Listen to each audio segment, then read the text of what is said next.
you have anything to add to this? Style.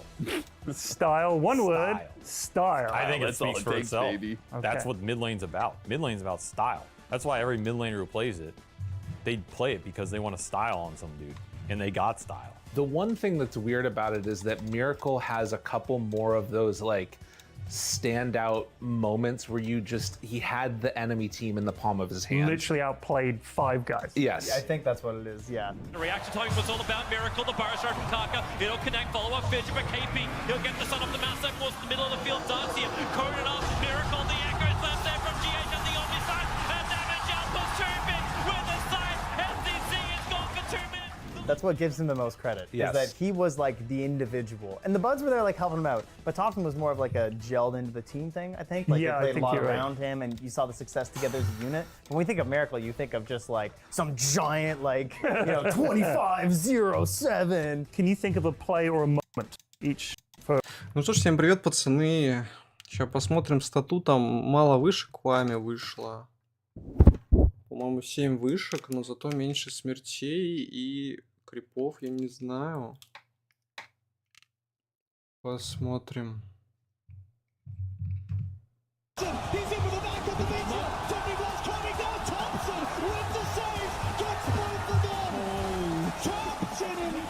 As far as Miracle goes, there are too many highlights to think of just one. Okay. That's the entire half of YouTube's video list is just True. Miracle highlights. Even So now, it's all just Miracle true. highlights. Yeah. That's well what done. half the Dota audience is still watching. Miracle TI highlights. ended. They started loading up the Miracle 2016 highlight reel. Miracle highlights and tops and builds. That's what people want. All right. Well, thank you, gentlemen. That was mid. Well, don't go uploading, and searching for those highlight reels just yet. TI is still going. There's still space for some new mid laners to carve their name in that Aegis, and of course some moments for themselves as well. But that was our casters talking about who the pro players had voted as the best or most memorable mid laners. Do we have any differing opinions on the panel about it? I mean, Miracle has been such an iconic mid player. It's kind of hard to go against him. Yeah, those are pretty good ones. Yeah, I mean, I have a Miracle top- biased one. Okay. Of course, I'm going to say SCA mid. You can still do it, Winter. Nah, but they're totally spot on. Both of them, like Topson and Miracle, they definitely change a lot of players' mindset in the mid lane. How you're supposed to play, how you're supposed to lane, what items are you going to go, how are you rotating. They definitely started a totally different trend. Yeah, and now we see, mid lane, just exactly how it is played out, how much more support is given around it, what the teams like to do. It's very indicative of their playstyle as well, and two teams that have extremely unique playstyles or hero pools are the two that we're going to see next. We have BB team up against Heroic, and I mean Heroic coming out with these Pudges. Obviously, they also love their clockwork. We've seen them with the off-lane Phoenix too. It just feels like you can never put this team in a box. They always go above and beyond expectations in any regard. Yeah, to me, this is the most fun team to watch of the tournament, and it's not just because they pick Pudge. It's because they create so much chaos in a game that they make their opponents, no matter how skilled, they will make their opponents make mistakes. And Dota, where there are no mistakes, is boring. You just see objective to objective, and the game ends. This is why TI is so great. You have the pressure, you have mistakes, you have a team that's willing to create these mistakes. 7 And then вышек. Ну, you 7 get these вышек это не long games, 12. opportunities for really cool plays to happen. And it just seems to happen every game with Heroic. Yeah. Every single time. Game that they played yesterday against Tundra, if you gave their draft this Pudge, Shadow Demon, Broodmother, Tusk, and Phoenix, I think any other team, I don't think they would be able to win that game, because this is not like a super strong draft. It's just that it suits Heroic's playstyle. They know how to utilize these heroes. This is pretty much their classic heroes as well. We're talking about Tusk, we're talking about, Shadow Demon on KJ as well. Support duo has been really the shining stars of the team, but I also got to talk about Yuma. This guy has been amazing throughout the whole tournament. I don't think he had a single bad game. Yeah, I think that's very fair to say. We're seeing him step up in every regard when it comes to it. Is he going to be able to step up when it comes to the side of BB team? They're drafting a lot more stable in what we see for their supports. I mean, that Hoodwink getting picked up 10 times. And it just feels like there is the big difference in what they want to do for stability in finding success. Понятно, Yeah, the всё-таки. dynamic is definitely going to be interesting between the two teams, where one team is just trying to make everything chaotic, whereas BB team, I think they have to try their best to ignore that the other side, what they're doing. They have to focus on what they are doing and just make sure that, oh no, we see a random Schofield walking around, should we kill him? Those thoughts should be blocked out and just focus on our objective. Are we getting the Tormentors? Are we going for Roshan? Are we getting a tower? Don't just go after Schofield every time you see him doing something silly in the game. I will say for BB team though, the one word I would use to describe this team, even if they have just lost the series, is confident. And I think that that is what could potentially break the chaos of Heroic. As much as I love the chaos, I think the BB team could be so confident that they're just not swayed by the Schofields running around. They find the answer to the Broodmother coming out mid, or they just ignore it and let it exist. I didn't think I was gonna say this ever, but you know who's the stabilizing factor in BB team? Is it Pure? No, it is GPK. Like, this guy has had tremendous year. Like, maybe before a couple of years back, you know, he would be on the flip coin side, but I don't remember last time this guy did something that was like game throwing or anything. Like, in most of their games that they played, he's the most stable. He's the one leading the charge in a game where they're losing 5,000-10,000 gold behind. He is ready to pull it back with his puck performances. This guy has a massive hero pool, plays those heroes to extreme, and always fun to see. Like, this guy has some really nice moves. One of the most talented mid laners we still have. I feel like he changed a lot after the break where they were trying out Kiyotaka. And then Right, it was that swap. It was during that swap, and then when he came He back, got angry. He came back and he's like... a vengeance. Yeah. He had something to prove, and I know that they've still got a lot to prove when it comes to being on this TI stage. So let's bring him out.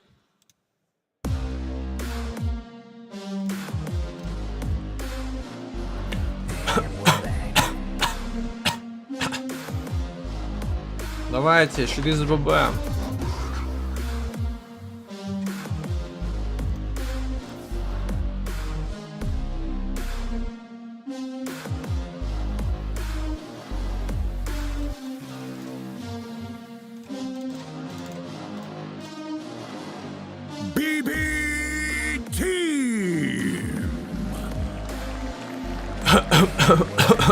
Game number 3 seems to be where this team loves to go, making their series so far on the TI main stage go the distance. They have been one of the most entertaining teams that we've gotten to see when it comes to gameplay and execution. But someone else that loves to bring some chaos and some energy is, of course, their opponents.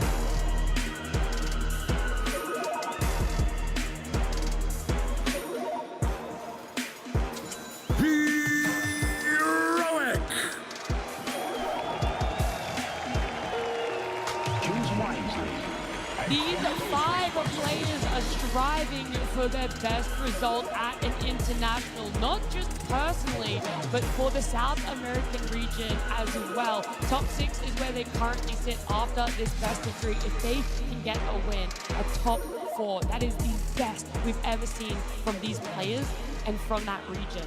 A lot is on the line for them, a lower bracket run. It's definitely possible. They showed up yesterday. They can definitely show up again today, Lacoste. Oh, they definitely can. This is a team that is super explosive, and when we talk about South America, Tundra Awaken, they did reach that 5th, 6th place at the TI 11, and the 7th, 8th place Beast Coast Heroic TI 13, and Beast Coast and Infamous during TI 9 and TI 11. So for the region, this is pretty massive. Having a team that is doing so good at the TI main stage, it's just pretty impressive, and doesn't seem like they want to stop. I also think that this matchup might be a bit of a different one for BB team, because I mean, they did meet a couple of times throughout this year. BB team did win every single time, but I think Heroic powered up. This is the team that learns a lot from their mistakes after the loss that they did have earlier, and all I'm seeing is a completely different mentality and a completely different playstyle than any other team that we still have left at TI. Yeah, so for these players, you know, their best results at previous TIs as well, but also how many they've been to. So quite a lot of them playing at 4 TIs, including this one, Miro, this is his 3rd one. So there has been so much growth already in previous placements for them, but Pure, he's the standout one there in terms of having achieved so much already.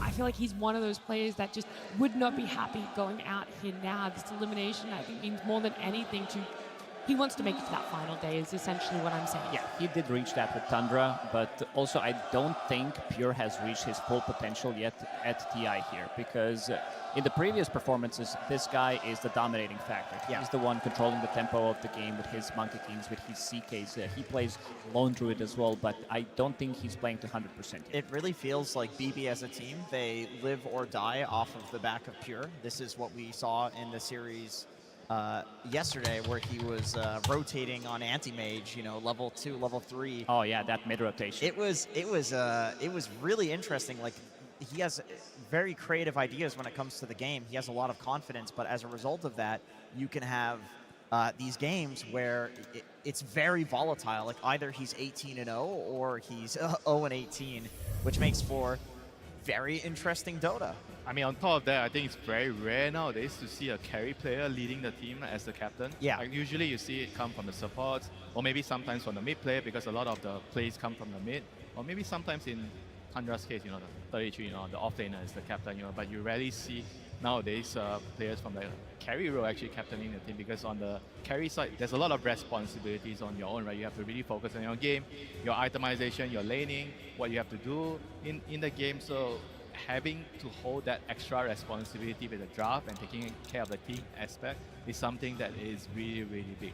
He does have a lot of interesting ideas as well. This is the guy that during one of the Valakias, he was pretty much the only one who was playing Lifestealer, so if he sees something is good, he's definitely going to try to push it. I believe he had 90% win rate on the hero, 9 out of 10 games. He played Hoodwink carry too. He did play Hoodwink carry. You did mention that they are playing a lot of Hoodwinks from position 4. Gotta be careful about that one. When you're playing against Heroic, Meepo can always come out. Guess what? Guess who also plays Meepo? Yep. Not so far at TI, but he loves to run. Так, See, что this is тут the за thing you херон have to be есть worried здесь? about if you're Heroic, is that the way that BB is making their way through this tournament, the way that they're changing every game, the way that Pure is trying things, and yes, he has some games where he doesn't look so good. Guess what? This is exactly what they did in Wallachia Season 5, and they won. They won the entire thing by doing this. Yeah, I think you also had a great point yesterday about BB Team Jenkins, where you were talking about how they are under people's radar. Like, they're sliding right underneath. Nobody's talking about BB Team too much. You know, we're talking about Heroics, Extreme, you know, P-Vision, and Falcons. But BB Team, I haven't seen people talk too much about them in terms of, like, being the hot contenders to potentially lift that Aegis. That's the thing, is they're always expected to, it's like, oh yeah, they'll get top 6, they'll do fine, but they won't win. This is what everybody thought in Milwaukee. They'll and throw, guess what? Yeah, and guess what? Something will happen. They didn't throw. Something happened. Pure goes 0-17, and still the next game he comes back. The next series he comes back. But GPK, like you mentioned, he has been so stable for this roster, where it even feels like in games where his team is not doing well, he is like 16-0, and sometimes they win games off of the back of that, and usually it's his Puck. I remember after Wallachia Season 5, the entire community was gaslit that there were no bad matchups for Puck, and Puck was getting brutalized mid because of this in every other game for every other team, and it was just GPK was so good at the hero that's what it looked like, but it wasn't right. I mean, it's not just a hero. I think he's also one of the best laners, right? I think in this specific matchup between BB Team and Heroic, the lanings are going to matter a lot. Because if you can actually take control of the lane early on, you control the runes, you make sure you don't give it away. I think it's going to be very hard for Heroic to do their chaotic style of Dota if they don't actually get a decent start of that, you know. So I think BB Team actually matches up really well against Heroic because of how they play the game in the initial stages. So here's a question about the matchup then, because Analog, historically speaking, like literally when the guy came on выставить сетку на The International, ребята? У нас, конечно, есть такие нестабильные команды, как ББ и Нигма, потому что ББ не играли с фаворитами, а Нигма показывают странную игру, Parisian, не факт, как сыграют, Heroic тоже. Ну, в общем, я составил две сетки. В основном они отличают только тем, что ТТ Фальконс. Если побеждает Фальконс, то Фальконс идут по верхней сетке. Если побеждает ТТ, то ТТ идут по верхней сетке. Вот сетка номер 1, можете заскринить. И вот сетка номер 2. Можете заскринить, поднастроить под себя. Ну, в целом так. Если мы говорим про базу, то в матче ББ Нигма побеждает ББ, Тундра ПВ побеждает ПВ. Ну и ББ Тундра побеждает ББ. Также я бы котировал всегда Экстрим, ТТ и Фальконс. Считаю, что это топ-3 команды турнира. На этом все. Всем спасибо, оставь лайк и подписка. Какую выставить сетку на The International, ребята? У нас, конечно... But for Heroic, this is just something that doesn't feel normal in terms of a tournament for them. There we have Здорово! it. Как составить лучший фэнтези, попасть в So, топ-100 по yeah, миру it's not и been, заработать looking good for кучу Heroic. наград и This is очков? months ago that you have to Узнай! factor in. There has been a Во-первых, lot of есть significant абузы. growth for Если у Heroic. вас It may be months ago, but it really comes from, I think, the root of how both teams actually play. Because when I was Какую watching their выставить games, сетку I на feel like The Heroic likes to International, play on the ребята? sidelines more. They У нас, prioritize конечно, есть Whisper's такие game нестабильные a lot. команды, So как they ББ tend и to give a Enigma, lot потому of что ББ rotations не with играли с silence, фаворитами, whereas I а think against Enigma BBT, показывают if you странную don't игру, control the route, and if you Provision, don't pressure не факт, GBK, как he's сыграют, going to try Heroic to тоже. snowball Ну, в you общем, from there. я Then, составил две сетки. after that, В if основном они Nero gets отличаются только pressured, тем, he doesn't что mind ТТ coming Фальконс. to the mid lane, or Если even побеждает Pure, for example, Фальконс, you то know, Фальконс rotating to идут mid по lane верхней to сетке. help the Если mid побеждает laners get ТТ, runes то and get ТТ make plays, идут you по know. верхней And that сетке. doesn't really Вот сетка happen номер the один. other way around. Можете When Heroic, заскринить. И they вот are сетка going for номер the два. mid, Можете mid runes. заскринить, I don't really see поднастроить Whisper под come down себя. as Ну, much в because целом of так. prioritize, because he's Если going мы говорим to про be a lot базу, more. то в матче So I ББ think the Нигма побеждает dynamic ББ, is what Тундра makes the ПВ difference there. побеждает Yep, and in ПВ. the draft Ну и he's ББ Тундра also побеждает prioritized. ББ. So you Также might я end бы up котировал with, всегда Analog not Экстрим, having ТТ и a Фалькон. extremely good matchup to 1v1 against GPK. So I do agree. However, this version of Heroic is not really the same because I feel like for the... oh, Says come Bob on. Tinko. Take that phone away. That's a good way God, to... whoa. The arena was definitely vocal about what Where's they the thought about security? it. Do either of Escort these him out of the Do arena. either of these teams pick Tinker? I don't think we have... No Tinker Well, wait, okay, mids, when at you least. say No that, Tinker it's, mid. I was going to say, they're not necessarily like Tinker experts, but I do feel like there is one person on almost every team. They're not going to bang it out. Anyway, Heroic has powered up in this tournament, and I think every other tournament this year, you know, barring the Parker PGL Wallachia, when they had him, they have pretty much played to their like expectations. You know, they don't beat the good teams, but they beat all like the bottom tier teams, and then they just get knocked out by when they face their first good team. I mean, you know, usually quote that's like unquote. a sign of a team not being flexible enough, right? Because to a certain point, you might need to play out of your comfort zone to make certain adjustments to beat the stronger team. Yeah. And maybe right now, they, like you said, they've already powered up, and we'll have to see whether they are really willing to make that change, you know, like the prioritization. Are they going to try to move that away from Whisper and try to help Analog more to make sure that they don't get run over by BB team in this series? I think the offlane duo for Heroic is pretty similar to way P-Vision plays, where Schofield, I'm gonna say, like, they put their offlaner in a really weird position, whether they're gonna be dominating the lane completely like they did yesterday with this Marcy plus the Batrider, or he's gonna be doing his own thing on the clock, would be very annoying, something that 9 class does really well, compared to the offlane duo of BB team with Miero and Save, who's been so stable in the last, pretty much ever since he joined the scene. Подписка. Miero, I also think that this meta does favor him, Ух because ты. we're talking Здорово. about some of the Dominators, the Zoo metas. These Спасибо are за all of подписку. his most successful and the best heroes. We're talking about, you know, the Lycans, Beastmasters, Visages as well, so he knows how А to micro. комментов нету, да? Look, those fans are getting passionate out there. Ну, They're anyway, seeing спасибо Heroic за on the подписку. stage and in their booth, and all they want to do is just get on into this series. BB Team versus Heroic. Game 1.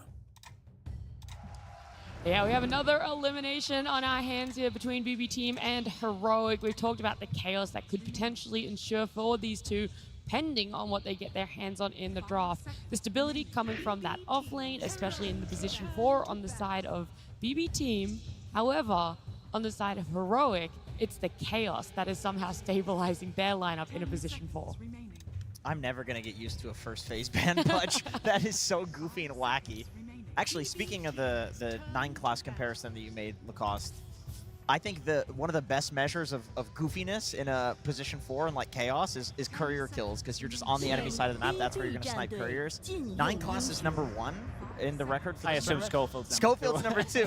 Why am I not surprised? So the comparison is definitely very accurate. I mean, the counter to that is to pick Marcy, so your couriers don't die easy. That's true. Genius. And it might actually make it through here. Yeah, I think Heroic does have it's first something pick. that's not highlighted enough here. Whenever you have Marcy, it actually helps the lane a lot because of that. It does, yeah. More of a counter to Heroic, but they snag it. Heroic. Such a strong hero. Like literally the reason that the whole Dominator meta even happened. Like the fact that you can run it as a core position, like it can play in every core role. I think even mid would be fine. You can run in any core role with the Dominator, play for having a lot of damage. You can run it in either support position and use the double jump, jumping your ally in. And the facet is also really strong, right? It's not just the helm, like the fleeting fluid facet. I think those are the two things combined together make the heroes so hard to deal with right now. Yeah, the position 4 pick me up facet, getting people out of trouble. Or didn't we see one game like previously, like someone did it on a Coral? I think it was Omar. Oh wow! Oh, support facet for the damage. Yeah. I think that's fine in some games. If you feel like, if it's all like ranged cores that you have, you don't want to jump them in, and you don't feel like there's anything good to save from, or you think you can scale. It's definitely okay. Yeah. So we are seeing a trade here between Marcy and Lycan. Yeah, the crowd definitely is cheering for the Lycan. They love the how that he's been doing. I don't know if you guys were tuning in last time he was playing. It's a lot of fun. I do wonder if Heroic are going to get their hands on the Shadow Demon though, because that was something that was a big factor in their series yesterday. I mean, I want to see like how both teams deal with the helm, right? So both teams got the helm hero, and you have to kind of build the draft to deal with it. And I would always kind of favor the Radiant side a little bit more because of the fact that you get the earlier Roshan access and the Tormentor. So I feel like you have to like really plan your draft around that, whether you can actually stop it if you're on the dire side. Is there any way of having heroes that can actually stop it from happening early on? Like you want to have, I think, heroes that can sit in mid lane and defend a tower. Because the thing with the mid tower is, the Radiant side, once they kill your mid tower, it's very easy for them to kill the Roshan between 50 and 20. Yeah. So that's a good point. I would like to have heroes that can push the way out. Like we've seen Sniper, we've seen like Puck. All these type of heroes I think are really, really good at defending the tower. And that's an interesting ban. Heroic removing Dragon Knight. Not many people wanted to play Dragon Knight. It's a but GPK BBT, specialty. They did play it on Pure as well. It takes yesterday. the tower, you know, so I feel like it has a lot of, it doesn't really defend the tower as well, but it takes your tower, so I think it can make it difficult for the Radiant side to get that early Roshan also. There's a lot of like thought behind this ban here. And BB team taking out the Meepo. Not gonna let Yuma get his specialty. Some teams will wait and ban it in the last phase, but they're not willing to risk it. Does have the pick out phase for the last pick. Yeah, this one not really being too much of a surprise. The hood. He should. Yeah, I was gonna say the crowd. He's Yeah, good. put it up for Thompson. You know, who knows? There might be a return. Hey, there's one day Divide for him. Llama in the back. I saw Divide Llama there. We're seeing everyone in the crowd. Shoutouts to Divide Llama.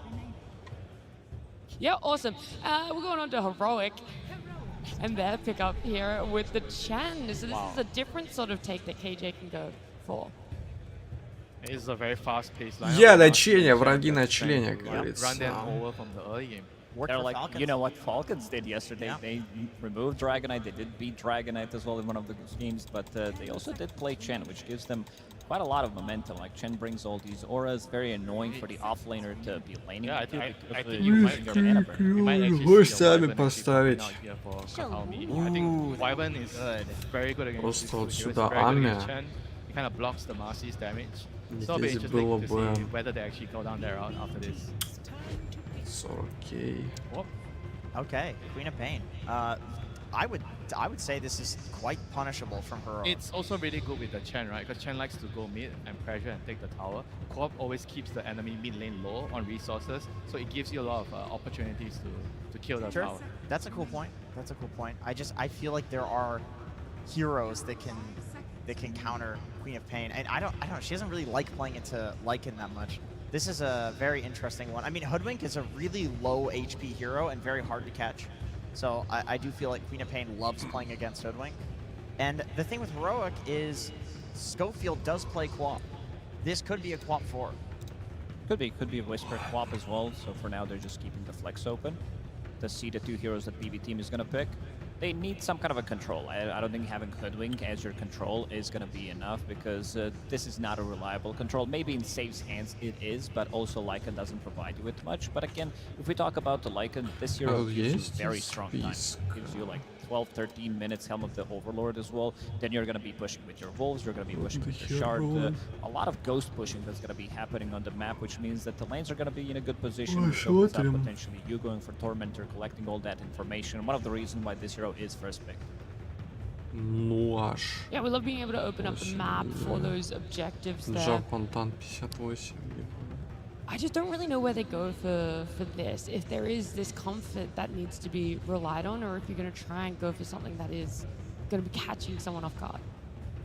I think BB kind of have to just like pick their heroes. They don't really know the lanes, right? It's very Yeah. hard to tell what's Yeah. the lane, but they have to pick their position 5 and their carry, right? Because they're picking twice in a row. Yeah. So I feel like they just pick a really strong lane. I'm trying to think like what can they pick that will Casual disruptor, I think, is fine. Dota.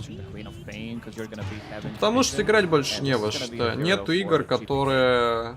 So they are deciding to pick the mid lane right away. Ну, давай так, нету Really игр deciding не to pop жанра the lane, ММО, so то есть ММО мы it might not be исключаем, the lane that the Void Spirit is expecting to go которые into, so долго they are more как sort of бы keeping the carry существуют, и там интересный last геймплей и year. Probably because стабильно нормальный hero. He doesn't онлайн. see the lane, so he doesn't know what he wants to play. Сюда относится только CS, Dota, Overwatch, например, в целом, плюс-минус. And Можно Lycan gets people отнести. to run away from him. So guess what?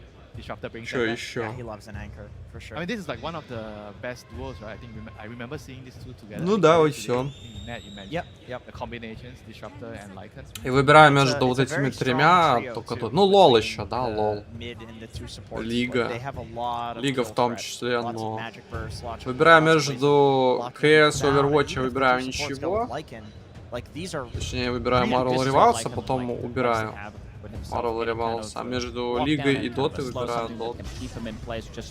Ну и поигрываю в Лигу. I would say that this is relatively natural response to what they do have. So I guess Shaker's going mid now. Yeah, I assume so. I think this Queen of Pain will be shifted to probably Off lane? Off lane, I would say. Yeah, it's very similar to like the Bat and the Phoenix that he plays, right? He plays all these like range heroes that deal a lot of damage, aiming to destroy you in the lane. I think that's probably the reason why BB team felt like they are more comfortable waiting for the carry pick to fully understand what is a lane matchup, because that's what heroic like to do. They like to destroy the safe lane. They do. They're always having that strong offlane. That's what we guys talked about coming into this one. And so it does make sense that they're looking to try and hold off, give Pure the best game, because he hasn't really been having the greatest showing. He has a lot more potential than what he's been bringing to the main stage so far. So we'll see what exactly gets taken out from the side of Heroic. What are you worried about? What is a Pure hero that could do so much damage to their lineup? I feel like if you know you're playing into Queen of Pain in the off lane, Lifestealer, Abaddon? Abaddon would have been great.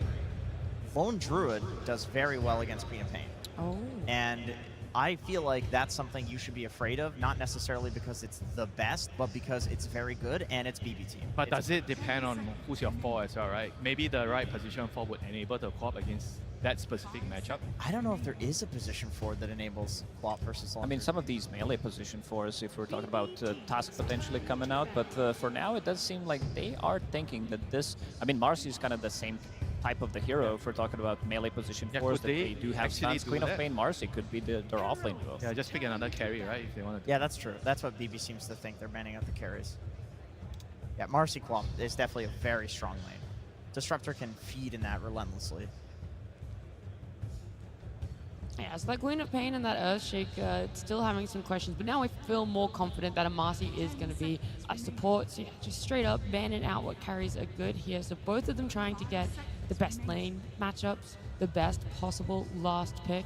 Yeah, but Pure gets to see his lane, and he gets to see the carry-to-carry matchup first too. So I mean, if you're picking a carry, I kind of feel like it has to be like a more general one, like something like Gyro. Да, всем из I mean, yeah, for Yeah, I Heroic, like either that because you or don't I really like know your Temper Assassin. carry-to-carry matchup. You want something that TA, yeah. You need something that can maybe fight a lot more early and just help your team, you know. Play with the Chen. Gyro Chen would do very well against Lycan in lane. Yeah, you have the flag for the creeps. Yes. You have the armor. I think And Lycan it's an is excellent gate hero as well. I think Heroic loves to have a carry that can come through the gates to unleash their offlaner Whisper. Welcome. Добро пожаловать, ребят. Сегодня я вам расскажу про систему 50% или это гайд на систему 50% в Dota 2. Что это такое, как с этим бороться или не стоит, ли вообще бороться. As well could work out, especially if this is going to be Queen of Pain from the offline, and it does look like it's going to be. It's just too scary in the hands of a team that's willing to.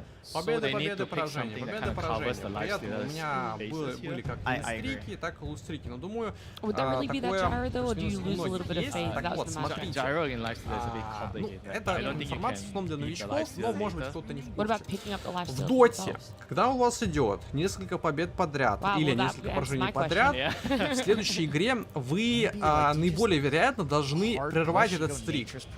То есть, наглядный пример. Вот у меня идет 5 побед и еще 3 победы в кубке. И, следовательно, видит система, что у меня много побед, и меня должны в следующей игре закинуть, ну, короче, сделать так, чтобы я проиграл. И причем несколько раз подряд. То есть, ну, примерно, условно, учитывая, что тут у меня шли победы, то есть поражения, потом много поражений, победы, то здесь должно быть примерно 4-5 поражений, скорее всего. Как это делается? Тебя закидывают именно напрямую. Ребятулечки, всем привет, добро пожаловать в Доку 2. Сегодня я хочу рассказать гайд, мини-гайд на то, как отмыть ЛП, не играя в ЛП. Как вы знаете, когда вас зарепортили какие-то гандоны, зачастую безнаказанно, вы получаете сначала временный бан на поиск игры, там самое, минимально, по-моему, полчаса, вот, а в среднем это 4 часа и больше. И затем, в зависимости от того, как часто у вас происходит,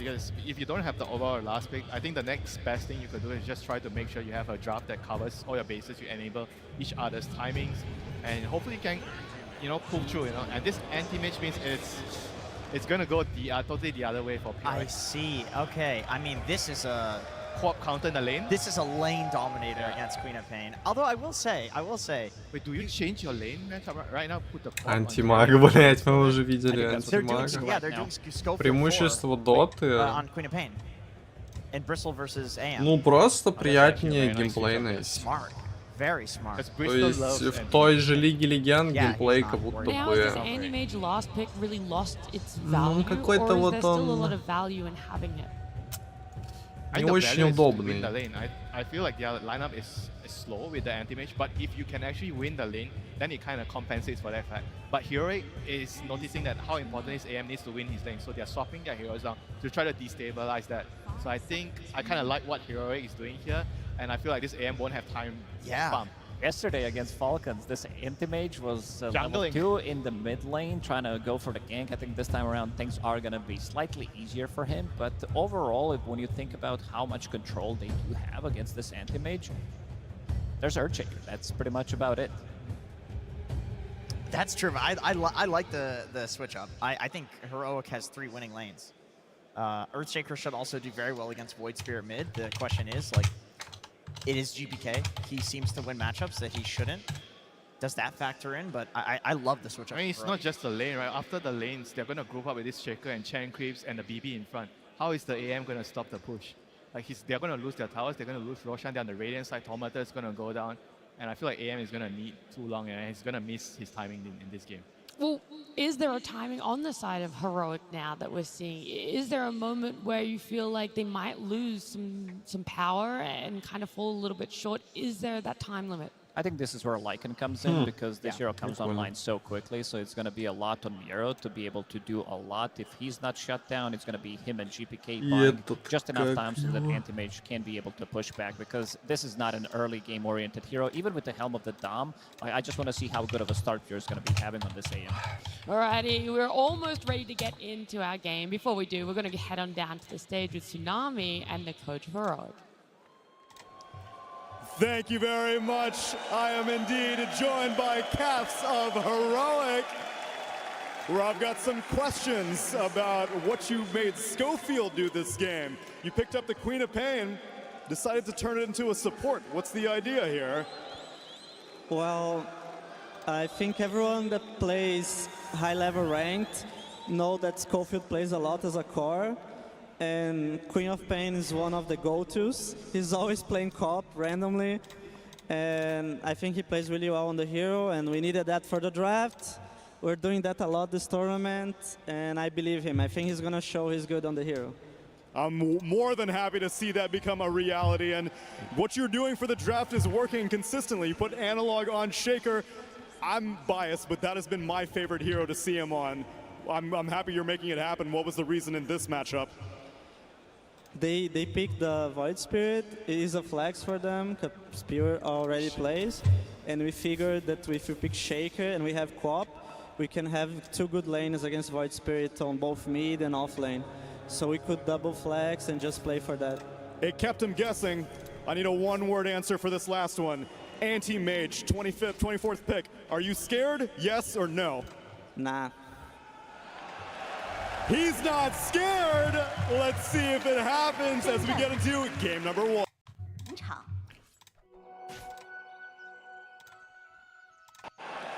He's not scared. Let's see if it happens as we get into game number. Damn. Scared, going this deep into the international, elimination on the line, but no matter which way this series goes, history is about to be set, Avery. We either have BB Team outdoing their previous performance in 5th, 6th in 2023, or a South American team top 4 for the first time in the history of the international. So many TIs have come and gone, and they have never gotten that far. It would be historic indeed. A lot on the line for these two teams, and one series to prove they are worthy to advance farther here. This is quite a game 1 draft we have in terms of how much skirmishing, how much team fight. King Junglist First Blood. Хорош. Already the action commences. Кто ставил King Junglist на ФБ? On that bottom lane. Exactly what you want to see if you're a Heroic fan. This is a team that plays better when the action is fast, chaotic, in your face. You don't know what's going on. Classic South American style Dota. And Pure, he's gonna fall as well. Heroic. Бля, очень жаль, Heroic победят. Just as they intended from their draft. This lane swap is really Не, ну ладно, есть Люкан. We saw how much damage this AM suffered yesterday on the hands of Pure. I mean, he had one of the worst lane stages I think he's ever had in his career on this hero in that last pick situation. He got lane swapped into another rough situation.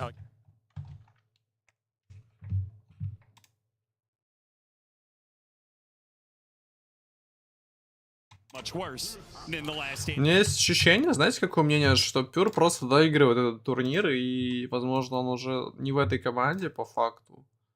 Потому что у него какие-то странные эмоции всегда. Но, грубо говоря, он выглядит как выебанный просто, или заебанный. Тоже его мув вчера, что когда его обоссали на линии, он пошел на 3-м уровне в лес, это, конечно, прикольно. По-моему, вроде и стаков не делали, ничего. То есть, как будто он играет обособленно от команды. Вот. Но, тем не менее, они же как-то обыграли Нигму, да. А это просто Heroic. Teamfights as Heroic try and push the pace, and the howls are already coming out. Collective 10 denies already from the Heroic side. You see not just the things, and it's only escalating from here. You're going to expect that, particularly with the Earthshaker matchup. And the fact that the Bristleback is able to get as many denies as he has as well. BB Team are going to be walking into this early game behind in gold, but certainly behind in experience. Heroic got the lanes they wanted. They should be confident pulling ahead in this laning phase, particularly with that Shaker matchup mid. You have Shaker against a melee hero. You should absolutely free farm. You should get the denies. Fight for the Lotus will go BB Team's way here. KJ, he's going to try and hold on. It seems like Pure, he'll take some damage, but in the end, gets that Lotus. And how did that fight with the Chen? I have to imagine KJ, actually, he was able to sit there. He was able to force BB Team back, so he got the Lotus on the safe lane. Big win for them. Putting mana into these two side laners for Heroic, really important here between the Bristle especially and the with the jump. Yuma, he's going to make expert use of that mana. Pushes Miro out of position. Healthy amount of damage. The Bushwhack, the only thing that saves his life there. Putting the pressure on these Helm heroes always feels good. You just delay it a little bit, it counts for a lot down the stretch. If you can pick up a kill on this lane, it would be amazing for Heroic. Extra experience going into this Chen would go a huge way for KJ in this game. Get those auras up, your team fights a lot stronger. Another jump, another rebound, another toss. Beautiful double hit, the Lotus. Bit a heal going the way of the Lycan. Will survive to the Helm though, flying out now. Feels like Miro got through at least a tough early portion of this lane. Analog feeling heat of his own. This glimpse is coming for you, just out of range. Almost got him. Has to hit him with the remnant, does manage to do so. Now the glimpse is in range, but it's not even required to get the kill. Nice little rotation from Kataomi. I mean, that top lane not going well at all. Try and make something else happen on the map. And this will skew that mid matchup that was going Analog's way. Now it's going to swing back to GPK. We saw how much of a rock GPK has been for this team. If you're going to put resources into one lane in this game as BB team, it's got to go mid. Enable this man, let him carry you, let him carry those early mid game fights. He's your one playmaker. He's got to create space for this Lycan and this AM. Look at this body blocking. KJ, true to his name, king of the jungle, but apparently not good enough as Kataomi continues his roaming experience. As a glimpse. The disruptor with the glimpse ready to go. 1 kill, looks to turn to 2. It's an immediate bushwhack after the glimpse, guarantees a double for Miro. This double disruptor rotation completely broke that stranglehold Heroic had on the early laning phase. They're topping the CS chart, but the net worth is starting to swing. And more importantly, there's just not the equivalent pressure going into the AM. The helm is flying out for him. He's getting some decent net worth on that top lane. Top CS. Way better start for Pure than we saw that other time around. Yeah, the fact that BB team is actually up in gold now, is that, how concerning is that for Heroic, considering the fact they put in so much effort to win the laning phase, and it seems like the latter part of this has not worked out for them? Still fine. I mean, you can still snowball this game. You can still put pressure on the lanes with Chen rotations. You can look for the Shaker Blink. You can look for the stacking on the triangle too, right? Schofield trying to just deward these sentries to free up the camps. It's been a nuisance for them. So no stacks created at the 6-minute mark. Could hamper Analog's momentum here. You can't find kills. You got to go back to that jungle. And if there's nothing waiting for you in the jungle, then where are you going on the map? I was expecting to see teams put more resources into blocking out these camps, just because it has been one of the reasons that Earthshaker has been so highly valued, right? You just pick this hero up. Even if you lose the lane, you have this guaranteed fallback. And if you win the lane and you get it a bunch of ancient stacks, you're just so far ahead of anybody else, it's hard to fight. If I see Shaker or Saiyan King mid, I'm going in there and I'm blocking those camps as much as I can. That's your biggest accelerant going into that mid game. Analog definitely getting slowed down here. Whisper trying to make up for it, doing some creep cutting. Very hard target to all in and bring down. They might be able to get him here. And they're going to try. He had a decent amount of mana, so Pure can do some damage, and with the Void Spirit, it's guaranteed. They pull him back in off of the glimpse. And GPK nets another one. Analog will cut what waves he can just to try and deny some golden experience away from BB team, but the damage has been done. Pure, despite Kataomi's roaming around the map, is 33-7 in CS. This is, I mean, he had this similar CS score in like 15 minutes last time around. Oh, he's cruising here. Way stronger and more fluid early game for BB team than we saw yesterday. They're picking it up here, and this is the right time to do it, and against the right team. Again, you do not want to fall behind in this game. You get those helms up, your laning is really solid at that point. You can start to push heroes off of the lanes. You can threaten the towers. Those gank rotations are going to turn into objectives if Heroic can't battle back. And they need Analog in order to battle back. The faster he gets his Blink Dagger, the better. Good glimpse. Make sure the Kataomi stays alive. Schofield is getting a little behind here in experience. I was just looking at it. This Queen did not want to take a lot of the experience off the lane from the Bristleback and has done some stacking. So Schofield's going to be the one super far behind in this game. I mean, he can absolutely make up for it in the fights, get that experience back. But he is a big playmaker for this squad. And it hurts to see him on this super sacrificial role. Maybe he'll leech a bit off the stacks here. I mean, you got to pay him back somehow, right? Kataomi certainly knows this is going on. He secures the power rune for GPK. Question is, will GPK go into the triangle at the right time here? The Earthshaker has been missing for such amount of time. He's got to be careful not to get too close, though. Analog is going to hold on to the Echo Stem for as long as possible. BB team will manage to soak some of that experience. Now GPK, now the stacks are cleared, he goes in for a kill. He'll chase after Schofield, misses the remnant this time around, still got the glimpse on him. 2 seconds till the blink is back up. The bushwhack lands before the blink can get him away to safety. They did get some of that experience leech. Kataomi getting to level 5 off that stack being cleared. They sapped it across both heroes, I believe.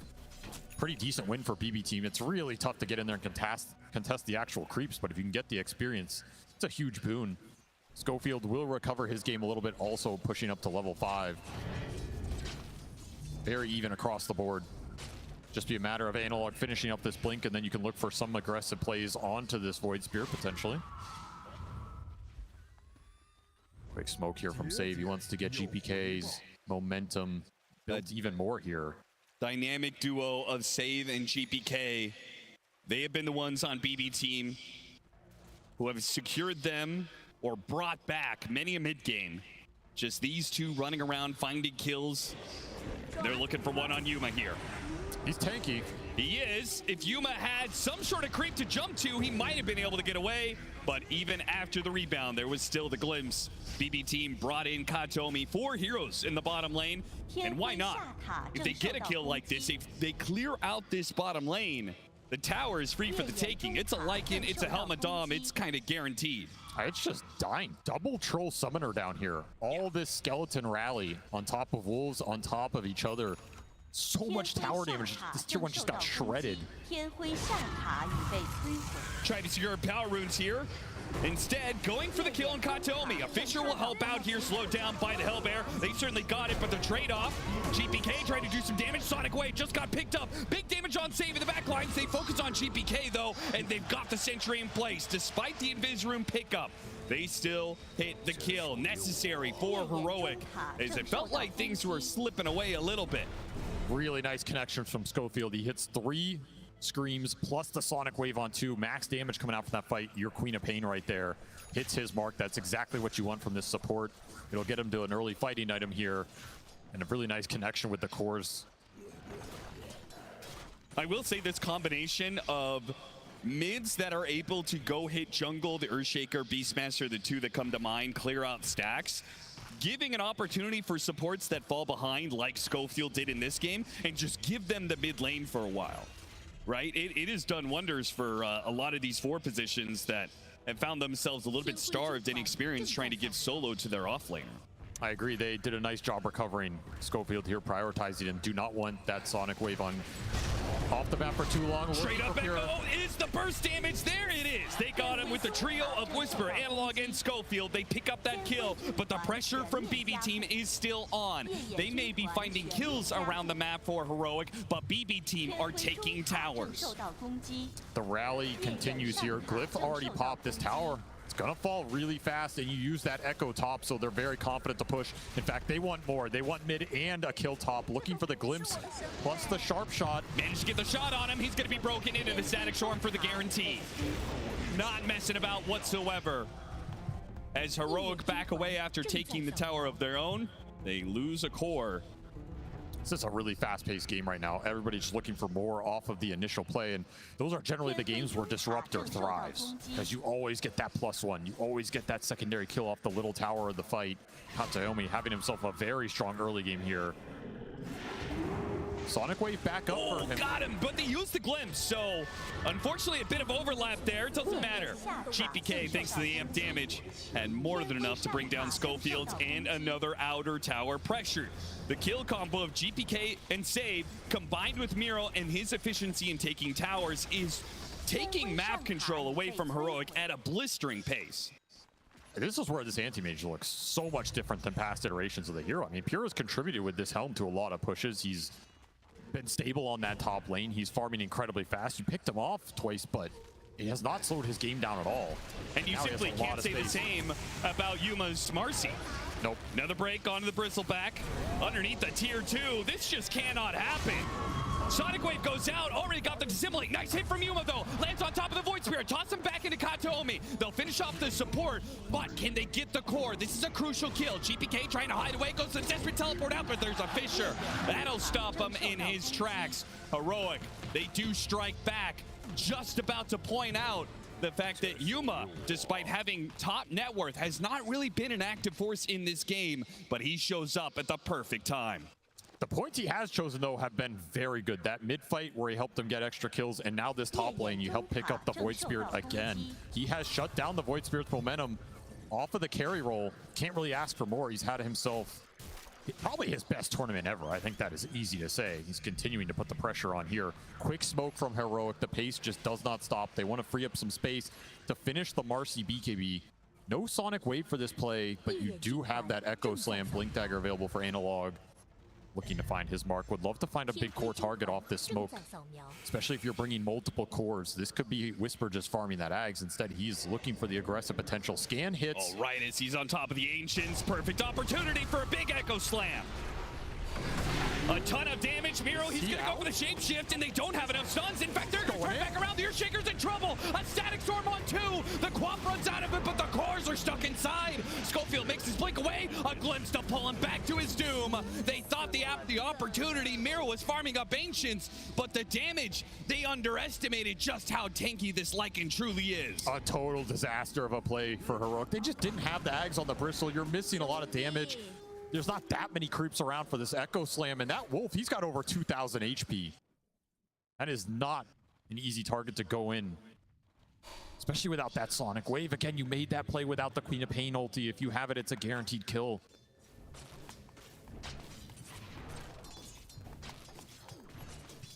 With the Lycan coming online, with his Helm of the Overlord, with the Void Spirit picking up a shard soon. We've seen the way that this is just kind of clears out waves or neutral camps wherever he lays this Aether Remnant. And all these outer towers gone. It feels like Heroic is just going to be shoved into, you know, their own little 1/3 of the map. And it's going to be BB team owning everything else, which is really scary to think about when the Battle Fury is completed for Pure. All right, he's just going to be hoovering up the entire map. And their catch is really limited. This is a great catch team, but you only have so many spells to try and find this AM with. And as you said, there's a lot of units that are going to be on this map for both teams. A lot of Doms in this game. You have Chen creeps, you have Lycan Wolves, a lot of scouting potential to help you rat if you really want to.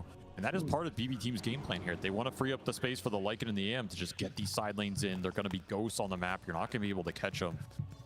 This next 10 minutes could be really difficult for Heroic to find the type of team fight they're looking for. If they can find that fight, though, the BKB on Marcy it's good should right now. ensure they win it. Like, I feel like they do win on 5-on-5. It's just unlikely they get the initiation for it as BB team continues to pick them off around the map.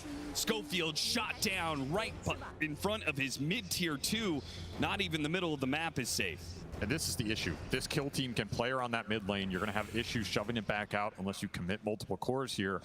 And the whole time you're worrying about this situation, AM's farming out top, Lycan's farming out bottom. Side lanes are getting pushed back in from units. This map is not fun to play right now. Analog will be able to match the Void Spirit's ghost shove that he's able to do with his own Fissure spam.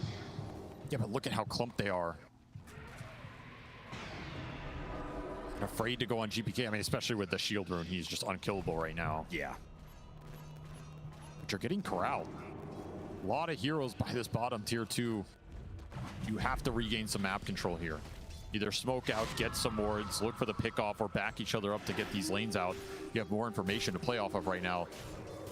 This is turning into a lane shove game where the AM has free reign, and that is not the style of game you want with this Heroic lineup. No, not at all. Here's that smoke. They have everything available. Sonic Wave gives you the extra damage right now. And that BKB timing on Yuma, really powerful if he can just lay into some cores. It feels like if this smoke doesn't land... I mean, how do you land this smoke, though? This is the issue. You just got to go blind. But if it doesn't land, I feel like they are almost going to be forced into late game scenarios. Right? It just doesn't feel like they're going to ever get enough map control to take over the mid game the way they want to. This might land. Smoke from BB going straight into them, unaware of the positioning. And it's 2 supports, but they threw it inside the Fissure pit. They do not hit the 2 supports that are on the side, but thanks to the Bristleback cutting in from the side, they should be able to still get them. Schofield makes his blink away, but he's still going to take out in the end. Pretty clumped. Miro's going to chase after him here. Echo Slam attempted, but GPK's already jumped away with it to Dissimulate. He's got a haste rune here. Oh, they're trying to blow him up with the Marcy, though. The Fissure goes down. They've got the damage. 2 swings from Yuma, 2 rounds of that ultimate. And the Void Spirit, he may be tanky, but not enough there. Winning a fight right outside the Roshan pit. You couldn't ask for a better situation for Heroic. Very awkward start. They thought the smoke broke because they were doing Roche, so you had to kind of blink in blind. But it gets the job done. This Shaker's just such a menace in these early team fights. And both the supports going down for BB Team early means you lose all your control. Your cores are not that useful if you don't have stuns to back them up. The Lycan's a threat here. It does force a buyback out of Schofield, but Schofield's happy to commit this buyback to get a fight into that Roshan. It's just such a big win in this game when you were getting ratted onto these side lanes. And Pure not confident enough to go in here with limited resources. Not great mana void targets this game. He doesn't want to be dragged into these fights right now. He'd rather have the game just be split up across the map. He was having a great time. Now all of a sudden, Heroic pick up some steam. They're going to get another aura on the Chen as KJ will finish mech on top of the drum. A lot more sustain coming into this already pretty tanky lineup with the two brawlers on the front line, plus the Marcy, who now is an Aegis. Momentum shifting back over to Heroic side after that team fight. The smoke, it worked out beautifully. Now it's time to see if they can actually be a little bit more on the offensive, if they can actually get some of that map control back. Some of the ways they're trying to address this, they've got Schofield going more lockdown in the Rod of Atos. Pure, he got hit by the stun, pushed back in. So much burst damage. Beautiful connection there. That's a very limited window to hit that. They hit it absolutely on point. Yuma making his presence felt again. And that was Pure getting a little greedy, trying to kill some Chen creeps and Dom creeps. He actually mana voided them too. Just shows you how much it takes to get some of these off the map sometimes. Oh yeah, he's been mana voiding neutral creeps probably every 2 minutes or so. Yep. He hasn't done it off cooldown, but he has been done it a number of times this game. Probably feeling like if he can just get to the late game, he'll be able to win it for his team. But farming that area in particular, I think, is dangerous because you know that Heroic, considering they have the Aegis, they're going to go for the Tormentor at some point. They're going to play to that side of the map soon. Straight into the Queen of Pain, rewarded for the buyback earlier, and a nice shard to pick up. Silence could be really influential in this game, especially against the AM, against the Void Spirit. This is a super nice game for the Queen of Pain shard, especially when you're on support. Like, you can just aggressively blink in, go for the silence. If you trade your life for a core, that's a win. You're not a core Queen of Pain, who cares? Found the Disruptor. BB team maybe trying too hard to get control of the map. The Disruptor very far forward there. Oh, their momentum has been killed in this game. Heroic starting to take a lot more control than I expected. Save spots KJ, trying to take some Lotuses, and he's got no allies in the area. He's definitely going to die. And BB team know it too, thanks to this lane ward they have in bottom. Awkward area to end up as the Chen. Yeah. He's getting farmed though. And you gotta remember this Chen lineup, at like 30-35 minute mark, you get that third aura item on him, you have Hand of God to back it up. That's a lot of HP for this BB team to get through. They have pretty good single target focus, but their AoE team fight is really lackluster. So they have to pick their mark very well. They have to all in that first core that they see. Potentially even reset the fight after that. Getting one kill is not going to get them a team fight victory here. Save getting a bit of information. Spotting some heroes, maybe trying to block any potential smokes. Playing off this ward. I would be surprised if BB want to fight right now. It just doesn't look possible. I mean, the way that Katomi is playing into Heroic, I don't know. It's a little different. You know, 5, 6, 7 minutes ago, yeah, BB team had full control of the game. They may be able to pick off Analog here. Yeah, he is shot down, just too much damage. Playing around that one ward they have down there, super nice find. Felt confident with the Shield Rune plus Hand of God, but the Vessel off of GPK will negate a lot of that potential healing to come through. It gives you confidence to go for these pickoffs, and that's where this lineup will thrive. Just keep finding solo kill pickoffs. Don't let Heroic group up and take objectives or force the team fight. You're going to be a lot happier around the map. We see what the anti-mage is doing top. He'll instantly get pinged. I mean, you can ping him, but to go and kill this man takes a lot of time, takes resources. Yeah, if you don't kill him right now, he's going to have a Manta, making it even harder to pick him off when you get that jump, like that silence from the Clop, for example. Interesting smoke from BB going through the gate. Almost like they're reading some sort of play that was going to go on the AM and they were trying to back him up. Instead, they just run into Whisper. Yeah, it's just a Whisper. Now he has a BKB. He pops it now. He's got his team joining him. They've got some stuns on Pure. Pure is the one who has to blink away. And what they get out of it, still 250 gold off of that Helm of the Overlord creep. Something to work with. BB team just out. Continue to farm the map. No reason to take that fight head on. And that'll waste the Aegis period here for Yuma. Time's out. That next Roshan potentially in 3 minutes, you're looking at that. And you really want it if you are Heroic. You gotta gear up for that fight. Could be a fight that BB easily contest if they have some nice item timings for it. I don't know. I mean, you're going to get Aghanim Scepter on the Void Spirit, but is that going to matter if you're matched up against triple BKBs? The BKB timing is going to be tough for BB to fight into, but they potentially have Nullifier on Lycan, that Ags on the Void. If you can get to another item on the AM, I think that team fight is absolutely doable. Again, you're looking to go in, get a target, or pop BKBs, reset, kite that fight out, re-engage. It's not just an all-in slam. Sure. For Heroic, it's a lot more straightforward. I mean, you can just go in and slam. Yeah, see hero, stun hero, all in. Especially Yuma. If stuns connect on a target and he can get in there with the rebound, he's just going to shred anybody in this game. This Marcy AM matchup is not fun for AM until, you know, 4th, 5th item, you can start to kite the fight out and maybe survive. Even then, I don't think it's still ever good for Marcy. Yeah, I don't think it's ever good, but at least then you have a route to take the fight. Right? Sure. You can try and dodge and play away from the Marcy, kill other heroes, kite him out. But Yuma's going to be really confident in this matchup, and if he can finish this Daedalus, which is coming out very soon, it's going to take 2-3 seconds of stun duration. This AM's gone. And there it is. There's the Daedalus and the damage buff up of the Vlads from the Chen. Could also potentially find an Alpha Wolf in this game. You could buff his damage considerably here. Yeah, and Bristleback won't say no to that either, right? We have two big physical damage hitters. And because we see this Bristleback scale up, we've unfortunately seen a Battle 3 Bristleback even, but the Seeing Red Facet is no joke going into the late game. And even the Earthshaker. A lot more magic damage out of him, but that Enchant Totem still hits pretty hard. This AM is not going to be protected in this game. So I think you have to almost go 4 or 5 items on Pure before you take the head-on fight. I just don't think he can enter it. Maybe you get a really nice Mana Void target after BKBs are out.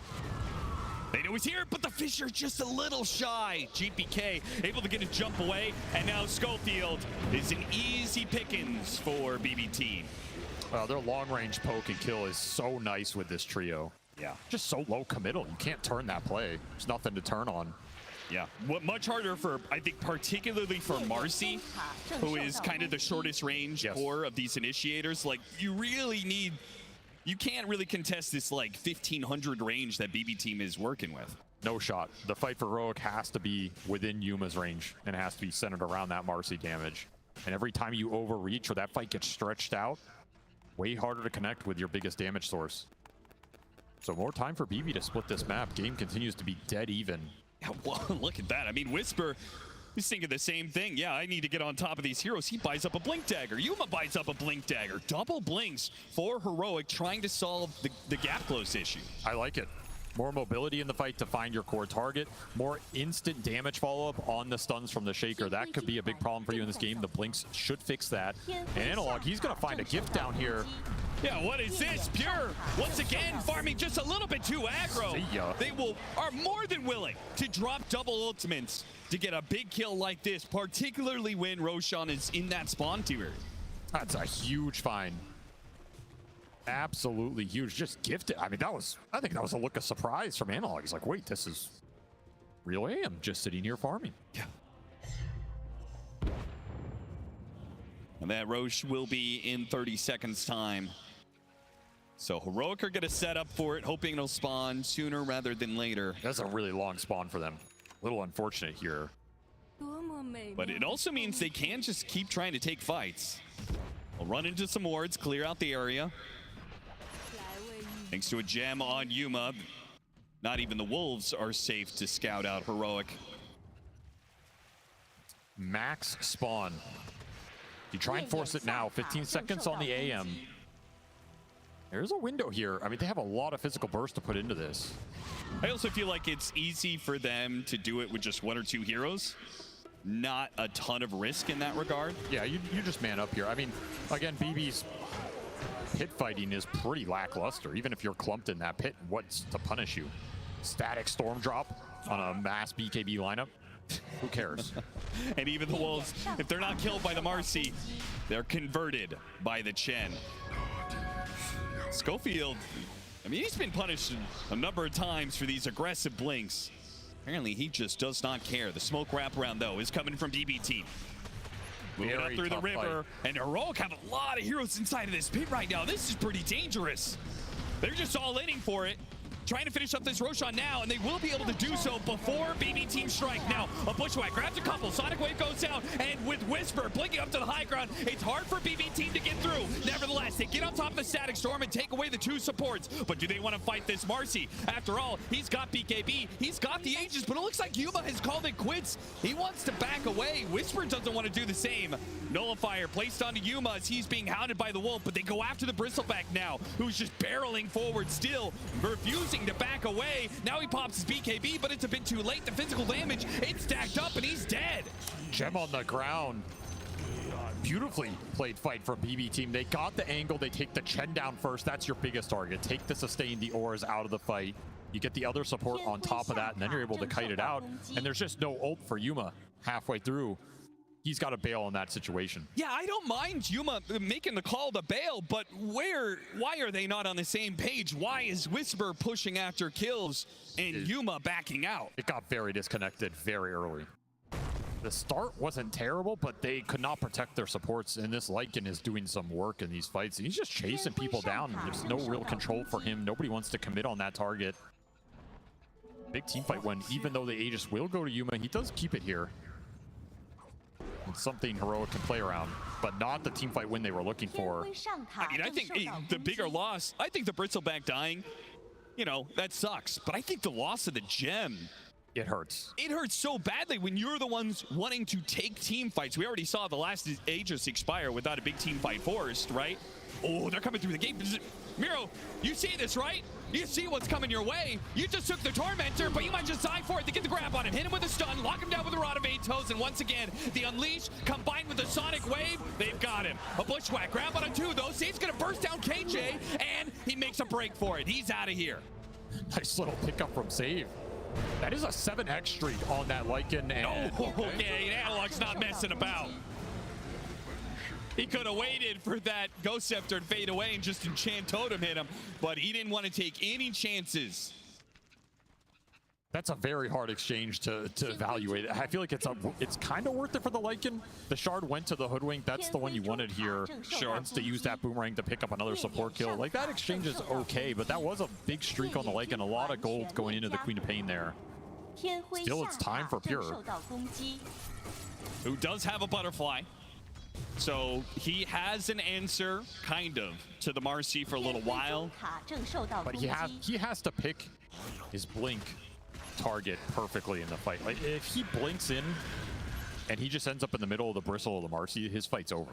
Yeah, nothing to bail him out of that situation. So he really has to let other heroes go in first. He needs to see the fight develop and come in later. He cannot be the first point of contact for BB Team.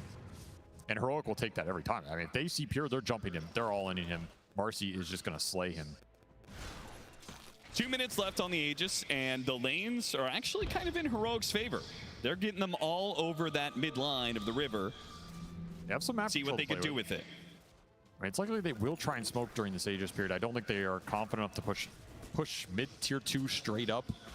That feels a little brazen, given how these fights are going. Whisper trying to catch Analog. He gets him with a blink for it, hits one stun. They need detection. They really want to get this gem back into their favor and should be able to do so. There's just no outrunning this situation. So the gem is back on Heroic's side. That means that they can make these movements without wards or wolves scouting them out as often. That was the easiest gem recovery of their life. Kind of was. Surprised Save was out that far carrying it. Could have given it to GPK or something. I mean, this gem is just so valuable for the wolf scouting. Having confidence about the vision going into the team fight, and you give up pickoffs like this, it's going to lead to objectives for Heroic. They're going to feel a lot more comfortable grouping. This will be a free tier 2 top, as Pure gets a free tier 2 bottom. Santimage picking up the rat action.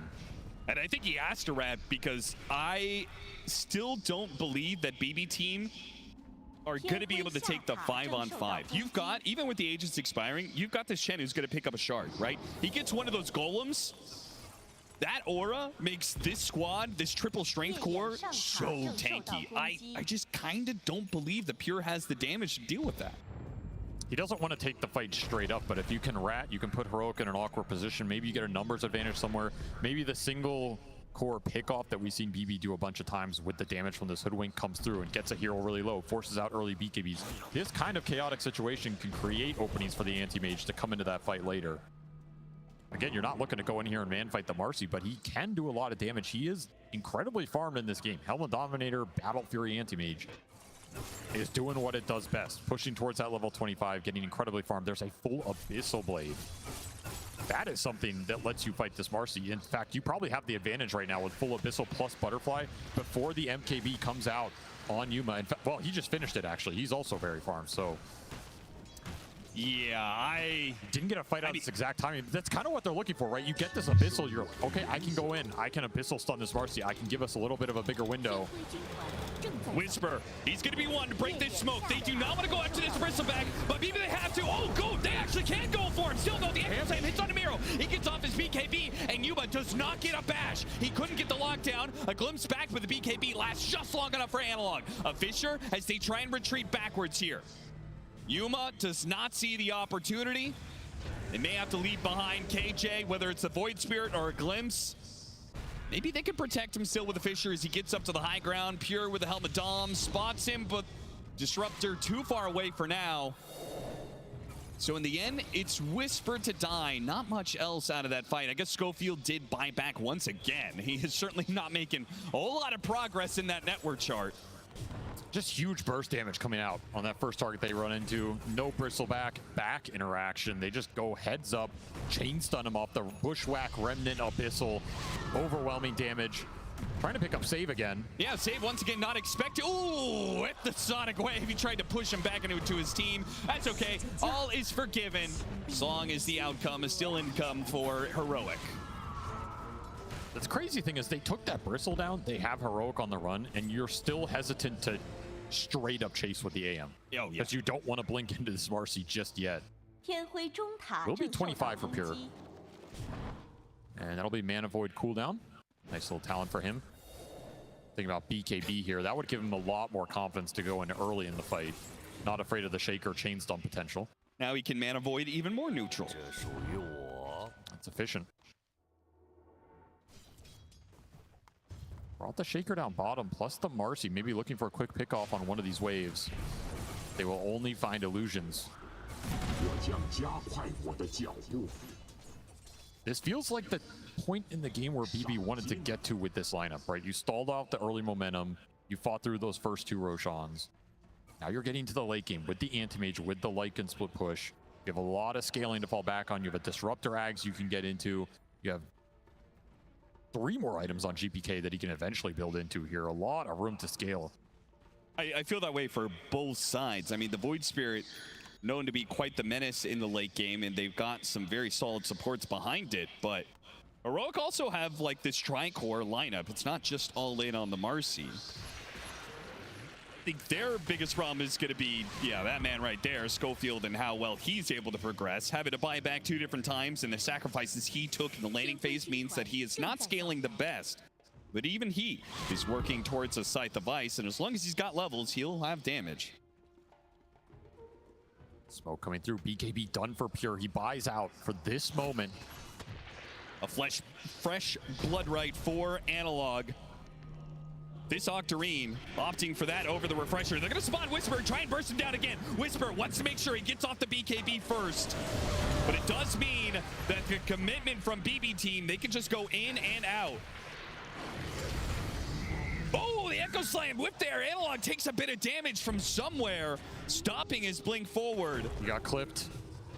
Covers them with the Fishers. Miro. Okay, they managed to get the glimpse back. And all in for the Earthshaker. The Mana Void is ready to go. Pure will use it, puts it to use, brings down the mid laner Heroic. Now Schofield in some trouble, looking for his blink back inside the base. Heroic again losing the fight, but also still limiting their losses to 1 or 2 heroes. These fights, they just are not clean one way or the other. Can see what BB team are trying to do though, right? Go in, get that target, kite the fight out. They threaten the Chen. You have to BKB Lycan. He gets out of there. There's just no clear jumper target for Heroic. If that Echo Slam lands, it could be a very different story. But Analog is really struggling to find the window here. It's just units constantly on him. There's random damage sources. It's not clean. GPK continuing, just trying to get something out of Heroic right now. And Yuma is not a threat without a Basher. Nope. Like this Void Spirit and this Lycan just keep on going into the fight, and there's nothing to control them during their BKBs. You have to get that BKB piercing disable for Yuma. I think there's no other way. You have Hex on the Queen now. I mean, most of the control that Heroic have, especially with the Hex online now, is them initiating. Them finding the first target and letting the Marcy go in on top of that. I don't think we've seen that for probably 20 minutes. I think it's always difficult to do, right? That is one of the advantages that Lycan gives you. 100%. All these Helmadom creeps plus the Wolves, they just always seem to have vision over you. Combine that with the Disruptor. You have to just smoke and jump off the smoke. That's your best chance in this game. This may be the perfect opportunity. BB team very brazen in their attempts. It is going to be interrupted by GPK here, but if they get the jump on the GPK, got him in the Echo Slam. A response from Kataomi. It's not good enough. He got a good static storm, but the BKBs are already out. Pure, he's going to go for Whisper once again. Hits a big mana point. Whisper, not dead yet. He gets a little bit of heals out of the Chen, and he's staying alive for now. Pure, he has to back away. Miro's right in the middle. They all jump in, but Echo Slam, no, it doesn't do much. Pure, he finishes off Analog, but the lock-in, Rod of Atos, and BKB is gone for Miro, and so is his life. 2 cores dead on the side of BB team for the one of Heroic. Heroic had the advantage for Roshan, but now it's switching over to the other side. Oh, God, the shield rune. Right in front of Heroic. The Scythe of Vice doesn't stop the rune grab here, but they do have an nullifier. Oh, what a beautiful bushwhack on a 2. They try and blow up Yuma. Not quite. He blinks after him, hits him with another bash, and finishes him off. Now Whisper, he's up next. Rod of Atos holding back for now, but he's got to blink up. He'll chase after Whisper. And save once again with the bushwhack. A glimpse back, pulling him back to his demise. Here, working him through. A Scythe Device and a buyback. This has to work for Yuma, and he gets it. A monster kill on the enemy. Stops Kataomi as well. And that means Heroic. It was a risk, but it pays off. They have control of the pit. Sick bushwhacks from Save, but BB end up overextending into the Marcy buyback. Not ready for Yuma round 2. And Whisper dealt so much damage to that anti-mage. He bursted him down with the Quills, 11 stacks, 2,000 going into Pure. He just could not survive the physical onslaught. The buyback, I think this is coming too late. Oh, they're committed. Try jumps inside the pin. Can he drag it on? He's got it! GPK! He rips it away from Heroic! And now, it came at a cost. It cost them the buyback. If Yuma dies here, he's in trouble. He got BKB unleashed. Now it's Pure. He's in trouble. Gets off the man to hit by his stun. And Abyssal Blade goes off. A Fisher to try and stop him, but he's away. And now, danger time. BKB not up for Yuma. He's a dead. A dieback. 2 minutes. Heroic kept the fight on without him. With just 1 core to do it. And being hounded by the wolf. Miro chases after them all the way back to their fountain. All the way back if necessary. They will find that 3rd core. And Heroic now on the brink of death. They've been cleaned up all over. And BB team have full control to push as many buildings as they want. What is there to say? One time and time again, this team goes to GPK to make the plays. Absolutely salvaging that team fight, steals the 2nd life away from Yuma, destroys his presence off of the buyback. Will it be enough? The chase down. They pass Cheese over to Pure. It was a beautiful itemization usage. Gives him the strength to keep pushing on, and they just want the game here. As always, Pure has called to end the game. And it's going to be an Earthshaker buyback to try and hold it. Without the Marcy, though, it just feels impossible. No Bristleback buyback available. They simply just do not have the damage. Nothing will stop BB team at this point. Try as he might. He tries to go in with his BKB. They pop the glyph, but it is delaying the inevitable. BB team, they have routed you, they have outfarmed you, and they will take game number 1. What a game 1 it was. These teams are just here to brawl. There's a lot of creep action going around in the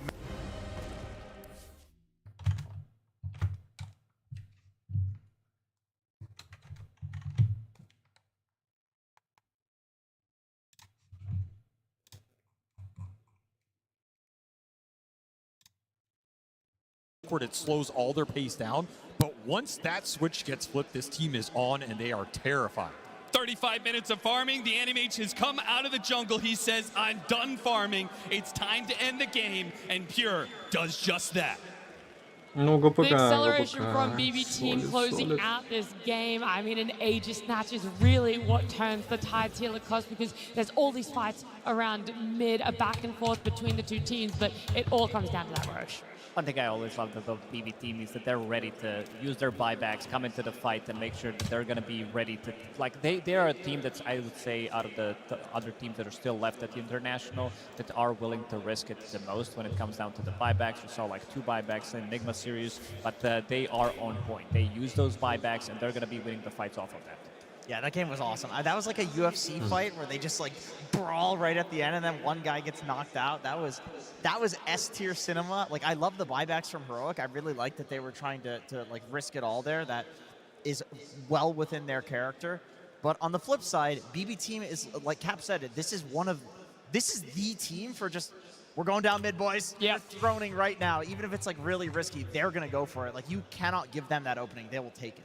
Yeah, I mean, they know exactly when to take it, when it's offered to them. We're going to go towards that earlier part of the game here, though, Lacoste, because there was so much done by this Disruptor to really help out the lanes, to really help Miro, which you said that Lycan was going to be a big question mark in biding the time for this anti-mage lineup. Yeah, and he was throughout the whole game. I think Kataomi understood that top lane wasn't really playable in terms of who he's laning against. He was laning against Bristleback, which is not the lane that they want to play to. They got one early kill relatively early on, but he is ready. This is level 3 Disruptor, 4 minutes in. Kind of leaves Anti-Mage alone in the top lane, gets a really good pick-off, and then moves to the bottom lane 20 seconds after, which is going to be resulting in another good kill. Kataomi was pretty much involved in most of the kills at the early stages of the game. That's why this Disruptor pick, when we talked about it, it gives them so much value. Like, you're trying to get out, Yuma's going to try to go with the rebound, but Disruptor's going to be able to catch him anyway. And the Miero, they needed a good start on him. I think Miero had an insanely good game, and in this type of a matchup, we know that Whisper, he's not the biggest enjoyer of the Lycan. He only has 18 games so far in his professional career on Lycan. The trade that they got, getting this Marcy for Lycan and giving it to Miero, who's one of the better Lycan players in the world, I would say was a big mistake. I mean, the Lycan just made so much space for the AM, right? He could just single-handedly pressure. I think the lanes was like a huge problem. The waves are always pushed out. Lycan's pressuring on a tower. It just makes it very, very difficult for even the Chen to move forward on the map, right? There's this battle going on in the mid lane. The Lycan creeps is in the mid lane. The Chen creeps is in the mid lane. They're both trying to shove up the wave, but it just gave AM so much time to farm after that. Yeah, I agree. I think that's a really interesting thing about the Dom meta in terms of how it's progressed is support's understanding that if they have a safe lane core that is building into Dom, you have these items that give you regen and like health and stats in the lane, so you can actually leave the lane. Like, you can get active. It's the Dom is not just affecting the meta for the cores, it's also very affecting the supports as well. I mean, do you think the matchup actually should go that well? Like, part why the game went.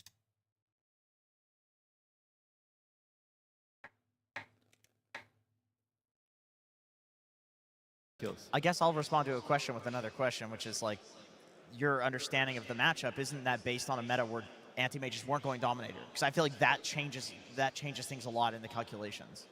Yeah, it just changes so much of the viability of anti-mage. That's been one of the biggest questions about us seeing so many more heroes being picked up in that carry role. What really makes it viable? Something, though, that we weren't really too sure going into this one was if Yuma was going to be showing up today, right? He's been having an amazing series, an amazing performance on the main stage, but for this one on the Marcy, there was a lot of great fights for him, but it was rough to come up against the Lycan in lane, and it required him having to do so much more for the team earlier on. Yeah, he was doing a pretty good amount of work, honestly. Like, he, you know, we talked about the Yuma rotation through the portal, but even going into the early to mid game, he rotates quite a lot. And on Marcy here, like, he needed to be the hero that's going to deal the damage. Earthshaker has some burst. They're waiting on a Blink Dagger for a while. You know, he's got to get in there and do things. And he was active. Like, this was pretty much the only reason that Heroic was able to stabilize this game past the laning stage. A big key factor for them. And then we go into more of team fights, something where people are bringing more of the numbers, because that's something around that Wisdom Rune, right? The 7 and 14 minute, it feels like not everyone's committing the numbers, Lacoste, but when it comes for a big objective like a Roche, that is where you're going to see the first big clash of a 5v5. Yeah, the team fights in general, like anti-mage, he doesn't provide you with much. He's never going to be ready. Pretty much he first joined 35 minutes in and making sure that he has his 6 items. This hero pretty much is never ready. One more. Do you need more time? Yeah, just one more big item. And these are very expensive items that he's buying. You know, he's buying the Butterfly, he's buying Abyssal, BKB. He's never going to be ready. And this is the fight where they're going to pretty much get the perfect initiation. Look at what the GPK is doing. He goes in, gets out, and turns him around with the Remnant, and then ready to join. You can see that Pure, at this point of the game, he has...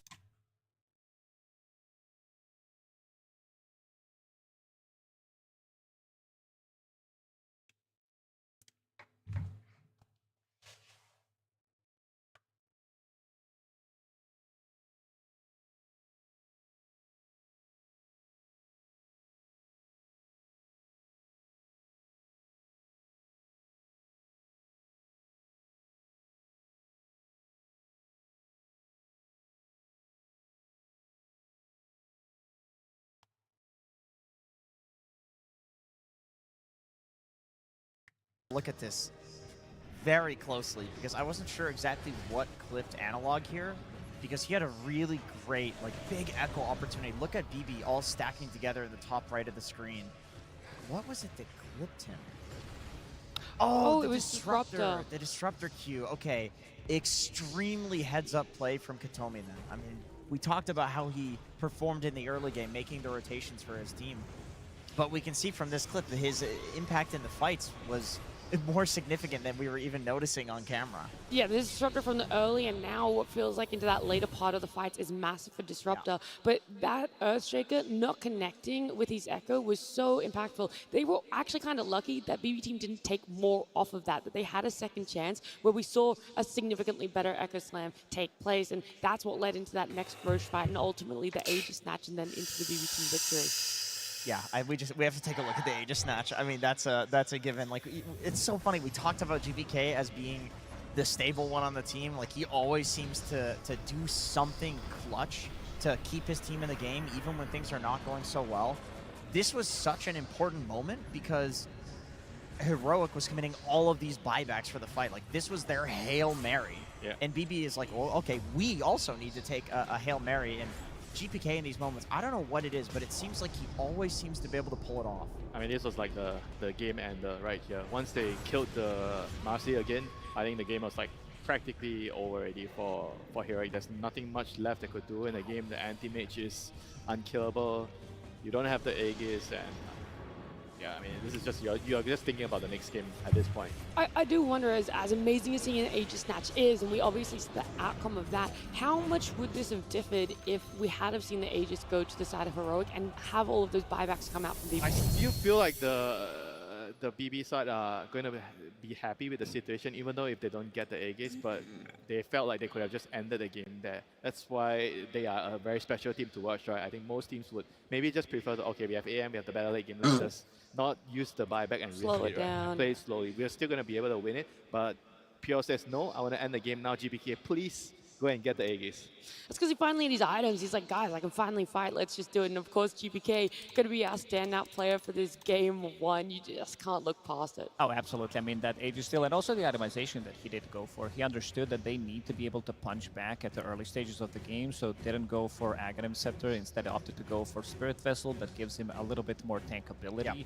Yeah. Gives him extra bit of a damage. Like, once you finish off your Spirit Vessel, once you get to tier 2 neutral items with the Strength Treads, you basically have 2,000 HP. If he didn't steal that Aegis, I would say that Miero, like, he's kind of my MVP because of how well he moves across the map. And this guy, it's pretty much his meta. I think I said it pre-series that this guy enjoys playing these heroes, and they got a very good pick for him. And also understanding how far he can push the limits of his hero with that Wolfpack, getting extra 5 seconds when he gets the kills, and also itemization. Like, this time around, he didn't go for a relatively early shard that we usually see, opted to go for different items, picking up that AC relatively early on, understanding you're playing against Bristleback, you're playing against Marcy, there's going to be a lot of physical damage coming out, so making sure that the whole team is tanky enough. Yeah, we're going to take a look at this game from a different point of view. We're going to head on over to Purge, who's going to give us some more details. Hi, everybody. I know what you're here for. It's about Chen, right? That's why you're here? Yeah, he's one of my favorite heroes sometimes, but something that was really interesting about what King Jungles did this game, he got a completely different facet. Every single Chen player that I've seen grabs the Sagers because it helps them control the early game. But there's little things that are interesting about this early Hellbear. It gives an aura for everybody's attack speed in the early game, and if it dies, it gives your team 120 attack speed. So this means you can actually fight your opponents in the laning stage. And Heroic drafted this knowing that draining the Lycan's mana is not that big of a deal, and instead they can use this Hellbear to fight. If you kill the Hellbear, your heroes attack fast, and so you have to go for hero kills instead, and this allowed them to get a really early first blood here. That big chunk of damage, by the way, was the bodyguard linking these two guys together and save attacking him once. So he got attacked a couple extra times. So early first blood gave them a really nice advantage. Look how strong this facet can be when he fights. He contests the Lotus by himself with his summon, and he uses his third skill on him, which is going to give him and his creep 5 bonus armor. So 2 different heroes actually get zoned by him by himself with that facet, and he offsets the minus armor from Lycan just by casting that third skill. So look at the pressure that they're able to put on Miero on the laning stage. It's actually kind of a miracle that he was able to recover and have such a good game, because this lane pressure that came from this different facet on Chen was huge. And when the wolves come in, you steal one of them, the one you have has 300 more HP, so they basically just took away his first skill and all of his skill points. Great lane pressure there by Heroic. And then how this transition was really interesting here. They used this Ogre to stack. Basically, King Jungles focused a lot on farming because he wanted to buy aura items, like plus armor items, that made them more resistant against the physical damage that was being done. And something really cool about this, about the Chen that got buffed recently, look at this damage for Clap here. He's level 5 and this thing's doing 250 damage. This is his special one that he summons here. So he's basically using this facet to not only win the lane, but also increase his farm speed and counteract his opponent's minus armor. And then he's using his creeps basically just to push out the lane while they go get ready to do stuff, because now he can do this much faster than Helm of the Dominator can. And by pushing these lanes, what it does is set them up for a perfect Roshan. So they basically just stop every single creep from getting in Roshan while they prep to do this, partially using the lane push, because all of those lanes got pushed in really effectively. So everything they send in there to try to kill it gets destroyed, and that's why they were able to take this Aegis before BB Team was able to respond in time. Great use of map control, the summons and all that. It was a shame it didn't work out good enough, but it was some cool new tech that we got to see. I love to see when a hero has so many viable facets, the way that you can play the lane so differently. Of course, we see that Disruptor really helping Miero the Lycan get back into this one, but it's crazy how different of a game it would have been just based off that one Chen facet. Yeah, he's right. I've never seen that one before. I had no idea that the Ursa Creep did 350 damage when you have it maxed out. That's kind of crazy. I mean, obviously it falls off. But for the early game, if you want to farm, you are going to get your auras faster. Yeah, maybe something that people who like to spam Chen might be starting to pick up for themselves. This arena, by the way, is very full. There's a lot of cheers for both the side of BB Team and Heroic. And someone who's down there right now with our fans is, of course, Tsunami. Thank you very much. Yes, indeed. The house is packed here tonight. But as I had mentioned at the very beginning of the day, it is a bit solemn. We have to have eliminations. Such is the nature of competition. And for every single iconic moment we've had in Dota, there's always been a team on the receiving end of it. So I'm sure Eastern European fans, do you remember the $1 Million Dream Coil? S4, Puck. I know, it's tough memories for the Na'Vi fans, but the Alliance fans remember it fondly. Meanwhile, Chinese fans are still haunted by the voice of Seb! And South American fans, yeah, South American fans, we have a lot of these. I mean, there's no TI for South America yet, right? But there's one play that is still in our hearts. Allow me to set the stage, Tsunami. All right. TI-11. There's the howl. TI-11, Singapore. The smell of chili crab in the air. And, more importantly, hope. For Thunder Awaken has made us the farthest they've ever done at a TI. That's it. Liquid, one of the best teams in the world, fighting in the lower bracket, literally for their life. Last game of the best of 3. Income Sacred gets the black hole, Pango inside of it, 1 HP. 1 HP, and every single South American fan skipped a beat as they saw the Pangolier roll away infested by the life stealer of Mickey. All hearts broken, many Liquid fans would cheer, but Thunder awaken, and all of Peru will forever remember this day. But that's what they are, resilient. We are the 1 HP warriors. We're the ones that survive. We're the ones that make it through. One game loss means nothing. Heroic can do it this time. Let's go! If there's one team that's going to benefit from a crowd bomb, it's Heroic. These guys have looked fantastic when they've been on that verge of elimination. They've got to be more comfortable, right? And I think hearing all those cheers out there from their fans, that's what's going to bring them that energy. I'm hoping they've had the time to really put their heads in the right space here, Lacrosse. Think about it and come back and be more chaotic than ever. Make sure that we're seeing what South America is really made of. Oh, for sure. I think this team comes in very well prepared. They have like double coaches that are working quite a lot. Like it's always nice to see from and hear from them because they always give good insights. They're not afraid to show it to the rest of us. But I think a lot of teams that are still in the tournament have hidden strategies, and I want to see something else that is going to come out from Heroic because this one I really didn't feel that much coming out from this Queen of Pain. Yeah. I feel like there's been a good flex that they kept until the end. Even like the damage numbers, if you look at it, I believe he dealt 17,000 damage on Quap, pretty similar to Earthshaker, but something was just not clicking. I want to see Schofield on a bit of a different hero, something that can be more annoying. Even Queen of Pain, she does have a Blink Dagger, but some of these melee position 4s that he really excels playing at, Clockworker, Tuska, I want to see them on heroes like that, something that can buy time, something that can relieve pressure off his mid lane, something that can have a greater impact. To me, yeah, it's not chaotic enough. It doesn't create enough space on the map. And honestly, I thought Queen of Pain was completely imba about like 2-3 weeks ago, but the meta has changed so much since the road to TI. There's people building all of these DOMs. You know, Lycan is very popular. Like tons of summon heroes. I don't think Queen of Pain is that good anymore. Is that because of those items you're saying that Queen of Pain has kind of fallen off? I think but you also have to look at the reason, right? Why did they want the Queen of Pain there? Because they wanted a hero that could be moved around, flex, and confuse their opponents. But I think they didn't really count for the anti-mage at the end. Or maybe they did, and they figured that, oh, we could just do the co-op support, but it didn't work out. Because for their lineup to work, they really need to get away with like some sort of early game advantage so they can snowball. Yeah. But they just didn't do it in the game. It felt like it was leading up to that for the support Queen of Pain, but we see double buybacks throughout the duration of this game, and I think that's going to slow. It doesn't matter what hero you play, that's going to be Schofield's going to do that regardless, no matter what hero he's playing. Okay, all right. You know, maybe I'm a little bit misguided on that one.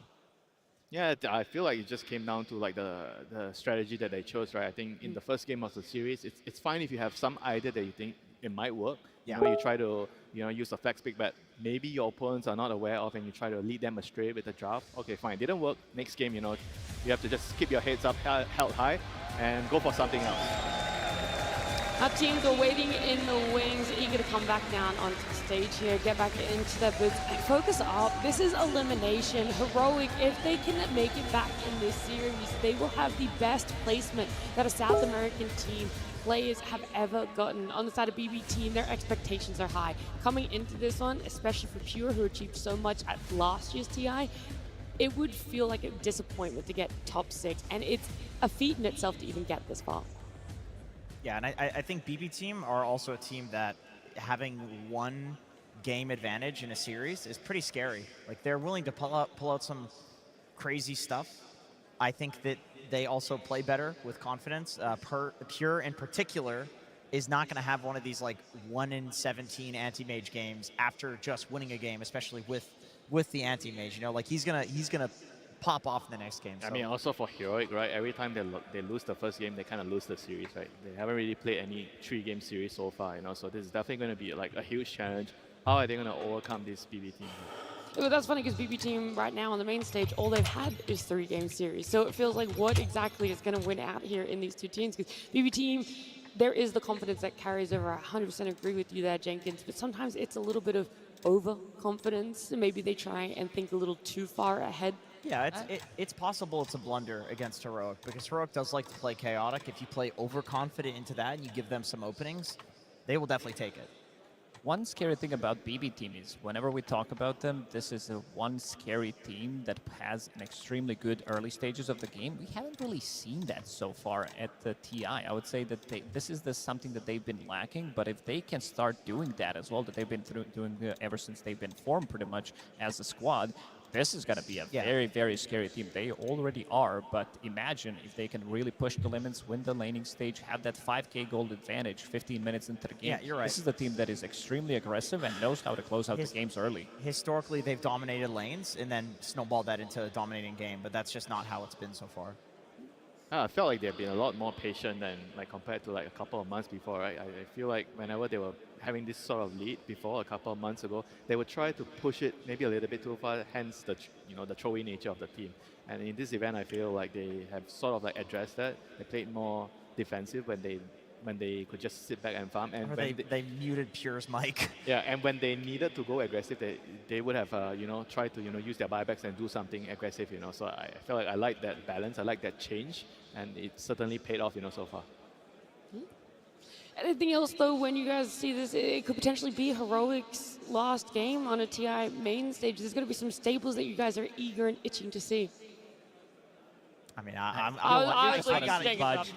you're dangling it in front of me. I want to see the Pudge if that can come out. Like, I would love to see an early phase Meepo. It wouldn't even surprise me if BB is expecting this and that they first phase ban like these cheesy specialty heroes. I feel like Heroic backs against the wall. Like, they're going to take risks that we have not seen before, because this is them right about to be eliminated. Yeah, if they have to play like a normal game, I think it's going to be difficult for them. They have to throw things off the balance and try to surprise them. Just first pick the Meepo. Just whip it out.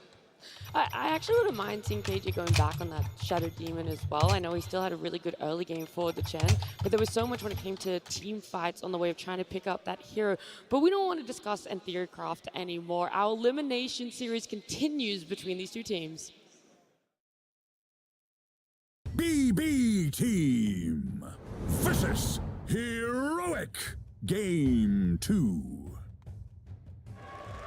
With BB Team up one game, they're feeling confident. They're in a good position. Our draft has already begun, and the bans and first picks coming out already, where we're going to see a Nature's Prophet for the side of BB. And of course, here we have an Earthshaker for the side of Heroic. They're going back for it. They feel like they've not lost confidence in it.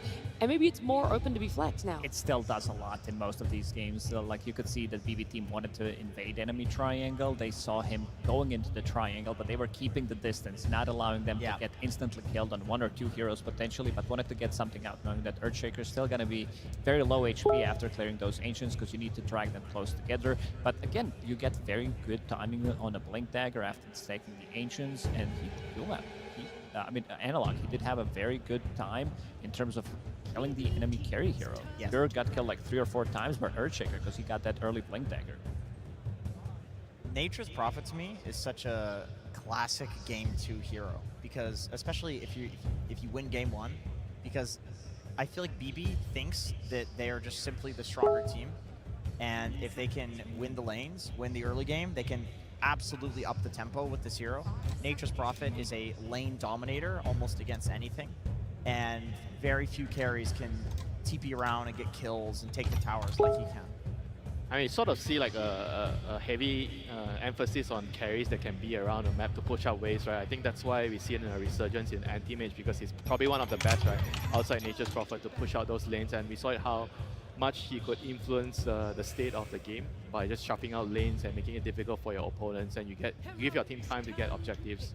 This is very interesting, the bans that just happened, seeing that they are banning out Spectre, which means that this Nature's Prophet is definitely going to be a core. So far, BB team didn't have much success with it. They only played it once, they lost that game, and Nature's Prophet at main stage TI also didn't win a single game. He's been played 5 times, didn't find much success. I think the nerfs that did happen also are not in his favor. And now you're going to be playing into Earthshaker, into Clockwork. These are two very difficult matchups for you, allowing you to get on top of him, having multiple stuns. So he needs to do a lot. Even though he builds into Hurricane Pike, he builds into a BKB, still not an easy matchup by any means. Yeah. If it is going on Pure, I am also wondering about how susceptible it is in that early laning phase, because that has been the biggest weakness so far for Pure, is how punishable is this Nature's Prophet in that first 10 minutes.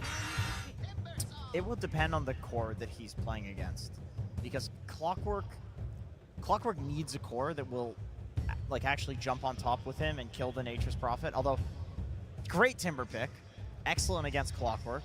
High strength hero, excellent against Earthshaker, high strength hero. 0% win rate though in the main stage. Yeah, but why are they showing here right now? That's like the question, right? Like, if they wanted a hero like Timber, wouldn't he be better at 18? Unless there's something that's going on here, you know, like maybe one of the heroes. I think this is a statement from BB Team. They are picking a hero that has 0% win rate on main stage and 0% win rate, 0 out of 8 games, road to TI playoffs and main why, stage combined. the reason I'm confused is because they chose to ban the Puck, right? So they seem to think that the Earthshaker is not going to be mid. And now they're picking Timber, I presume, against the Earthshaker, which he wants to go mid against the Shaker. That's what I find a little bit confusing here. I mean, one argument is Nero is level 30 Timber. It's easy to talk about, you know, the Amars of the world and forget that Nero is, like, he came onto the scene playing Timbersaw every single game. So maybe it's just a confidence thing. I also think it blocks Meepo a little bit. You don't feel as good playing Meepo into this, and I think Heroic could maybe bang it out here. We'll see. I mean, they have last pick, so they could look to get it there, but it's not going to make it through the second phase ban, or the third phase bans. No, I don't think so at all. That's something that everyone's very cautious of about letting them get their hands on. A Bane here as well for BB Team. Kataomi's done wonders when it's been picked up. That's something that gave them success so far on this main stage as well, is when he's on that hero.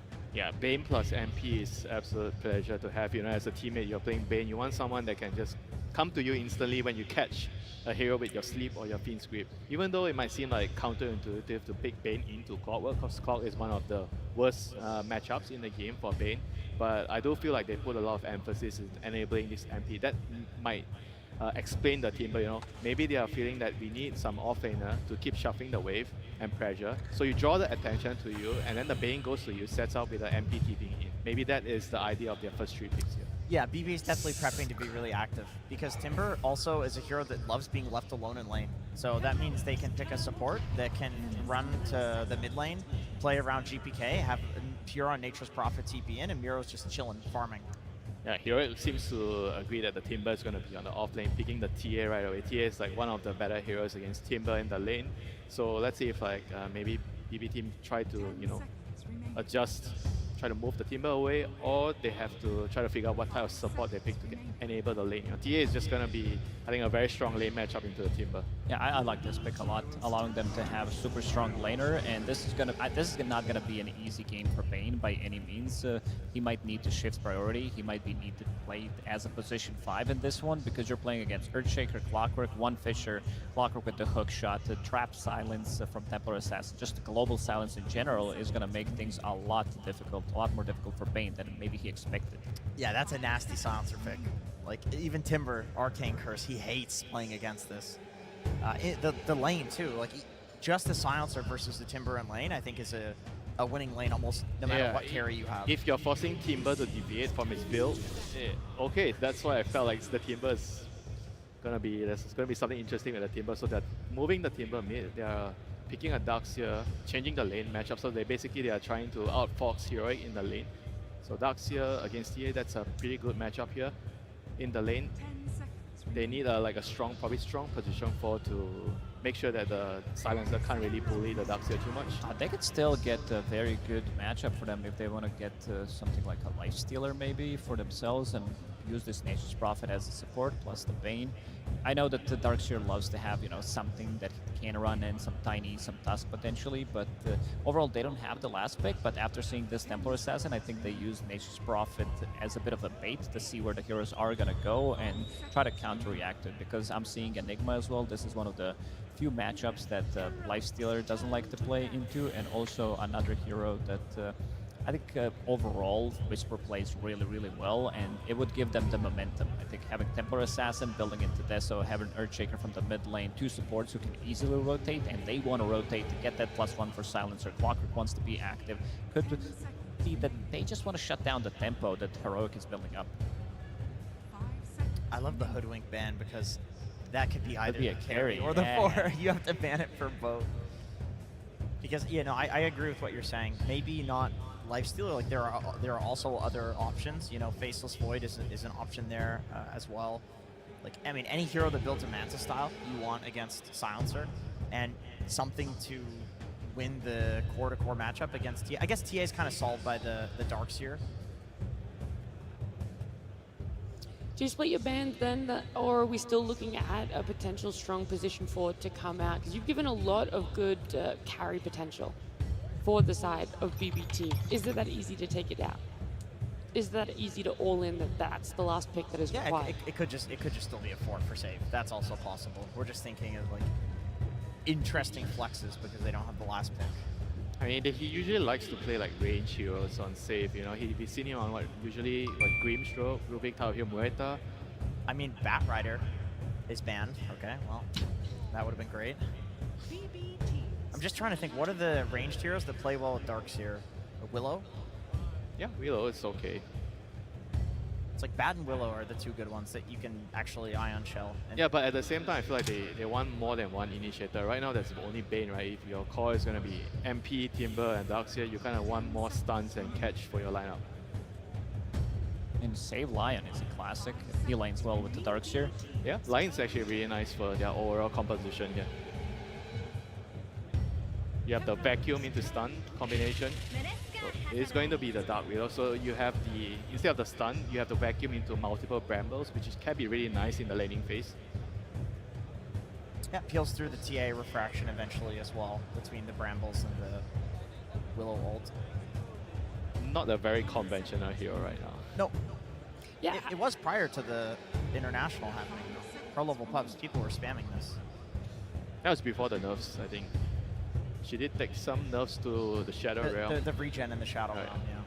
Doesn't feel as broken as it did before. So what is she offering in the lane? Because you guys said that needed to be something that was really going to help the Dark She's a pretty strong laner at level 1. One of the best level 1 heroes. I was wondering where this hero's been. The mid Leshrac, it deals so much damage. The Link Dagger, you just jump in, suicide. It's like, I'm going to kill you or you're going to kill me, or maybe both. Oh, they definitely upgraded the draft from the previous game. This draft kind of plays itself out. You're never going to be lacking damage. You have enough stuns. You have a global presence. You have very good scaling. You have heroes that come online super fast. Lashrak going for the Blink Dagger. You have Templar Assassin with your Dragonlance Deso. So it does feel like they're going to be ready relatively early on to be able to punch back against what BB Team is bringing in this one. What I love is that they have 3 extremely high burst cores with a silencer. Like, if they cover a jump with the silence, they will kill like 2 or 3 heroes potentially. This is very strong. I think the pipe timing for Miro on Darkseer will be very important. Like the pipe in Crimson aura timing. Yeah, they have to make sure whenever the silencer global comes out and with the Earthshaker jumping, they need to survive that initial burst. If they can actually do that and make the fights drag out, then it'll be really good for the Timber and Darkseer. But overall, I feel like execution-wise, it's a lot easier for Heroic here. Yeah. I feel like their team fights are just pretty straightforward. Laning phase also pretty straightforward. They're very, very solid lanes. So I think we are actually going to see a game 3 here. Winter, I feel like you've changed your viewpoint. You went from not sure if Heroic were going to be able to bounce back in the series to loving exactly what they're bringing in game number 2. Yeah, you gotta love if someone gives you something you like to see, you know? What do you love so much about this one, Lacoste? I like that they are shutting down the cores as well. I feel like with the picks that they do have, it gives them a lot of momentum as well. And BB Team, they are picking heroes with very low win rate. These heroes are low win rate or have no win rate whatsoever for a good reason. Nature's Prophet didn't win on the main stage. Neversaw didn't win a single game. And they're really trying to push the limits. This is also a bit of a test. If they are going to be managing to win this one, it's also a bit of a statement for the rest of the teams that are still left in the tournament. Yeah, I like that you're bringing up those statistics. It hasn't been working for other teams on at least 2 of their cores on the side of BB Team. And so I feel like we need some answers exactly what that coach and how this draft is going to play out. And I can make that happen. And that, yes, I am joined by Bulk of BB Team, where I do have some questions about your draft. Timbersaw gets picked up. I don't know if you know this, 0% win rate in this tournament. It has been picked 8 times so far. Why do you like it? Тимберсона на этом турнире выбрали уже 8 раз, но у него винрейт 0%. Почему вы продолжаете его выбирать? Мы захотели исправить эту ситуацию и поправить этот винрейт. We wanted to fix that win rate. No more 0% win rate after this game. Makes sense to me. Last game, I asked Cafs if he was afraid of your last pick anti-mage. He said no. Are you afraid of the analog last pick Leshrac? В интервью тренера после прошлого пика он сказал, что он не боится вашего антимага. Боитесь ли вы их Лешрака? Нет. No. I'm sorry, I didn't get that. What was it again? Нет. No. No. Oh, no, that's what it was. I see. Well, then, let's see if it happens in this game number 2. Good luck, Bulk. And luck may be needed here. It seemed like the panel liked the changes that Heroic made to their draft. I personally like to see that Wisp.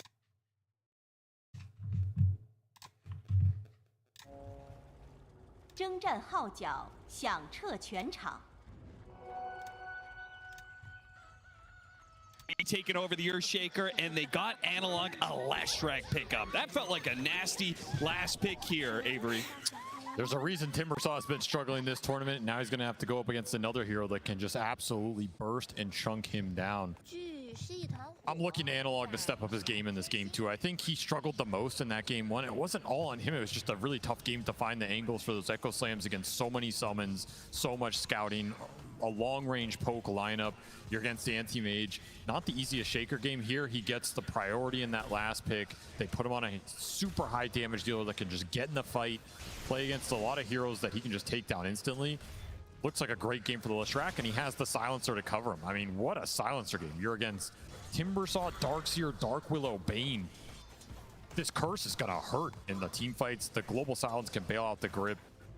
Looking at those 2 heroes for Heroic to have big games here in game 2 and force this into a game 3. And if you're BB Team, as the panel mentioned, you are trying to play some heroes that have not been too successful so far. Doesn't mean they can't work here, but they have been struggling. Save in some trouble. Already used the Shadow Realm. Unless he could juke through the trees, he is gone. That's going to be first blood to Yuma. And that is quite the boon because the off lanes on both sides are suffering. Schofield will end up going down. Both supports will die, but it's Heroic who walk away with the extra bounty in first blood. And there's some money tree action going on. Wait, Nature's Prophet looking for the gold bags. Not a facet we see a lot, if at all. But if you start snowballing with it, it's definitely a little extra income. I did not have this on my TI bingo card. No, I didn't either. I do remember that it was so bad they had to buff it up. But it seemed like it's still, the numbers still weren't quite right. I guess in this matchup, it does kind of look like a free lane for them. So if you don't need the extra lane sustain out of the heal, why not, right? It's a double range matchup against a double melee matchup. Like, surely you should win this scot-free. Oh, vacuum pull back in, trying to go for KJ Fairy Fire. Ooh, he walks back into the Ion Shell and will be run down and saved. He's already healed up enough. Refraction from Yuma is quickly burned through, and he'll have to back away. No rebuttal here. Schofield, meanwhile, a Fairy Fire of his own is going to be popped to stay alive. This double melee offlane's really suffering against the double range, plus the presence from this Furion. Look towards Pure to have a big game for BB Team. He can set the pace, he can drive tempo around the map, he can TP into all these plays, give you the extra gold off the money tree sprouts. Those can go either way too, you know, anybody can pick up those bags, so you really want to snowball off this facet if you can. True. At least have some bigger presence in the earlier team fighting. Particularly if the other lanes are going to be a struggle. This Darkseer lane is not going the best for BB Team. And Yuma has had an incredible start on this TA. Despite some of the early skirmishing going both ways, he's absolutely free farming down there. And they picked up the early kill. So it's going to be another strong laning phase for Heroic. The Leshrac's going to free farm. The TA is pretty much going to free farm down there. And if they can get something out of this double melee off lane, it's another really good start to a game where they can pick up the pace. Be very interesting to see who rotates supports into mid lane first in this game as well, because you are really eyeing these 6 and 8 minute power runes, and this is an explosive matchup. Start taking some of these later points in Edict, just so much damage on isolated targets fighting for those runes, or if you get an early haste or arcane, Leshrac can be devastating with it. And frankly, if the Earthshaker is already kind of struggling, and he can maybe do some Fisher shenanigans to pull the lane back, why not move the Clockwork, say, into this mid lane and try and help the Lesh win that matchup? I think Schofield has the most freedom here, decide what he wants to do, trying to deny the water rune. Miro chased down. The teleport will be canceled. A little bit surprising there. They were a bit low. Schofield brought low by the Nightmare. Katomi continues to menace this opposing support. He just cannot seem to use his cogs effectively at all. Every single time he tries to go for the cog hit, he just gets nightmared and hit a whole bunch. Getting outplayed in this early game. Will at least deny the water rune out from GPK. It's a little minor win on that mid lane. That was his goal here, but another slow start for Schofield. And once more have to make it up, and this is not a game where you're going to get a huge amount of stacks up with this Clockwork and be able to fall back on that. You have to find some action around the map. Action continuing in this lane. KJ not respecting the Shadow Realm Ion Shell combination. Maybe Yuma can, if he gets the kill on the core, it will all be worth it. But it's taking a lot of time off of lane. He still hasn't got to put the treads pick up. That'll help give him some extra movement speed to get the kill, and he does not get caught in the brambles. Perfectly manages his way through. Whisper alone in lane, does not die. He still had some stick charges and a Lotus to burn through. Third kill on this lane for Heroic, and a lot of solo experience going into the TA. Honestly, I think KJ, he's more than happy with that exchange. His TA is going to be ginormous. Already almost level 5. Level 6 on the Leshrac mid as well. I mean, it's Whisper being sacrificed up here a little bit, but this lane was going to be the toughest lane no matter what. You pick these heroes for the mid game, not their laning prowess. You just have to survive through it here.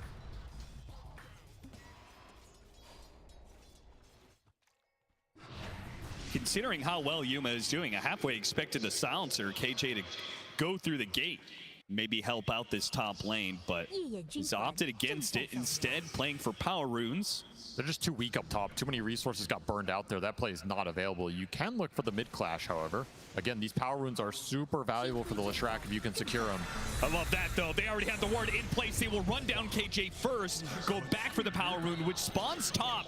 Works out well for them. Analog would have gotten it otherwise, but instead, Katomi gets an amp damage, and he's going to pull the Leshrac underneath the tower. Now it's going to be the Clockwork, who wakes up that Leshrac. Leshrac going back in with a dive-ball key, doing massive damage onto Katomi. One kill and trying to get out. No stuns left. Save has already blown everything there, so Analog will be able to get away. Support for support trade-off. Money bags collected for Pure. He's happy about that. Analog, did he overstep into the river? He certainly did. Not having dive ball getting, he's in trouble. Sounds goes out though, and now GPK is the one who has overextended himself. Analog, he'll tick out. Analog didn't have to run forward. KJ will collect that kill. GPK offering a respectful tip to KJ for the rotation. It's just such a good silencer game. They got it really late in this draft. He has great core matchups, great heroes to punish with the curse, and a great target for that global silence later. I expect a big game from King Jungles here. Pure feeling the heat of a Yuma rotation. Rocket Flare gives a little assist. But yeah, a bit too late. If it had caught him as Pure ducked away into the trees, maybe they could have killed it, but now Whisper has been baited to go for that Pure kill. Templar Assassin can't jump into this, not with GPK. Timbersaw showing. Analog still going to show up, though. He is so strong right now. He's going straight to Pure. That's a guaranteed kill. What else can you get out of this one? GPK tries to pick up a Yuma real quick. The refraction, blocking the damage, and missed the Timber Chain. Meanwhile, Analog, oh, he cuts him down with that long-range chakram. The Facet comes through in the clutch for GPK, and he still has plenty of mana to work with. No more diabolic eating, so GPK has free reign of things. A triple kill for him. That's the kind of fight you wish you had that silencer involved in a little bit more. 3 points in curse. He could do some serious damage to GPK in these skirmishes. He thought he was going to get involved there. Instead, Nightmare pulled into the chakram.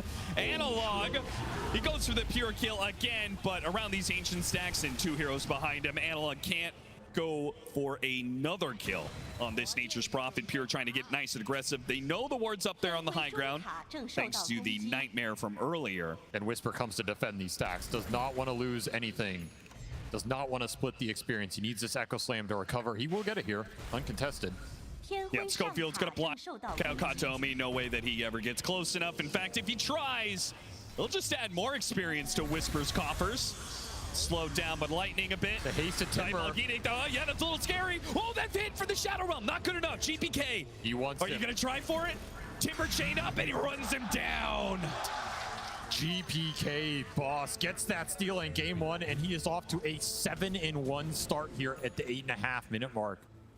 Just pure destruction coming out from this mid laner right now, who is on a warpath in this tournament, man. Yeah, is there any doubt? He has to be the team, the player that is carrying his team the most in this tournament. He is MVP in my mind right now. BB team are not here without his plays on the main stage. He'll have to go back to heal, but man, what a start for him.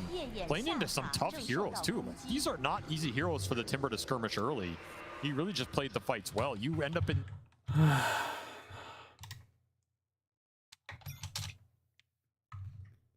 not the easiest Timbersaw game in my...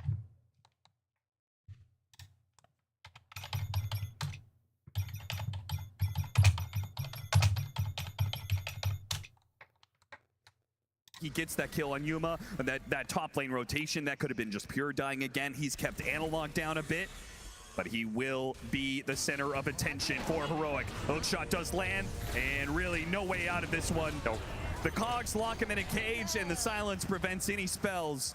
Analog, he knows that he's going to have to stay one step ahead of this Timbersaw if they want to push this to a game 3. And these smoke plays are so strong. They're not going to have a lack of damage like we saw in that game 1 where Fisher that play block got off? turned around. Not needed. Whisper already has his blink dagger. He gets in front of Katomi, and they chain the stuns for another kill into Analog.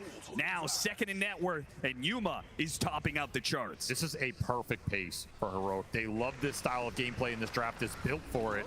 You just showed so many heroes, though. Yuma, he's left alone in this bottom lane and run down by a simple 1-2 punch of a Miro wall and save with the Bedlam. That is going to cost Heroic a decent amount. Gotta respect this Helm creep with the Darkseer Ion Shell and the potential Vax Stomp that could come out. It's been a while since we've seen this combination, but it'll be live in this game. And all that space that the Timbersaw created allowed Miro to catch back up. He was doing farming. He was doing big stacks in the jungle. So this Darkseer is absolutely back in this game. They're trying to pick up the pace themselves. Quell and Blade pick up, but the creep is on top of him with the Ion Shell. Echo Santos go out. If they can trade this out to get the kill on Pure, it'd be massive. Whisper doesn't have enough damage by himself. Oh, what a Cox hit! A Sprout over to the other side, and Chan Totem to stop him, though. And Pure, he's dead. As aggressive he's tried to be, multiple of these rotations have resulted in his death, and Whisper is taunting him all the way to the grave. You got to have some respect for BB team. They went in this game, and they're trying to play Heroic style of Dota. They are just taking the clash, just getting aggressive, but this is a terrifying team to play this fast against because they'll take it to you every single time. I mean, these are some of the best skirmishers in the world. Schofield in his element right now. Smoke breaking, Schofield. He'll just wait it out. GPK runs right into that brick wall. Now try and smoke the supports around. Tower goes down. Scan still hits on that hill. They're looking for a bigger core target in the jungle. They want Yuma right now with this grip. Is this two-man squad good enough, though? They land the grip. They're going to try it all in. They got him. And long-range hook shot. The grip is stopped, but the burst damage is still there. Now Schofield, big whirling death hit underneath the tier 2 tower. Cogs on cooldown, but BB team, they'll respect what Heroic have to offer. Backing away from the cliff and the multi-shot of the tower, not worth the risk for a simple support. First part of that smoke did not succeed up the high ground, but they get the nice flank. Yuma just not expecting 2 supports to be taking him down, but Wrath of Nature gives you that extra damage on all these plays. There, however, is the Blink Dagger for the Leshrac, and this is when this hero becomes the scariest hero on the map. You pop the Edict, you blink on anybody, they're just gone. It's way too much damage for an isolated target. Expect a quick smoke out from Heroic. Still have that global silence to back him up too. So if you go in super aggressive as Analog, you can take that kind of fight. You can rely on KJ to bail you out of a really tough situation or some grip deep in the formation. Did he have that global for the Fiend's grip on Yuma earlier? I have to imagine if you did have it, right? You would have popped it, right? It's true. We have not seen it used. Maybe Yuma expected he was going to get some sort of bailout here, but let's hope that global silence is put to better use here. This is the same smoke path. They scanned it, and they have this ward still on the high ground. Their sentry in range never killed it.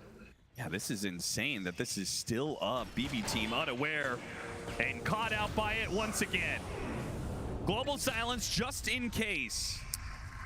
I think that was a little wasted global there, but yeah, that did not feel necessary at all. They had that kill guaranteed.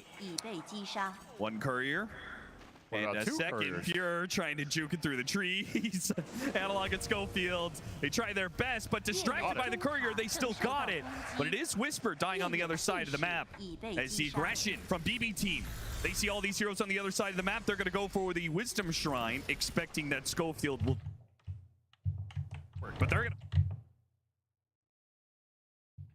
go for the Wisdom Shrine, gets the quick kill on the support. Can he get to the Wisdom Shrine in time? He opts for the stun. He does not want to go into melee range of this GPK Timbersaw that has been menacing the map the entire time. He takes the experience and makes a run for it. Hook shot in 7 seconds here. Save, he knows, I think he's given up his life to block the pass. Miro, he's run down by the dodgeball. He thinks that TP is not going to work for him. One more. And it's GPK, the only man perhaps who can make it out. Schofield spots him. Oh, that hook shot.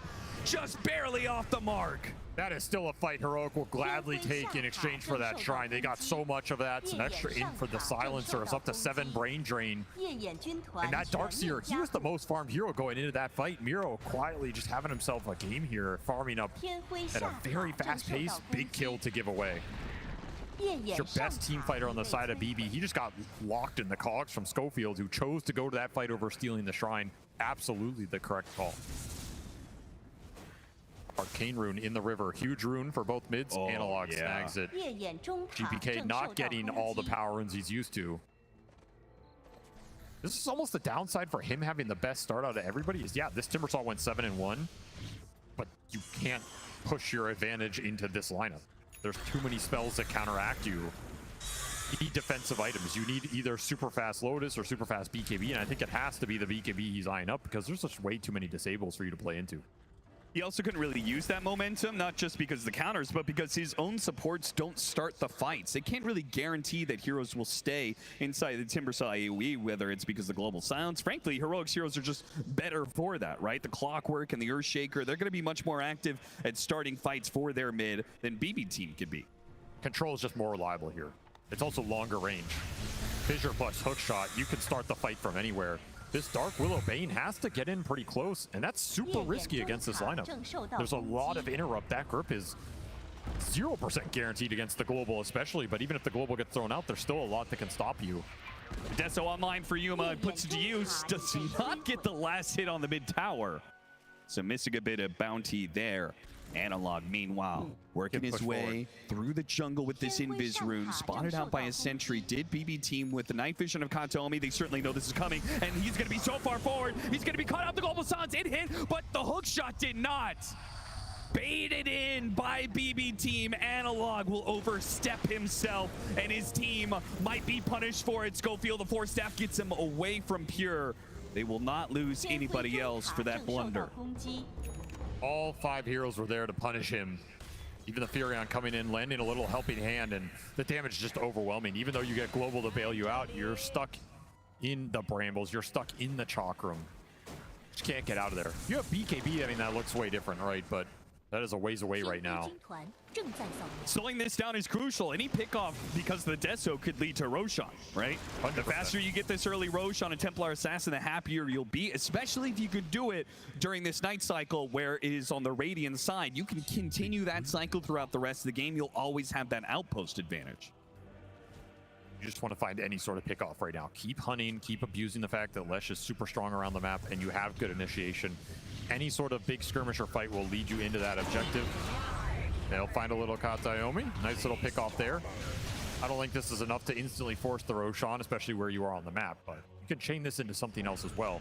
And you look at the vision right now, you would love to get some deep vision on Dire's side of the map if you are Heroic. The more information you can get of where BB team are sending their heroes, the faster you can set these plays up. Pipe complete for the Darkseer. BB teams... Pure almost just TP'd into Analog up top. But they actually had a dire ward on that camp, so they saw him. Oh, so he was teleporting to the ancient camp, and then about to go in there and farm. It would have been instant death. Nice defensive ops, saves Pure's life. It does. Now that's the sort of pickoff that could have led to a Roshan scenario, but as it stands, Heroic, with the team fight item complete of the pipe, can't just force this. The game is beginning to slow down. A very strong pipe game. The TA is your one solution to that pipe, but the TA is also not the hero that wants to go in and just be in the middle of all the ion shells, the brambles, the Dark Willow, Chakram damage. Like, it's a little overwhelming for Yuma right now. Until you have BKB, that refraction isn't going to last long. Just going to say, there's a lot of heroes who are going to want an early BKB in this game just so you can take the fights with confidence and ignore a lot of the damage coming out from both lineups, because both lineups are going to struggle against early BKBs here. You're negating a lot of control and a lot of spell damage. Huge amount of survivability to come out. Both teams playing a little scared right now. Clumped on the map. Again, there's just a lack of deep vision on either side of the map. You see how many sentries were spammed through these jungles. Yeah, it's ridiculous right now. It is. It's just both teams are kind of playing blind, looking for the next objective, which will be this Tormentor up top. BB camping it. They're a little early to the party, but... I mean, better to be early than late. 100%. That's what it feels like Heroic's going to be. Are they not... Do you feel like they're at a disadvantage for contesting BB team? I don't think so either. I'm surprised they're playing so passive right now, but as we say that, both teams are going to go for their own smokes. Not going to be not going to be surprised on a Tormentor. Instead, they will clash inside the dire jungle where BB team do have the ward advantage, but the initiation, it's going to be jumped onto the dark side with the global sounds over the top. 2 are wiped off the face of the earth, and now Heroic want more. Can they get that? Whisper, he's going to chase after him here. The silence wearing out. GPK, he gets the Timber Chain out of there, and Heroic call it quits. Good enough for them, I think, to do the Tormentor. Gotta take it away right now. This area is entirely Dire's vision control. So you win fights here, it's super nice. Get a chance to D-Ward, get a chance to take that objective, save. Wants to get something going. Good Force Staff. I mean, this early Force Staff picker has done wonders for GPK. Hey, though, he was pulled in by this, and there's too many stuns. Overreaching, trying to find a little opening and install this objective up. You end up paying even more of a price. The damage is overwhelming from this lineup right now. There is just no way to take an easy fight if Heroic are the ones jumping you. And that was a very fast hook shot Cogs, very fast blinking from Yuma. They have so much confidence to go in with their cores before all these BKBs are out because they have the global silence to back them up, whereas BB team do not. And this jetpack could actually do a lot of work for Schofield. Helps him get out of Sprout, will help him find some of these supports, and maybe even the Nature's Prophet as he's been ratting around the map. BB team going to play to try and take this Wisdom Shrine. This is a crazy play. Schofield, he'll be Fiend's Grip right off the start. Still gets it. He still gets the Shrine. He will die. That's going to be triple ultimates used to kill this Clockwork. I think Heroic's perfectly fine with that. If they can dodge fights when Global's on cooldown, that's the MO. And that's why BB team were getting aggressive. They want to fight when the Global's on cooldown. Massive opening for them. But we're just seeing, just dodge them on this cooldown, and then you can regroup. When you have it up, you should have BKBs by then too. So I say that, and Yuma opting for Daedalus instead, just wants more damage. Feels like the Global will cover him enough, especially with his other cores going in besides him. There is a trade-off. I can see both sides of this, but do you believe this is the right item choice for him? Honestly, yeah, the way these fights are going, I think if you get the BKB on the Lesh, he can go in, the Shaker can go in, you have the clock to create space. The grip should automatically be canceled every fight. You're not too worried about that. I think just ramping the damage faster here is going to be amazing, especially if you get an Aegis on this TA. That's when it will pay off, right? If you get 2 lives on Yuma and he went this Daedalus over the BKB, he is going to be an absolute beast in the fight. It's a very scary item for BB to play against because they just don't have the physical mitigation right now. You don't have like a Shiva's on Timber. You don't have an AC on this Furion. You can dice these heroes up. GPK backs out right as Heroic. No, the Echo Slam starts things off and he's gone. Too easy. If they have the Earthshaker and the Leshrac on one target, it doesn't matter who it is. Schofield finds the extra. He's going to jetpack, keep the vision on save, and eventually these Blink Daggers should catch up to him. There's the Fisher. And a Shadow Realm trying to dodge. They're actually maybe thinking about fighting this one. Miro's going to try and TP in. This is a little crazy, though. They still have the global silence. Yeah, what is he doing? And now Miro's in the middle of no man's land with nobody to help him. He tries to go for his own wall. Dead again. BB team, what is going on? They're bleeding out hero after hero in fights that should just be simple pickoffs. That is a massive blunder. You're going to feed some heroes away while Roche is on this side of the map. That is an instant draw for Heroic. They will claim this objective, and that is why this Daedalus build is going to pay off. Yuma, he knows they're stronger right now. He knows they can win the fights into the Roshan, pick the Aegis up, scale the damage. Way too fast for BB Team's lineup right now. They are now in a position where they have to find a way to stabilize this map, slow this game down, get the split push going, get some pickoffs going. That's 8 Deso charges on a minted Daedalus Templar Assassin at the 24-minute mark. That is not a hero you want to run into right now. It's just baiting the rune. This Lesh pick has been nasty this game. 9-2 for Analog. He's absolutely struck back, and there's just no clear answers to it in the short term. Now, you could maybe outscale it with Furion in the ultra late, but with Global to protect him against the limited control you have, I don't see anybody taking down Analog early in these fights now that he has BKB. And if he gets more items here, he just becomes an absolute god. I mean, you're looking at that Sanjin Yash, you're looking at Shiva's guard. You're going to prevent a lot of the physical coming out from Pure. This Disco Pony dancing it up here. He's getting strong, and BB Team are forced to concede parts of the map. Something you never want to hear if you've got a Nature's Prophet carry on your team. You have your aura timing right now. That was Greaves done on Miro. He has Greaves plus the pipe. I just don't think Pure, he's willing to fight against an Aegis, especially without his BKB. Oh, no way. He needs another 750 for that. But even then, you're still not winning this man fight. Yeah. So you still have to find a solution to Heroic's team fight. Or just continue to rat the game out. And if you're Heroic, you would now have options because of that team fight dominance. You can leave Yuma alone with this Aegis. He's not going to be a target they go for. You can let him push. You can look for the smoke gank across the map. You can try and hunt the Furion. You can also just force the high ground and make BB come back. That doesn't mean you have to commit to that high ground, but you can get a lot of information off this and then go for that same smoke play. You have so much catch between the clock and the shaker. These kind of moves are easy. Yeah, you still have this tier 1 mid.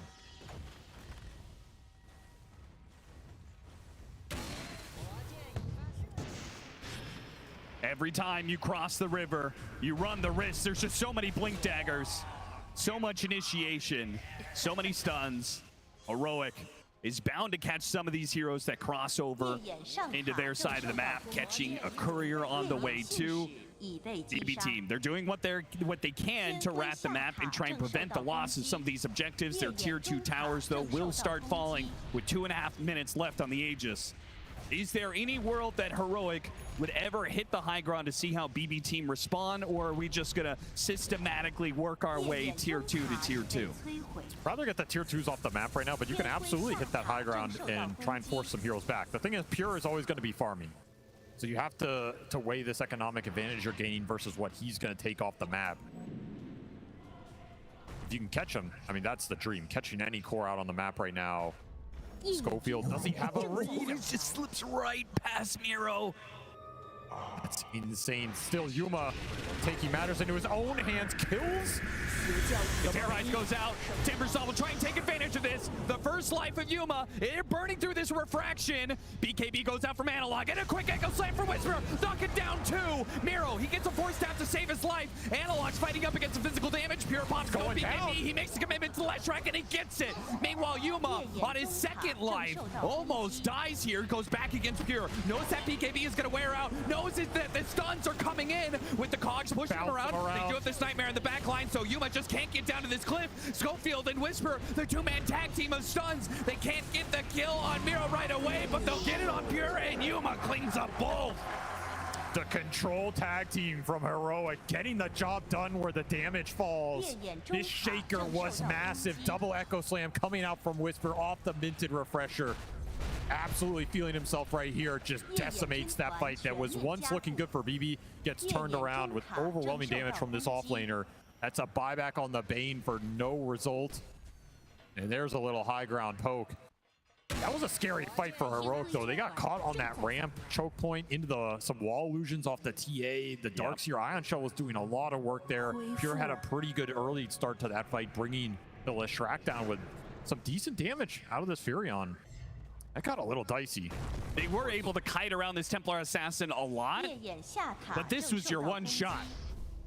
This was where Yuma was maybe a bit out of position and doesn't have that BKB.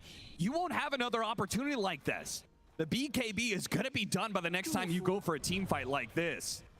And a lot of that echo damage did go into the Darkseer who had that pipe, so Miro was able to tank it. At this point, kind of, if you can get out, it's an okay-ish outcome, but man, the control from Heroic is just overwhelming, and they will always catch you. Power of the clockwork here. Schofield's just in the middle of you, causing chaos. Not a target you want to focus. Sets up the return from Yuma. Collects some more Deso charges here, up to 16 off that fight. Oh yeah, he's huge. Analog. He runs into him and the Yules. Save. He's faster than Analog. The BKB will be forced. They got to get out of here. Save. He does manage to get a helpful force stab to get away here. GPK is going to go for it. Now that Analog's BKB is on cooldown, but the global sounds over the top of that BKB. GPK, he is left with no offense, no bite. Whisper has an Echo Slam here. I can't believe they're right next to each other. Jesus, what is happening? A Fissure goes out, and Whisper is getting some stuns and Echo Slam on the two of them. GPK is in trouble. He got baited into a fight he was not prepared for. Not with Yuma. 1,000 damage crits raining in on BB Team. Another stun. That'll stop the Bane. There goes the Dark Willow. And BB Team on the ropes now. They managed to hold on with their barracks left alive because of the glyph before. Now there's nothing left to protect their base. This is a lane for sure. Yuma's going to clean house here. Another great Echo Slam from Whisper. Probably not the way he wanted to get it, but he'll take it. An immense amount of damage going into the Timber. Yuma cleans him up. No BKB on GPK because he used it earlier, and the Global Silence canceled the grip that was on the clockwork on the back of that fight. So you don't have grip to throw into those cores later on. I mean, this Silencer is just ruining the Bane's day. Oh, Fury's walking into a ward. Oh, they see him. He's got a BKB, but they've got the stuns. They've got the instant hits. Yeah, that is some overwhelming damage. Double wards in this jungle area. Heroic knew exactly what Pure's playbook was gonna be when he's behind like this on the Furion. He's gonna play to your side of the map, and Heroic were more than prepared for enough for that. Just look to the camps on the sides, right? There's only a few places he's gonna go, and you know he wants to go to some of those ancient camps. They've been setting up for multiple times in this game, especially with the vision from the clock and the TA traps. Put wards on top of that, and you have a lot to play with. This game is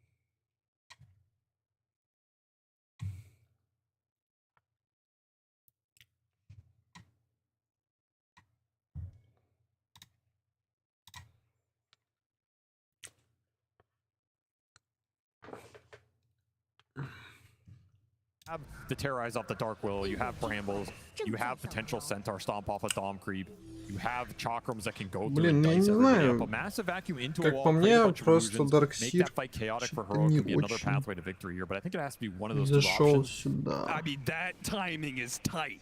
Это Vacuum как into минимум. Terrorize. Yeah, it's not easy against the BKBs that are now available for Heroic. Heroic will lay claim to that Roshan and that Aegis. That'll allow them to go high ground once again, take the outpost as well. Every little thing you could ask for is going the way of Heroic. Тоже Бейна законтрили с Silencer. All that's left is another pickoff to make it that much easier for them. I've been watching Pure TP.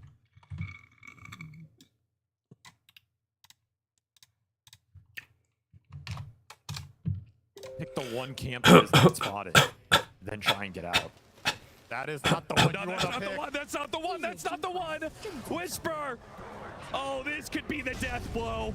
Back back-to-back side of the map pickoffs on Pure. Read him like a book. It's just nowhere to go. It's just playing Minesweeper out here. Too much vision control on Radiant's side of the map, and you don't want to keep farming your own because your team also has to get something right now.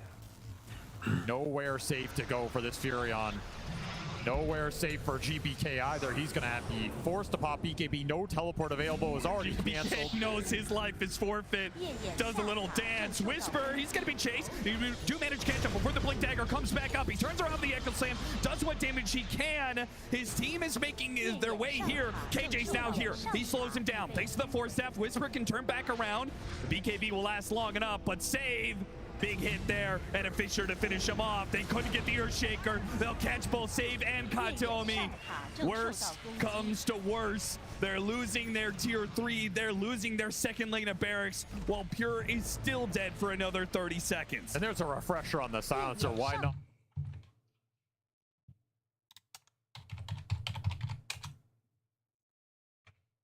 Windows in that early game, but since Analog has been playing decisive, it has all been heroic. No hope in these team fights, no chance in the skirmishes, no ability to contest Roshan, and this game is just going to end before the 35-minute mark.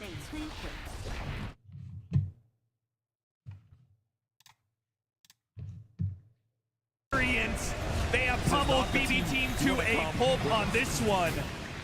And BB Team are not equipped to be able to stop this one. A Fiend's Grip, a 3-man Quags. Why not? Schofield, Glenn thinks in style. We are going to game 3. This has been a really fun series to watch, and game 3 is going to have it all on the line. When the pressure is at its greatest, who will step up to lead their team to a historic finish between these two squads? You have to remember how much is at stake here. None of these players have made it to a top 4, and you are one game away from making history, potentially for your entire region. It all comes down to this. They've been here before. Game 3 on the line for top 4. What is going to happen when we go to game 3? Well, let's first break down game 2. Уже 6. It is a game 2 SA fans around the world are going to remember. They were one game away from elimination. Now they're one game away from making it to the top 4, the highest placement for these players. And what fashion they do this game 2 in. It felt like there was just nothing stopping them from all of their heroes doing exactly what they needed to do. I agree. Completely incredible showing. They went from playing against a team that made them look like they were getting pub stomped to pub stomping BB Team. Analog ran around on Leshrac owning noobs like he was Smurfing. But it's easy to forget that this is one of his like staple heroes. He's played this time and time again. You can see the comfort. And what's really impressive to me is that, like Winter said, it's been 2-0 all the way for Heroic. This is the first time in a long time that we've seen that they win a game 2 when they haven't won game 1. So this bodes very well for them as a team. What an execution of the strategy. After seeing their draft, we were all like, okay, this looks so much better than what they did have in game number 1. Whisper on the Earthshaker, he had Pure's number throughout the whole game. Every single time he shows up in the side lane, you have 2 supports who can actually hunt him down. That's why when we saw it, this Nature's Prophet opener and seeing Earthshaker and Flocker, we said he's not going to be having a good time. And there's also a reason why Nature's Prophet is not winning, why Timbersaw is not winning. He got that ultra kill, but guess what? Heroic, this is the team that's every single time they're going to be bringing in numbers. How many times so far at DI we've seen them use early buybacks, make sure that they have the numbers. They're bringing numbers into every single fight. I mean, the Timber was kind of the only hero that was keeping BB Team in the early game. You know, he had like a 7-0 start. He was like having a pretty good time. But then it just came to a point where when the team fights, the actual real 5v5 started to happen, you could see that it's so difficult for them to fight into the Shaker, the Global Silence. And when you look at BB Team's lineup, the Darkseid and Timber, they don't really have a lot of synergy between their heroes, right? It's very hard for them to start the fight. They can only maybe rely on the Bane if he gets a good sleep, or a grip after the Silencer uses his ulti. Yeah. It's basically a lot of things need to be going in their favor for them to be able to start the fight, you know. Yeah, when you're in these positions, easiest execution is what you want. Comfort is definitely what you want to be feeling in this one. And looking at these replays, just seeing how quick Heroic are to react on everything that BB Team is trying to do. It felt like immediate rotations all the time coming out from them. But Jenkins, leading into this, when the Lesh came out, you absolutely loved it. We see Analog pop up on it. Where did this hero go? Why is it finally now making its face at the stage? I think it was a perfect draft for it. The pure damage that he does, not speaking of pure, speaking of Analog, goes through all of the barriers that would come out from the Darkseer. It bursts through the Timbersaw's reactive armor. It's very good at jumping and killing Nature's Prophet. There's not much he can really do when you get on top of him. And the global silence coming out, it is risky. I think that's why Leshrac has fallen off. It's that, like, if you don't get a good early game, he jumps in and he tries to kill you and he feeds, right? You just have less HP, you have less stats to work with than they do, and they just kill you before you kill them. So you need to snowball, and he did. It requires a lot of comfort, especially in this situation where you're lower bracket. You're about to get kicked out of International right now, and you're potentially breaking a record for South American Dota. Like, there's a lot of pressure there. So the fact that he's able to do this under that pressure is very impressive. Yeah, especially when they have never, came back from losing the first game, This is like Not do or die for them. And so being able to actually turn this around takes a lot of mental strength. Yeah, Jenkins, you mentioned how good of an early game Leshrac needed to have to make impact. Let's go have a look at that, right? Because the lane went so well for him. He actually ended up helping out everyone else on his team, or at least shutting down what BB Team were trying to do. Yeah, this early game was kind of like the battle of the mids. I think GPK's rotation here was very good because Analog was also making the rotation. Of course, Timber versus Lesh is not so easy, so Timber was level 6, Lesh level 7. That's max Edict with the pure damage. It is quite significant. So this was a very chaotic fight. Going back and forth, I think GPK ends up with a triple kill here. Analog gets some kills as well. But I totally agree with Avery when he said that you are playing Heroic's game. To run around in the early game and engage in this chaos, like, you are entering into a chaos pit with a team that they were born there. Yeah, probably that's why we saw in the first game how slow they were taking it. They did not want to risk it too much. They were trying to mimic some of the rotations as well. Again, GPK on the Void Spirit in that game number 1. And coming into the third game, I think they're going to need to address this issue, not fall into a trap to try to play the game that Heroic has been playing. And also for this second game, they really didn't have a way to initiate a fight, especially if you're playing it from behind. Who's going to start a fight? Timbersaw jumping in and be like, yo, guys, I'm here, try to, maybe use some spells on me, but they do have the overwhelming damage that we talked about, having this Leshrac with the pure damage, having Temporal Assassin. Yuma had an insanely good amount of farm, and we talk about the team fights, but you now have Global Silence to counter any kind of team fight, even if it happens, but there is none on the side of BB Team, so they will definitely need to fix the draft coming into the third game. Agreed. Yeah, struggling to initiate, but it also felt like they were struggling to disengage. Heroic thriving in that chaos, and they kind of just got to chase whenever there was an attempt from BBT. They get to keep getting more out of a team fight, out of a pickup. Yeah, there were a lot of Benny Hill type situations in this game, which I think favors Heroic a lot, and you could tell that when they smelled blood in the water, they continued to strike and strike and strike. They did not only take this kill on GPK in the mid lane, they figured that the rest of BB, well, they had to be positioned somewhere here on the map. And also, they know that if GPK is going down as the most important hero, that the rest of BB is probably going to retreat. So they get kill after kill after kill. A BB might stand for bleed bleed because they're bleeding out in this situation. That was kind of the entire game. Like, it was just BB team bleeding kills. It looked like a pub. I think the elephant in the room is that their draft was almost disrespectful with the picks. You heard Bulk at the start. He's like, nah, we're gonna up the win rate. Yeah, I think the data leans very heavily one way for a reason. We also look towards people who are specialists in certain heroes. Are they picking it up? Are they also just as confident? It doesn't matter where in the draft you pick it up. It's still going to have that question mark. Is it good? And for both the Nature's Prophet and the Timbersaw that has bad win rates on main stage here, you open your draft with both of them, and there's no actual real flex potential despite seeing everything else that comes out from Heroic. Yeah, and also the bans, right? Because they banned the puck, which is really confusing, right? So they thought that the Shaker was definitely not going to go mid or some reason. But then why would they actually show the Timber? Because I would only show the Timber if I'm absolutely certain I'm getting that specific matchup. So everything itself needs to be looked at, and maybe a little bit of overconfidence after winning the first game, so they felt like they could, do whatever they want in the second game, and they got humbled. Yeah, they really did. Nature's Prophet on stage doesn't have a good win rate. I know a lot of other people, though, putting high priority on it because it's a hero that once you shut it down, it's still able to find farm anywhere in the map. And I think something Heroic did so fantastic was having defensive wards, being aware that the Nature's Prophet will want to still be looking for that farm somewhere that he possibly can. Yeah, they knew exactly where he's going to be farming. Like, these are, I would say, anti-Nature's Prophet wards. Yeah. There were a couple of them in the bottom part of the map as well, as you can see on the minimap, that they are ready. Because this is where Nature's Prophet, he wants to farm. Like, he knows that he can just show up in the lane playing against Clockwork, playing against Earthshaker. They can easily initiate it on him, so he needs to find the farm somewhere, and they caught him every single time. My thought process with this, and maybe this is a reach, was that like Heroic is so dominant in their region that they play a lot of these qualifiers where they have a huge lead. But there's a lot of these pub players, right? Like, people are really high skill from pubs that they're still playing against, and they know where to farm. So Heroic is very good at stopping a team from farming when they're behind, because from their qualifiers, they're always ahead to this degree. Because this was not just like a win by Heroic. This was a stomp. And Heroic, because of their regional dominance, is actually very good at stomping teams if they're ahead. Like, BB's not going to come back.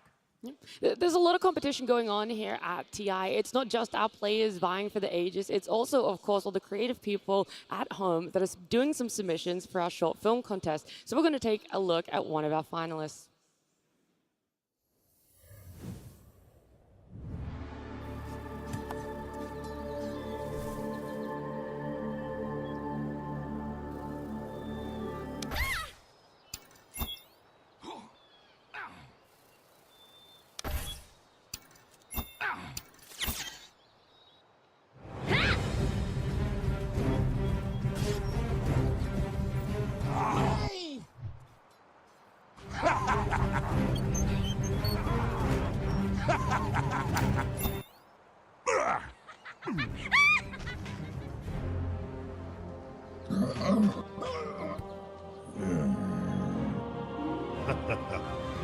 Sunstrike.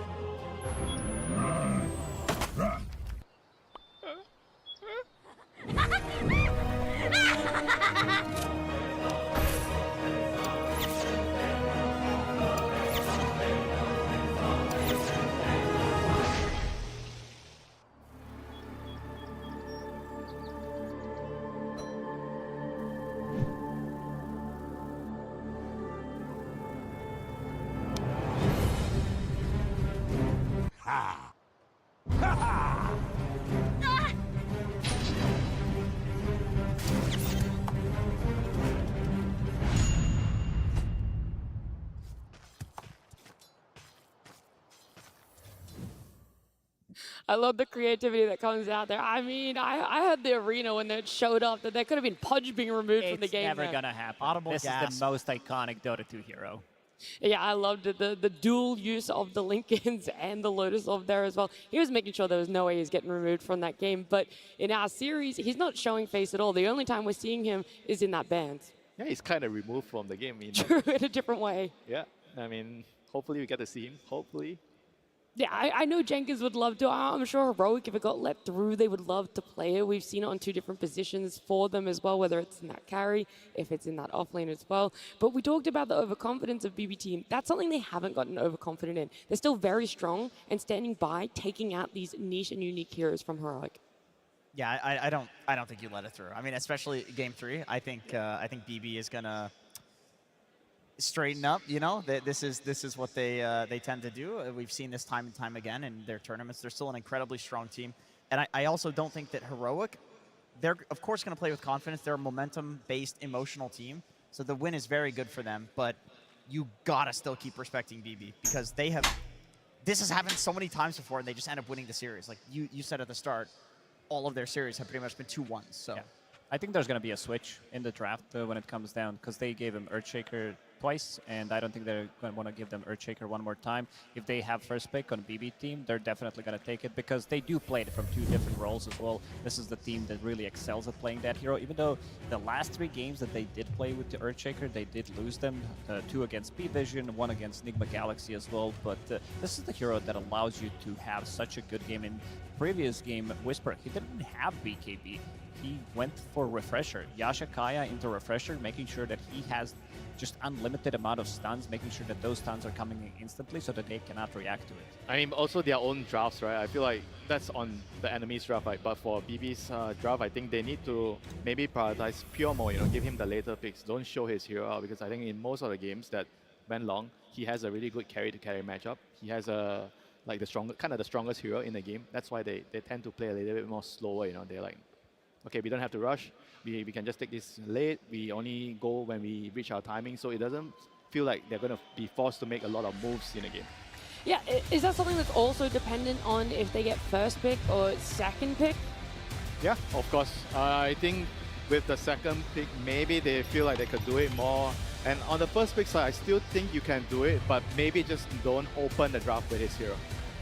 Well, I mean, a few weeks ago, you could just open the draft with Nature's Prophet, and it would still feel like the strongest hero in the game. That's just how overpowered it was. But, nerfs come into play, and the meta changing comes into play. Like, the Dom meta has really changed everything because everyone is reacting to that, and because of that reaction, Nature's Prophet maybe isn't as strong. Yeah, but it also depends on why, how they're diagnosing the problem. Right? Do they think that Nature's Prophet is the problem, or the other pieces that were picked after I think the whole Nature's composition of that team was the problem, but also picking that hero so early, and also with the bans that they did have, removing that Spectre that one-time Heroic did use with the Helm of the Dominator to have that global presence, which again is a really bad matchup for Nature's Prophet. But then again, we had a lot of those heroes being countered in the previous game. You do have Bane, who doesn't like to play into Clockwork, doesn't like to play into Global Silence. Then you have Dark Willow playing into Leshrac. I feel like every single hero on side of BB team got countered by what Heroic did have. Yeah, I mean, if you have to first pick a hero and then you have to use some of your bans later for that hero, then it probably means that that hero is not suitable for first picking. Because ideally, you first pick a hero and then you don't really care what the enemies are going to pick. Yeah, that's definitely where the flex could come in too. You just run it as a support, like 4 or 5 position. And maybe that's part of why Nature's Prophet has not looked so great as a first pick in this week compared to like the couple weeks before it, because people were flexing to 4 and 5 position if it was a bad game for it, but the core Nature's Prophet is what is better at killing the Dom creep, so people started playing it more as a carry. I can say as a support, yes, you can sprout the Dom, but it's a lot harder to kill it. So maybe that's the thought process, that like in this meta, it's just not as good as a support as it was previously. And I also think that there are supports that are way more impactful. We're seeing them do so much more of its team fight securing lanes than what the Nature's Prophet could potentially add. You're relying a lot more on your second support to offer more in the way of team fight or setup. Yeah, and also to go back to your point about Helm of the Dom and Nature's Prophet, you're playing against Heroic. This team is an honest team. They will only buy Dominator on APP's Heroic is master. an honest team? They are. What do you mean? When it comes to Helm of the Dominator, they want to win it by picking the heroes, team fighting. They want the constant brawl. They want the chaos. This is what people want to see as well. I can't believe you're calling a Meepo team an honest. They did not get a single Helm Dom that game though. That is quite impressive. It's nice to see teams doing well, though, not picking it up, because one of the narratives coming here was how broken is it going to be? How many people are going to be picking it up? Will we see every role be able to play with it? And while some teams are still favoring it and having impact with them, it's great to see that this lineup is going to run over it, right? Heroic still know a way to play around it and without it, too. Yeah, they have their own style. And, it's exciting to see that their style matches up so well against a team like BB, who has for this whole year been incredibly dominant. And as we saw, they've been incredibly dominant against Heroic this whole year.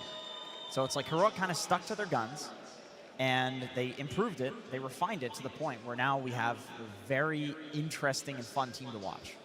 We do this series as well, going to a Game 3. This is actually the first time in TI and Road to TI that we're seeing Heroic go to a Game 3. Every other series they've played has been either that 2-0 or that 0-2 2-0 win or 2-0 loss for them. So it's like, now how are they going to be managing the energies, the expectations, the pressure of an elimination game 3? Do they have the stamina for it? I mean, they've only played for a couple hours here or there. Now we're getting to that 3-hour limit, you know, especially if this game goes long. Who knows?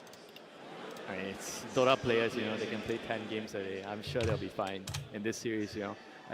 And on the other hand, BB team, they are quite used to playing 3-game series so far. You know, they've been playing a couple of those. They've come out on top of those. I'm sure they know what they need to do to just calm down, make sure that they can play a clean game in the last game of the series. And for Heroic, they are going to be in totally new territory. So how are they going to play? This has also been their arch nemesis, I would say, when they start to feel that they need to fix things and they're unable to fix them, when they start losing on the brink of elimination, one game away from it, it could definitely affect a team like BB team, even though they definitely got better over the last half a year or a year because they started to win the tournaments as well. They kind of got into that territory of being able to breach the barrier and win, but still on a big stage of TI, you could definitely feel that they are also feeling the pressure.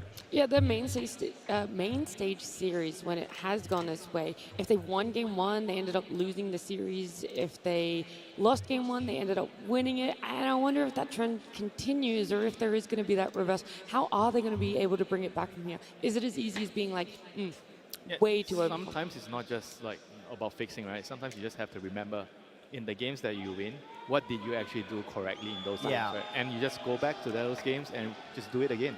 There's nothing to fix sometimes. So what was it that they did right in game 1 that you want to see them go back to? I feel like the draft, the hero matchup, they left Pure's hero till last. He got a good anti-mage game, and they were able to play calmly, and they knew that they were going to outscale them. So it was more that rather than the execution aspect? Yeah, I think it definitely affects. I mean, the execution is definitely something. They didn't really play a perfect game, but you can't expect your players to play perfect. I mean, GPK tried in that game. They had a 0% win rate hero. Timber's just, it's bad after the nerfs. Like, this is an easy excuse that Bolt can say, my bad, guys. Pick Timber, G next. Let's go. Yeah, expectations, you just have to throw them out the window right now, because no matter what you think you're going to get, one thing you can know for certain is it's a game 3. BB Team versus Heroic Game 3. Is it going to be the same from BB Team? Confidence coming in and sticking to their guns about what happened in Game 2? Do they just straight up open for something that is not a conventional opener? The answer is yes. A Queen of Pain is going to be the first pick. I think this Queen of Pain is just a statement. We want you to pick Earthshaker, and our Queen of Pain most likely is just going to be following wherever your Earthshaker is going, make his life miserable, use that Shadow Strike, try to push him out of the laning stage, maybe try to invade the enemy triangle in terms of not getting killed by Echo Slam, but try to block them, try to be annoying, stop those stacks from going off. Maybe position 5 can go into the triangle, try to battle it out with a position 4 on the enemy team. But yeah, Queen of Pain, like even on that position 4, Schofield did look good in the first game, but his damage was pretty much on par with the Earthshaker. But we'll see where it's gonna end up going. I do believe that is the best role for Queen of Pain right now, is to follow a hero and just dominate it in lane. There's a reason I think that she's fallen off since the Dom meta has, sprung into Dota. I honestly don't mind Queen of Pain against Templar Assassin. As long as you win the Sentry battle in lane, a lot comes down to those supports, because otherwise she can meld dodge the Queen of Pain dagger. If you're winning the Sentry battle, then TA gets destroyed in this matchup. If you're winning the Sentry battle for TA, then Queen of Pain gets destroyed in this matchup. So a lot of pressure on the supports here between these picks. Yeah, the support heroes are going to play a really, really pivotal role. Like in the first game, I felt like the BB side were able to kind of rotate around. Remember the first game where Disruptor was like running around 4 minutes, he ganked mid, he ganked bottom. It's all because of the hero lane matchup that allowed him to do that. So if I'm BB team, I'm going to try to replicate that. I try to have maybe the corp, keep them guessing where my corp is going, and then try to figure out a way how do I get a favorable lane matchup so that my supports can move around. I mean, this TA is definitely a very good answer to it. Like Andrew did say, you have a lane matchup where you're not worried that the corp can pressure you, and you're like daring them to put the corp in your lane. They are removing Silencer. He did one hell of a job, even though they didn't have too much of a team fight to break the team fight. Not even a waste to start a fight in the previous game, but they're going to give it more respect in this one. Disruptor is still available. You did mention it. I think this could be very good against Queen of Pain in general. It makes your life so much more difficult to play. One bad blink, then you can pull back again. Unless you have some kind of a save, it could be very difficult. Are you surprised that they still banned the Earthshaker? Because I was with you with the way you rationalized why they first picked the pop, right, to kind of block the Earthshaker, but right now they're still blocking, they're still banning the Earthshaker. Probably thinking about it and maybe deciding it's better to remove it. Don't give a whole second phase of picks to also protect the Earthshaker. Because I do agree, I think it's worth being worried about it in the first phase, you get some bans out, but BB team, they are one of the first teams that was using Queen of Pain offlane. So I feel like if this as a pick, it doesn't just have to counter Shaker. Like, yes, you can use it as a tool to not have the first pick Shaker come out, then ban the Shaker because it was too good in both games, and then later on, you just have Queen of Pain and Mira plays it. It's one of his best heroes. And do you think it tells you that Quad might be a support? That's why they're banning the Shaker, because they don't want her to go mid? I don't think for BB team. I feel like it's almost guaranteed going to be Mira playing it, unless somehow GPK in the end of this draft still has a good matchup for Quab. Then he'll take it. BB will make these plays in the draft. Well, now with these teams picking up their supports, we thought the Disruptor could have been good for Heroic against the Queen of Pain. We saw its impact. However, BB team are going to go back for that Hoodwink, picking up Saves Hero a lot earlier in this second phase, along with the Disruptor. So double support showing here. Do you like the lane though, if Pop's going off lane with the Hoodwink, with the double range? I was thinking about that. I think it's fine. I don't think double range is that bad. Like, Quap as an offlaner honestly acts as a tank anyway. You get the strength talent, you blink in with Blade Mail, you tank. It's a lot of damage, a lot of cheap damage on low cooldown inside of BB team, so they can keep fighting. If they want to be matching the aggression that Heroic did bring in the previous game, that's also doable, because we have seen them kind of lacking that in the previous one. When there was no Diversaw, they couldn't really help out when the Heroic was running at them. And this is also relatively cheap, long distance, low cooldown abilities that can stop Bane's ulti from going off. Like Disruptor with the Glimpse, Hoodwink with the Bushwhack as well could easily stop it. Queen of Pain later on with the Shard. There's a lot of things that the Pain doesn't like to play into. I do think BB needs a mid that is more like an offlaner. Some DK, Void Spear, Hangolier type hero. Turns out it doesn't matter what you guys like. The audience is enjoying this Enigma pick. Everybody loves Enigma pick, you know. It's an explosive hero, very strong team fight. One of Whisper's best heroes too. Oh, where did this hero go the whole time? Is that a position for Dawn? I think Dawn in any position is good against Enigma. So maybe and Silencer is out of the pool, so maybe they pick it to block the Dawnbreaker coming out as a response to the Enigma. And it's also a pretty good lane, yeah. Dawn plus Enigma. You're gonna have a very, very strong lane setup here. I think even if the enemy has a gyro, the lane is gonna be tough. I like what Jenkins is saying a lot, because you're asking where this hero went. In the road to the international playoffs, Dawn had an abysmal win rate. It was something closer to 30%. It was below 40, and it was struggling so much. And that's because people were leaving that silencer in the pool. I think the counters to Dawn are such hard counters. Like the two big ones are Silencer and Nyx Assassin. Anything that can stop her from ulting in. The next one is not even that easy when you get the X, because it's so quick. Sometimes you just don't get it in position in time to stop it. But yeah, and you can get a BKB.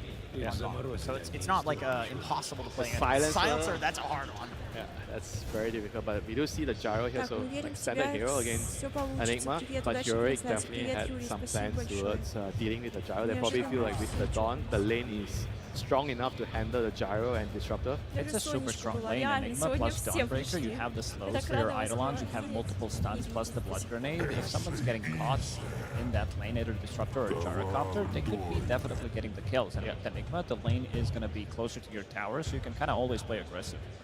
Yeah, BB does have one problem, which is they lack a melee hero.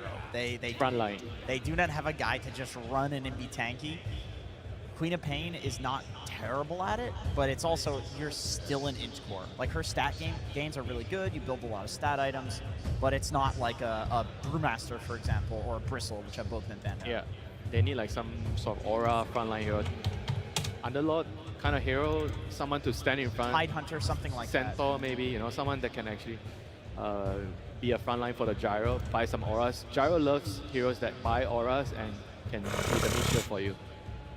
So I think those are the heroes probably we will maybe see from BB team here. I think they need a Blink Initiator. I think they need somebody to go in and just stun people, because starting a fight is going to be a bit hard, something that they did struggle with in the second game. Sure, you have Queen of Pain, you have Disruptor, Gyrocopter. He wants people to be kept inside of a certain area to be able to go in and just, you know, keep them in a place so that Gyrocopter with the Flak Cannon, Queen of Pain, Centaur is getting removed. This is, I would say, one of Miro's better heroes. I would say that potentially Mars is okay, but you have Enigma, you have Dawnbreaker, Sanking, there it comes. Sanking is the hero that could give them that just Blink Initiation on lower cooldown. It kind of does both. It gives you a hero to run in and be tanky and start things off, and then also be a Blink Initiator and a team fighter later on in the game. Yeah, I like this a lot. I also like the lane setup a lot more here. Yes, with the Hoodwink. It's a hero that plays much better with the Hoodwink, and honestly, any like try pairing of the heroes on BB has a lot of damage, a lot of stun,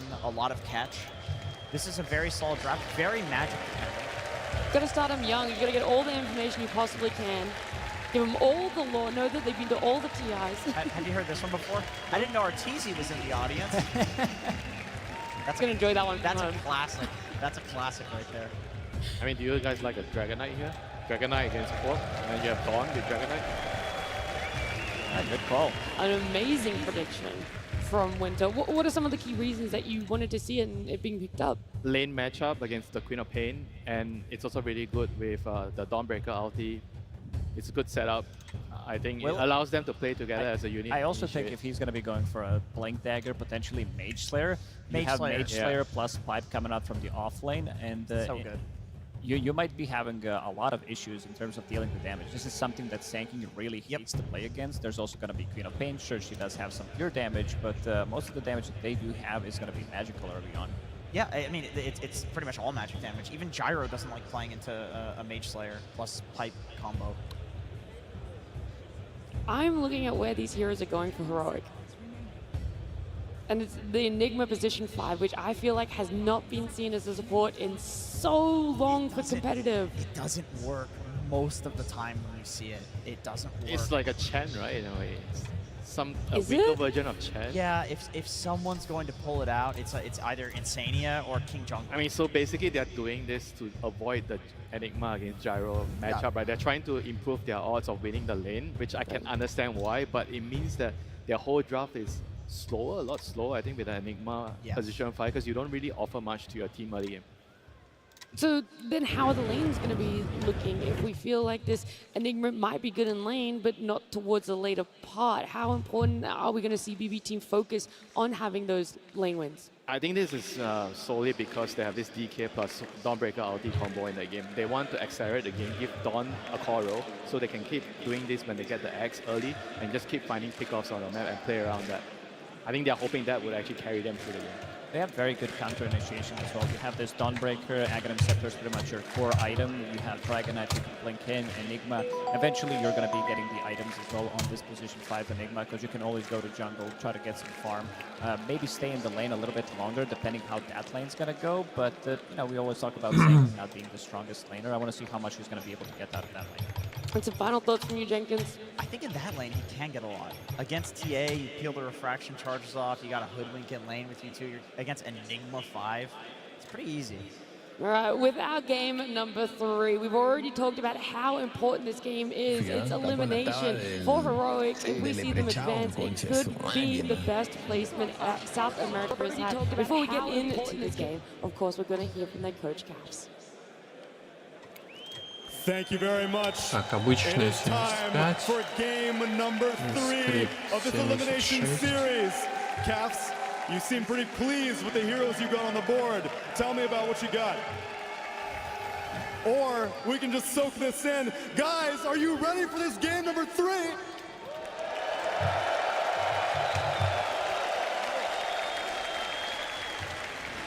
All right, let's get to the Dota. 5 heroes on the board. Tell me what you got.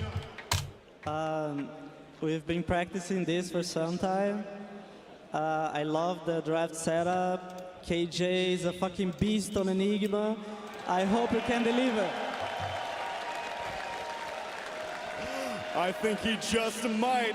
And since it is indeed elimination, and we heard it from Nat, if you win this game, this will be the best a South American team has ever done in South American in TI history. And you are no stranger to being a champion. I know in October of last year, you brought South America to their first ever LAN victory in Wallachia. Are you ready to get these guys hyped up? Tell me what you're gonna say to this Brazilian crowd, to all the South American Dota fans out there. Can I get a mic? It would be my honor. I want to try something. Who is cheering for Heroic? Stand up. Who is cheering for Heroic? Stand up. Woo!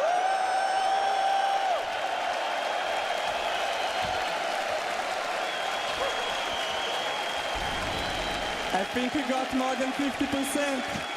I think you did, Cass. Now let's get into game number 3. A top 4 on the line for a South American team. A game 3 that is sure to be a banger because the last time we were in this position, Avery, we got the 1 HP Miracle or Curse, depending on how you look at it. That is a fabled game to bring up right now. A game of dreams, a game of nightmares. That is what TI always seems to deliver. And these guys have delivered some insane games so far on their run in this international. It all comes down to this, a final game to try and set history. And it's going to be an absolute barn burner because this is just skirmish city, man. Team fight on skirmish on more team fight. Oh, already snags the first blood. BB team, I had a fear for Heroic going into this, that they might just be overwhelmed by the pace that BB team have picked up. It is a lot of run at you Dota they're going to be bringing to the table, but if they can secure a laning phase win, that would do a lot to bolster their mid game. You got the first blood on this gyro pick. This pick to me says, I want to be able to fight. I want to be able to have a strong lane. I'm going to skirmish. Everything about this game points to fast-paced fighting Dota. That is Heroic's wheelhouse. Once more, BB have decided to meet them on their ground, on their turf. Schofield does everything he can to teleport away. They got the damage. Very BB close. team will return the favor. Kill for a kill in the top lane. I don't think Pure wants to... Ooh, almost falls as well. Turns Malphite back around on the Sand King. Does end up going down to save in the end. There's going to be a lot of kills this game. It's already really fast. These teams are just going to go at it. And I love it. I mean, we might not even see some Helmet Dominators here. Dare I say it? Everybody just wants to fight. They want to take the team fights. Very low cooldowns in this game. I would love to see some of the early magic resist items for Heroic. The panel talked about the pipe, the potential Mage Slayer on the Dragon Knight could be super influential against BB. And if you're BB, you want to get this gyro online so you can contribute to the team fighting, and you want to make sure that GPK has a big game because, man, this guy has delivered it and time again. Last game, I think he was way too stifled from the draft. This time around, he has a very strong hero in that Queen of Pain that can always scale, can always find teamfight impact. Can he deliver one more time? He does feel like, though, he is still a bit addressed, right? We've got some single target stuns that are rough for the Quap to be blinking in aggressively into. We've got the backline Fiend's Grip, we've got the Dragon Tail, and he also is going to be walking into some serious team fight between the Dawnbreaker and potentially the Enigma. Now this Gyrocopter is pulled out of position a bit. Whisper conserving his mana for now. I mean, this is a offlaner that wants to get kills, but you've got to be very careful in how you use your mana. Still has that Lotus victory, though. That'll go a long way for the Dawnbreaker in the off lane. A lot of resources at Whisper's disposal. Schofield tanking a lot. If they don't go soon, Schofield's just going to die without anything in return for Heroic. The momentum now beginning to shift into Pure's favor in this safe lane. And I love seeing BB get aggressive on their safe lane for once. It's felt like they've just been trying to survive in this lane for almost 2 series now. Yeah, pick a hero like Gyro that has Barrage. Run at your opponents, deal the DPS. You're going to take some back. I mean, that's a guarantee, but at least you're getting something out of this lane. Pure having a much better time in this game 3, at least at the start. Whisper trying to get some wants one more hammer on him. Out of range. Katomi doesn't have the mana for the glimpse back. They were going to try and sandwich him here in the trees. Oh, they got the hammer on him and he got him! A teleport away denied! Pure, the walk of shame for him. He almost should have just taken the death and been able to TP back with full resources, right? It's not as if this lane was going terribly for you. Now it is going terribly. That is going to be a lot of time off the lane for the gyro. Big moves from Whisper. Getting a lot of experience off these kills as well. There is that walk of shame. Oh God, with it's no a slow boots, one. so slow. No boots, no smoke. It's just playing Dota the hard way right now for Pure. I felt like this game was going to be a little better, but it seems this man is destined to struggle this event. It really is. Mid lane matchup, let's talk about that. 18-11 compared to the 22-3. So the Quap walking away with a lot more denies, so should have the experience advantage, but Dragon Knight still getting some good gold out of the lane. I think it's just lane for the Queen. GPK just winning that CS battle early, putting him in a really good position.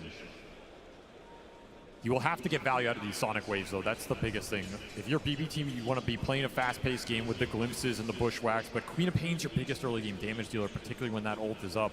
Got to get GPK involved. That means focusing on those power roots, making sure his lane is good, and making sure Analog can't just push into that tower and force the Queen to sit here on low resources. Some situation like that is not going to feel great. Save already marking his territory here. He's just going to camp out for 30 seconds if need be. There's a triple stack potential for these Eidolons right now. KJ eyeing it up. Can he get them all? Oh, yeah. A little tricky. As Cav said, they've been practicing this, and maybe this is Oh, exactly how a triple stack for Beautiful. KJ. Absolutely beautiful. This is the stuff you have to practice in lobby. Nail that timing exactly, especially with all these camp timings changing every patch. Still, at the same time, GPK did pick up the shield rune, and he has the level 6 advantage. So let's talk about, you said you have to get value out of this Sonic Wave, particularly if he's going to rotate out of lane, because that means the Dragon Knight will hit this mid tower. What's the plan for GPK? Where is he looking to make this use of this ultimate? I mean, you're either just trying to kill the Dragon Knight with rotations into you if you think you have the damage. Might be a little iffy with the lack of really strong use from the supports. Otherwise, you wait out this Dragon form, and then you can maybe TP turn around one of these aggressive plays from the Dawnbreaker. That's kind of what I'm looking at. Like, punish Whisper if he tries to go on Pure again. Otherwise, you just have to What are you up to?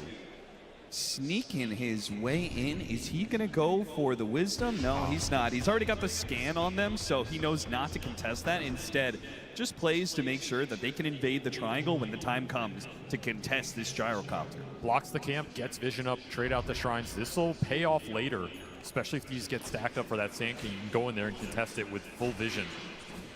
Could be really influential down the stretch here. Still, Yuma coming out on top of this laning phase. Top net worth hero, getting solo XP now. Potentially can also have some ancient stacks built up for him and waiting, and there are. I mean, there's all those stacks in the jungle as well. KJ just playing an economy game. He's not really playing the lane. He hasn't been pressured to sit on there too much. He's not using the Eidolons into the Sand King. He's just using them to stack. Could potentially get another triple stack up in this Radiant jungle. They're sitting there, they're waiting. This would be a huge boon for that TA when he moves in there early. And not something I think BB expect. This is not something you're looking for right now. No, certainly not. And this is, I love that you're doing this in a game 3-2 because BB team, again. All right, he missed one of them. But I a mean, double still, sack this time around. good Nightmare enough. pushing him up the cliff. Katomi in a bad spot now with Whisper cutting across too. Miro's They here. ensure they get that kill, but now with Miro at the epicenter, the Dawnbreaker ultimate, the Sonic Wave has to be used to finish off that tanky Dragon Knight, and now Whisper, victim of both the ultimates, will fall as well. Miro cutting across the map to make this happen. A big win for BBT. That's a beautiful move from him. Not something Heroic expected at all, but BB are bringing the heat in this game 3. They are not going to get outnumbered. They are not going to get out-fought. And you have to respect the Dawnbreaker's capability to join these fights. There he's just in the river, but that can easily be a Solar Guardian to protect that DK on mid. So you need the numbers. You need the ults to go in, and a beautiful Sonic Wave connection. You caught Whisper going into it after the ult. That's just pure juice. And then Pure being able to go into their triangle takes the hard camp stacks. We'll see if they're prepared to deal with the other stacks that Heroic have managed to build up themselves, but that combination of plays was huge. This will still be a really nice accelerant for Yuma. Because he doesn't want to go to that other ancient camp this early, but now this jungle is just pre-stacked, super efficient for him. You can give the bottom lane to the Enigma if KJ can stand down here without dying. Yeah. If he can just leech some XP, use Eidolons for some CS, he'll be happy. BB do not want to let that happen.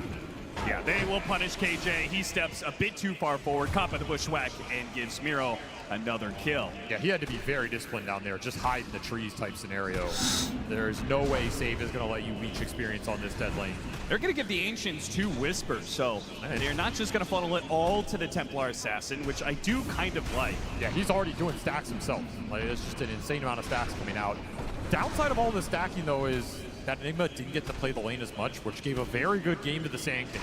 And Miro has already put that to use, and his game is going to be a little slower. So there is a trade-off to this economy right now for Heroic.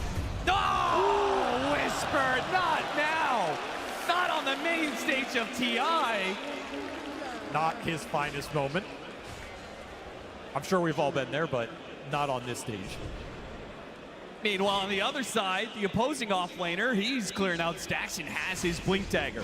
So BB team are about to pick up the tempo more than they already have.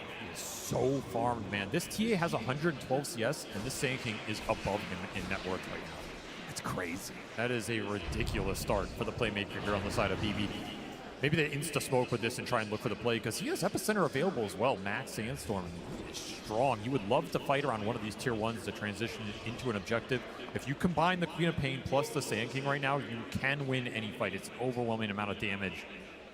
What a move from BB team, abandoning the off lane here. They baited out KJ. King Jungle sat in that safe lane, expecting BB team to go on him again, but there's so two-man smoke is going to be spoiled, and instead they'll try and take the off lane tower. There's that smoke. Here comes that Blink Dagger. KJ going to try and stop it as best he can, using the Eidolons to tank the tower. The Siege Wagon chips away at it, and BB team will reveal some of their heroes. But the full extent not known by King Jungle's, not hit by the Burrow Strike, but the Bushwhack will certainly land, and they'll still have a glimpse back when necessary.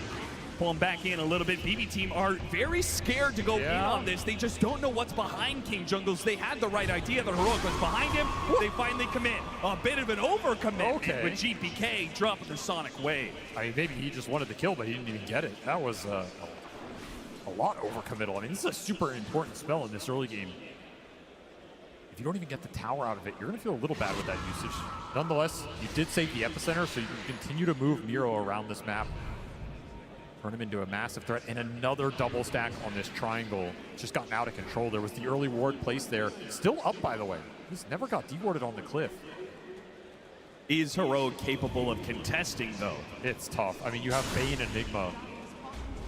How do you get your supports in here and let them do anything, right? And your cores are not really contested. They're going to smoke for it. They're late to the party. Schofield, he shows himself first, trying to get Katomi. Instead, the Static Storm for him.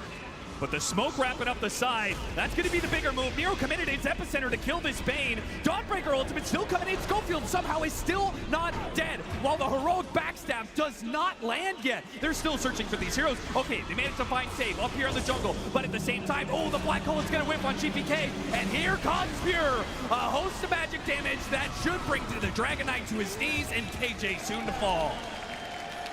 Such strong cores for BB to skirmish around a defensive choke point like that with their tower support coming in. Pure can easily clean these fights up with overwhelming spell damage.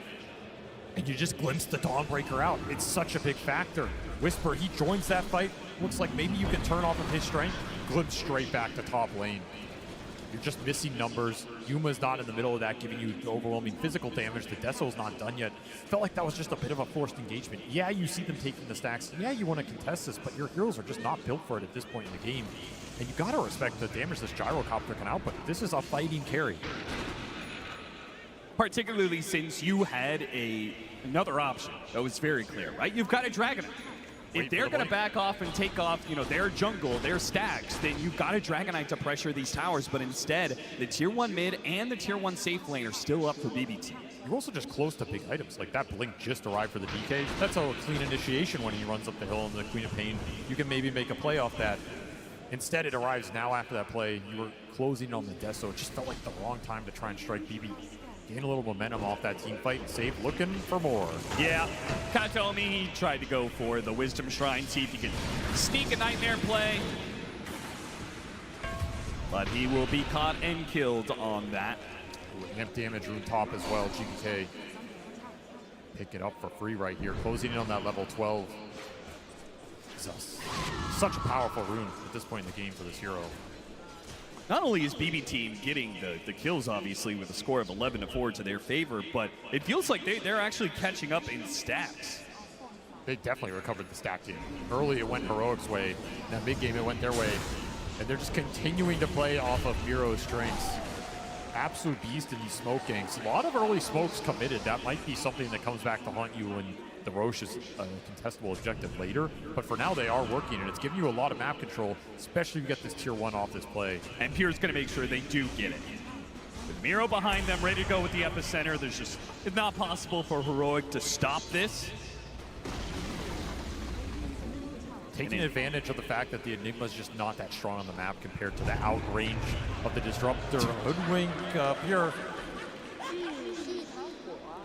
Listen, man, your games have been a struggle a little bit. Not make it any more difficult than we need to. Yeah, there's no need to draw even more enemies on the field than you already have. There's the Blink Dragon Knight move with the form already committed. They need to get something out of this. Just using the Blink, they know they can catch him. Dragon Tail, Bean's Grip if necessary, they feel like it is. Big kill. That's a 4x streak, almost 1,000 gold to the team after that kill. And some early Deso charges for Yuma, almost level 13. Really nice clean pick off there, abusing the fact that tier 1 went down early in this game. Speeding these cores along to BKB seems a necessity for Heroic, though Analog's not going to go for that. Mage Slayer. Mage Slayer instead for him. Do you actually think that's the better choice? It's just so good against BB's lineup. Like, I don't know how you can turn it down. Maybe it's a little slow, but I mean, by that same argument, is it BKB really good against BB's team? Yeah, it is. It is for sure. This item's a little cheaper, a little better of a farming item. You can kind of build some momentum with it. That's he was just about to get his Aghanim Scepter. He buys it out, but in trouble. Tries to pull himself away from the epicenter. Turns back in with the Starbreaker and the ultimate. He's going to drop it on Miro, and Miro might be the one to be bursting here. Instead, though, the glimpse on the Templar Assassin stops the damage. Miro survives because of that. The claim Whisper's life. Take the tower once again. BB team, every single time it feels like there's a full plan out here where they are giving a kill into an important objective. And everything is going through the Sand King right now. Like, all these fights and plays start with him going in. It's just not a hero that Heroic want to commit into, especially when you're getting heroes glimpsed out of the fight. If you bring the whole team together, you take that fight head on, you can take him down. You can win that 5-on-5, but not when you're trickling in one by one and Katayomi just gets the punish. You have to be a bit more disciplined around this glimpse in these team fights. The smoke is going to bypass the ward, but Yuma, he drew on the map. He knew that this play was coming, and despite the ward offering some false security, he will not be caught in this trap, and instead, they'll place their own little play here, a high ground ward, and wait to see if BB team walk into them. His map reads have been immaculate this event. Absolutely one of the hardest carries to kill this international, and BB trying to accomplish the near impossible. Will not find him. Have to just gate top, but who are you going to find up here? Just Eidolon's pushing the wave. It does at least ensure that the tier 1 goes down, but they've left Pure alone here. Heroic, they catch him on this Ancient stack. It's hard to do, though. There's a defensive ward around that Ancient stack. The Watcher is up. Instead, they're going to spot save. Much easier kill. Dragon Tail saves pretty tanky, but they get the Nightmare to pull him back in. Whoa, got canceled there. Fiend's Grip, he'll finally go down. Nice little pick off this ward in their own jungle. This is designed to do. And slowing down the vessel is going to be huge for Analog's game. Definitely helps. I mean, they have a lot of defensive vision right now. Heroic just trying to play on their side of the map, play around these wards that are giving him a little extra info, let BB run into them. It's kind of been the MO of this game so far. They have one ward across the river, and it's that Radiant ward bottom, which sees literally nothing, by the way, because it got replanted on by trees. So not the most useful in terms of information. And there's the Ags for the Sand King. Incredible timing here. 5-1 and 4 start. He is going to do some serious damage in the team fights if he goes unchecked. And I don't really know how you stop him unless you get the initiation, which Heroic hasn't really managed to do in this game. Yeah, it's really dangerous to try and counterplay this team against the glimpse, against the AoE damage. There's just so much waiting for you when you drop in. Maybe the one upside for Heroic here is if the game slows down, like their team is the one that can kill Roshan very quickly off the TA, whereas it's a lot slower for BB. Yeah. They're a lot more magic damage AoE oriented. That Rosh is not so easy to bring down, so it's a little difficult to force objectives right now, even though they feel like they have the team fight advantage. They will likely take Tormentor here. That's the one they can do. There's BKB for the Templar Assassin. This is contestable. I really thought they were just going to accept that they would give up Tormentor in exchange for, I mean, look at playing for farm, but the item timing, right? You got BKB on the TA, you got the Mage Slayer on the Dragon Knight, and you have Blink Dagger on King Jungles. This could be a super pivotal item. The first fight where that Enigma has Blink, sometimes you clump a little too much, he gets that big black hole. BB team are not doing the Tormentor. They're waiting and waiting. Patience may just pay off here. Schofield, he's going to be the one to break. They got the vision on him, trying to get a ward up there. Does manage to spot out at least the same team. Analog blinks over the initiation. He got the Dragon Tail stun into a little bit more. The Stormbreaker and JPK, but it goes away. And JPK, not dead yet, gets off the Sonic Wave and stays standing. These glimpses have destroyed them in the fight. How do you stop them if you don't have BKBs on all your cores? Still a black hole here. He still got it here. Black hole goes out, but immediate glimpse. Still the Whisper. He's the Starbreaker. Oh, it's pure.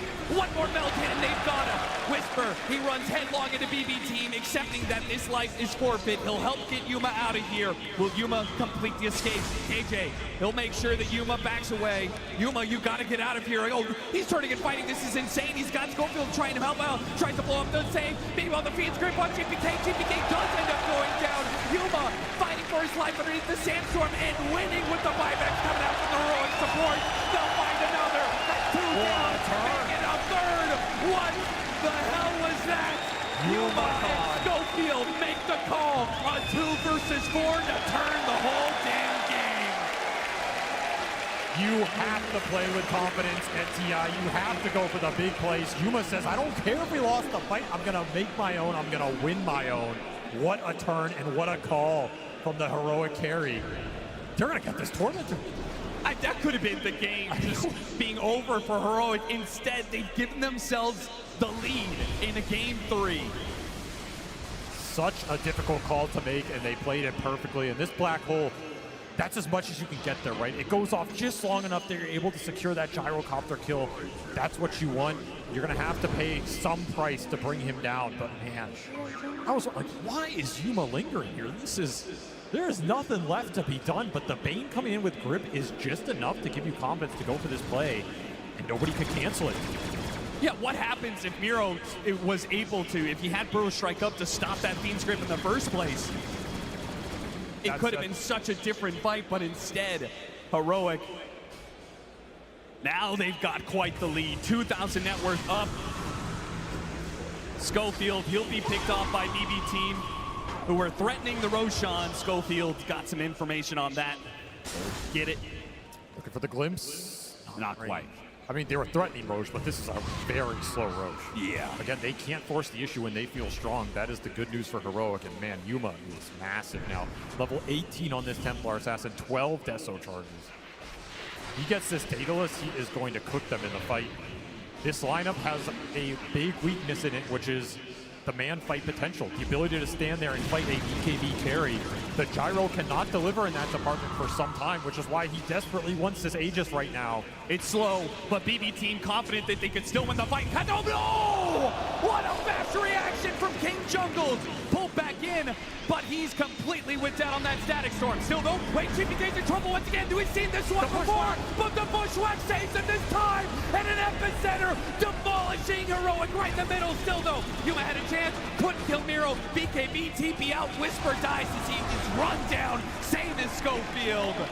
BB team, they hit right back.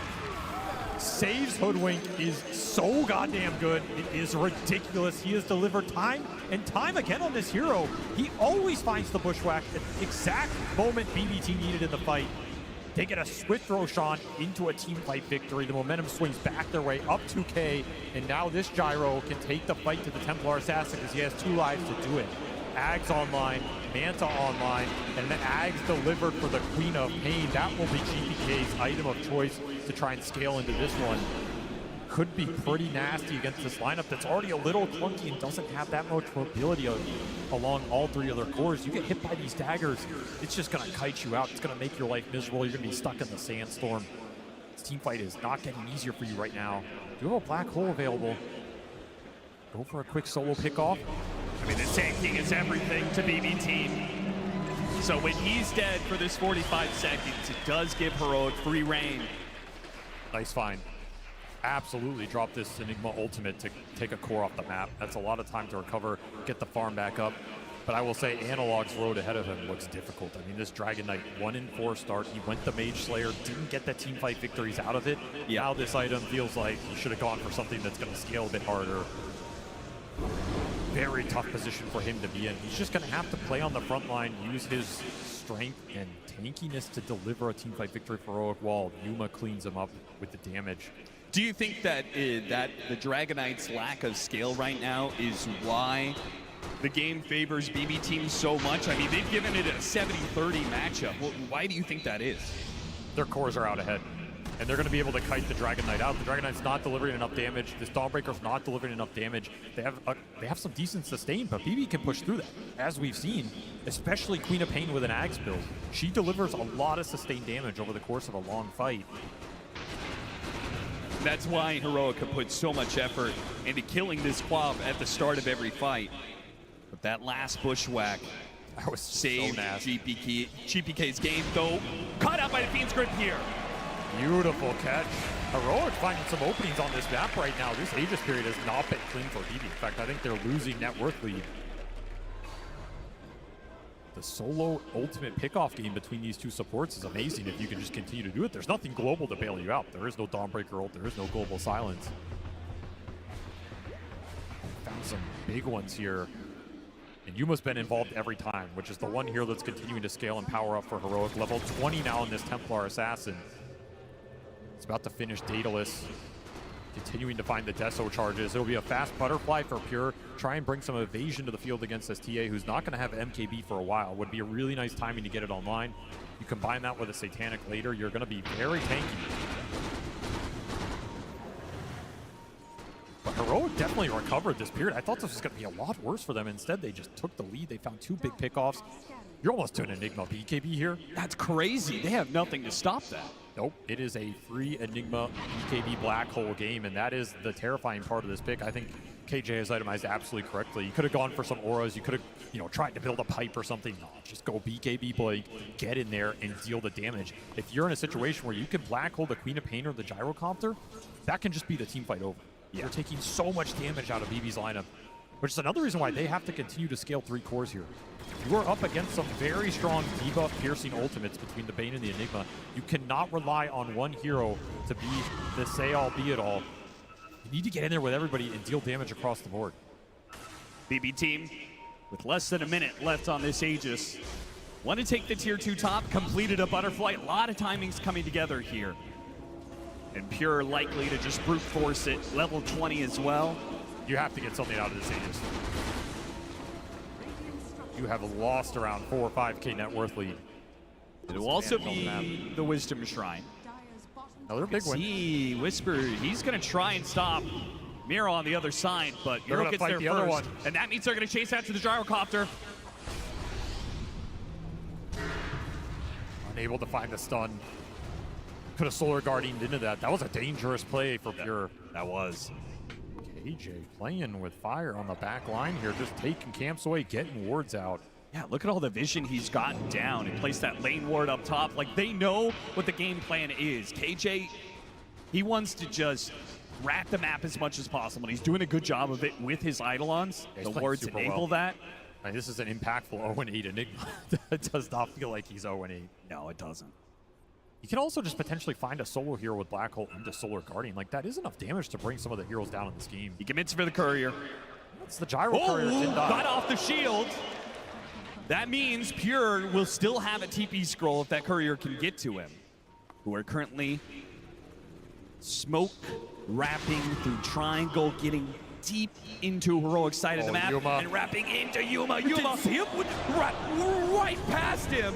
He blinks away. Instead, they get the Bane even getting the BKB out of the Templar Assassin would have been a small win, but smaller still is the life of Schofield.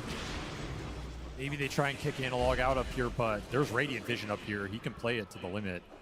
And that was an amp damage Queen of Pain for GPK. That was something they wanted to turn into a team fight. Won't get it. We'll have to probably wait for this next Roshan if Heroic continue to dodge. Though there's the BKB for KJ. Their team fight's online. It looks scary, man. This black hole is going to be a big problem if you clump. I think it's always scary when you have the rat combined with the clump punish, because you're so busy running around the map that sometimes, you know, maybe discipline, it wavers a little bit and you don't maintain that positional, you know, distance between each other to make sure you don't get black hole. You're so busy chasing after the Enigma or the Dragonite who are ratting you out that you may find yourself in a turnaround situation. Heroic. Not expect the move to come into you because you've been on the chase for so long. Now you are the chase. And it's Kantomi. Two-shot casually by Yuma. The rest of the smoke not revealed yet. Now it shows on a save. Save shoots himself down to the low ground, but revealed. The trees are taken away from him. All cover gone. And Yuma, a godlike spree for him and his Templar Assassin as they regain control. Just feels like Heroic have a better read on this map right now. Yuma just playing out of his mind. A perfect game from him so far, 9-0. TA has an insane amount of Deso charges, an insane amount of damage, and if you give him an Aegis in this game, that was an important reason why BB took it away. You do not want to put Aegises on this Templar Assassin. That fight becomes impossible. Oh, just outmaneuvering him right now. They have found more pickoffs. They've gotten the lanes in better. They've got deeper vision, more information to play off of. And it kind of feels like they're outscaling him. Like, they have this Enigma backup. They have this Bane grip that can come out. I don't know what this Gyro is supposed to do in these late game fights against all these debuff Pure Scene ultimates. You can recover this Dragon Knight's game. It's not impossible. He already has that BKB done. He can build into some damage. You can get a Bloodthorn here. You can eventually get to Black Dragon if you want it. You can get a Mjolnir. Whatever your choice is, this DK is going to do some serious damage. There's a lot of pressure on BB to try and find something here in the next 5 or so minutes leading into this next Roshan. You have to execute, have to find a jump, have to make Heroic clump so your AoE can go to work. That's the best thing about your lineup. Are they ever going to have anything that stops BKB TP out? At this rate, it feels like Heroic could do this indefinitely as long as they have the right vision to see the initiation coming. It feels like they could just keep splitting the map until they're finally ready to fight again. Austin, this is Heroic. Heroic doesn't dodge you. Heroic fights you. Okay, if they're stronger, they're going to force the issue. I guess the question remains, do they think they're stronger? Oh, they're trying to play for Roche right now. They know the exact timing of it thanks to the Templar Assassin innate. Max respawn. A double meld hit. It's fast. It's going to be so fast that BB team, even if they were to move right now, they wouldn't get there in time. Such a big win. I mean, it's not just a win because you get an Aegis on a TA. It's a win because there was never a team fight around this point for BB. That is one of the places they could have gotten a clump out of Heroic, just naturally doing the Roshan. Their lineup could have punished that. That fight never happens. You missed that opportunity. Now that team fight's going to happen in terrain that is far better for Heroic to fight around.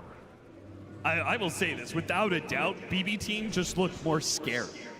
Right? They've clumped you can feel all the way. They're just 5-manning across the map non-stop. Heroic, they're playing with some risk, right? Their heroes are split up around the map, and as a result, the net worth that they pulled back into their favor has swung this win probability to almost an even game.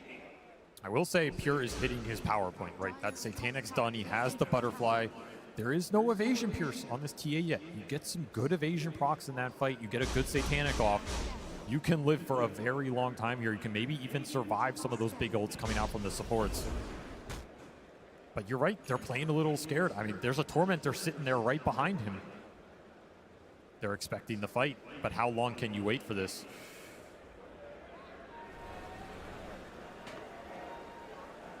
Everybody waiting for the fight to come to them right now. This is what happens in a TI elimination game.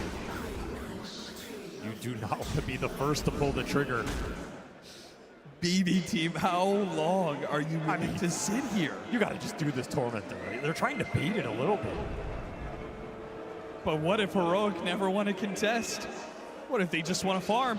This is where patience can be rewarded. They just walked over that observer ward, BB. They got information. That's what they wanted. They saw 2 cores up here. Can you get the jump?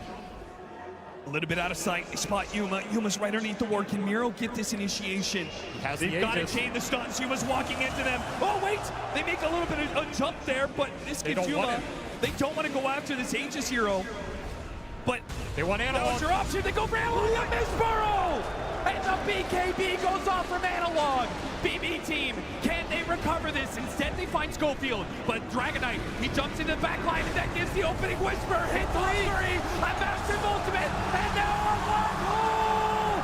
Sonic Web over the top of Solar Guardian. That will be the nail in the coffin for BB team. You clump against a lineup that punishes you so damn hard every time.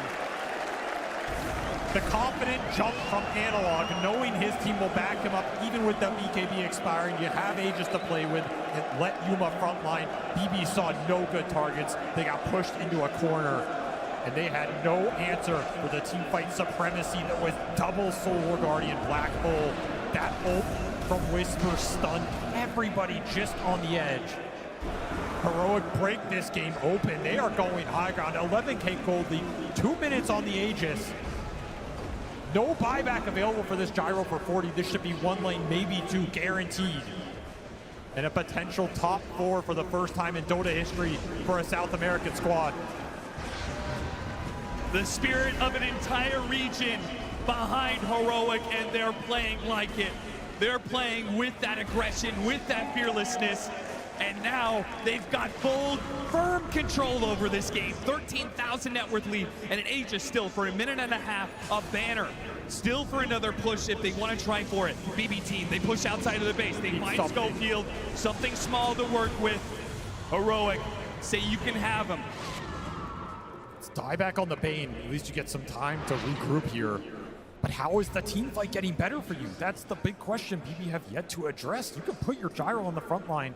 You can maybe just say, okay, we messed up that burrow strike. We lost a lot of the Sand King's damage, but there are BKBs on the side of Heroic. There's double Solar Guardian to help you sustain through it. And the black hole threat is just immense right now. You don't have a clear answer to it. You can sense the frustration. You can sense the dire situation BB are in right now. This is just a nasty fight. If the TA isn't there with Aegis, that's a very different story, right? That ward was extremely good. You had the angle, but you didn't want to jump him, and you can't blame him. And then Analog gives the opening for Whisper, and both Pure and Kantomi. Pure stuck in the Lotus pool and didn't have a way out. Just land a black hole on 3. Throw the other Guardian on top. That Lotus pool did him no favors. They just got stuck in it. Whisper, over 5,000 damage being done. And he knows he might have just won the series for them. So clutch. Level 25 for Templar Assassin. Level 25 for the Dawnbreaker right around the corner. Big talents. Absolutely massive talents. They're even going to have the level 18 on KJ for the level 3 Black Hole. That's a significant damage upgrade. And you have the Bloodthorn on the Dragon Knight. All the late game scaling coming in for Heroic ahead of BB. You still need BKB on the Queen of Pain here. You need Refresher on the Sand King. These are the biggest items that BB need right now. They're just getting to him a little slower. If that fight breaks out before you have double Epicenter, it looks near impossible. I mean, this could be a game where you might just have to go Divine Rapier on the Gyro. Like, it doesn't feel great, but you are going to need some overwhelming punch in the fight. There's nowhere else it can come from. BB team, they've had some crazy comebacks before in this international.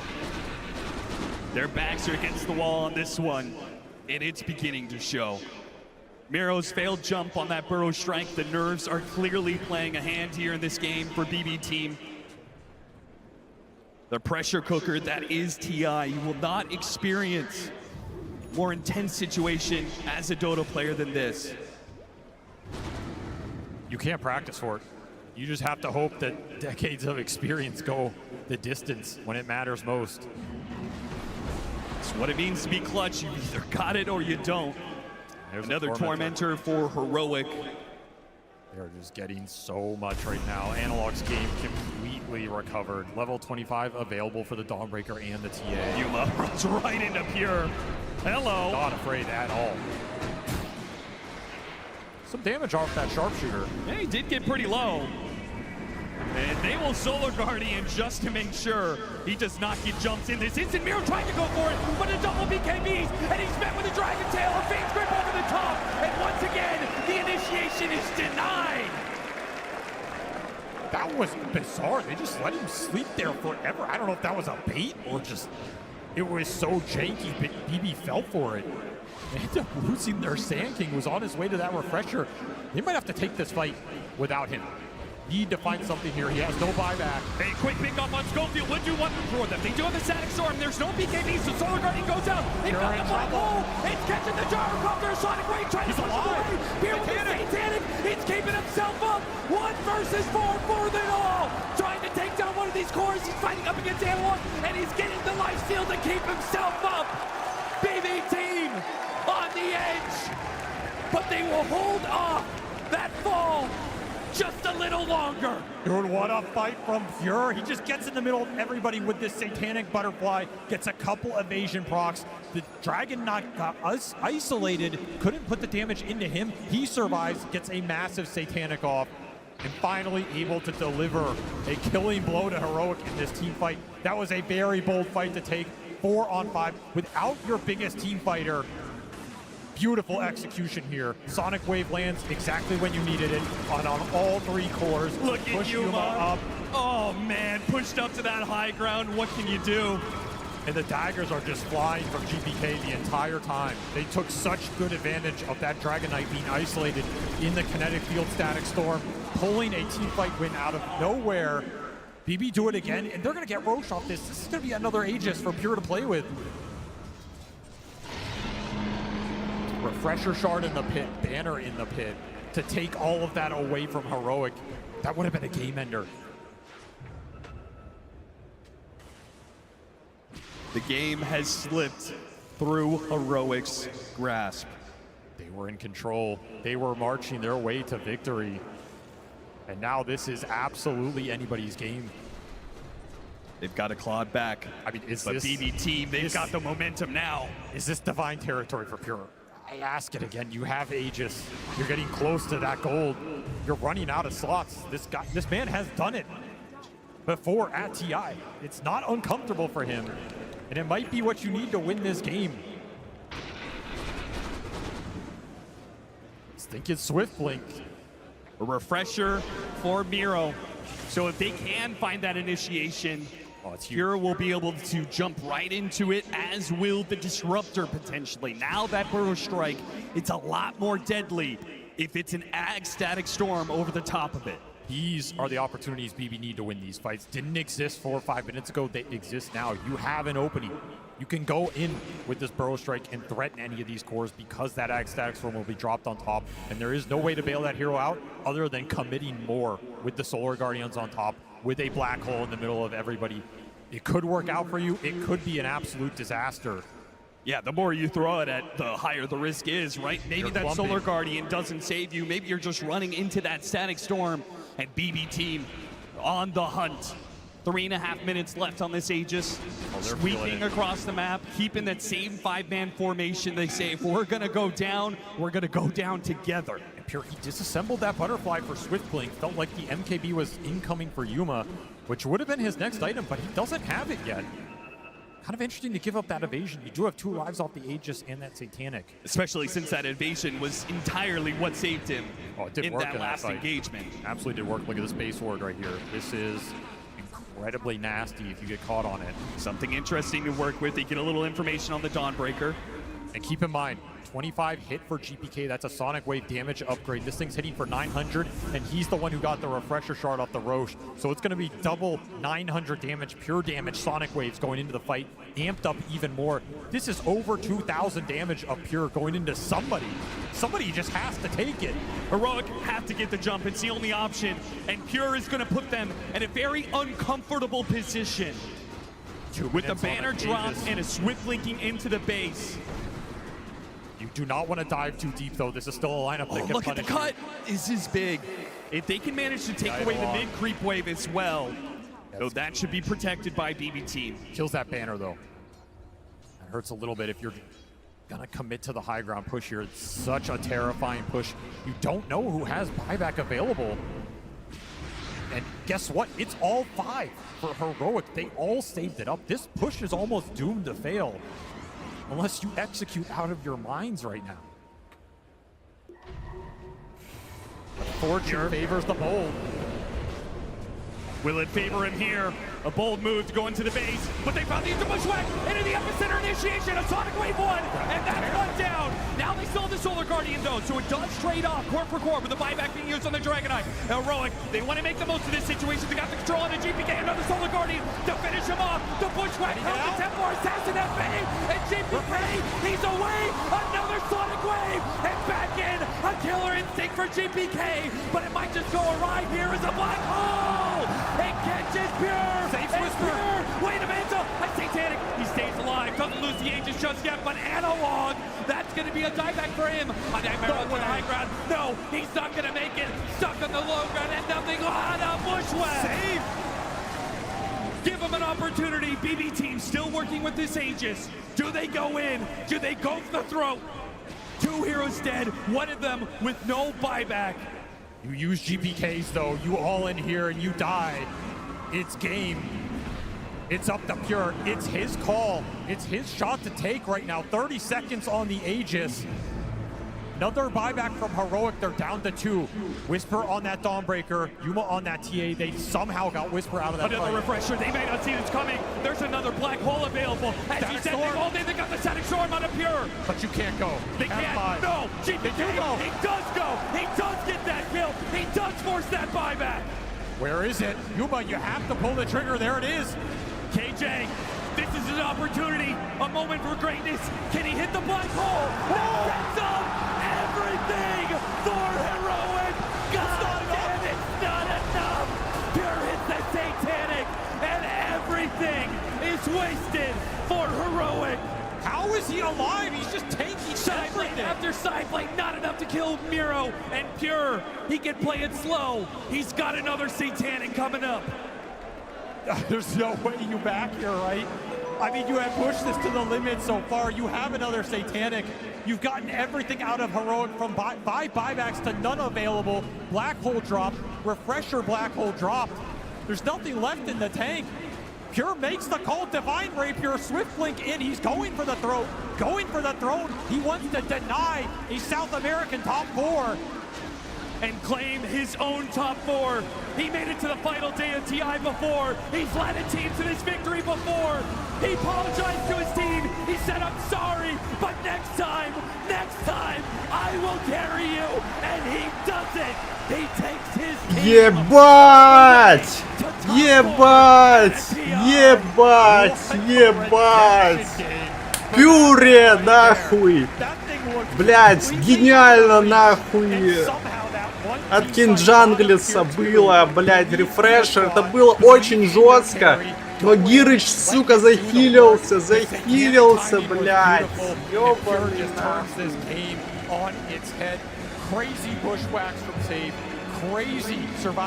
Хорош, мужики, хорош. And they will find themselves victorious in a game 3 that seemed out of reach, denying South America that top 4 that has always eluded them. It was so close. If you execute one more team fight in that game, it is yours. It was all it took, just one more fight. And South America, hearts bleeding right now. They've been here before. They've watched a team come so close to setting history. And Heroic regrets and redemption. The two sides of the coin in these matches. Overwhelming happiness for the win and unforgettable grief in the loss.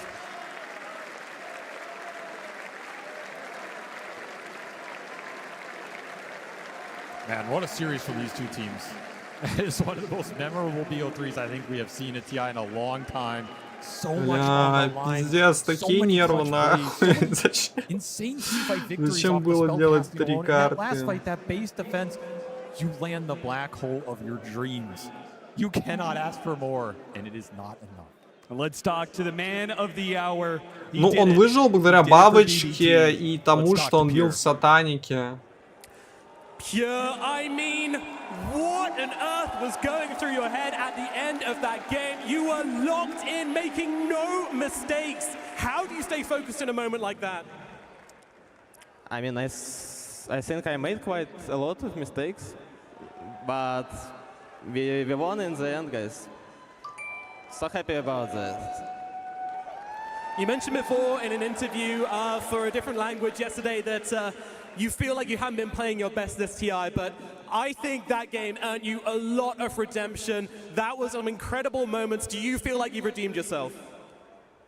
Of course, guys, I think we disappoint you a lot, guys, with games against Falcons in the upper bracket, guys, but we gonna came back stronger, and we already show you, we have already shown you that we can win, and we're gonna try our best, and we're gonna be even stronger in the finals days and in the finals, guys.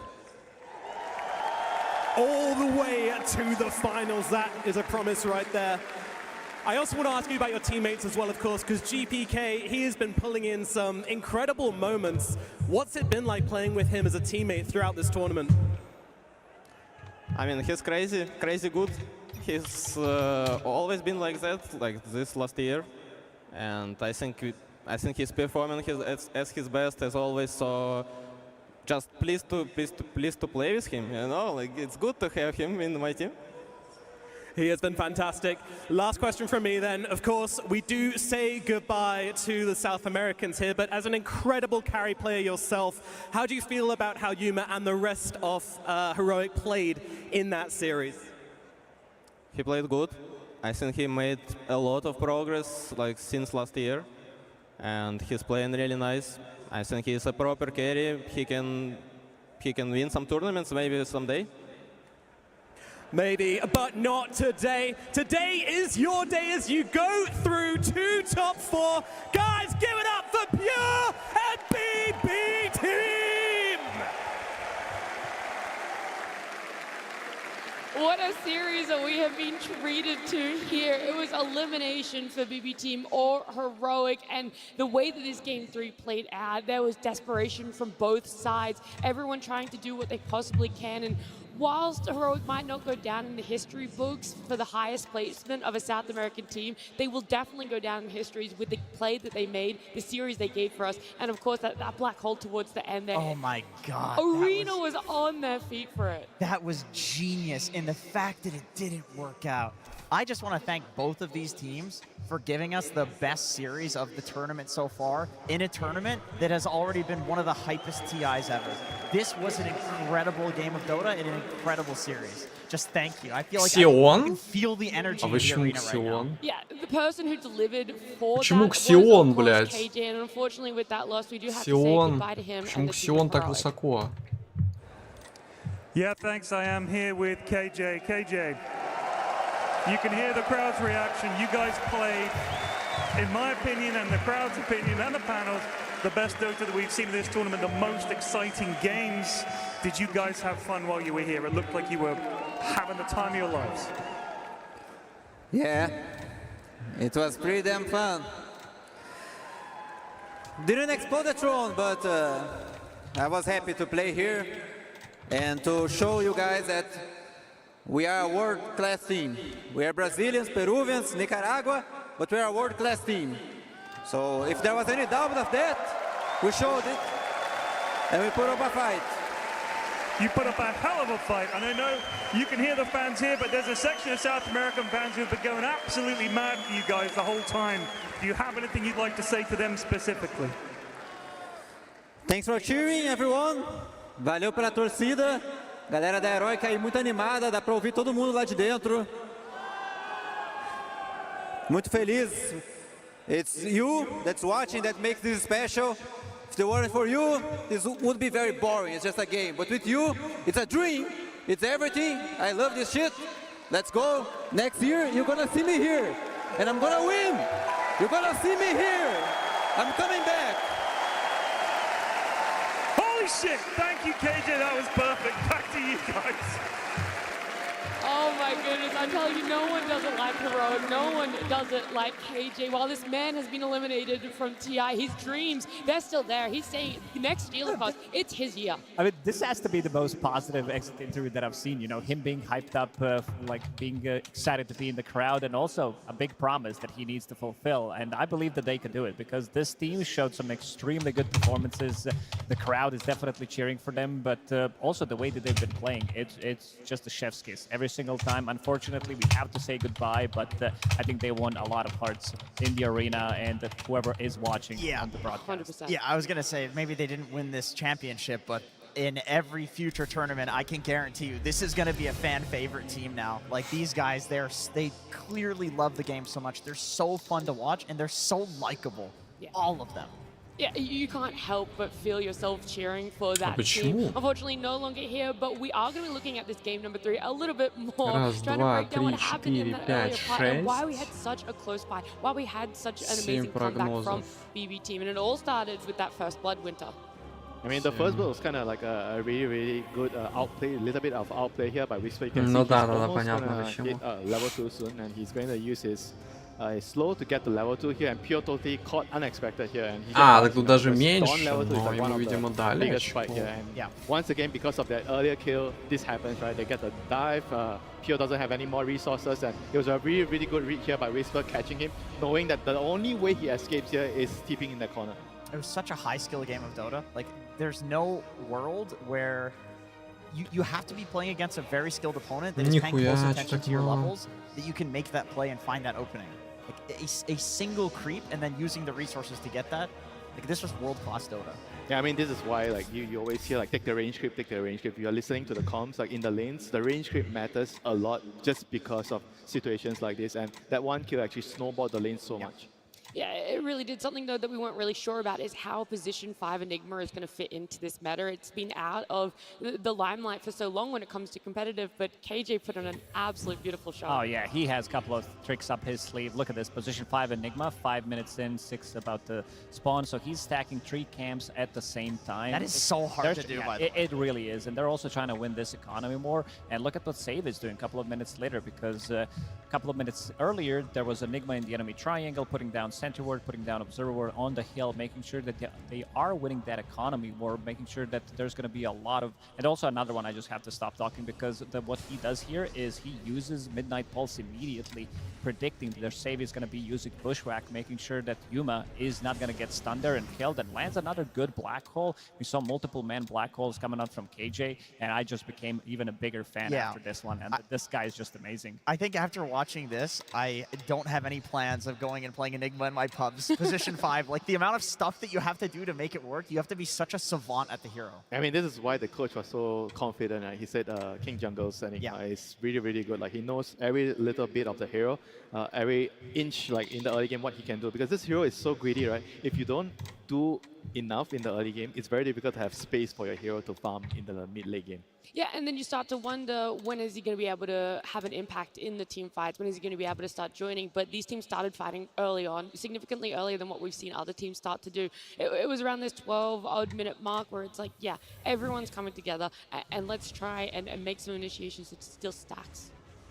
Yeah, I mean, this is like, I think the second Dawnbreaker ulti, which I feel like... Удивительный совершенно, да, потому что первую карту камбэкнули, много эмоций, все дела, но что-то не пошло на второй, что-то не пошло на третий. Какие у тебя общие вообще впечатления от вчерашнего и какие уроки можно было вынести из них? На самом деле, лейнинг у нас был очень плохой вчера против Falcon. абсолютно все лайны были всегда проиграны. Будем исправлять. Если мы еще раз с ними встретимся, мы будем больше исправлять наш лайнинг. Понял. Следующей каткой у нас будет противостояние за выход в финал. Наверное, одно из самых интереснейших на этом турнире. Какие, по-твоему, шансы у ПВ? Веришь ли в них жестко или нет? У пари Фалькон сейчас будет? Да. Ну, мне кажется, у обеих команд есть там свои плейстайлы, свои такие чиз-герои и так далее. Я думаю, будет серия супер интересной. Отдам предпочтение, наверное, пари. Сильно, сильно. Ну и твои ощущения от экстримов? Легкая будет, сложная, 2-1? Ну или как обычно с нервишками? С нервишками добавим или нет? Или все-таки можно почил? Я бы сказал, там после групп-стейджа, когда мы выиграли пари 2-1, я бы сказал, что это фри. Но теперь я уже не знаю, очень сложно нам дается в последнее время Dota. Но хотелось бы надеяться на легкие игры, но мне кажется, что легкими они не будут. Потому лично мне и нравится смотреть вашу доту, потому что никаких легких игр, только бесконечное количество фана и эмоций. Слава фанатам, слава тем, кого...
Перезапуск стрима, ребят. Да.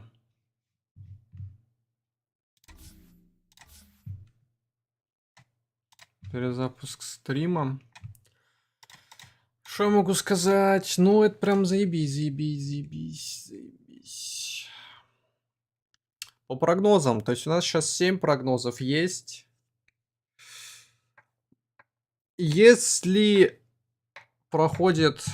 Ну, вряд ли Extreme Gaming победят, скорее всего.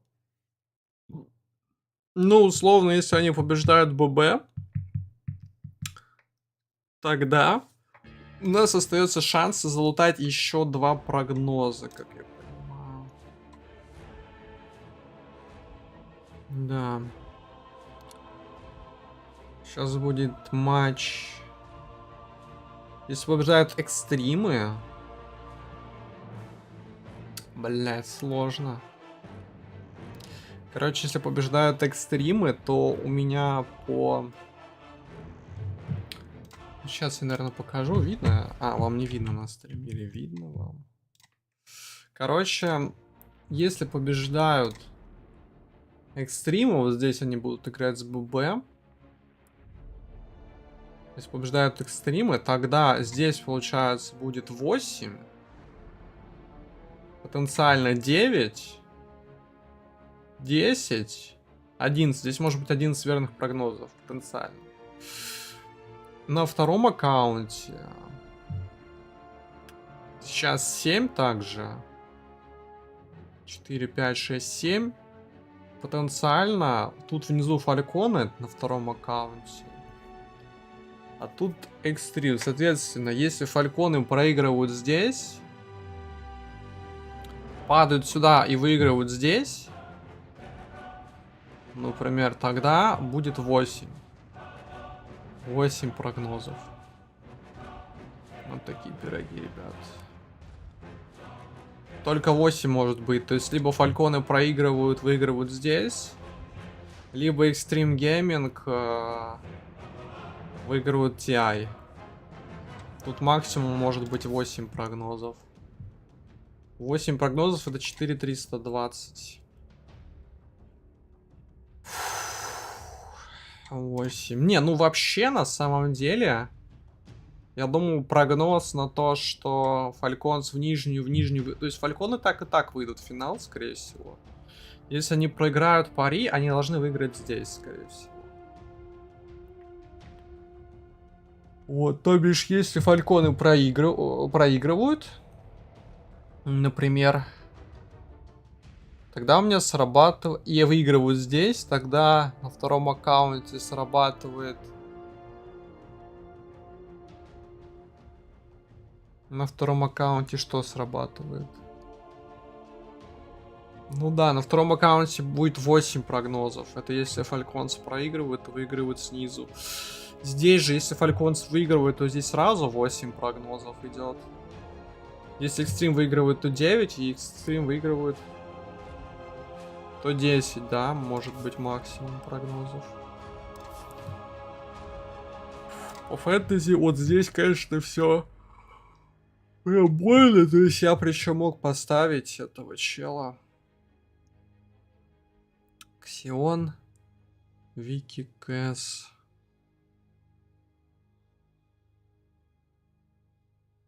Я не знаю, ну типа, наверное, чтобы прям побороться, там будет за фэнтези, будет борьба фэнтези и прогнозов. То есть, например, если фэнтези получаешь, блять. Ну, короче, будет борьба между 99,9 и 99,95. Плюс прогнозы за это. Я смотрел топ-100, здесь люди, которых раньше не было топ-100. То есть потенциально здесь люди, у которых в прошлом этапе были хуёвые очки. И они поставили другие фэнтези. Вот.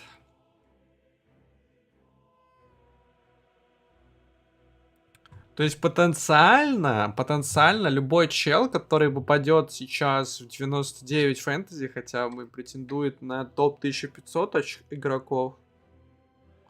Проблема в том, что я не знаю, какой порог.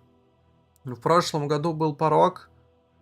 В прошлом году была минималка 150 тысяч фэнтези поинтов, топ 100.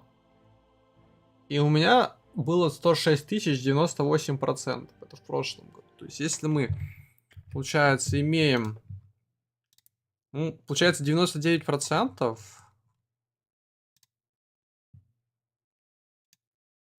99% это 110 тысяч. То есть, разница была в 40 тысяч. В прошлом году. В этом году у нас 115 тысяч находится в топ-100. Значит, мы 115 минус 40, условно. И значит, чтобы попасть в 99%, нужно 75 тысяч потенциально. Имея 70 тысяч на этом аккаунте, я могу попасть в топ-95. Если я попадаю в топ-95, это мне сохраняет хороший шанс на этом аккаунте за топ-1500. Вот, если же попасть в 99... Скорее всего, отметка сдвинется. Скорее всего, 70... 99-75 тысяч. Потенциально. Значит, 90, может быть, 99,9 или что? Просто многие поставили китайские команды, в частности, Tidebound, как я понимаю. Или чё?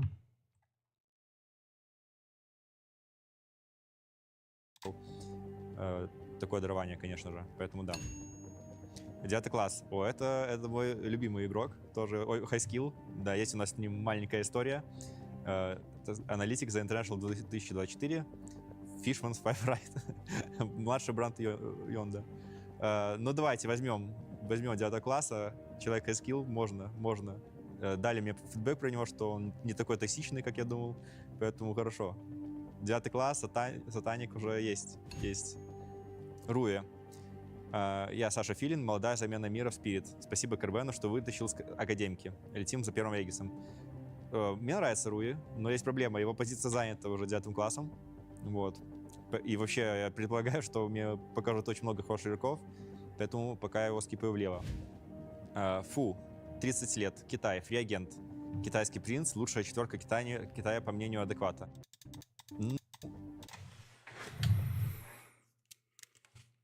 Так, там они идут в этот...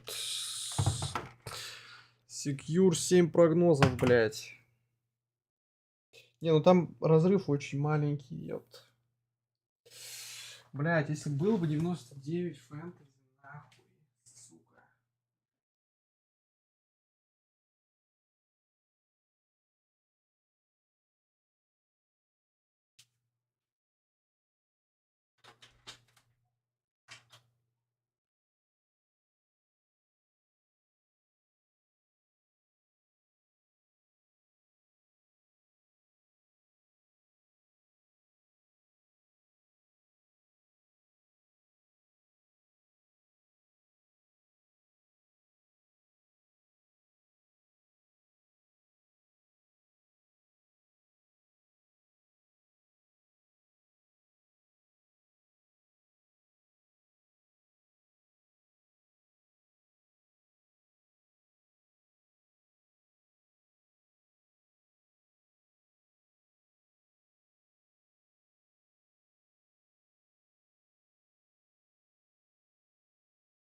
Не, ну пари должны, по идее, отомстить фальконам за все обиды. Но произойдет ли это? Вот в чем вопрос. We'll see if that proves to be correct. On the right track, that is absolutely for sure. But can Falcons deal with the heroes that P-Vision is bringing? Because it's definitely a different style. Yeah, when Kaz and I were talking about the heroes that they were playing, I was like, you know what, let's double check what Falcons actually play from the P-Vision hero pool. And it's only 3 of them, right? When you look at the contestables, Naga, Beastmaster, Monkey King, all Falcons have played on 7.39. But they haven't touched at all Enigma, Lycan, Tinker, Invoker, a critical hero for no one. So in this upcoming draft, we're either going to see Falcons play heroes they have not touched at all in the patch to take them away from P-Vision, or they're just going to be unable to play them and have to use them in the bans. But it is quite interesting that a lot of the staples of P-Vision, Falcons just have not tried playing so far. Yeah, Falcons are a very particular team, and they have their hero pools that they like. They have their idea of the game, and they're not too keen on changing it. If you give them away their Sand King, for example, they'll take it. Give them away their Chen, they'll take it. I don't think they're the type of team to get too concerned about, oh, could the Broodmother come out here? Could Я the типа в Invoker 100 potentially лучших come out пока here? If что, they но just это come, they will пока address что, it, блядь. but their style of Dota is so strong that they should just stick to their fundamentals. One thing to note, Amar did play the slug previously in a different patch. Потому on что the фэнтези off-lane по role. пизде So if you пошло, want to go блядь. absolutely crazy, then Amar would be doing Ну, that. акт. But, you know, upper bracket, TI finals. If the right game calls for it, I You mean, really- yesterday he busted out a 24 Huskar. You cannot say he's not going to pick something else. Exactly, but he's done it in the past. But of course, Crit, he's an honest man. He's not playing the support slot. Yeah, can we talk for a second about the road that both of these teams have taken to get to this point? Obviously, both from the upper bracket, so nothing but victories. That's good. P-Vision has 2-0'd both their opponents, where Falcons we saw yesterday drop a game against BB Team. А, я, кстати, Anything in анимешку так particular и that не we can глянул. learn from that Всё, loss that they глянул. suffered, Kezu? Maybe something about the mid game, because if I remember correctly, they were also doing very well in that game too, and then they kind of let it slip away. And that's not the first time I've seen that. That did happen to them in the road to TI as well. So maybe P-Vision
here for a reason, and a top 3 finish is never the target for either of these. These are championship winning teams through and through. They've had a lot of finals appearances, both of them within the last year, of course clinching some of them for themselves.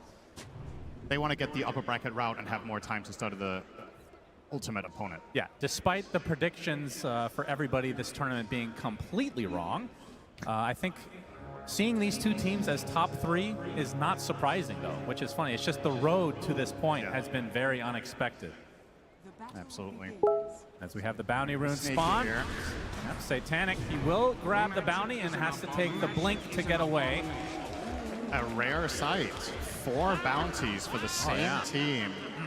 P-Vision off to a great start here. This is effectively more or less a 1,000 gold lead. It's very close to. Means you're going to arrive with that lane with a little bit more attributes. You're going to get the earlier tangos potentially, and of course for the mid lane, a faster bottle will be very welcome.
said the blink dagger. We'll see if they opt for a smoke around that timing of the cooldown. While we have some time with more zoo creeps in the mid lane, you want to talk about Ducalis and the Oracle, because it's not the most common save type hero we've been seeing. Здорово в чате. They picked it as a response to, what did they see? They saw Snap Shaker, I think, at the time. So maybe just that overwhelming magic damage, just wanted the Fortune's, or excuse me, the Fate's Edict against it to cover. And of course, in response, Falcons did grab the Doom, which will counteract the healing. But yeah, you're right. It's cool to see. I've always liked this hero. I think it's very high skill and has a lot of cool skill expression. Maybe a little bit less so than the old version where 2 of the spells were more polarizing, like Fate's Edict was disarming your teammate while giving them immunity, etc. But still a lot of play, and one of the heroes at a pro level that requires the most precise formation. If you're caught out even slightly, your hero can go from a lot of high save impact to having absolutely none. Yeah. Very important that he does not get caught by, say, a Shaker this game or get doomed. I think dooming Oracle can absolutely be worth it. Oh, some cases. Malrine finds one. He has the Echo if they need it, but there's so many stuns to work with. 9 class will be picked off without it. So that is second kill now for Falcons. That is the blink reveal. Still Echo Slam, though, at the ready, of course. Yeah. And while all of this is happening, Satanic just having a completely free game on that anti-mage. Picked it as a response to the Doom, one of the harder heroes to Doom, of course, with the Reflect, and you're going to naturally buy Manta. You could even buy additional protection later in the game if you need to. And with this early start for Satanic with the early Dom, he's now going for that Battle Fury. Imagine he will have in about 3 minutes. That'll be a very respectable timing. Usually a 16-minute Battle Fury for AM is very slow, but you add a Helm in there and it's very good.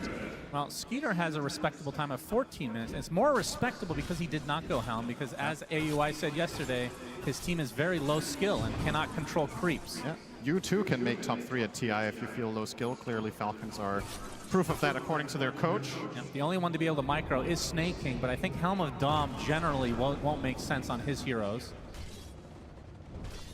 Maybe one day we can Just aspire more to creeps that. for Chen, why not? Yeah, true.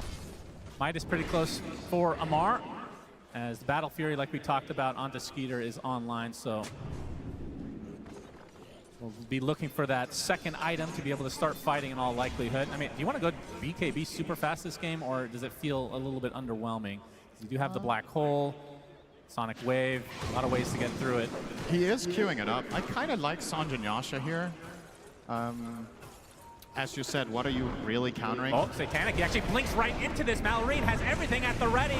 Amar as well. Mortimer sketches, there's the Echo Slam. Down goes Satanic. Wrong place, wrong time. They continue to have Doom ultimate at the ready as well. The biggest kill of the game, and like you said, they don't have to expend Doom, so he can't even feel safe when he comes back that he can just free farm for a while. With Echo on cooldown, you're still not out of the woods if Amar finds you at an opportune moment from the high ground. They're gonna try to turn this into some tower pressure up top, but Vision are in pretty good position with some of their heroes. And now Amar on the receiving end, perhaps. Yep, DM shows up to the party. They're gonna get rooted now. Nice fissure, gonna block off DM, but they have so many stuns, so many slows to work with. Amar does die. 30 seconds in the base now. Looks like that's gonna break things up overall. Who do you think has more Doms between 3 heroes with Dom or Chen? I think this is a philosophical question. Yeah, that's a great question overall. Chen has 4 creeps, but they're not as strong, but he has 1 more. And he is in control of all of them himself. That's true. And he can get Shard to get Ancient, so they become even more powerful. Midas. A rare sight these days, because everybody who usually buys Midas buys Helm. It's true. 9 class, pounding crit. Wukong's command is there. No one with the blink. This will be an easy pick off for P-Vision. Trying to get control of this area for the eventual Tormentor, but that's in 4 minutes. Through the gate they go to maybe try to bait Satanic, although he goes into the triangle, so looking for a lowly Skeeter. Yeah, he's going to be a tricky kill, though. They don't have much to kill him with except the Black Hole, which is part of the reason Troll is such a good pick this game. you're going to try to rotate on him, you may need to probably bring 3 or 4 heroes to make it happen, unless Black Hole is one of the abilities. And even then, there's still Hand of God. Gonna see the tree. At half HP is the Monkey King. Ducalis in the area, though. That's gonna force Malrine back. That's still a lot of information, though. And there's the battlefield that you talked about with the helm for Satanic. 17 minutes. And that was after his death, so he would have maybe got it at like 15 and a half. Still looking very healthy. He's gonna get stuck with the Echo Slam and the Mortimer's Kisses. This isn't enough damage, though. Satanic getting stunned, but it's gonna be close. Blinks out to safety, just barely survives. Zeus ult! Well, probably would have been enough either. Close call, but the 4 points in counterspell necessary there. If he had gone for a 4-4-2 build, he dies in that situation. That's probably what most players in his shoes would have done. But just recognizing how much of a magic damage threat there is on him. Wow, that's quite the Roche attempt. Yeah, they lose Echo Slam. They're like, hey, let's Roche. No big deal. Amar, no one in the area. DM as well. They're going to try to hound him. Prevent that Black Hole coming, but Amar with the Doom upon the Quap. He's in a lot of trouble now, trying to walk it up. They're going to try to get the Roach first, as Skeeter continuing to pound into him. There's the first Black Hole of the game onto the Earthshaker, but they do get the Aegis onto Skeeter. Malrine falls for this. Sonic Wave and P-Vision trying to take advantage of this timing. Boundless Strike on the Snake King gets slowed as well. Looks like this is going to be the second kill for P-Vision. Does cost him the Aegis, although Snake King is super tanky. Finally, the Seder Hadouken takes him out. So in the end, 2 loss for Falcons, but a very surprised Roche. Yeah, considering they had spent those abilities on AM without killing him, the confidence to go there, I kind of like it still, and it did somewhat work out. I don't really know who you want to say came out on top there, because the Shaker kill is big, and most of the time I would favor the team getting the Aegis for that 2-hero trade. It's just a matter of, can Falcons actually even use it this game? I think it's going to be difficult. You're playing against a lineup that is a really big part of why P-Vision has done so well in this tournament. They're extremely good at constantly pushing out these waves, and it's not a surprise that they've run these triple helms this game. They're just going to keep the pressure up, making it that much harder to get that 5-man group up for that Aegis push with Chen. Probably going to just expire. Yeah, we'll see. 3.5 minutes to make it worth their effort. I mean, at the same time, they are taking away from P-Vision. Not that they really have the greatest Roche taking capabilities anyway. Yeah, P-Vision were not going there. That's for sure. They're not ready to see Roche at all. Now DM rocking a pipe, so even more magic protection, of course, for the AM, but this time for the entire team as well. Falcons lineup right now.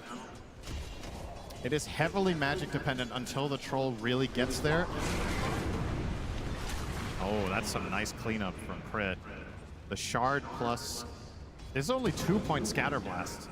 When that gets to 4, he's going to clean up these waves no problem. Yep, Tier 1 being pressured now by Falcons. Will P-Vision try to defend? It looks like they're going to back away and concede it with this Aegis advantage on the Falcons side. Of course, this will create more opportunity for Satanic to just continue to farm that close with that next item. This is the bigger value of the Roche, is that you are in prime position to take this Tormentor. There's nothing P-Vision can do about this. And that was the bigger reward, because I think looking to push more than this would have been tough. You can see on the map, right? You get the Tormentor, but look at mid and bottom. Like, you have to start putting out fires now. 9class spending this opportunity to get some good vision out. Mid is pushing in all the way to the Tier 2, and now bot is well underway. Ducalis even getting to work with pushing as Oracle. Yeah, classic push hero. Yep. But they have their sights set on another Tier 1 perhaps here. This could work. And maybe grab themselves an additional Wisdom Shrine. No skitter for this play, though.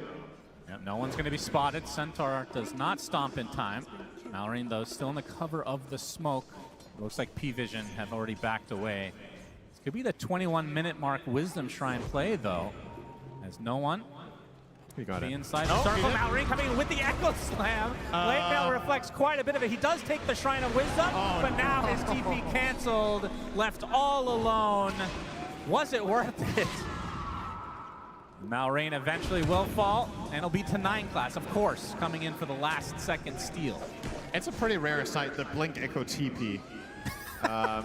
Didn't work that time. And no one's super fast on the blade shrine, now. I have to say. Skitter being pressured quite heavily here by DM, but nobody around to assist either hero. Yeah, they'd love to be able to burn this Aegis before the timer, but like you were talking about, only about a minute left on it anyway. Not gonna, in all likelihood, find a good opportunity to use it unless they force the issue pretty soon here. I'm curious to see what Ancient Snaking is gonna find with this Torment or Shard. Now that he doesn't have to buy it, he can get them even earlier as he's working on his Vlads into Pipe. I guess the ideal ones here are the Granite Golem. You're playing with pretty high HP heroes in the Doom and the Troll and Shaker. Not exceptionally high, but Doom has a lot of HP. And then, what should the second one really be? A little bit unsure about that one. So far, he's running the Prowl Aurora for the lifesteal and health regen. Definitely strong. And we do get to work on a tier 2. So I wasn't sure if Falcons were going to be able to get here. It took them 3.5 minutes. The Aegis is actually about to expire, but they do make it in time. Yep, and Division let them have it. Skeeter will take it as the Aegis about to expire, like you said. So likely will now regroup as Satanic's net worth lead just continuing to expand here. Has the Manta to go along with the Battle Fury, and we'll be working on the Butterfly next. And now smoke for P-Vision, knowing that this Aegis has expired. Of course, DM's Black Hole is going to be front and center of any team fight for P-Vision, and likely the biggest concern for Falcons overall.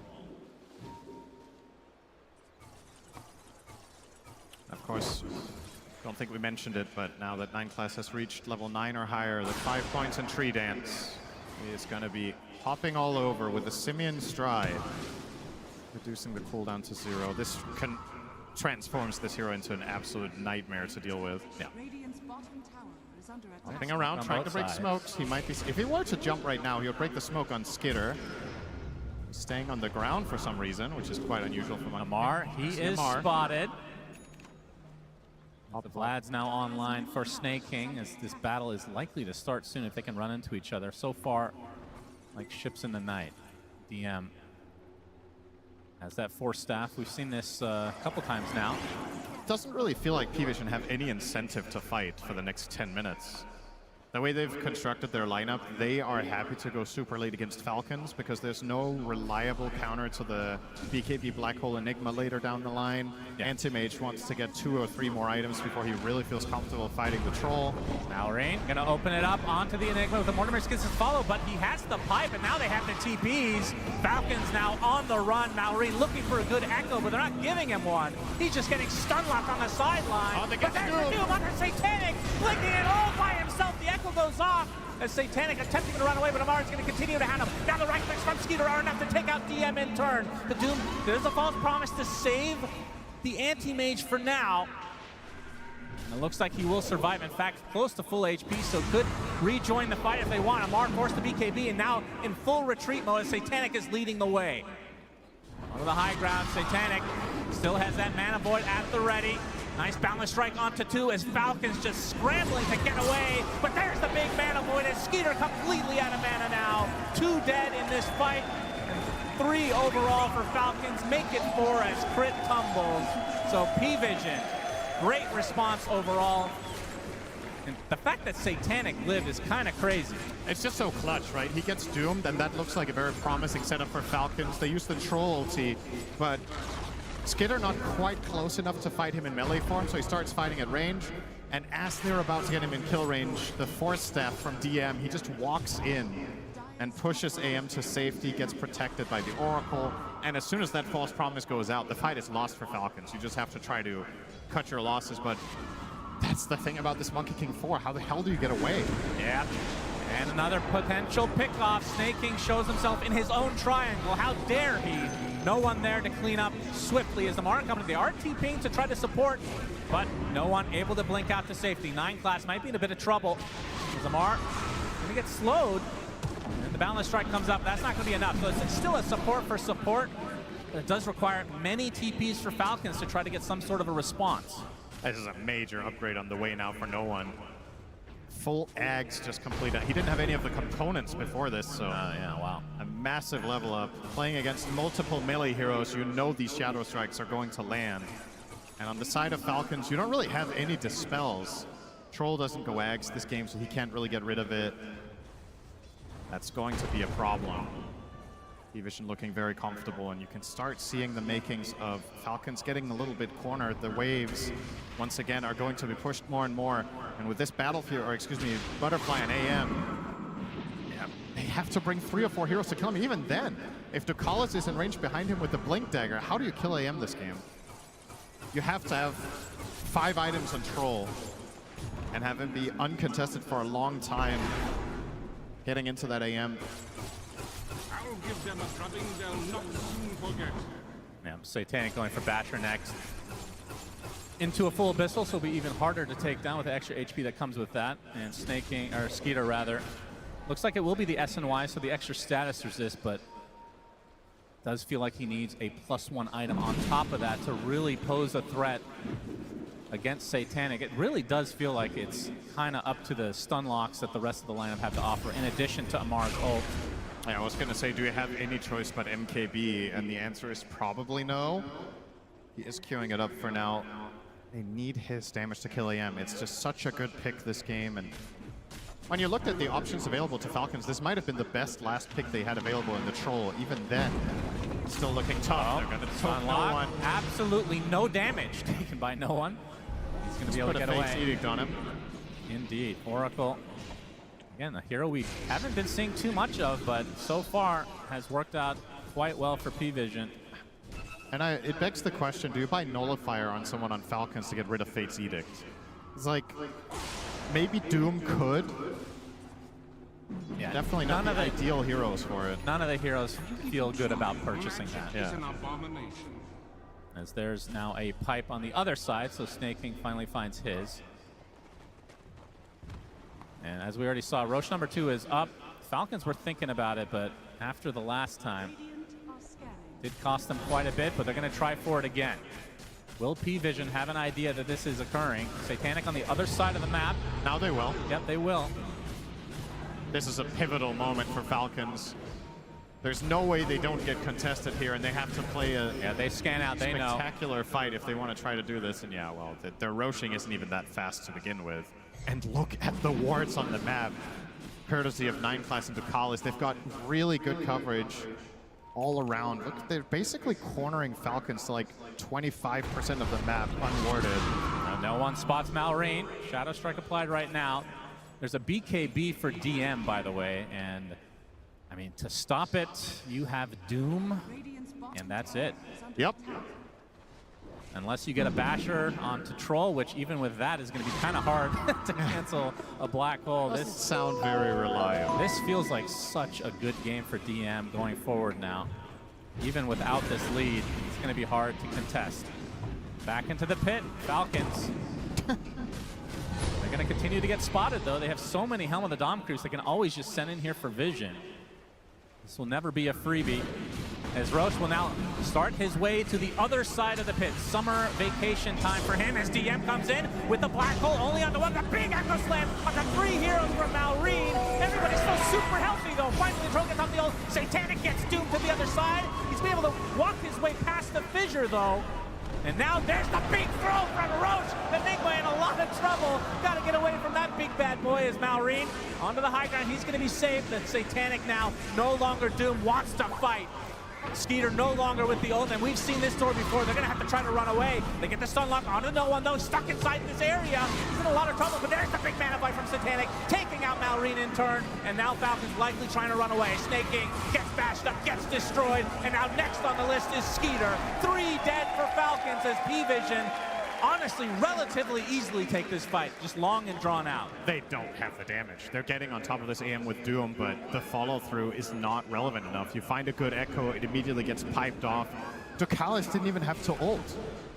They were never in enough danger that they had to cast the False Promise on the Anti-Mage or the Queen of Pain. They're just they're leveraging their tankiness in these fights and exploiting the fact that Falcon's lineup is so heavily reliant on Troll attacking stuff for it to die, but he's just getting kited. This is already going to be a lane. This is a crazy timing for P-Vision. This will be completely free. They get the full lane, everybody remaining with their lives. 20 seconds left on the death timer for Skeeter. And P-Vision can just chill because I mean, it's not like anybody killed Roche. Yep. They can just go for that now. Oh yeah, by the way, Enigma got tossed twice by Roche. Oh, twice. And they still won the fight and without having to use any. I'm pretty sure Roche did more damage than Falcons that fight. Might have. And into the pit, Satanic goes, and this is a free one for them. This could just be the game-ending Aegis. I have a really hard time seeing Falcons kill Satanic twice. Considering the fight that we just saw, I don't think P-Vision are going to hesitate to try to end this one out. Enigma now with a Blink Dagger on the way as well for DM, so he's going to have a guaranteed Blink Black Hole. He could probably just BKB Blink Black Hole the Doom, and they just kill him. It's a little bit of a consolation prize here for the side of Falcons. They're getting the Tormentor, which will be a shard for Amar. A little bit of healing for him to stay tankier in the fight, but not a game changer. Doesn't really seem to be the problem. If you could kill that shard and get permanent amplified damage on Troll, perhaps that would be a good shard this game. Yeah, make sure that's in the next patch for sure. Sacrifice your own items so your position 1 can get stronger. Just like the good old Dota 1 days. Back when you were able to buy items for your teammates. You buy Rapier for Clinks. Remember those? Back when you could buy Aegis and it had 3 charges. Oh yeah, the classic times. And then it always took a slot in your inventory, you couldn't destroy it. Yeah. We've come a long way since then. Since the good old days of Hans 2 Clinks. Wonder if he was German actually with that nickname. Let's get a shout out for Clinks with Divine Rapier, everybody. Very related to the game, of course. Satanic, 4 minutes on this Aegis. What are they going to be able to accomplish with it? With already a lane of racks, which, I mean, it's not often you see an AM on your doorstep pushing and able to get a full racks. Also not very often you see him with 500 CS minute 35, but that's where we're going.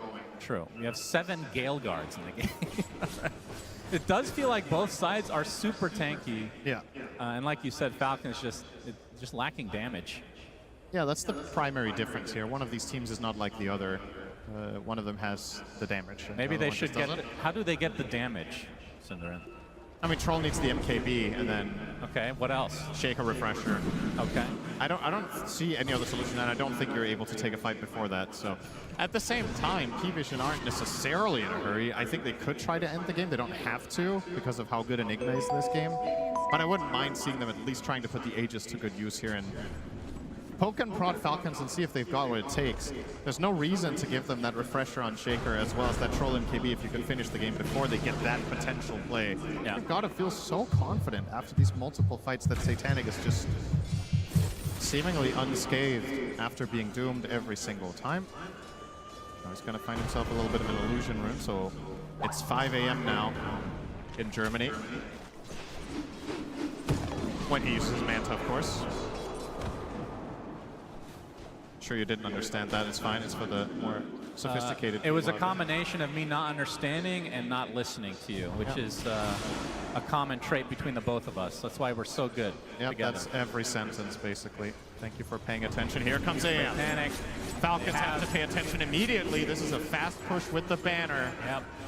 2 minutes left on Aegis. The creeps are coming, looking like a juicy Echo Slam potentially, but Satanic has so much resist that he's going to be tough to take down not only once, but twice. DM, Malefice, there's the Abyssal Blade from Satanic, but the cookie on the Skeeter, going to be okay for now, but the tier 3 is not going to be okay. It's already dead. No one, creating some space for Satanic, who now gets healed up by Ducalis ever so slowly. And this will be round number 2 onto this mid-barracks. Minute and a half on this Aegis. Not sure if you can just give up this second set. Gonna be able to try to burn this first life of Satanic. DM gets the Midnight Pulse off. Mana Void actually applied to Skeeter. He's very low on mana. We'll have to use the cookie to get away. That's still on the tree line. As his barracks are still falling ever so slowly. Fortification comes out. Wukong's command not so fearsome from this support, but this is the state of affairs now for Falcons as another melee Rax will fall. Amar looking for the backstab potential. Full second lane for Satanic and company with little resistance from Falcons. He's full HP. They can just keep healing him with the Oracle. Even when Fate's Edict is on cooldown, the damage from Purifying Flames on AM is so insignificant, so it's a much, much bigger heal on him than any other hero. Just spam him back up to nice and healthy, and Round number 2. 40 seconds on the Last Aegis. game. Amar wants to get aggressive, running around extremely fast. Satanic Oh, yes, wants to continue to try to get him. Boundless Strike's not going to hit Satanic. Looking for the Blink Abyssal potential, but no. We'll blink out safely. 30 seconds on Aegis. The Falcons can try to wait. Maybe they can get this Wombo combo onto the AM. 20 seconds. Big if. 20 seconds now. Onto the high ground. Attempt number 3 onto this base of Falcons. Boundless Strike can slow things down. Satanic will be able to get to tier 3. 10 seconds on Aegis. Will blink out. They will likely soft reset, if not full. And it feels like Falcons almost have to try to smoke and go for something, but it would be kind of an obvious play as these creeps continue to just enter their base. You've been struggling against P-Vision pushing with 3 Doms all game and having heroes off the map nonstop with the AM split push, the Monkey King cutting waves, the Queen of Pain. Well, try with 2 lanes as well. To make matters all that much worse. There's nothing really to write home about in this game for Falcons. It feels a little bit like, unless they pull off a miraculous comeback, this is one of those games that can be a little bit demoralizing. Like, you just never strung together anything. Yeah. Every time you tried to make a move, the enemy team was too tanky and outplayed you and outnavigated you. They had your number all game with vision. Yeah, this game has not been close. They got the early kill on Satanic, and you thought there'd be something there for the future, but his farm has just been out of control as Amar. He's going to be able to get the Doom off onto 9 class again. Support Monkey King and attempting to run away. And Satanic is going to force the entirety of Falcons back just on his lonesome. See the Monkey King getting very low, and the False Promise will help him survive. Gonna heal him to full nice and easy, but that is of course now False Promise down. However, have they needed it? However, you don't have Doom, so that's a good trade for the side of P-Vision. That's the only way you kill AM, it seems like. Now a Lincoln's on DM, so even less chance to stop this eventual black hole. But we do have a refresher. Amar fights to Malrine. Could be a spark. Absolutely, get the stun lock. DM is the bigger prize, but Mallory comes through the echo side, but the black hole comes to fruition. Boundless Strike from 11 from 9 classes, a huge sonic wave onto 2. They take out Skeeter. Amar attempting to nightfall away. Will do so successfully, but still 2 dead for Falcons. Buyback available for Skeeter, but you can see P-Vision gonna push the envelope and force it out of him. A very aggressive blink as Satanic's gonna work on the building, says Amar. Not able to provide too much resistance to no one. We'll be able to blink out with Oracle nearby.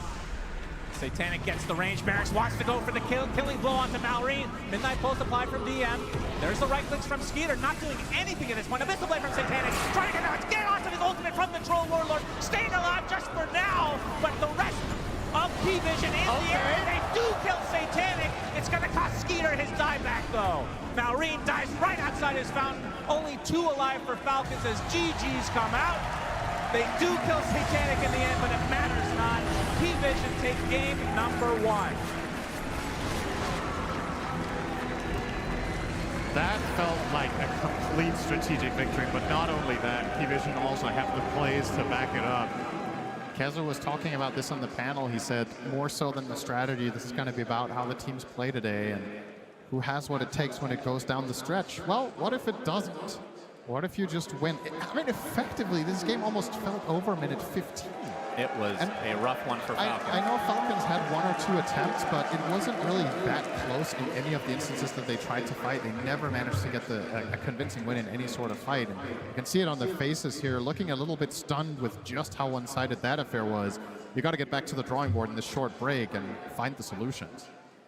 Yeah, no one ends the game 12-0 and 10 on the Queen of Pain. Absolutely going ballistic in this game number 1. I mean, Falcons, they've been here before. They've been down 1 game, as has P-Vision. These teams have played a lot against each other. What do you think they need to do in game number 2 to try to change how this went? I think the main thing you have to solve is the problem with these waves just being non-stop pushed. So find a solution. That's right, Shiva! I didn't think you'd actually do that on TI main stage sometimes, please. But thank you. We're going to make this game down because this was a beautiful game of Dota 2, actually. We saw a lot of cool little things come into play, a lot of fights, but for a long time, Nobody died, all because of little tiny plays we're gonna all highlight here with Kezu, Effie, and Tigov. Kezu, this game was beautiful. No, absolutely. Like both teams doing so many small things that then allowed them to like get an advantage in the game. In the early game, you have P-Vision. They blocked a lot of the camps from the triangle to slow down Malreen's game. But also Malreen, usually we see him, he's able to get these early stacks, go into the offlane, make this first kill. But in this game, it looked like this DM Enigma. It's a hero that many teams don't give him. There was so much pressure. They just kept responding to the safe lane. And P-Vision, they took full control of the game. And this fight looked beautiful for P-Vision as well, because they kind of baited Amar to use a Doom very early on, kited back from the pit. Once they knew no one was safe, then they re-engaged with the Black Hole. Like, the amount of layering in the team fight from P-Vision, like offering up the correct heroes, getting saved by the Oracle, then following up with the damage in the farm of Satanic and DM, even no one. It's just a really good outplay in this first game. Yeah, this may have not looked that action-packed, but it was an incredibly high-skill game of Dota, and I think P-Vision played a very disciplined and patient game as well. A lot of the moments it looked like maybe they could have gone out, made a play for themselves, tried to play off of their Enigma, but they were content to just wait for Falcons to break formation, to come into their triangle, to overextend, to get the save off on whoever gets doomed and then re-engage. And that requires a lot of patience, because I think a lot of teams may have fallen into the Falcons' trap during that mid-game, and we could have seen a different game had they just given up their position one time. Yeah, P-Vision just did a very good job at exploiting Falcons not being able to overlap their course in the early game, right? Like we mentioned it during the draft, Troll is quite static in his lane, Shaker static from the mid lane, Doom static from the off lane, but they're all very static farm-heavy heroes, and P-Vision, when you got a Monkey running around, an Oracle buffing you up, Enigma pressuring your towers, it's not natural for Falcons to want to react to that, unlike other drafts that we've seen so far. Yeah, I'm just really impressed with P-Vision, like being able to keep your cool. This is main stage TI, this is semifinals, sure. Like you have no one on the screen, DM, like these guys, they pop up, and I'm sure too, if we could like listen to them, what they're saying, I feel like they played very cool and calm in this game. Like the pressure, it didn't get to them, because like we're talking about, Falcons in the mid game, they get to you. In the early game, they get to you, they get their stacks, they go to your safe lane, they kill you, they take your towers, they got the Aegis, but they got nothing from it. Yeah, you could really feel the pressure that was on Falcons, where normally they're the ones applying pressure to the team's mid-game. They felt that they had to use their cooldowns, that they weren't using their Aegis. They ran into P-Vision's triangle. Malreen missed his initiation on the side. He got killed, but Falcons took the fight anyway. They said, okay guys, we've doomed the anti-mage, maybe we can still win this fight, but in comes the Oracle.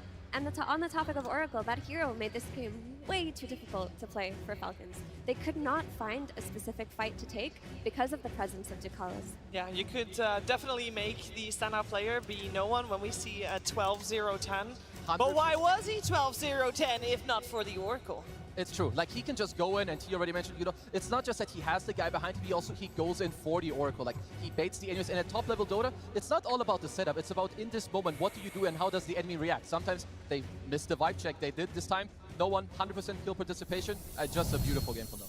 Beautiful game of Dota 2. I also think it's maybe a little bit extra sweet for especially DM and No One and Astini, because last year they were on the Cloud9 crew and they were also in the lower bracket. And guess who eliminated them? Falcons, correct. So this was definitely a very strong start to this upper bracket finals. And we did start talking about this finals, talking about the mid lane, because there's such a big difference in experience in terms of career experience. How do we feel like they did in the game, Kezu? I would say that no one did really, really well. I mean, I'm not too surprised with like type of the hero matchup, because you see it here already. He's like 1100 gold ahead at minute 12. And Malreen, his first moves, they always hit. In every game we've seen so far, it has hit. But no one in the mid lane, he gets the counter pick. They understand how to shut down Falcons. Like they strategize, of course, they have coaches. He's gonna tell them, this is the plan. We're gonna pick the Oracle against this. We're gonna back up and have Monkey King come over, because Nineclass early in the game, he came to this lane, he was a difference maker. And this is a big reason why Falcons kind of struggled in this game. Yeah, and then, sorry, if you go. I was just going to say that typically when Falcons win, it's off of Malreen's first 2 rotations. Like he'll farm an item timing with the Blink Dagger Ghost on a key hero, and they'll get a kill off of that. This time around, it just didn't happen. Like the first Echo was to defend that bottom tower from Enigma's push. The second initiation on Anti-Mage, he got away with 100 HP, and then another initiation near the 14-minute Wisdom didn't work out either. So the kills that they're used to getting from Malreen that lead them to Snowball just did not hit this time. It did not hit, and we're talking about Echo Slam, big spell, of course, but I did tell you we were going to look at the little things during this game and during some of those fights, Kezu. Oh, absolutely, because the little things is really what separates the pros from, you know, like the tier 1 level to the next. Look at Satanic in a moment. He's on edgy threads. Okay, before he gets jumped here, he will make sure we don't even see it, but he goes into strength threats here. He has the correct skill build with 2-4-4. Okay, max spell shield because he understands this. Not only these two things with the threat swap, the magic wand, and the correct skill build, he also has the brawny enchantment on his neutral item. If any of these three things don't happen, he dies there, and this entire game could change. But the small things, you do it properly, you don't slip up, you make it clean. Yeah, I don't know if this is a small thing, T-Gov, but I think Oracle getting a blink, probably pretty big. Yeah, I mean, Jakalis had a stellar game, right? And against a Troll Warlord, any type of disarm is incredible. So positioning is key. Getting off the Fate's Edict, getting off the Force Promises. You want to be able to enable your team both kind of aggressively through disarms and defensively. And yeah, I think getting that Blink Dagger Rush, other support players might be, you know, talking about additional healing or Solar Crest or maybe even like drums and stuff. But for Oracle players, the good ones, they know when to buy Blink Dagger. And Jakalis already was popping off in the first 22 minutes without the Blink Dagger. Once he got it, it felt like he was on another level in this game. Yeah, he only died the one time, which was already after he used his ulti to save MK, who got doomed. And his death made it so that they saw Falcons, they revealed who their heroes were, he tanked a few spells, instantly buyback, and P-Vision won the fight. He did so many things well, and he played with that Troll. Like T mentioned, there was no Manta on Troll versus Oracle, which is quite unusual as well. I mean, he did so much in this game, like even in the early game, like he's de-warding the enemy triangle, blocking the sec. He's laning with an anti-mage. This is not a notoriously like very strong lane, but they make it happen. They know what they're playing for. They do it in the game, and overall, just yeah, it's beautiful. Yeah, it was a beautiful game. Both teams really danced around each other, and you really saw that they really only wanted to get the fights that they exactly wanted. And if it wasn't right, they would just back off and go again another time, prodding and poking here and there. And until at least a big fight happened. Yeah, I wanted to show you the sadness of this fight here. Malrine gets a beautiful echo in this backline, but unfortunately, all of Falcons were zoned by DM's black hole there. They couldn't move past it. There was no follow-up damage. And the theme of this game was every time Malrine missed the initiation or they couldn't get anything off of the instant initiation into kills, they would just lose the fight. Anti-Mage, who got doomed here, didn't even need to be false promised. He was just force-stuffed out. They kited it a little bit, and then on the side, you have Satanic cleaning up. You have no one playing on the limits, and Jakalis in the back getting disarms off on full. Played that fight.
Is that by pushing the lanes down like this, it makes it very difficult for Falcons to go look for their kills as the game continues. In fact, here's a great example of that. Their P-Vision's farming the bottom half of the map. Satanic sends his little pine cone creep towards the mid lane because he's trying to cut this wave. And they barely saw Amar. They basically expected Falcons to do a smoke in this position. And now you have all these Falcon players kind of sitting in the middle of the map. So let's take a look at what this looks like. They have to play near Amar, because if they run away from him, they're going to have a bad time if a team fight starts. So they both can't, they basically can't actually get aggressive down here. They would prefer to be like circling this tier 2 tower, but because he cuts this wave and denies the shield rune, they now have to go deeper into enemy territory to look for a fight. And look where DM is farming on the right side. He's really close to his tier 2 tower. That means that if he does get gone on in this situation, he's going to get back up really quickly, and Falcons decide they need to get something done on the map here, so they do actually go for this here. The Echo Slam is, or at least the initial disable is going to be okay, but there's like 4 TPs going on. All of these heroes are Power Rangering in to react to this because they know that this is a crucial moment and their opponents had to do this crazy dive. Because they had to go farther, they didn't have as much damage follow-up. They do manage to get the Doom on the Anti-Mage, but the Oracle save that comes through is fantastic, of course. Last second here, that's going to come after the Doom ends, so he ends up staying alive. Just a perfect response to P-Vision, but most of this was set up by the incessant pushing in the mid lane that gave them this good place to start the fight. Thank you very much, Purge. That also reminds me of what was said at the very start. Kezu, you talked about how good the map play is for P-Vision. I feel like the clip and the fight that Purge showed us, that was exactly that. Oh, absolutely, and they do it like from start to finish. And it's not just that they do this, but they also have the Monkey King. So the map is already hard, and then there's a monkey around on the trees. It's like breaking your smoke. So the one thing I do like is that Falcons are their opponent because they're very good at this themselves. They know the answer. AOI is one of the ways you won TI and what they did. So I expect them to find the answer for the next game and show us something better. Yeah, I'm sure there's a lot of talk going on behind the scenes right now to see what they can do different and what they can do to push out to a third game in this series. And while they're talking, we're gonna watch a new submission for the short film contest. It's time for Grudges.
I see nothing wrong there, totally. Sometimes you just want to make sure that justice is served. And I'm sure that Falcons wants to do the same with this upcoming game number 2. Only one team will be slotted directly into the grand finals. Tigov, what do we think? What adaptations will be made? What will be the vibes going into the second one?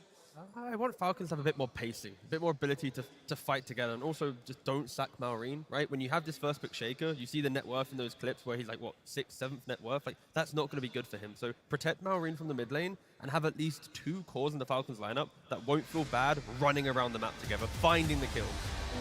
The one thing I see is I think they did have pacing, but they had like a hard time executing. But like at least you have the Chen troll, but then like you say, you have Maureen and mid, he does get shut down. Your Doom in the off lane, not the fastest hero. To me, maybe it's a bit more about setting up the map first, or is it like only about having more pace? I'm honestly not sure, but I hope that they can find the answer.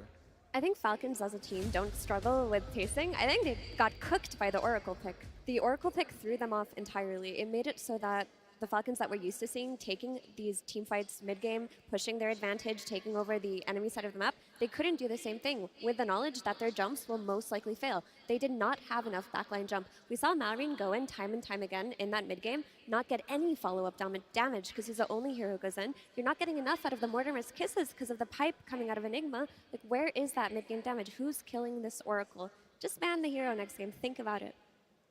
Like the other cool thing that I feel like we've talked about a lot too with Falcons is that they want to go for the 1+1 kill combo, which means they have a limited amount of damage. So when you have heroes that rush a pipe and a 4-step on the side and you have an anti-mage, like all these heroes, you already need like 2, maybe sometimes 3. Now you don't know where the Oracle is. There's some guy there with a Lotus, and they keep very nice distance, like on the range where they play with the map. So yeah, like in my opinion, DM2, like he played an incredible game, and it's also a statement. They gave away the Enigma, they gave away the Monkey King, you lost to it. You gave away the Chen to Falcons and you beat it.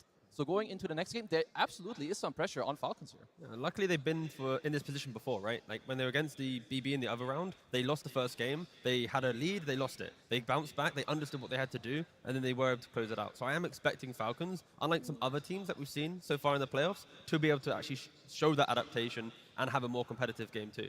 Yeah, I will also say that the history between these two teams is quite even. They've played 7 series against each other, and it went to 4-3 in favor of P-Vision. But overall, you can tell that both of these teams are, well, they have what it takes to make a comeback. We'll see how that translates into the draft, of course, soon heading into game number 2. But I do want to touch upon some of the heroes we saw. The Queen of Pain came out very early in this game, Effie. I mean, you say I'm branding out the Oracle. Obviously, that is step 1. But surely there is, especially from this first game, there's more they have to consider. Yeah, the Queen of Pain looked especially good, though, because of the way that P-Vision drafted to play around the mid lane. They had the Oracle with the rune predictions. They had the Monkey King who ganked mid, minute 3. They got that kill on Earthshaker. The support duo was ready. They got every single power rune. I mean, I think Queen of Pain is a hero that all melee heroes will struggle against mid, but they can still play against her with the help of their supports if they get runes. It's just that Falcons did not have the punch to fight against this Oracle plus Monkey King support duo. Like Dota is a lot about like there's levels to it. It's like there's step 1, I beat you in lane. Then it's like step 2, what's like your recovery? Oh, I'm gonna steal all of your runes too. I'm gonna play into your triangle. My supports are gonna ward half your hard camps all the time in the triangle. So, and when you do just one step, okay, you slow them down. But you do step 1, step 2, and step 3, suddenly you will even see pros struggling against the best players in the world. Now let's find out which pros we're gonna see struggling in that second game, and it's coming our way right now. P-Vision versus Team Falcons, Game 2. This second game, we got the side swapped, where P-Vision is now Radiant and Falcons is Dire, but T-Gov, the pick order remains the same in the sense that we will still have P-Vision with first pick. Yeah, and that's going to put a lot of pressure on Falcons. Again, I didn't really see who had priority to understand this part, but in regards to Falcons being second pick, maybe not reacting with the Shaker, protecting a little bit more might be a better approach, but we'll see if they want to change up their bans. As often getting 2 second pick games in a row, so far in the playoffs, it's always been like one gets second pick, next time it goes to the other team. Yeah, we haven't seen it like this before. For Falcons, though, they do have a lot of last pick heroes. We didn't see that come into play in that last game. We might see it happen this time. Maybe they do need to bring out some cheese. But a lot of the cheese that comes from Falcons does come from Ahmad on that offlane, and they target banned all of his heroes. There was barely anything left for him. He ended up just playing a Doom at the end. No, that was definitely like a very nice setup strategically going into the game. You have the setup with the bans against Omar. You have the counterplay against Team Falcon's highest tempo in the mid lane, and I like these bans. You try to take out 9 class. Finding these bans that I was expecting to see against P-Vision, right? When you have 4 bans available, just put the Monkey and the Slug in the ban pool. They are the best 4 positions for 9 class to play that break open the map, that enable the vision game, right? So get rid of both of them, and then it just slows down the game just by a bit. And also some respect still for Malrine Sand King. The Beastmaster that was banned out in the previous game gets picked up in that first phase, and a lot of love here, of course. Shout out to Heroic, eliminated now, watching from the sidelines to see which one of these 2 teams move forward. Another hero left in the pool, by the way, is the Invoker. It was first phase banned last time. I don't know if we were expecting to see it come out in the early stages of the draft. It's most likely a second phase hero, I would say, for P-Vision. Very likely something they can consider. So let's see, Falcons, they did step away from Chen. I believe this is the first game in this entire tournament where they have the chance to pick this hero and they don't go for it. So they did just lose with it. I like that P-Vision. They had a lot of pressure in this offlane, and it's what we talk about a lot. Not just the map, but also early on. Malrine's first moves usually go into the enemy safe lane, not into their own safe lane on Falcons. So when you have these Lycans, these Beastmasters, they just kind of drag you to these lanes where you don't really want to go to. It just gives me more pacing, right? I've been calling for overlapping cores, the ability to fight, no matter what, Pangolier to mid to offlane, it doesn't matter at all. It is going to have the same type of game. You want to play for any timing, any Wisdom Shrine, any active rune, any Twin Gate move, you're going to be doing it from either of the core roles. It's a more dynamic hero as well, not as slow to move around the map as some of the heroes that Falcons had last game. There is always the issue, though, of Pango versus Beastmaster, where later on in the game, he just gets roared during his Rolling Thunder and just gets beat up by the enemy carry, but before that, he does a lot by way of wave clear, lane push and fighting into a zoo meta. It's also something that Falcons use quite well because we did already mention that they do flex it, and the hero, Чисто he also gives математика. minus armor. They play Допустим, у quite nicely. чела Very often they have like some Pango DK, Pango Weaver. It's very fast. It can do stuff on the map. 12 000. But like Effie was saying, when you play against the beast, you need to be aware of the И roar 4 into like range прогноза, carry with high это DPS. Your TAs that can close out the phase later. You get this roar desolator hits and see you later, редкий Pango. результат. Если Yeah, у I am человека reminded by еще what 4 ST прогноза, said during the coach interview after the draft was done in the, но во the втором previous game. этапе сколько он He said, набирает? you know, everybody's going to get their comfort heroes. Obviously, there's a large Если он chunk of выставлял room, по той but I think сетке, especially that is true for in this series so far, in particular for the вот support можно heroes. You смотреть по are сетке going to чела. have to deal with everybody's comfort. The fact that P-Vision working the comfort of Falcons, I don't know, T, do we feel like that will make Falcons doubt that a little bit, or what will they do?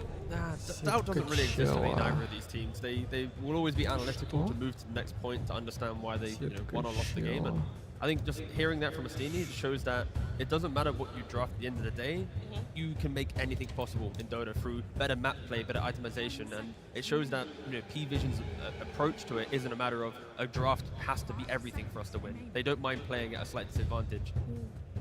Less stuns. Look at the stun averages on their team. They often don't have as many as Вот the likes of лучше, видишь, у чела какая сетка.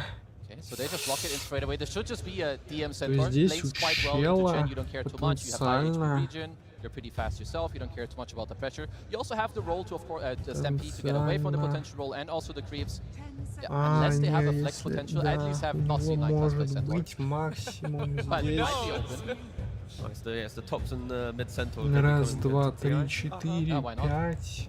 I mean, if PV wanted to double counter the 6, Pango, they could just go for a Grimstroke. потенциально We've seen that hero re-emerging with Soulbind 8, as но its 9 у primary него focus in the потенциально draft. не будет. I'd like to see Ну, 9 может class быть play a real 9. position He does not do that. I mean, look at his heroes, like he's got Rubik, everything else I'm like, and his fake ones are out. Ну, It's like, предположим, they're что still out. чел the пошел next по fake one такому is out because сценарию, it's really тогда hard, generally speaking, to play a range 4, position 4 5, against Chen. The hero bullies you. Sure, last game he put his creep 6, into the mid lane 7, to try and 7. slow down no one.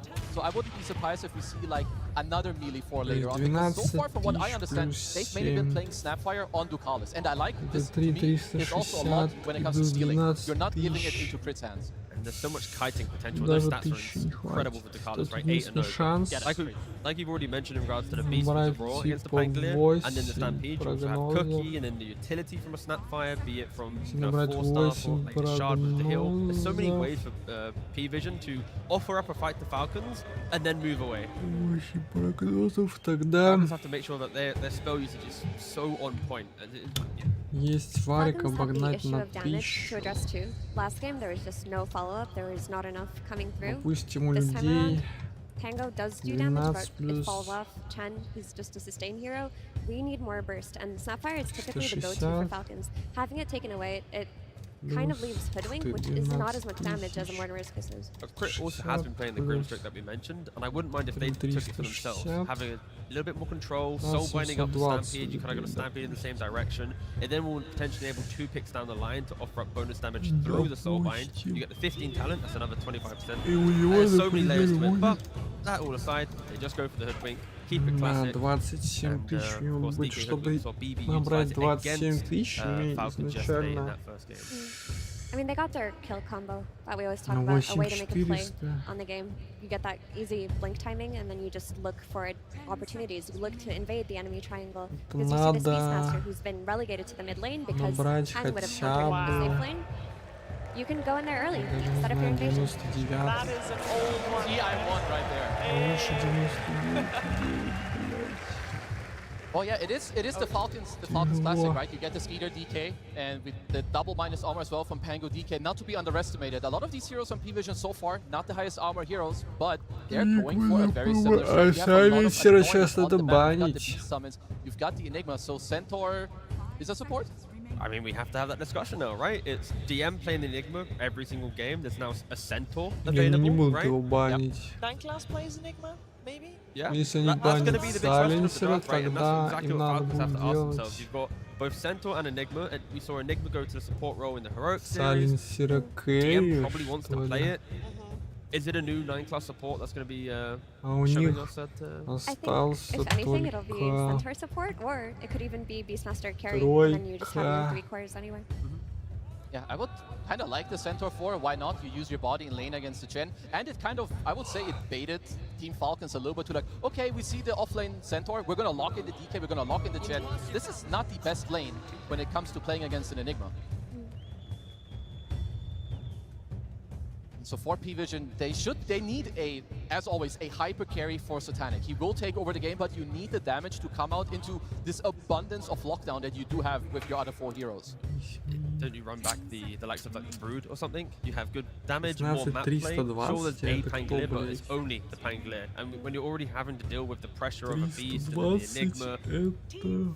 one of these type of heroes can... If they want to value more map play, that is the hero you would look for. To me, I see that a range carry would feel Это 6 kind of верных. nice. I mean, it's also, yeah, it's also nice to play like a melee here with the snap, you get the cookie. But for now, I see like you want a guy that has very easy access into the roar to also like threaten this Pango who's running it, because also there's a Chen heal to back him up. Like it's not just one roll. There's also a lot of stuff from Falcons that will come to back him up.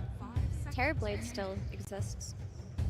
Yeah, let's see what else is there from Satanic's pool. This guy is incredibly versatile. It's very hard to ban him out. I mean, he played some Meepo and some Techies. Not Techies. That would be He might play Tech. I mean, Tinker carry. There we go. That would be cool on the main stage. I never thought I'd say that, but here we are. The thing with P-Vision, how they draft is, even if they look like they need a bit of time to get online, the way that they buy Helmet Dominators and push waves, like from the Purge segment in the previous panel, it is so hard to deal with, and they always seem to come online. What are you doing there, Nat? Having a good time with the girls. All right, let's see what's coming. We got our final ban coming out for P-Vision. Looks like on the side of Falcons there is also flex Давай potential. посмотрим по They will get фэнтези. that overall last pick. Да нет, им достаточно For P-Vision, it's something you 99,9 have to набрать. do semi-blind. I mean, you need to respect that Falcons can put the Pango mid and you get offlane counter pick by Amar on the 24 pick. Yeah, I'm not really sure where to put my stuff on. I would have said maybe they're looking towards more of a... Ой, Yep, it is тут going to be the Terrorblade. 15600. And this here makes sense, right? He's going to be that range Интересно, carry будет chunking ли away at this Tango when he gets stored. He's going to provide an overwhelming amount of damage to go through DK's armor. You need an incredibly high damage carry to be able to do that.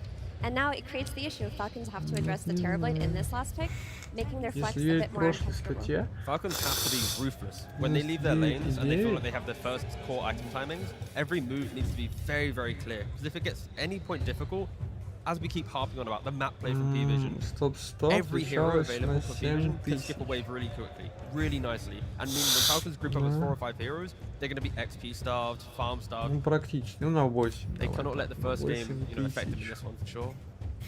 I'm not sure Значит, where to go with this. I don't know who they're going to give more потенциально сейчас priority. There's like 99,9.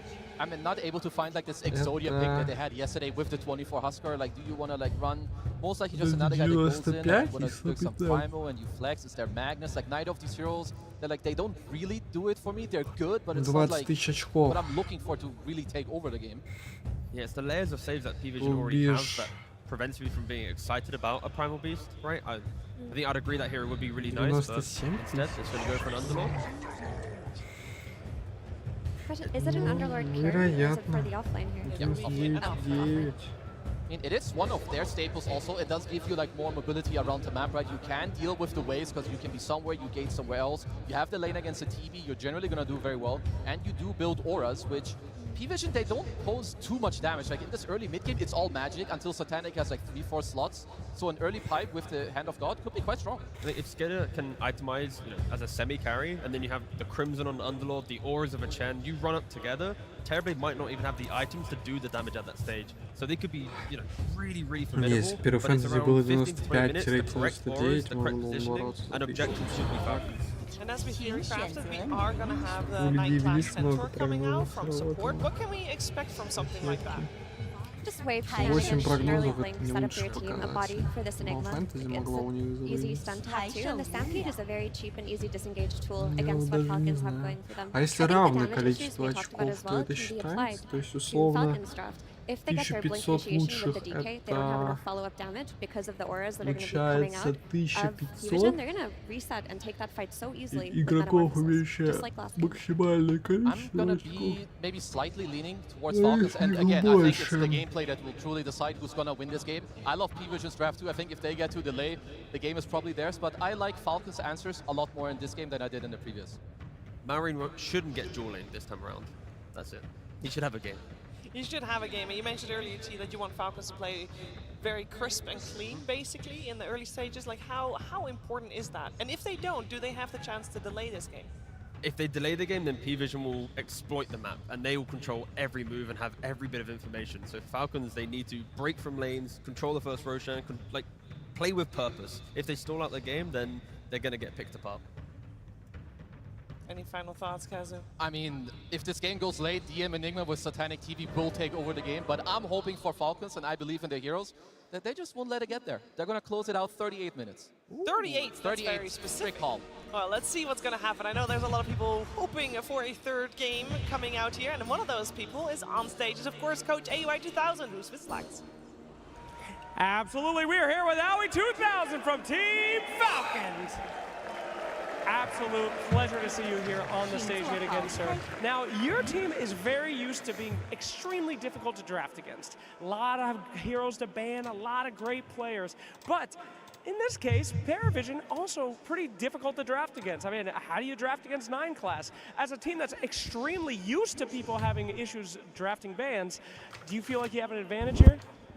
Like in this game's draft? Yeah, probably, yeah. No, I think we're pretty happy with our draft. Honestly, game 1, I think the game didn't look that good, but I think a lot of it was we just gave them 4 bounty runes, so it's hard to like draw conclusions after games like that. So hopefully this one's better. Absolutely. You heard it here from TI Winner. Once you lose 4 bounty runes, it's cooked. There's nothing you can do. Absolutely over. Okay, we got some iconic heroes, though. The Crit, Hoodwink, can't get better. But then you also have some other iconic heroes. DMs, Enigma, pretty scary stuff. Why'd you guys decide to let that one through? I mean, as you said, like they have a lot of heroes. You have DM who has some like Phoenix Enigma. No one has some like Puck, Invoker, Queen. Like there's just a lot of heroes who ban versus this team and versus us, I guess. So you got to pick what you should play against, and we want to play versus Enigma.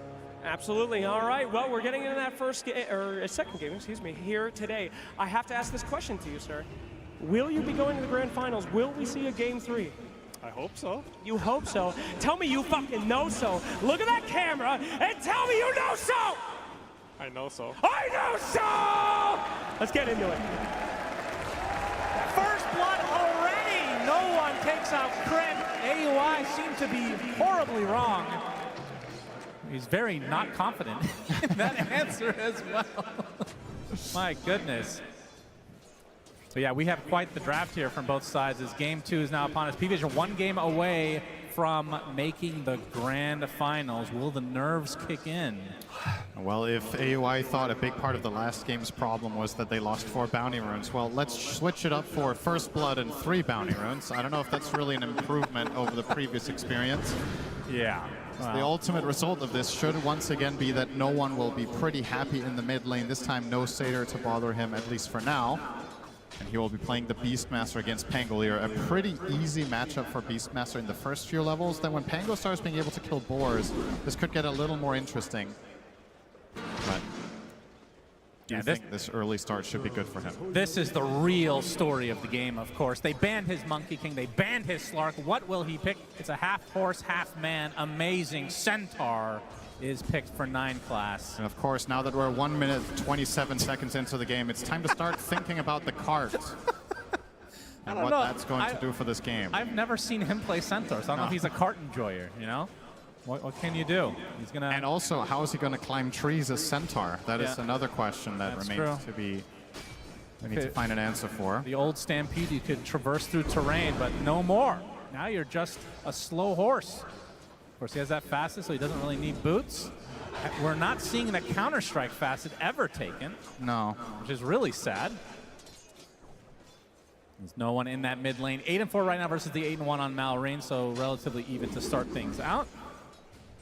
Yeah, both players will be farming here. I think perhaps no one has a slight advantage in terms of the potential for a gank from Snapfire or Centaur when he hits level 6. But conversely, I suppose Hoodwink could make a similar move, but maybe a little bit more dangerous to leave the Underlord alone against Snap Terrorblade. Quite a strong lane, a lot of damage, and a lot of it from far away. Underlord likes when heroes are up close and personal and you can trade back, but the TB and the Snap have the upper hand there for sure. Yeah, well, we're looking at 3 Helm of the Dominator purchases for P-Vision. The mid laner on the Beastmaster for no one, DM's Enigma, and the support Centaur will also be going Helm of Dom. I think there is a world where no one doesn't buy it. I would say the mid beasts have been, out of the traditional Helm buyers, mid Beastmaster probably has the lowest frequency. Just into the Ags, I suppose? Yeah, you just Ags rush with treads, and if you go the Dom first, perhaps your ramp up in the mid game is a little bit too slow for what you want to accomplish. It's also a big part of the justification for Helm of the Dominator on a lot of the heroes is the farming speed, but Aghanim's just faster. You farm exceptionally quickly when you get this item on Beast. Find kills that are otherwise impossible. The Dominator doesn't match. Satanic playing the Terrorblade this game. This was a very common carry from 6 months ago. It's kind of dropped off for whatever reason, but he is one of the best in the world at this, of course, going against Amar's Underlord. I mean, does Falcons have enough to contest against the likes of TB? That's why this pick is so good, in my opinion. Hang on, we'll see if him dies first. Then we can talk about why it's good after. How strong is Cinderan's Curse? Not strong enough, it seems. All right. Satanic will secure some last hits under the tower. So looking at the big picture in this game, what I really like about the Terrorblade pick in this is you're playing against Dragon Knight, who's going to go green facet, so all the physical damage, you have a lot of armor.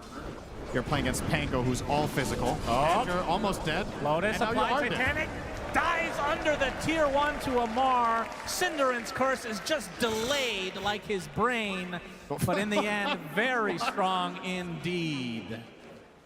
It's 9 class securing a bounty room for himself. I mean, like, theoretically, they have the percentage-based damage against them. Breathe Fire reduces base damage, which is really good against Terrorblade, but like, in terms of damage itself, it's mostly physical, like you said, which the armor is really going to help with. It is somewhat double-edged, but it's a matchup that Terrorblade has always enjoyed, the one against Dragon Knight. You outrange him in Metamorphosis form, you're going to buy the right items, you have inherently exceptionally high armor, and Dragon Knight will struggle to deal with that with the green facet. Pango's all physical. Underlord, yes, it's nice to have the auras against TB, but at the same time, the value of Firestorm against that hero also isn't the absolute best. He doesn't have as much HP as certain other carries. But it was crucial for Falcons to at least get on the board in this lane. Not something I would have expected, to be honest. Underlord Hoodwink, not necessarily a killer lane against these two, but they made it work. Mid lane's still pretty close. As we're getting close to that 6-minute power rune, we'll see if the supports end up coming about. As you can see, 9 class on that Centaur. Close by, snaking. Getting some vision ahead of time. 9 class still level 2, has the hoof stomp double edge. It's Malrine already using the swashbuckle. We'll see if they force the issue. No one with the primal roar available. Shield crash used as well. And it's bottom. Looks like Amar's the one in trouble. Satanic has the Metamorphosis activated, and this is 3 members of P-Vision gonna bring Amar down. No one gets off the roar just in time, but there's not gonna be any backup to try to go on top of Malrine. Instead, the Rolling Thunder will be completely free to rain right on top of no one's corpse. You will also get the rune as an added benefit. This was a really nice timed rotation from the side of Falcons. Nothing comes for free, though, with Amar dying, but probably happy to get the rune and get their Pango on the board first here. Considering, in spite of that kill, no one is still 500 ahead of the Pango. Kind of crazy when you think about it. 19 denies on the Beastmaster as well, putting on a clinic in the mid lane. Now the invasion. Yeah, this is pretty important. 9 class really needs these levels. No one comes and takes most of the creeps with the wild axes. Snake King taking over a boar for some extra vision here. And this is a 7-minute move. And get this wisdom. This will be a level 3 Centaur minute 7. Yes, he is hurting big time. 5 seconds to try. Come snaking onto the high ground. Will get the vision needed. 9 class absolutely cannot stand here. He's going to get bushwhacked. Gets off the hoof stomp, but dies shortly after. So Snake King takes the shrine, and Amar gets the other. So something the Falcons desperately need as they try to stay alive in this series. This is one of those big differences. We're probably going to be talking about it more as this game progresses. Having 9 class off of those slippery heroes and onto a Centaur opens up new avenues for Falcons that they didn't have in the previous game, and that other teams haven't really found versus P-Vision in previous series either. He's always been slippery and hard to deal with. Yep, we got the hoof stomp with the help from the Cookie. Little Shredder doing some work as well. Amar trying to get away, but the blocks are too strong. But the TPs are coming for Falcons. Looks like this will break things up as Amar gets away with just a little bit of HP. Mission They failed. do spot it, so it's up, wasting a TP in the end. Dragon form popped up top. This is a very strong timing for any Dragon Knight carry lineup. Level 6 together with Chen, a classic pairing of heroes. We've seen this for 15 years. Roar from no one. Arcane Rune taken afterwards as Crit slowed Should to be a high okay. degree, and you will be getting away with the Scurry. This tower's gone up top. No That's securing the surprises rune. there. Indeed. Much better start for Falcons to this game than the previous one. Still, the writing on the wall is more than likely, should this game go the distance, than P-Vision's lineup with Enigma, Terrorblade, and Beastmaster insane in the late game. And you don't have solutions once again for the BKB Black Holes. The best tool you'll have is a Pango Basher and then hope for the best, but you don't really want to get there if you can avoid it. Of course, Kezu did predict a 38-minute victory for Falcons. Yeah, very naive as always, and questionable takes, but we'll let him. Hey, he's on home turf right now, so Yep. gotta give him the benefit of the doubt. As no one is working on the Ags that you were talking about. Can we get some cheers for Kezu? Oh, not bad, not bad. Can we get some cheers for Bratwurst?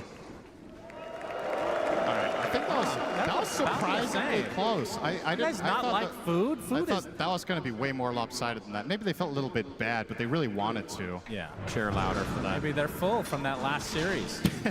Enough. Nah, I'm good. Early 1K lead for the Falcons side. DM now level 6 in that black hole. And Skeeter. Blink Dagger is going to be the first item for him, and it's actually really close. Looks like they want to really push the envelope. Try to get ultra aggressive to start this game. Yeah, it's going to be interesting to see when Falcons truly kick it into gear here. With this early defusal and Chen working on drum, perhaps that is when you're trying to collapse. You're also 100 gold away from DK's Blink. Classic build here from Skitter on the carry DK, even in phases when other teams were playing carry Dragon Knight more greedy with an early farming item. Skitter was generally leaning on this dagger and trying to take map control, and it really plays into the overall read that we have on Falcons as a team, which is they utilize Skitter a lot more aggressively rather than as a true position 1 in many of their games. However, in this one, maybe DK has to get really big. I'm not sure if Pango and Underlord can really output enough down the stretch. Yeah, I have to say, the Underlord, I mean, not that this is an Underlord carry, but it is Amar playing the Underlord, so it feels like it will end up being an Underlord carry. It has been a bit underwhelming, but they will get that tier 1 tower. And this is the Blink Dagger reveal for Skeeter, right on top of DM. Sharpshooter from Crit is coming, and that is a lot of damage to withstand. DM will take a tumble as a result. Hand of God to be able to try to keep himself alive, Snake King, but the kisses are too strong. So some sort of a trade for P-Vision, but definitely favoring Falcons this time around. Yep, another tower and a core for support trade. Defusal online for Malrine as well, so. Yep. If only someone had told you that 2 minutes ago when it was even more impressive. I mentioned the Blink Dagger, you didn't listen as well, so that is tied for this it's a game. draw for now. Keep it up. I think you're just... I didn't want to say anything because it's the upper bracket finals of TI, and it seemed kind of dumb to bring it up in the middle of something so prestigious. Kind of weird that you did that, actually. Yeah. Here they come into smoke. Smoke. Looking for the wrap. Malrine. They'll find it. Dragon Tail. This is a big pickoff if they can get it. And the cookie's not going to be enough as Malrine just completely destroys him. And now the tier 1 tower to follow. So that is 3 tier 1s already dead at the 12-minute mark. Falcons looking good. Yeah, they're going to keep this pace up. This is what they need to do with their lineup. A strategy that they're very familiar with playing. So this should just be full-on autopilot almost. Not as in P-Vision can't respond, but rather Falcons know what to do. P-Vision have to come up with the solutions. 9 class found again. Level 5 just cracked, minute 12. Yeah, This is a totally different 9 class than in the last many games we've seen. For comparison, both supports on Falcon's side sitting on level 7. So he is not offering much. Far away from that helm, far away from Stampede. A little bit of a dead hero in the game right now, if I'm honest. Yeah, P-Vision are almost playing 4v5. But once he gets that cart. Yeah, let's look ahead at that. I'll tell you this. If 9 class gets cart, they're going to win. Because that means the game went long enough that they didn't need it anyway. Very true.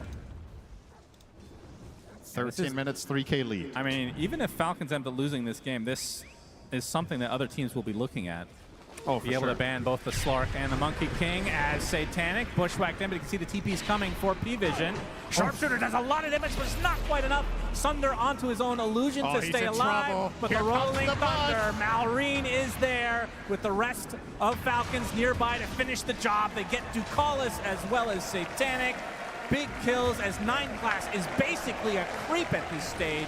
4K lead for Falcons. Uh-oh. Well, Kezu with the 38-minute prediction, maybe very conservative. I feel like this could just be a 25-minute. Let's hold our horses. This is definitely looking great for Falcons, though.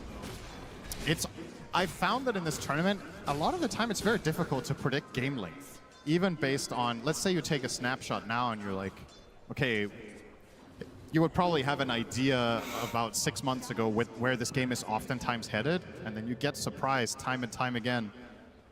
But without question, this is about as good of a start as Falcons could have hoped for. They're also going to get both Wisdoms perhaps here. If they get both, this is so bad for Centaur. He's going to stay level 5. Oh my god. He's about to get 6 from 1 creep, but we're talking minute 14. Yeah, this is bad. This is bad. Do not pick Centaur support in your pubs. Holy jeez. There it is. Stampede finally available for the horse.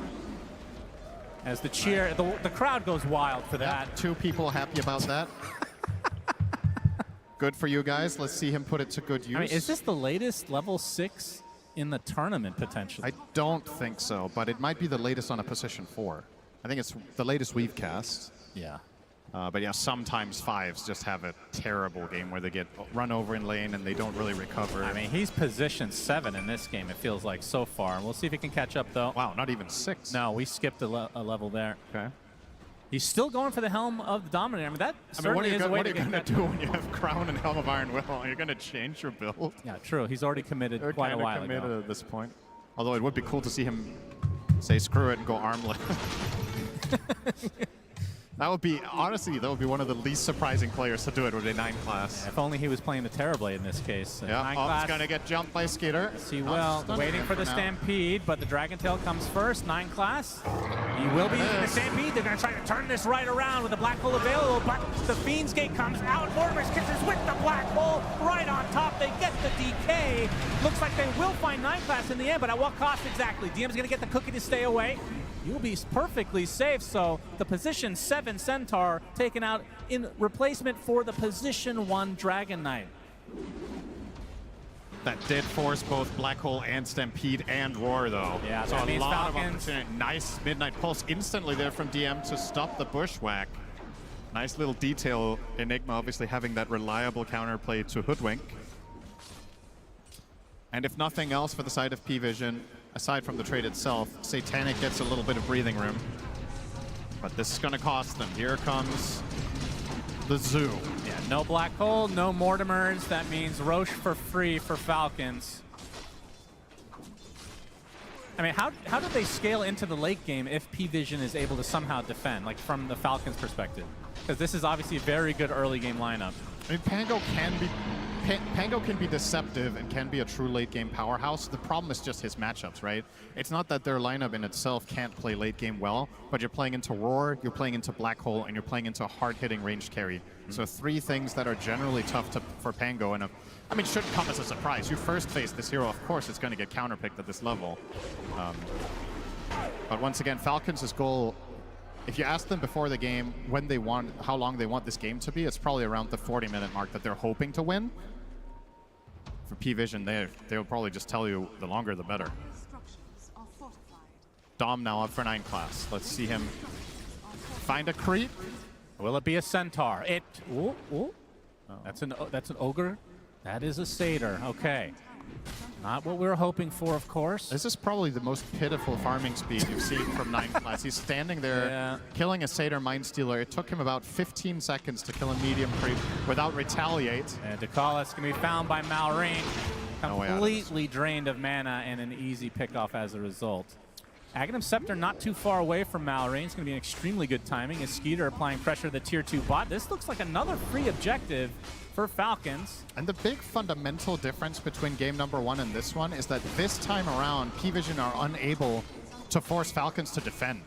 That's the number 1 biggest difference. Sure, you could also say they won the lanes, but all these things are compounding where P-Vision have games where the lanes don't go perfectly, they get their DOMs and they stall. This time, not happening. Because they only had the Enigma one for so long, and it's not enough against Chen's army and all the clear that Falcons have.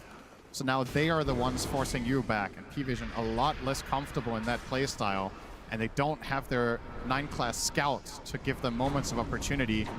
No slippery ward placing hero, no invisible hero, nothing like that. Rolling Thunder finds another target. Bushwhack right on top. Fiend's Gate is close by. No one does get off the Primal Roar there, and there's the Stampede from the Centaur. Is now the Metamorphosis pop by Satanic. Can they try to turn this around? A big reflection comes out. Malrine and company looks like they're going to back away for the time being. That is still a big cooldown expended. As 9 class spotted. DM is nearby, and Skeeter won't pursue any further. Yeah, not quite enough for that Orchid, but an interesting pickup nonetheless. Probably the dream scenario for him is finding Enigma and getting the sounds off, or of course the Terrorblade post Manta. Not going to be the easiest, but still. Another tempo item, if you will, right? Going Blink Orchid on DK, you can't really play much faster than that. It's telling a clear story about what Falcons are trying to do, whereas P-Vision just, once again, buying that time. Yeah, Enigma's itemization also playing into that with the early Crimson.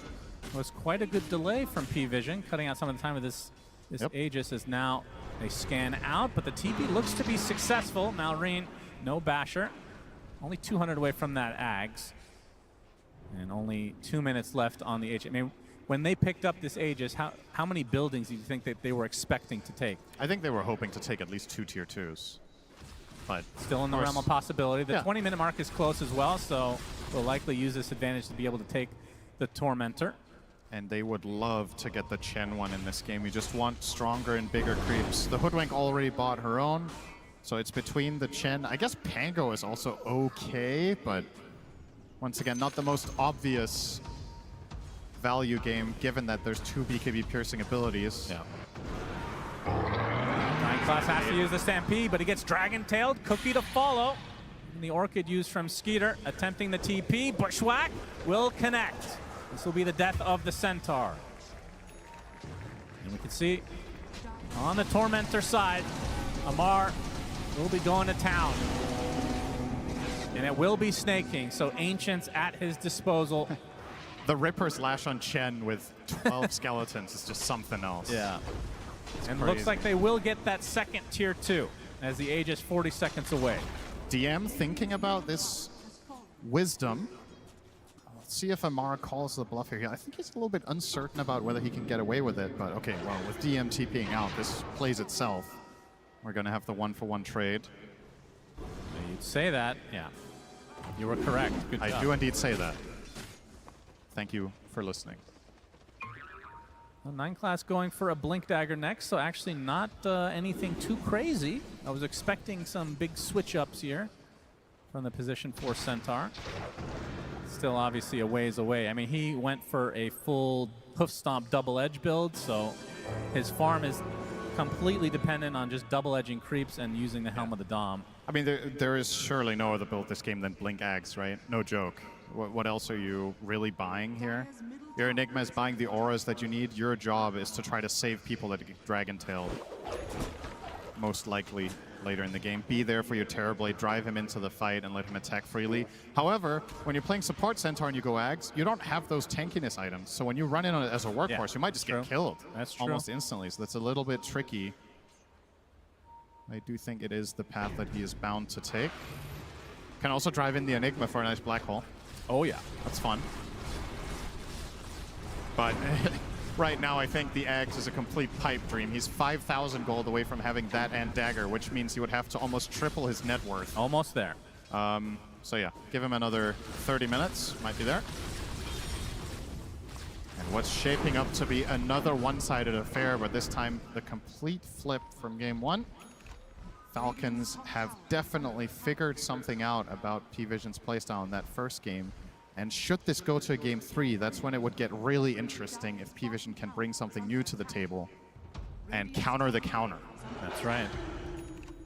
Pick an even weirder position 4. That's the goal if we get to that point. Spectre 4. Hell yeah. For 9 class. Let's hear it for Spectre, everybody. Most random thing. Skeeter blinks to the high ground, gets roared for his trouble, but you can see the Fiend's Gate of Amar on the way, so this will be the death of Ducalis at the very least. And no one already exiting the premises. Did require a few TPs from Falcons, but they secure the kill. Yeah. P-Vision just, I was going to say they seem a little lost, but they really don't. They're just very... It's very deliberate the way in which they're playing the map. It's all stalling tactics, but they can't really take any initiative for the foreseeable future. And playing Dota like that at this level, it's exceptionally difficult. Like, you can try to play keep away as long as you want, but eventually you're playing against a team that has a blink stun hero, you have a global hero in the Fiend's Gate, and the Hoodwink crit in this tournament has been insane on this. They're gonna find you eventually. Or they just go high ground. High ground onto the Helm of the Dominator, destroyed. Satanic and company are nearby to they go get back. rid of these skellies, though. I mean, that is one thing, is P-Vision have very good high ground defense, and they can kill creeps extremely quickly. I mean, no one just alone could do that. Obviously wasn't even needed for that. Yep. As he's getting close to a blink dagger for himself now.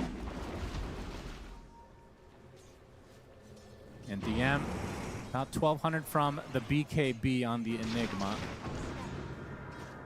Yeah. You would imagine Pango. Oh, Malrine, he saw him. Yes, he did. Crit will be coming in from the south as well. And DM, you are super dead, my friend. Quite tanky with that Crimson Guard, but okay. He's going to attempt the TP. Very ambitious indeed. That's very optimistic. Good effort, as you like to say. But not quite enough to get out of there. And yeah, with the BKB, surely Malrine will go Basher after Blink, right? I don't think this is a game. You could consider Linken's against the Beastmaster and the Sunder, but I don't think it's necessary. I think you'd much rather play your tempo and try to dictate the fights. Having that way of stopping Black Hole be very nice and valuable, and of course... That is a huge pickup. Oh, yeah. Global Root. God, what a cool axe. This thing is so sick on the Underlord. Just needs a Gleipnir, of course. That's the pub mentality. We'll not be going for that, of course. There's Amar with just a ridiculous amount of Zoo Creeps nearby. Smoke from P-Vision. Roche is now up. Feels like it's been a long time since we've seen an Underlord as top net worth in a game when it's not the carry. That's fair, is yeah. extremely farmed in this game. Just full space all the time. Amar spots him. Hit a Malice. Satanic trying to run away. Cuts down some trees as his entire zoo is chasing him. He will be able to get out for the time being. The rest of Falcons relatively close. They will likely try to take this next Roche relatively shortly. It is in the top area at the moment. We'll have another 4 minutes to be able to take it. They are grouping up now. And this is a great hero against P-Vision's playstyle as well. When you think about how they stall their games and what they do to get to that late game, Fiend's Gate has to be one of the best abilities. You send Amar, a mega tanky hero, to take out the trash in a side lane, and he can always connect to a possible team fight if needed. And now with that root, as you mentioned, it's going to be even better. Nice reaction there from no one. Trying to bait them in, but it does feel like P-Vision might just give this Aegis up potentially. DM is very far to the north. As even Kiss is being used to scout things out.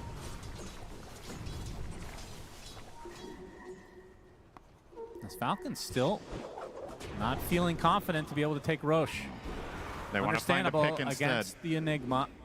Skitter's just going to run in. Yes, he is. Mallory, he gets Malefice to start things out, and they're going to be able to get the silence on this Enigma DM. Stampede, he is all alone right now.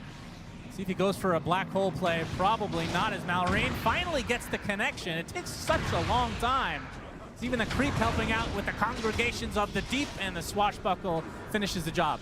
So 45 seconds, not having to worry about DM. Technically does have buyback, but at this stage of the game, unlikely to see it. Now Falcons do have to worry a bit about this bot lane if you go for Roche.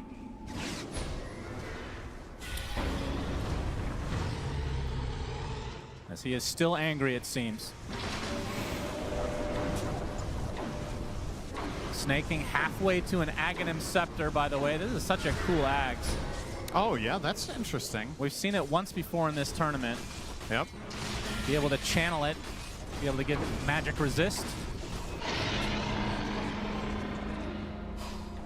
As the Aegis will go to Skeeter. For any Warcraft 3 fans, this Ags reminds me a lot of Shadowhunter's ultimate in that game, where you yourself make all units around yourself invulnerable. It's obviously not to that level, but the concept is the same. You have this relatively fragile hero that just becomes the center of the fight. And yeah, curious to see if Snaking gets there, if that will be a very noticeable difference. But yeah, making all allied units debuff immune with 60% magic resist.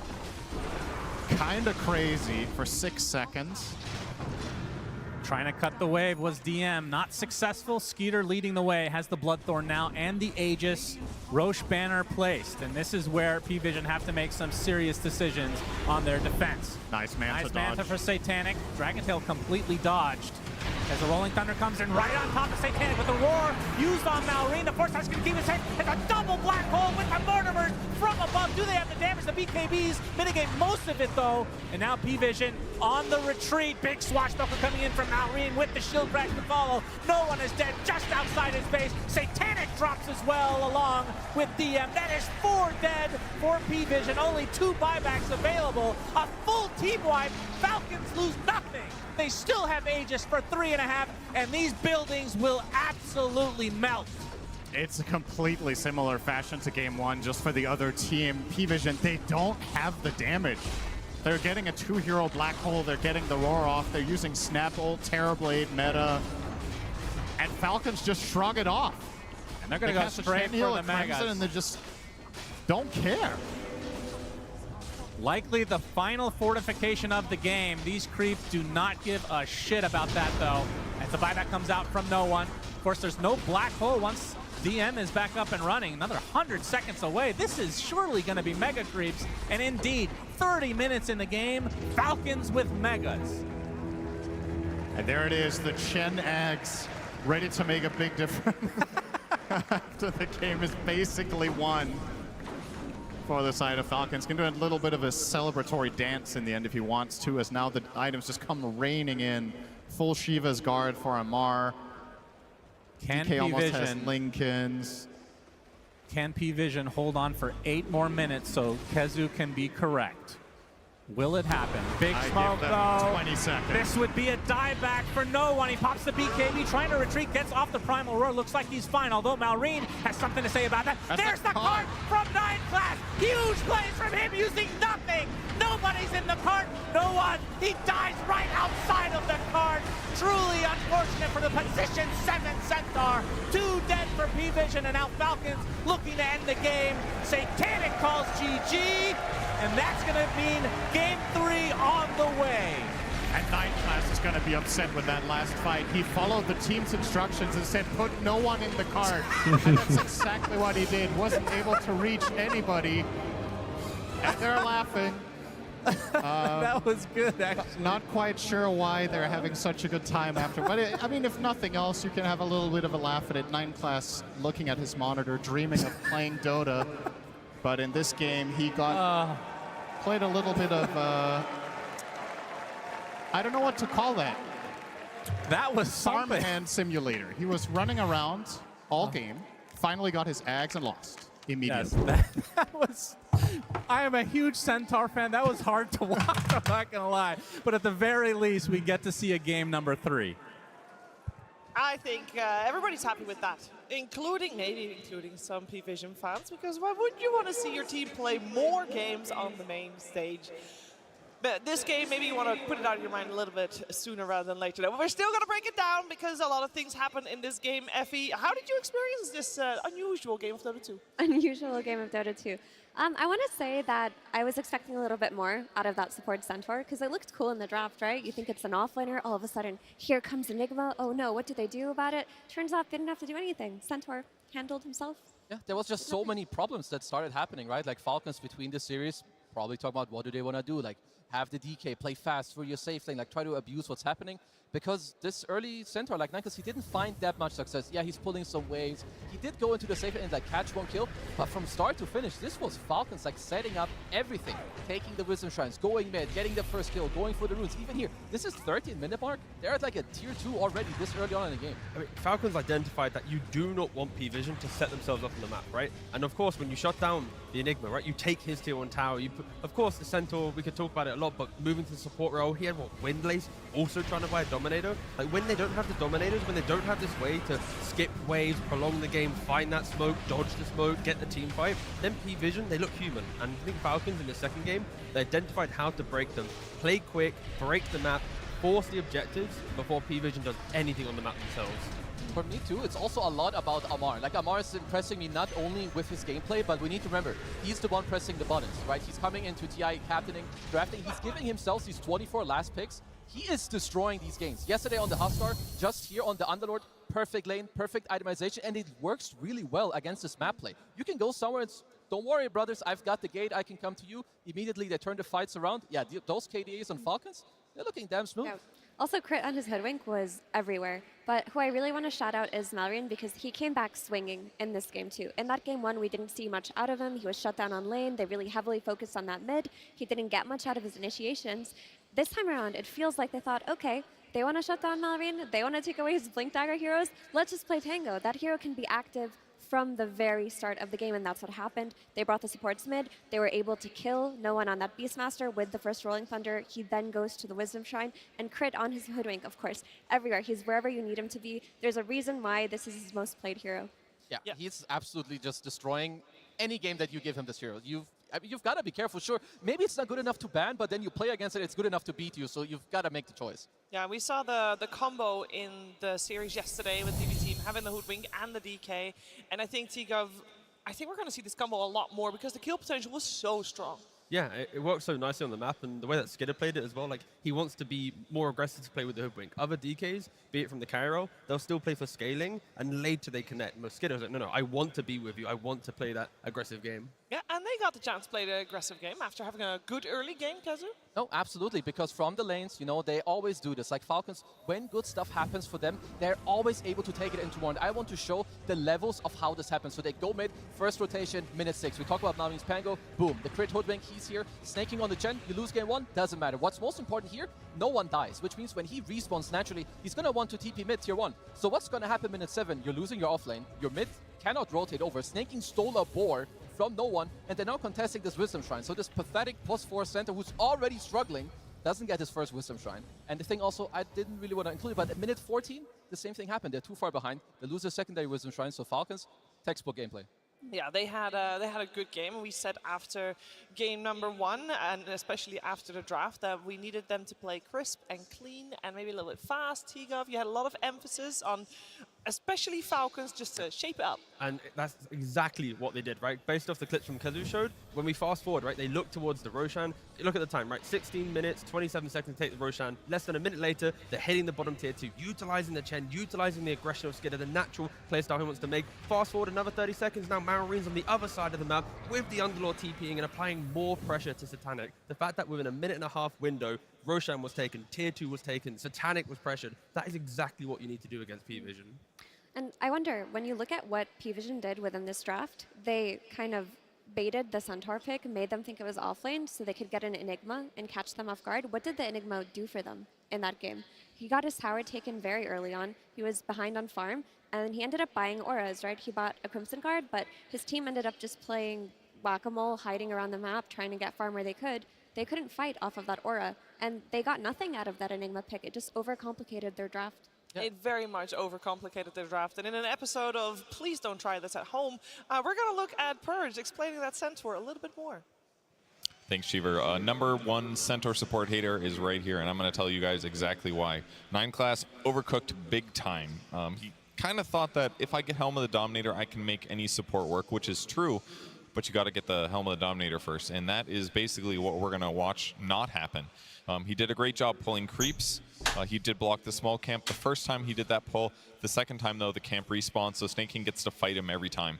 And what's happening is this hero does not have good armor. He's got 0 armor. It's somewhere below 1. That means that any damage that he's taking is way more than a regular hero. Most heroes have like 3 to 4 armor. That means they're going to resist like 15 to 20% of damage. So that means all the tangos that he's using are worse because that regen that you get then doesn't get blocked, doesn't block very much damage afterwards. It basically just makes his life kind of bad. He pretty much can't contest the lane because when he actually fights heroes, the amount of damage he's taking from just a creep and a hero ends up being way more than he's dealing back. So he just can't actually fight. So he basically has to leave the lane. Here's the first time he did something good. That was 5 minutes into the game. He stacked a camp. He pulled some waves. That was okay. But this is the first really good thing that he did, which was a gank. This one was solid.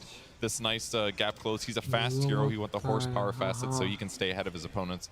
But that was pretty much the only bright spot. We saw a little bit of this earlier, but look what's actually attacking him here.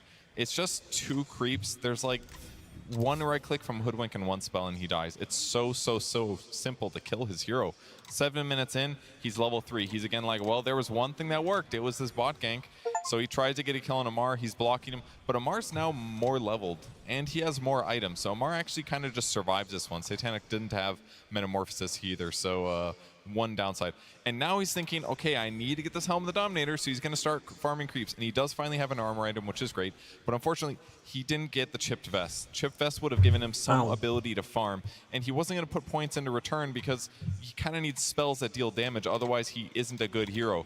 He doesn't actually like get kills, which is a downside. So he got a little unlucky on the neutral, but this build is still ass, so don't think that that was really going to change anything. And then while he's pushing on the top lane, Skitter, who's 75% through his Dragon form, is like, oh, I can kill this guy that's in front of my tower. So he actually just hurt himself even more, giving Skitter this free kill. So this build was bad. We will not see this again. I do realize he said this build was bad. That means Centaur as a support with a different build, T. Don't try this at home. Let's keep it at that. Don't try this at home. You can make a case for 5 Centaur, but I think for a team like P-Vision that are very dependent on 9 class and his early game rotations, his map play, the way that he wards, de-wards, makes the enemy team chase him around, you put him on a hero like Centaur, it does not recreate what Monkey King does. Last game, he's Monkey King, he goes mid-minute 3, kills enemy mid laner. This time around, do you think he's going to do that on a Centaur? No, you're right. Unfortunately. I do like a little bit of experimentation, and why not in the main stage? It's upper bracket after all. We're going to see, of course, what happens in game number 3. Before we get there, though, we're going to see another submission for the short film contest. This one is Icy Silence. Fate gives no warning. It simply casts you into the abyss, where some echoes never stop reaching back.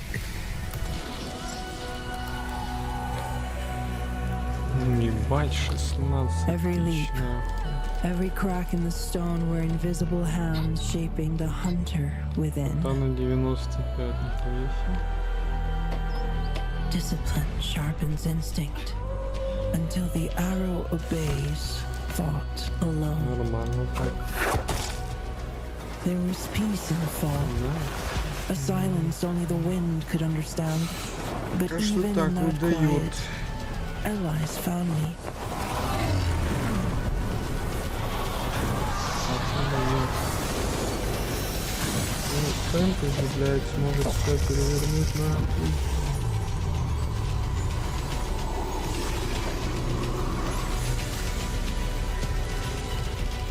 I did not choose this path, but I walked it to the end.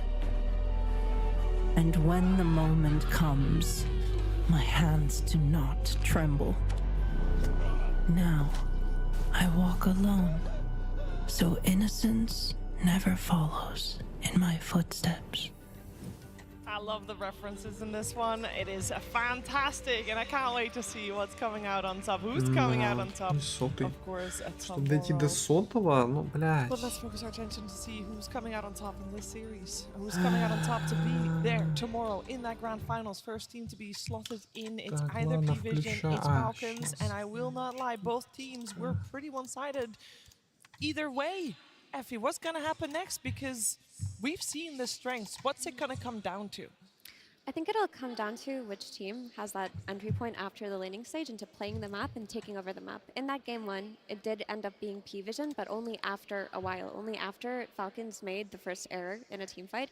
In this game too, it didn't really exist in the same way, but it's going to be the same story. Wave shove, Helm of Dominators, getting creeps out, and looking for that first strong team fight. To me, it's also a lot about like the emotional side. Like in between this game, like both teams are 1-1. You're going into game 3, upper bracket finals.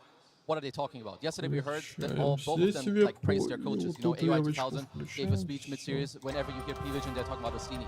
But as you say, in between the game, how do they go into the next game with what emotions? What is your plan? How do you want to go against, like, are you going to try to have another Centaur 4, a different replacement? What is your replacement? So going to the next game for me, it's a lot about the plan. I kind of want to simplify it to the point where, so far in the playoffs, 9 Class has played Monkey King and Slut. The first time he plays a different hero, they lose in like 20-odd minutes. So if I was Has it only ever been those two? Against Heroic, it was Monkey King, Monkey King. Against XG, it was Slark, Monkey King. Game 1 Falcons, Monkey King. All of them dominant, map breaking, everything.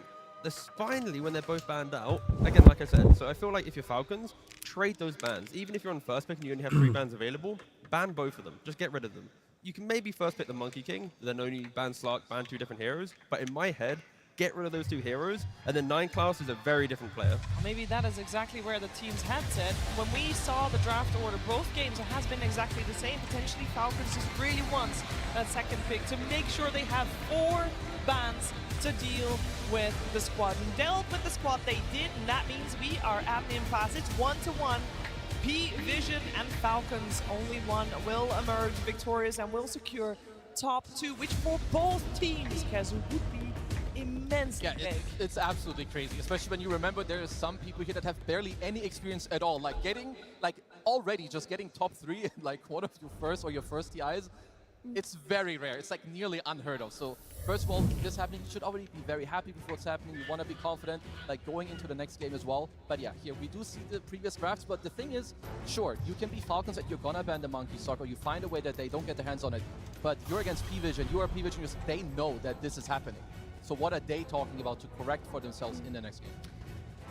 Honestly, Ostini walked into that booth with a big smile on his face. And he Реально doesn't был seem to be too брать, discouraged, сука, so they как may have всегда, just нахуй. acknowledged it as a draft blunder. I don't think that 9 Class is calling for this for Centaur. I think they were probably cooked it, maybe tried it, and a scrim talked about it. But the point of the Centaur was to hide the Enigma. They wanted to give them a false sense of security on Falcons that they weren't going to be dealing with an Enigma, and they did the swapperoo at the very end. It didn't work out. Just go into game 3 with your previous strategies. Yeah, you can only get away with that once anyway, and when they did, it didn't work out. And I'm Блядь, sure Барыч that в Falcons is on that tier темпларочку. where regardless, they will keep an Сразу. open mind. They know who they're facing, they know what can come at them, and I feel like flexibility for both of these squads, because when last year, every time, T, we were talking about Falcons, it was always about the overlapping hero pools from the players. I feel like we're seeing that back in P-Vision now, maybe even stronger. Yeah, I mean, they're looking... Actually, I'll be honest. Don't worry. Back to you, Shiba. What? What happened? I have no answer for you. I'll be You have honest. no answer for You me. asked a question, I was nodding, and I was staring at Skidder doing some like prayer hands. And He was. Oh, but he's been doing that. Yeah, and he was like really focused, and I just Yes. was fixated on Skidder. And I'll be honest, I'm not even gonna try and hide it. I have no idea what you asked me. Oh, that's fine. I wasn't necessarily asking a question. I was just posing a topic because the hero flexes have been very strong. I also do think that some heroes just have been flexed because a lot of, like the Beastmaster we just saw from that one, we see that being flexed so many more times. Now I got it. Yeah, they overcooked. Let's be honest. I think Ostini's the type of coach that gives the vibe of, in the moment he might have an idea, and his players trust him so much that no matter what, they're going to go with it. And it feels like that's the type of draft where he's smiling going into the booth, knowing, you know what, I suggested an idea, it didn't work, it's on me, don't worry players, let me fix it for your game 3. That's probably why they are still in good spirits after that game 2. I mean, Hopefully that was a good enough answer for you now, Sheep. I think that was good enough. And obviously that is also good, like going into a game, you want to take this pressure when you could also see, like on the camera, you know, no one with his low bro satanic, you know, like fist bumping each other, giving each other a handshake, because you got to remember, he's very young, but in my opinion too, they're very confident players. No one himself satanic too. You see it in the pubs, you see it in the games, like, you know, they know what's up. So this game 3, I'm honestly expecting just a close game, because game 1 and 2, very one-sided affairs. What I did learn from that game 2 though was that Malrine, he just picked that Pango and showed them his stuff. Like typically the way we've seen Malrine play is 2 heroes, right? Urshiker or Sand King. He'll do a lot of farming, he'll do fine on the lane, go into the triangle, get his Blink Dagger off of stacks, and then make his key rotations. Without the need for Blink Dagger on a hero like Pangolier, he was able to do that a lot earlier, and it took away from all of the pressure that P-Vision were building on him in the series. It seems like we talked about the mid lane and how they want to address it. And I just want to talk about the interview we heard from Tidebound a few days ago, where NTS said that he thinks Falcons is the strongest team because their mid laner always hits such a good tempo. And maybe that's the read every other team has. They need to shut down Malrine's heroes. But Pango is back on the menu now. Yeah, and I mean, in game 1, they succeeded, right? They had the co-op with the Monkey King, with the Oracle against the Shaker, they shut him down. Game 2, of course, not the same story. That didn't happen. So if you're going into this next game, P-Vision likely want to repeat what happened in game 1, try to shut down Malrine, and try to make it happen. Well, we're going to see exactly what they're going to make happen. It is the final game in this best-of-3 series, P-Vision versus Falcons. Let's see what they got. P-Vision versus Team Falcons, Game 3. Alrighty then, we got P-Vision on Radiant, we got Falcons on Dire, and they did switch up the draft order this time around, where we do have P-Vision having overall last pick, Falcons first pick, and therefore only 3 bans to their name, so we might see things changed up a little bit. The Mars still unfazed banned, just like the Chen here as well. Yeah, key thing as well, Falcons had the priority, and they actually chose Dire, which then gave P-Vision the ability to take second pick. So the way in which you want to utilize 4 bans, Falcons don't care, but as I said before, if they are to be first pick, ban Slark, entertain the idea of taking the Monkey King on first pick, and then you also solve that problem that I suggested. Would make a lot of sense to me. I mean, if you do want to first pick the Monkey King, you can just go for like maybe a quad ban or something, whatever you want to protect it to have Malrine play it. Because Skeeter, he doesn't play it as much. Amar does, so try to keep it open between your 2 and 3, because I believe those are 2 of the most likable options, or most likely options that will come out here.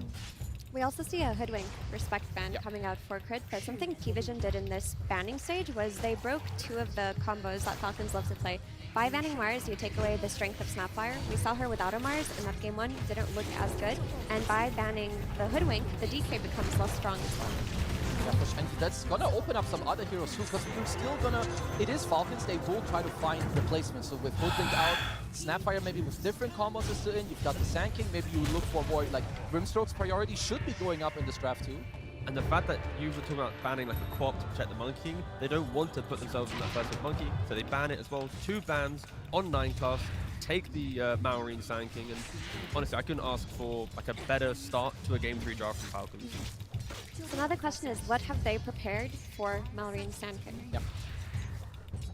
We've seen a lot of teams do things like they'll pick SF and try to win on lane versus it, but for SF to work versus Sand King, you also need to be able to invade his stacks early on, and they go back for the Oracle. First pick, that is a lot of respect on the Ducalis Oracle. I would imagine that he's going to be the one playing it. Now the question is, Oracle, how much effort do you want to put into countering that? Because I feel like when there's Oracle in the game, I mean, that's great, no, but it offers you save. Do you need something to specifically counter that save? See him, kill him. That's pretty much the 2 factors. So with the killing aspect, you have the Sand King. Now you need to find him. There needs to be another hero to locate the Oracle, and it cannot be the only way. So yeah, I think Sand King is a step in the right direction for it, at least, if you have a couple more heroes to also jump, but jump is the key answer. Yeah, and 1 jump hero is not enough. Yeah. They had 1 jump hero in Shaker versus Oracle in that game 1. It was not enough, especially when you look at Oracle as a hero who can just give himself free magic resistance. He puts the Fate's Edict on himself. If he gets solo epicentered, he protects himself. And And at the same time, if you're P-Vision, you need, like, you cannot just pick an Oracle and be like, okay, here you go. You want, like in game 1, you want a strong mid lane. Abuse the fact that you have the innate, you know where the runes are. You want people that go in for you because you will need to protect the Oracle. What we're talking about, you want backline jump, you want to see this hero. You know, your Centaurs, Night Stalkers, they're going to go in, and if you cannot protect your Oracle, if you don't have people in front of you, a front line, you're food. They ran the 9-class pudge, which is really funny. They're just taking out all of his flavorful heroes.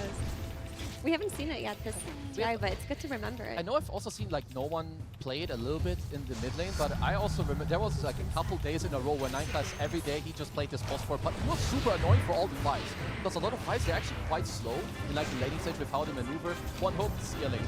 Another option for P-Vision to go down, if you want to think of 9-class kind of creative heroes, he's already played Zeus so far in the tournament. Gets him with that vision, applies to something you can't hide from the Sandstorm, and on top of that, it could lane well with, let's say, like a Centaur, a fight-buying hero. Now you have Oracle protected by the Stampede, the aggression of a Zeus Centaur lane. Like, I can see some pretty cool combinations that P-Vision can utilize. Or, and this may surprise you all, but what if they pick something normal for a 9-class? He's capable of playing normal supports too. I'm pretty sure Estini has like a grid of heroes to draft, and there is not a single normal hero in like the 9-class grid. That's normal enough. Pretty normal, actually. That's pretty normal. He's a normal guy sometimes. I do want to defend 9-class a little bit. A lot of people think if you take away his cheese heroes, he doesn't play well, but before he even developed his large cheese, he was really good on heroes like Willow and Batrider. Like, he was a standard 4 player at some point as well. That's true.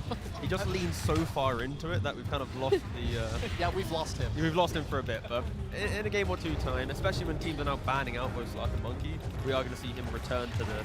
at least a couple more traditional. Да ладно, мисс. Your Falcons, it's sometimes a bit annoying to pick your 5 into block. Like a lot of the partners, you don't really want to play into this hero. So snaking, what is like looking for? Generally, I would say there's a very high chance they would look at Ench. I don't know exactly how this matchup goes at the moment in the meta with block against Ench in the lane, but it does fit like what they want to do. Well, we got a normal hero once again, Snapfire. I feel like we've said it before, this is one of the few series where the bans in terms of crit bans have not been, or support bans with the Pugna potentially as well, have not been very dominant, but we do this game at least see both the Hootwink and the Chen ban, so maybe the Pugna will still come out in this one as well. The only problem with it is it's not perfectly answering the Oracle as of yet. Whilst we stun him, yes, it's good damage, but outside of that, if Oracle's free casting his spells, then Snapfire, Mortem Kisses, not really applying too much to the fight, as Oracle will mitigate a lot of it. They do pick up the Enchantress though to try and lock down and secure that lane. It is nice, at least Oracle early on, it's one of the biggest weaknesses of this hero. It's not a strong laner. If you get dove or if someone else gets dove, you're not destroying like keeping around. And in Ench creep, you have nothing to deal with that too. So Falcons, they're playing more for, again, the stack. Help Malrine in the early game, contest the tower, relax. The tempo that we see from Falcons, it's reminiscent of the previous game, right? Where the Enchantress will unlock the ability to play the map, and P-Vision, they want to try and mitigate that. They go for the Phoenix. Now you have a clock Phoenix in the off lane. They're going to try and win that lane. You win a lane, you buy yourself another 5-10 minutes to enter that mid game. Yeah, we've seen Phoenix be very successful. But as a blind pick Phoenix, normally you see like the carry or some type of core that you know you can't punish. And I mean, it's even worse. It's a Phoenix into a Snapfire. That's a very confident pick. No, Little Shredder is one of the most annoying tools versus Supernova, but if you're an offlane Phoenix, you're not that concerned about it. When you're an offlane Phoenix, you're just getting so much value out of an early Vessel and an early Shiva's Guard where you're doing so much damage based on your spells alone that sometimes Supernova is just an afterthought. And in that regard, it's good versus both Snap and Enchantress. These heroes suffer very heavily versus Sunray and early Vessels. And people might be calling for an anti-mage right now, but you can't really pick anti-mage to counter a storm because Phoenix in the offlane will absolutely dumpster the anti-mage. It's also not really like the Skeeter type of hero that you want, like that you want to put him on. He's generally not the one that's going to call for this.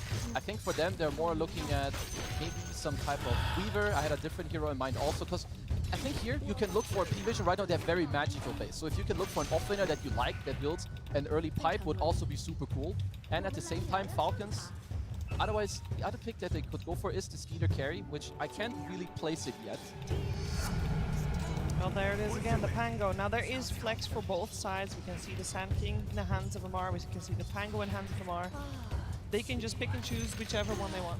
We're asking for ways to provide vision for the Sand King, for the jump, to get to the Oracle. Again, lacking in game one. Pangolier is one of the best heroes at providing vision. You just roll throughout the fight. There's no Beastmaster Raw. Sure, there's like a hook shot and cogs that might be able to, punish the Raw a bit, but yeah, Oracle, if his positioning is perfect, there will be plenty of heroes finding him in these fights.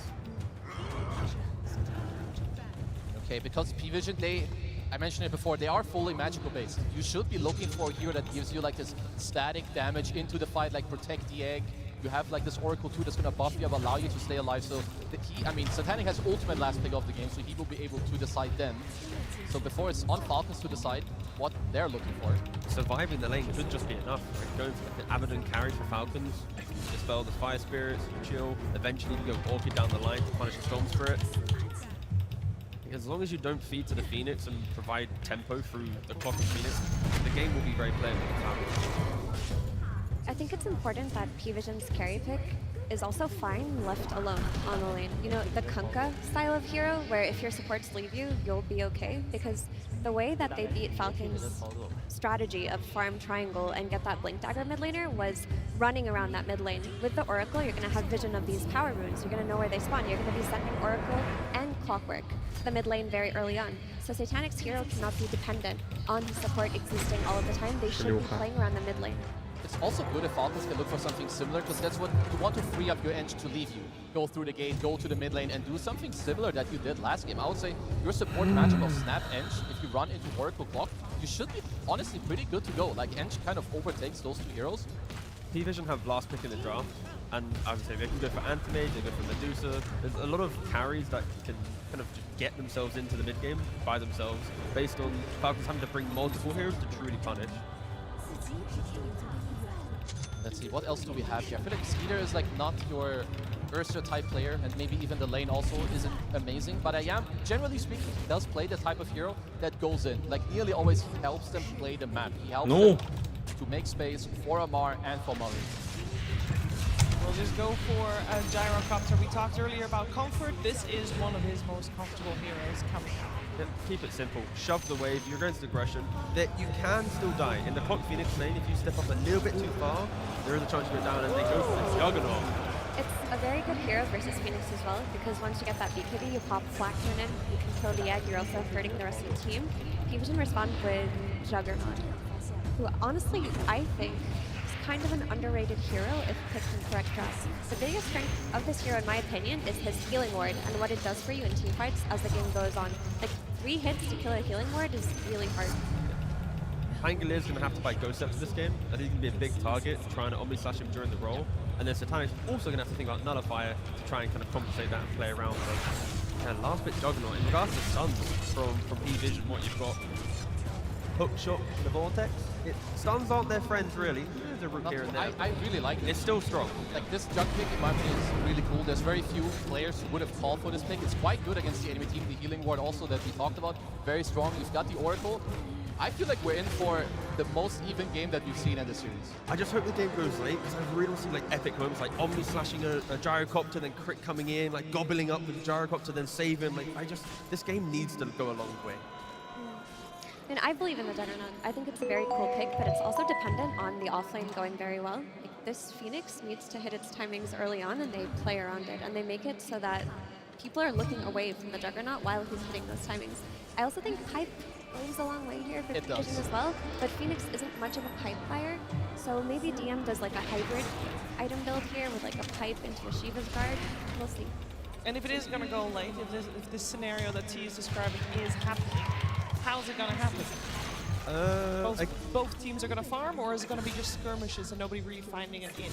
Realistically, it's P-Vision winning lanes to stall out the early game aggression. Because Falcons have the identical recipe to overall the map they did in the previous game. They can do it again. So P-Vision have to go better in the lanes. And these guys, they have to fight each other. Like if you're just going to run around and farm and dodge, the enemy team will take over your map no matter who wins the lanes or not. So you have to fight back, you have to turn it into a longer game, and well, you have to defend your ground. It sounds like we got one good one coming for the viewers here at home, and of course in the Barclays Arena as well. And speaking of in the Barclays Arena, in the middle of it right now, Sir Action Slacks with Astini. Oh, I got more than a Steenie, my friend. We are here with two of the greatest minds in Dota 2, and one of them will be going to the grand finals after this game. Now, before we began, we talked together, and both of you agreed, 0 Helm of the Dominators this game. Now, you said you'd do it. Shake hands and promise. The first team to buy a helm, everyone will boo them. Shake hands and make do on the promise. No helms. No helms. Yes! All right, fantastic. Let's get on to it, my friend. Now, you guys, by the way, favorite team at the International, you guys absolutely dumpstered Team Falcons in the first game. Made them look like foul clowns. And you're coming out again and a very aggressive Phoenix pick into that team. How confident are you? Every team's banning the hero for one reason, and they're gonna find their reason. Okay, there we go. Owie 2000. My favorite team in the world at this International, Team Falcons. You made them look like absolute clowns in game 2. But in this game, will we be seeing the same result? I hope so. Okay, gentlemen, thank you so much. Let's get that handshake. Somebody's got to go to the finals, gentlemen. Put it in. Let's get this game started. It's time to go to game 3. And game 3 has arrived as 9 Class, playing the clockwork this time around, finds his way in the middle of 3 enemy heroes as Falcons will be getting first blood and Malrine will be the one to secure it. That is maybe the best possible scenario for Falcons. Yeah, it in terms seems of who like, gets the first blood. Depending on your perspective between game 1 and 2, it seems like the starting conditions for Falcons have been getting better from game to game. First, they lost all bounties, then they lost 3 bounties in first blood. This time, they got 2 bounties and they got first blood. Oh my goodness. Actually, this time around, not starting off as a deficit is a good sign for them. I agree with what a lot of the panel talked about here. I think this is a very different game in nature to some of the previous ones we've seen. The main overlap, if I could pick one, is probably the Enchantress, even though she wasn't picked in any of the 2 prior games. It's a little bit more of that Zeus style. Chen was banned first phase here, so Snake King couldn't play it. But fortunately, he could go for his Eng, who he has one of the most ridiculous records in Dota on. It's not #1, but I think he has the 2nd longest win streak out of any player-hero combination. I believe earlier this year, his 20 win streak on Edge was broken in a game. I think it was around the 20 mark at least. Kind of incredible. So he is comfortable, without a doubt. P-Vision bringing something new to the table, though. This Juggernaut hasn't been played very much. They're putting 9 Class on the clock right now, so they were like, all right, 9 Class, now you're actually playing a normal position for this game. And he will start Boots, something he didn't do last game on the Centaur. He went for Workhorse and tried to play his way around it. With Boots, it is a lot easier to pull those waves and to navigate that offlane when you're playing in a deficit. So hopefully for him, he can find some more impact. Yeah, he'll advise to fight Snapfire, though. I don't think they're interested getting in there. Well, Crit will be able to play this for, I believe, the 2nd time this series. He played in game 1, if I'm not mistaken. His 9 Class is going to be stealing some creeps. He's going to be taking heavy damage, though, from Crit. Oh, he lost the range creep. That's not ideal on this creep. Going to lose that one overall. As Snake King now going to get Blade Furied upon by Satanic. Will pop the Fairy Fire. Snake King going to continue to heal thanks to those Nature's Attendants. Amar will oversee operations. Yep. Does survive. He also killed the healing ward, so nice little bonus. I believe you did say that. I did not, but thanks for covering your bases. I was being generous. Oh, Malrine. What seems to be the tradition of this main stage has been Sand Kings have to miss certain stuns. It's attacks we have added to the game. Yeah, how does this matchup typically go? I feel like Sand King can draw against any hero. If you play it like Malrine does, you're just cutting waves if necessary. In the good matchups, you're standing in your Sandstorm, you attack the enemy hero once, they're blinded, they can't really trade with you very well. And this is no different. Of course, he has a little bit of an unfair advantage from the first blood, which you know, if this is played in a vacuum, maybe Storm can pull out a slight advantage, but I don't think it should ever be more than like 60-40 on the farm. So, no one doing what he can to put that pressure. Yep, 15-4 versus the 15-0, so no denies from Malrine, but still very, very, very close in this mid lane. Ducalis again playing the Oracle with, it looks like Satanic actually went for the Blade Storm facet. I'm not sure what I've seen the other one more often in the very few games that we have seen as 9 Class gets gone on by Crit and killed off in his own cogs. That was a bit unexpected, but guess it was just a matter of time as he was continuing to steal those creeps. Level 2 Snapfire is really hard to pull waves against. When you go this skill, but when you go to 0-1-1, you have so much damage. The cookie is always going to connect, because in order to pull the wave, you have to make them trail behind you, so you're never going to miss. It's just very easy for crit here. Some nice bowling from 9 Class Derlo, a little bit of mana burn coming out.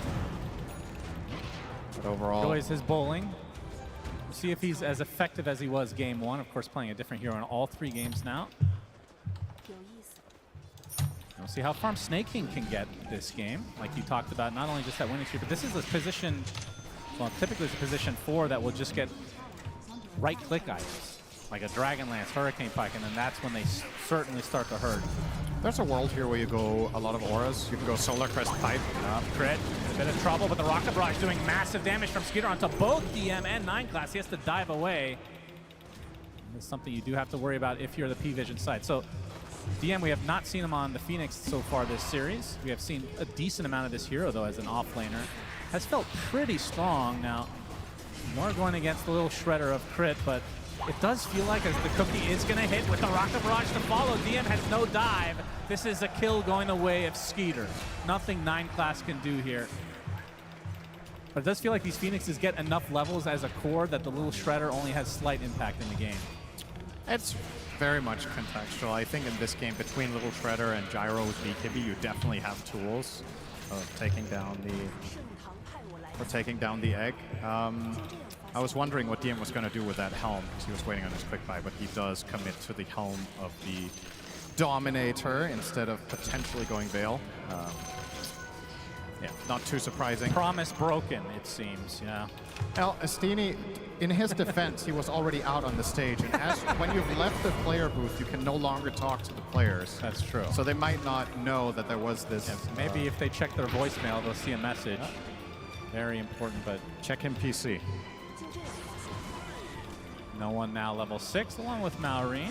Are you expecting a slower start to this game, or like how does the Juggernaut play? Like you go for a farming item, and at what point do you join the fights? It varies a lot from game to game. I think there's so... It's a hard question to... whoa, hang on. Oh. Surprise. Storm got away. I don't know why I got excited.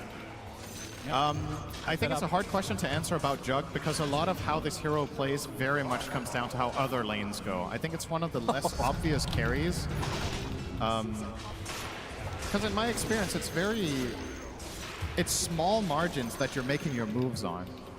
Some other carries are just way more overwhelming level 6, and it's just obvious you want to go through the gate and put pressure, or others are way more passive, where you're clearly staying in your lane and going jungle. Jug is a little bit of both, where if there's a good opportunity, you can play around it. But I think a lot of that comes down to how good DM's game is going to be. You want to rotate to a Phoenix that's ready to fight. Some trouble. There we go. No one shows up. The cookie. The Cog's actually on the outside. He gets hit by another one. A big dive coming in from DM, and they will clean up Skeeter.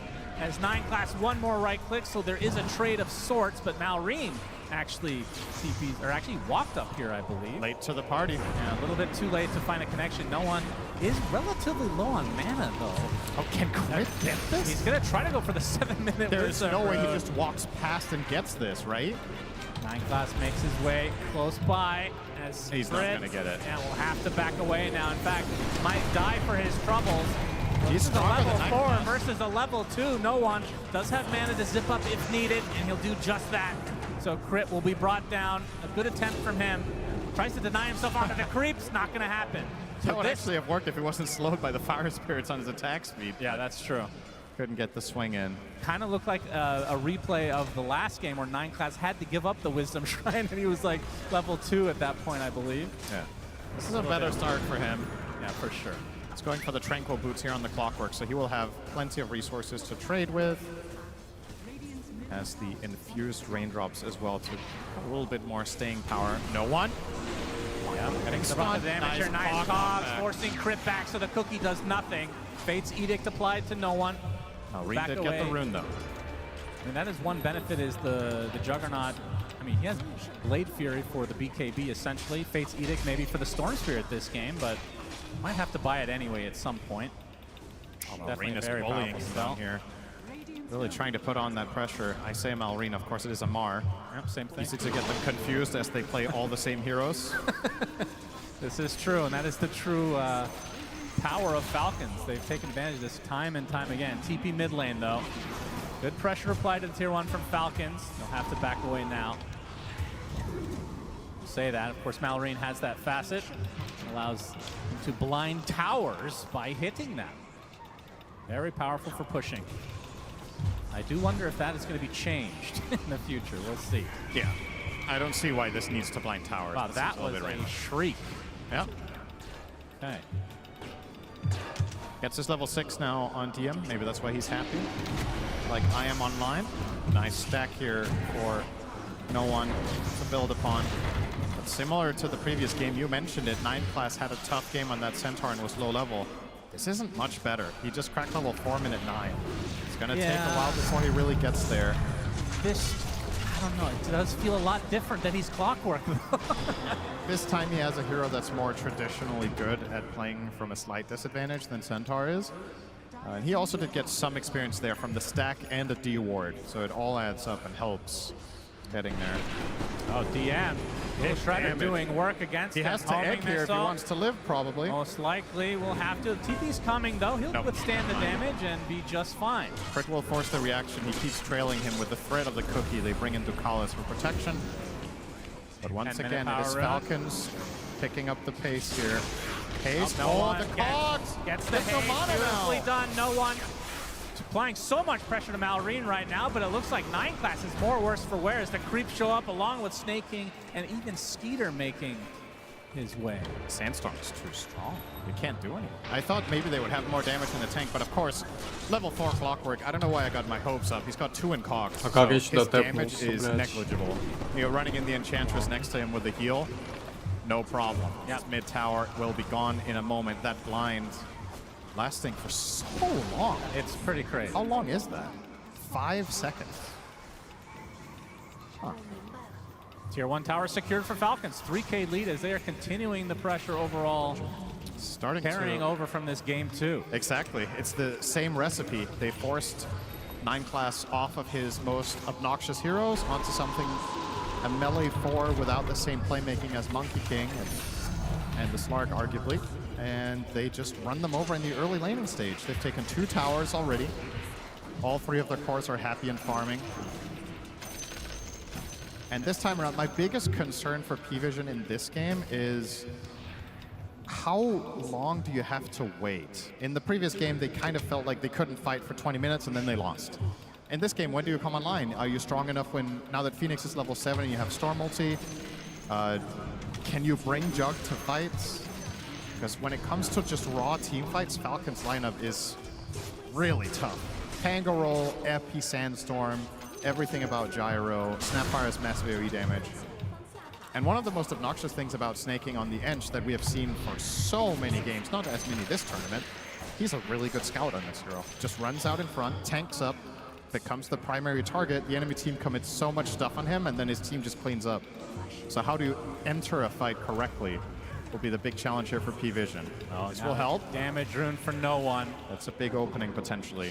You can see the lead continuing to expand for the Falcons side. Of course, Satanic doesn't have his Battle Fury yet, and that is when he'll feel a little bit more comfortable in. I mean, I don't know if he even wants to join a fight, but if he has to, he technically could. Snaking. Gonna put it to the test here. How tanky is he? 9 class will get the slow with the rocket. Won't be able to get him inside the cog. Snaking in a 1 versus 4. He's surviving for now, but not for long. They do get the kill as Malorine finds a bigger target. Epicenter Burrow with the Mortimer. Satanic uses the Blade Fury. He has the healing ward up, but it's not going to be enough. Crit takes him out in the end. That is a huge kill for Falcons, and like you said, it required 4 members of P-Vision to take out the Enchantress in the top, and that's your trade. And I wonder if Snaking could have maybe played that a little bit better with taking out a cog. Probably not because of Fire Spirits, but they got 2 cog knockbacks, and in spite of that, the kill took like 15 seconds with the 4 of them. That is worrisome. Yeah, it feels like they don't have a ton of damage yet. Of course, the Storm Spirit is going to be the most of it without Juggernaut showing up. I mean, it does feel like this is maybe a game as Ducalis has a false promise himself. Amar, nice disruptor from no one. Gets off the Electric Vortex just in time, but Amar able to get off his ult in the end as he attempts to get out of dodge. TP, looks like he'll be fine. No hook shot yet. 9 class. Actually pretty close. That would have been a huge pickup. I think that would have been a kill a year ago when I believe Cogs placed on top of that roll would interrupt it. Do you remember? You played a lot of Pango. You could interrupt it with like Fissure and Cogs. Was that only a year ago though? Maybe it was more. But I feel like that's been maybe 9 class was hoping it would got bugged again in the most recent patch. Yeah, you never know. Maybe wishful thinking. Not the case though. This game has no bugs anymore. That's right. We're out of beta finally. They fixed them all. No one has gotten, I think, every single room. Am I wrong? Like, this is crazy.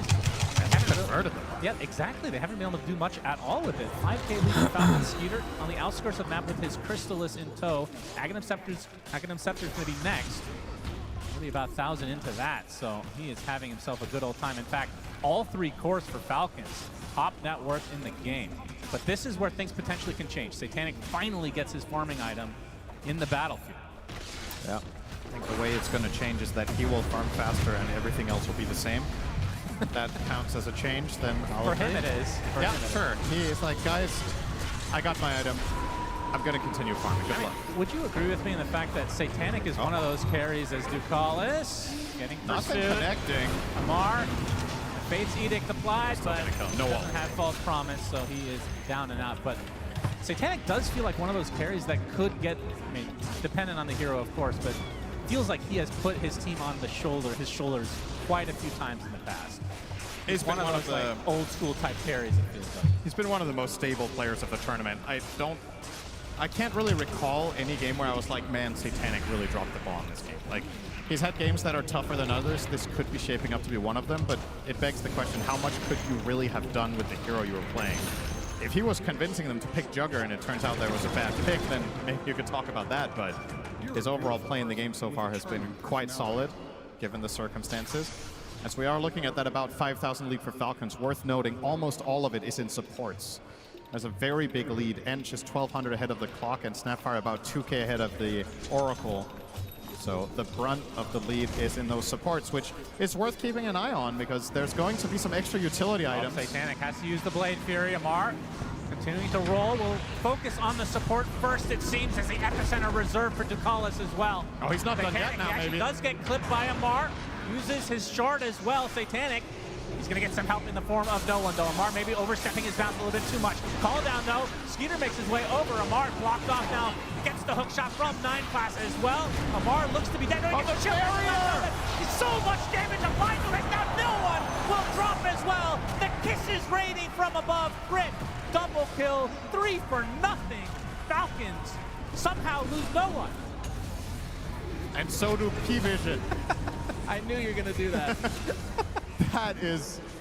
Oh, that's the dream fight. This is the dream fight for any hero that can generate barrier, is that you tank all of the damage and then you get a very last second barrier off there. Not only do you survive, but the enemy team used all of their resources trying to kill you. No one depleted his entire mana pool, used hookshot, used egg, and you didn't kill a singular hero. The map is falling apart fast. No one, unfortunately, jumps in and blocks his own camp to add insult to injury here. A little unfortunate there on the timing. Uh-oh. This is feeling a lot like game 2. Now the question is, do you force the issue with Satanic joining a fight before he gets a second item?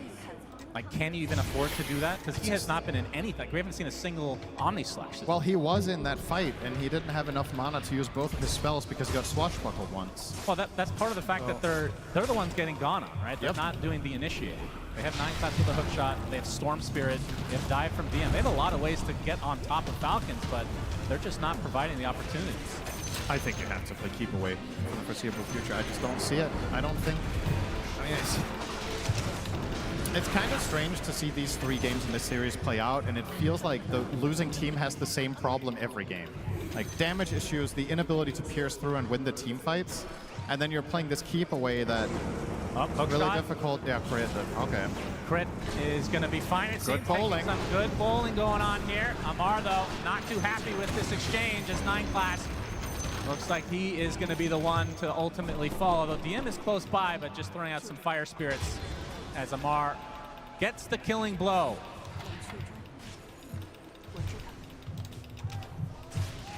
This is going to be Ducalis TV for the next 10 minutes. If you want to look at some riveting support gameplay as an observer right now, you follow the Oracle and you notice how close he stays to Jugger. He is going to literally just stand behind him everywhere he goes, because there's no better play.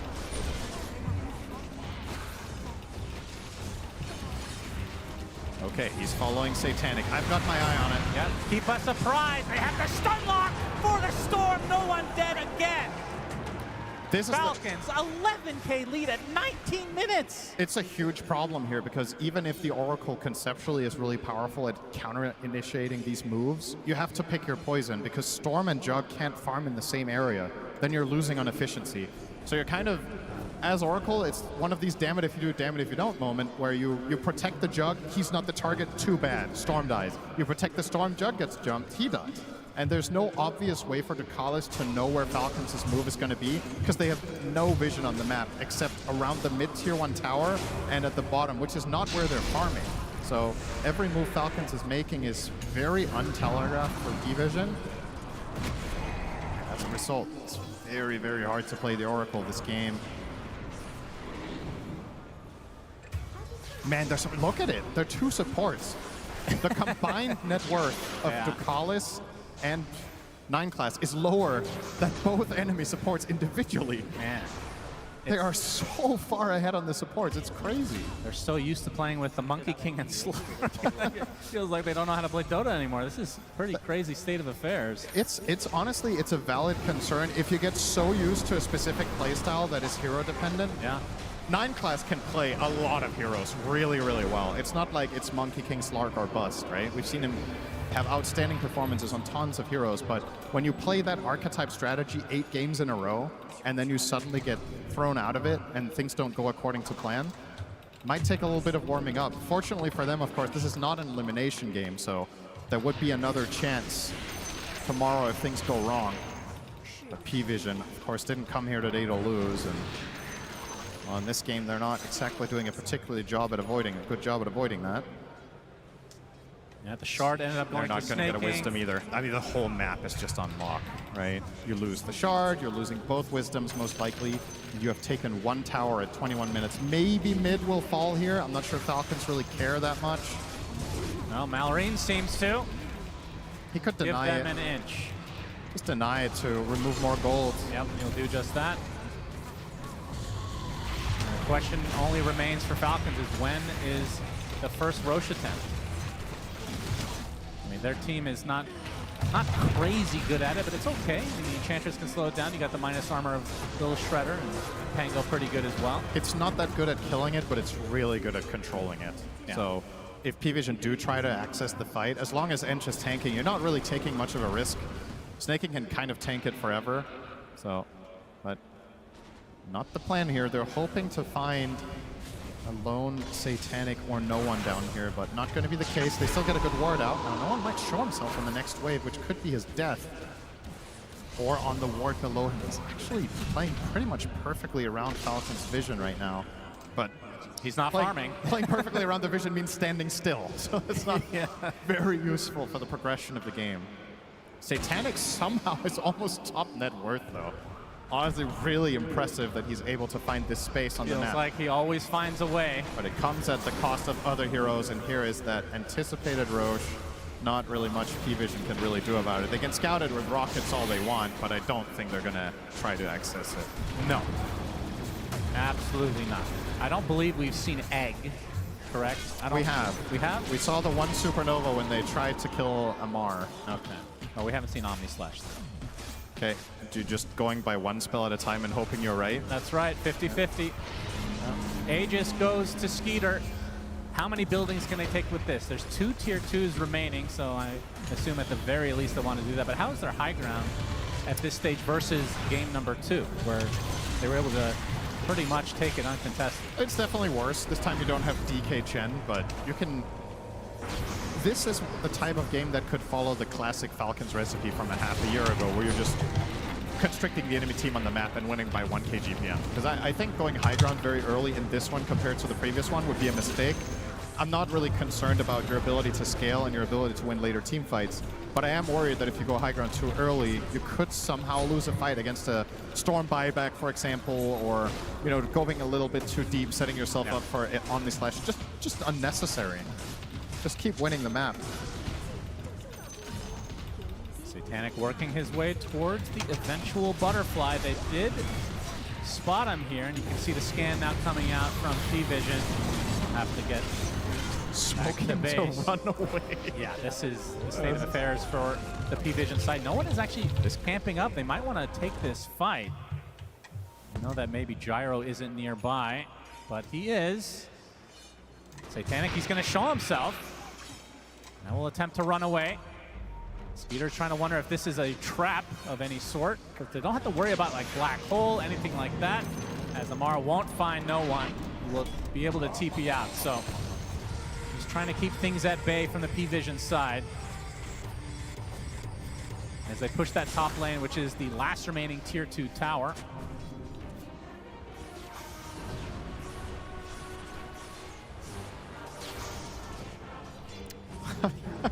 I'm just looking at Skitter's inventory.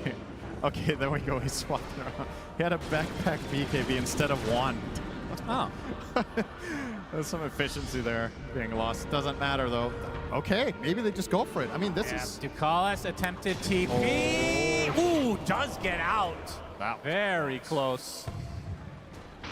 Okay, is this a siege or not? They could just be pushing in the waves and keeping control. They are posing like they want to force something. And, well, Skitter is a little bit timid, but here we go. Now, homing missile right now onto Satanic. Sagging himself from Skitter. They're going to get the sunlight. There's a lot of damage. There's the false promise on the Satanic at the last moment. And that required very little from Falcons. Yeah, they used a homing missile in a cookie. That is insane. And now the high ground attempt. They do not have Healing Ward as it's about to run out. They don't have false promise anymore. As Amar jumping in pretty deep, gets the swashbuckle, able to bounce down to the low ground. Skeeter is getting a little bit low as the Mortimer's Kisses onto 9 class, but the Fate's Edict will be able to mitigate all of the damage. Now BKB online for Malrine, yeah, for now. And that Aegis, I mean, it's still 2 minutes. We get some Nature's Attendance for Skeeter and maybe have a round 2. But this will buy some time for Satanic to get that butterfly. Does feel like that is certainly not enough. He needs that and Ags, yeah, maybe. The Ags does feel... I mean, we saw Chrysalis play it without Ags, which I wanted to talk to you about, because... I feel like that was a mistake in that game, personally. It feels like Jug is so hard to play without Ags. I would agree 100% with that. On a pro level, I think it's almost an essential item every single game, but... There's always going to be outliers. I don't think that game was the case. Spotted along with Snake King. This is going to be a good pickoff for P-Vision. It's something. They get a kill. Amar. Oh, he's going to take an Omni Slash with the creep for that. Actually bounces back to Amar. Satanic completely snipes him. RNG gods in favor of P-Vision for that particular moment, at least. They did a good. Let's see how much time this buys. I mean, that's basically the Aegis, 45 seconds. Yep. So P-Vision showing some life in this game 3. Falcons are in a position where this is not that big of a deal, but... Malrine, Epi, onto Ducalis. Satanic Blade fearing away. Has the butterfly at base. The thing is, even if that's not that big of a deal in terms of the overall progression of the game, just a little bit of a morale boost doesn't hurt. Like, feeling like you can do something in the game successfully has to be nice. You've genuinely made 0 successful moves for like 15 minutes, and you finally find 2 pickoffs and get your Jug to that butterfly. The thing about this game for Jug that's a little bit tricky, though, is if Oracle is not in a good position at all times, and especially if he dies, I think Jug can just get bursted by spells. Even through spin, he can die. There's so much magic damage from the Sand King, there's so much physical damage from the Pango. Kisses are also going to matter, all of it. It adds up. Even though you have 80% magic resist increase, it's still... like, a lot of the times when you see Jug survive in spin, they get away on like a beat stick of health, right? It's not enough here. There is just so damn much output. Now almost a Satanic for Skeeter. Looking to go to the grand finals by killing P-Vision with their carry. And your puns are on point today. That's right. I talked to Lacoste earlier. It's that aura. Had a good conversation with him in the green room for about 10 seconds. Then we nodded at each other, and there was that transfer of power that I needed for the day. Keep it up. And then he left and never talked to me again. Yep, that's the Lacoste style. Love the guy. Shout out to Pyrian Flax. 500 gold away for the Aghanim Scepter on Amar, and then he's going to go for the Ghost Scepter so that he doesn't have to deal with the Omni Slash anymore, which would mean a Nullifier at some point will be needed for Satanic, but of course he has bigger fish to fry. He needs this Aghanim Scepter first. I mean, for what it's worth, P-Vision aren't losing anymore for a bit. They lost by, I want to say, 500 GPM for a 10-minute stretch. It's kind of flatlined now. Storm is going to get his BKB, Jug is going on his way to that Axe, he's already halfway. You're keeping this afloat, and I think if Falcons could look back on the last 5 minutes of this game, they would feel like they slipped up a little bit because they could have maybe kept this lead growing. Right. So, in relative terms, this is actually a pretty good 5 minutes for P-Vision that I would consider a clear win. Yes, you are behind, but hope dies last in this game. Satanic is spotted. Nice Blade Fury. They're going to continue to pursue, though, as Amar with the Rolling Thunder will eventually catch up. Ducalis is there. Healing Word place. They're going to get some more TPs potentially. There's the Omni Slash, so on top of Amar. There's a lot of them applied to Amar himself, but that Cookie's going to help him survive. Satanic does get to fall in front of the blind, as no one will try to zip to kill off Amar, but this is not going to be enough mana. Amar, so much shield, so much Lotus, he's going to be able to heal through it. No, does end up going down to be the cost of the Oracle, though, is Malrine. Big hook shot from 9flat, gets two stuck in the cog. Zero follow-up, though. Truly unfortunate for P-Vision, but ends up being a 1-for-1. There's no one. Running out of mana, has to get back to base. It's another good exchange for P-Vision. Sure, it's not an overwhelming win, but it's, again, something. You just keep it alive.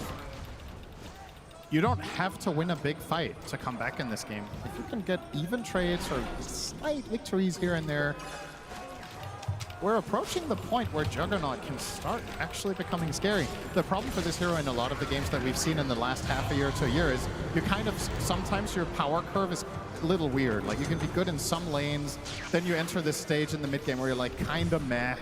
But when you get to 4, 5, 6 items, this hero can be a complete beast. One of the few carries that can also kill a hero like Ench in a matter of seconds, which could matter here. We've seen so many games where Snaking ends up winning the game for his team by just soaking up abilities and not dying. Juggernaut, not a problem. He's going to cut through Ench in a few swings with the Axe, which is now complete. Swift Scotty Slash next. ready. So Malrine has the Ghost Scepter against the Jug. Amar, like we talked about, that's the next item for him. Does Juggernaut have to get, does Satanic have to get the Nullifier, or can the Phoenix actually get it? That could be a potential pickup. I think the Phoenix one is just too difficult to pull off. Like, you have to be able to be in range for the target that Jug is on. So realistically, he probably needs to get it himself if he sees enough of a problem. Malrine gonna be able to get the Burrow Strike onto no one, but there's the false promise to keep him alive. And the egg from the low ground, no one will be able to zip away safely. It's a big Omni Slash. Snaking is destroyed, but now Satanic completely isolated from his team. Burrow Strike now right on top of him with the cooldown of all, but he still had the Blade Fury. That's doing a lot of damage. Thanks to the fact that his Skeeter getting gone up by no one. He's dead.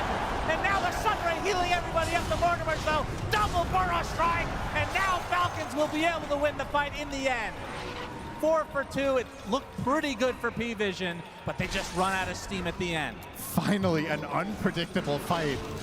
I think neither team really understood the state of the fight. They're just going in there, throwing in everything they had. The key difference maker in this fight is Snaking separating himself from the gyro, eating the Omni Slash alone and dying. If he does not create distance from Skitter there, he just dies with Satanic ready. He would have had no target to hit. Look at this replay. First of all, that Rocket Flare going to cancel off some Blink Daggers and the nice save from Ducalis, but keep your eyes now on the Jug. Gets off the Swift Slash, and then this Omni. If Snay does not get over here and end that Omni, Skitter is dead on the spot as well, and the fight is just over. Now instead, Skitter gets to get all of his output through.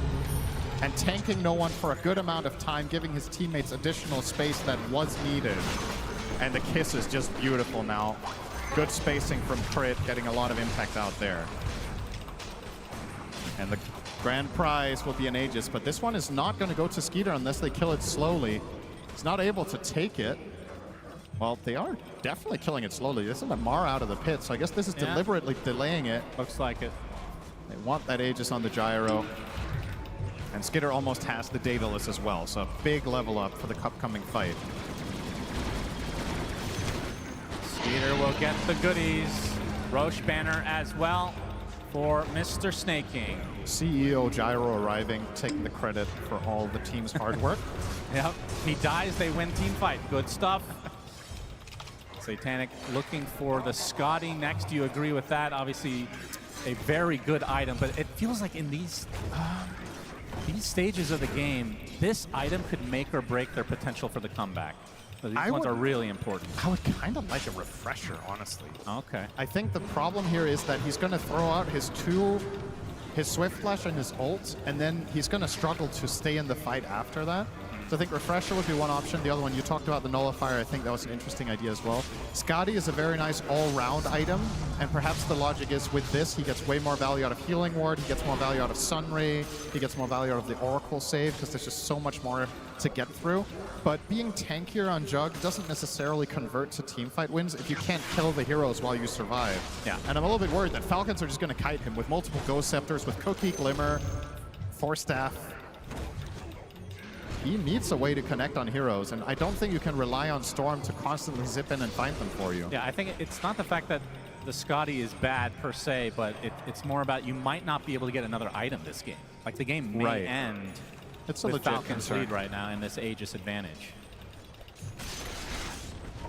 Yeah, now a it's refresher for Malrine. He is so decked out. Very strong right now. I think this is part of the reason why the pros have largely strayed away from Juggernaut. It's just itemization is proving to be a challenge in a lot of games. You're looking at it now and you see Satanic is rich and can buy all the stuff in the world, and you still feel like you need your next 2 items, right? Yeah. It's kind of weird that you can sit on 23k net worth and still be unhappy, but holding the high ground, hoping that Falcons are going to overstep, but not the case. And even if Gyro were to do so, you have to get through the 2 lives with BKB and Satanic. Tall order. And now they're going to advance, but they're doing it together this time, so Division have given up a bit of ground. Snaking going to lead the charge. A tough kill. Pike, Pipe, and Drums. Now, one thing to consider is plenty of buybacks right now. For the side of P-Vision. Hook shot right now on the Snaking, but a Cookie to keep him alive. Satanic's already used the Blade Furies. He is now retreating. 9 Class is the first to die. Does have the buyback. See P-Vision want to continue? Likely not, as no one going to push the waves. And he is going for a big ticket item into the Aghanim Scepter, the blue hole, as we like to call it, DM. Take some damage, but we'll get back to base. That Enchantress situation is the perfect example of just standard snaking. He spotted out the zip in. Gyro takes the brunt of the damage to start things out. Roche banner applied. Only 2 hits away from dying, which would be pretty big. There's a fortification to start things out. No one zips in, gets it, and exits it very successfully. So now the creeps can die, but the tower will fall. Minute 40 on the Aegis. Falcons not having as easy a time going high ground as we saw in game number 2. Satanic extremely scary, has 4K in the bank as well, so very close to his next item. And no one could buy the full axe if he wants to take the risk and not have buyback, which... Buyback Storm is so good, though. It is. The axe could also lead to a big fight, though. You kind of feel like Falcons as heroes a lot of the time are kind of stacking on top of each other. 9 Class. Oh, that was a Swift Slash, actually. The Ghost Scepter comes out. Yeah. I've got my eyes on Satanic's itemization. He hasn't changed it yet. You saw the Ench attempt. He doesn't feel like he can Omnislash because the kill takes too long. Ench is going to pike away. Maybe you jump over to another hero with Ghost Scepter and then you're just dead. Yep, Skeeter going to secure the range barracks. Can they get the melee? 45 seconds on the Aegis right now. Homing missile, it will hit. He's going to take considerable damage, but there's a Fate's Edict. Mitigate the rest of the magic damage. Swift Slash. Peter, there's the epicenter. Burrow strike combination from Malrine. Those jumpers not going to help Stein Class. First to fall. No one already popping the BKB. Find some pressure out of the gyrocopter. 30 seconds on the Aegis. No creeps though, so backdoor protection is here. Do they have enough damage to actually get through this barracks? Finally, it comes to be. And Falcons gets their first barracks of the game. Outworld staff is just something else against Jug. True. It's such a hard counter. He Swift Slashes Skitter. Skitter presses one button and then it ends the Swift Slash or the Omni Slash if there's no secondary target. So as long as Gyro is separated from his teammates, if he can't die in a stun lock, he can always just bait Jug. True. Just waste out one of the abilities. An item that we generally see a lot of pros pick up in a lot of games, and a lot of the time, honestly, it feels like a little bit underwhelming. But against Jug, it's so easy to use correctly. I think part of what makes Outworld Staff interesting is the skill cap of it is very, very high. It's kind of like old Monkey King Mischief, where you're trying to dodge, you know, one attack at the perfect timing or whatever. Well, similar to Mischief in general, I should say. But yeah, against Jug, it's just obvious. Yeah, having 3 is pretty nice for the Falcons side, have to say. Yep. Good RNG on the neutrals. Refresher Phoenix. Yes, that is a definite big ticket item. And no one actually opted to finish Parasma instead of going for the blue hole. Okay. I think the call they made was we don't have enough damage to kill a single hero. We need the damage from Storm. Yep, Swift Slash actually baits out the Outworld staff. As no one zips in, zips out. He can't go on anyone. They have 2 good formation and good spacing here. Oh, epicenter, that's a lot of damage. Can they get the saves on the Satanic? Gets off the Omni Slash at the last moment. He's isolated for the rest of the team. No one pops BKB. On top of Snake, he's going to be the first fall. Satanic in a lot of trouble. He has the false promise supply. Will attempt to get out. Mortimer's not going to reach him. Malrine's super low on HP. For all that, it was a 1-for-1 with a buyback coming out from Ducalis. Satanic back to relatively good HP levels. The zip from no one won't find one support. And Amara gets away safely. That was such a heads-up play from Malrine, but just not quite enough. He manages to find the angle through the Jug and threatening Oracle in the backline at the same time with the Pango. So Ducalis has to ult himself, but Satanic does live through it. That time around, Viscotti made a big difference. I think he might have died with a Nullifier, for example, needed the extra tankiness. A small little detail, obviously they have the tools to deal with the Omni Slash, but when they grouped up, the cleave is no joke on the Omni Slash. That was a lot of damage coming out from Satanic. Part of why the Axe on Storm could be interesting too, but I understand no one's perspective of buying the Parasma, because you're kind of struggling to kill a singular target that's isolated, and that's what Falcons is taking advantage of. So if the Storm has that extra bit of output, perhaps can bring down the first guy and break the fight open. He's not far away already, so 3,500 gold in the bank. Of course, buyback is a very important thing to hold on to. If Falcons were to find Ducalis now and kill him, it could end the game to kill the 5. Because I think the only reason P-Vision can defend in the fashion that they are is that there's constantly this false promise on backup for the Jug. Otherwise, you could just pile on him and kill him with everything you have, but they're unable to. Ducalis' buyback being forced there, though, should open up the map. Now you have to play exceptionally carefully as P-Vision. Tormentor will go to Skeeter. Yeah, that's all 5 shards now for Falcons. I don't know where I'm at right now with no one, if you should buy out or save buyback. I kind of feel like you have to all in and buy that Axe and hope for the best. Satanic is queuing up MKB in an attempt to try to deal more with the Gyro.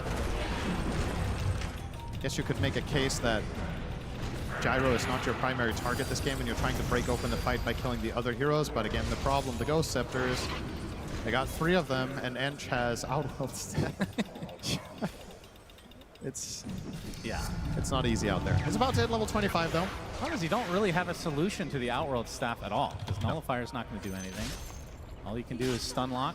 Send an email to Cape Noel.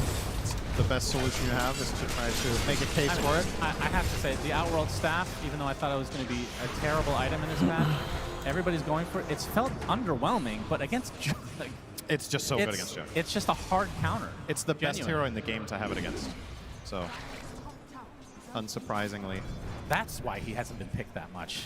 Now we know. It adds added to the pile of problems, right? There goes Roche.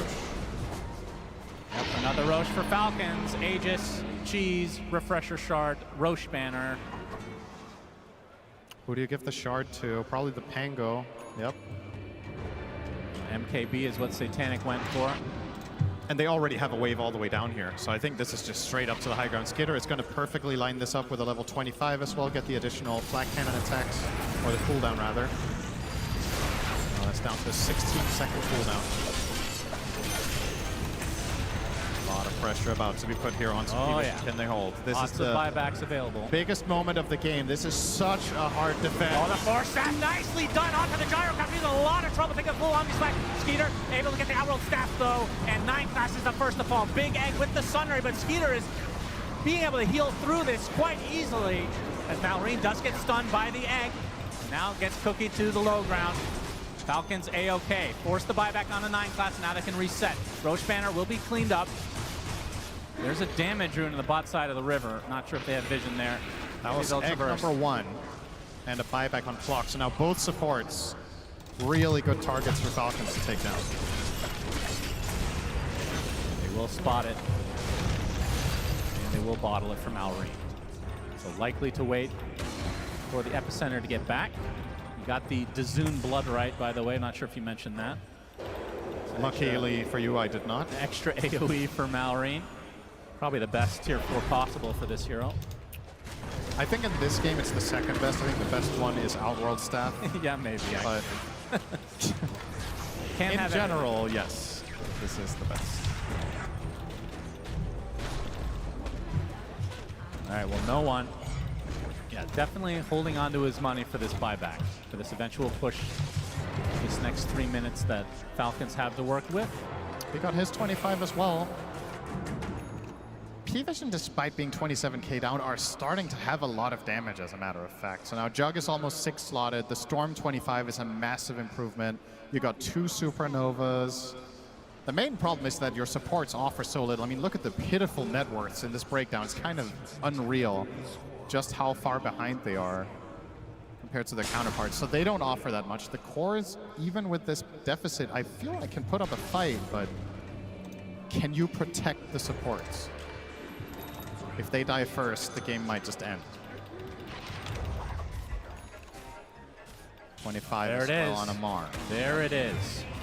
Aghanim Scepter for no one. Blue hole ready to go. He has 2,500 in the bank, so buyback still intact. Skater now. They have the 1 lane. He's going to take the electric vortex. A lot of damage, actually. He's dead. That's life number 1. Falcons need to be ready. Rolling Thunder coming. Malrine misses the Burrow Strike. Gets the epicenter off though. Satanic easily be able to clear it. A beautiful egg just in time. No one, they kill off the egg. Double kill for Skeeter.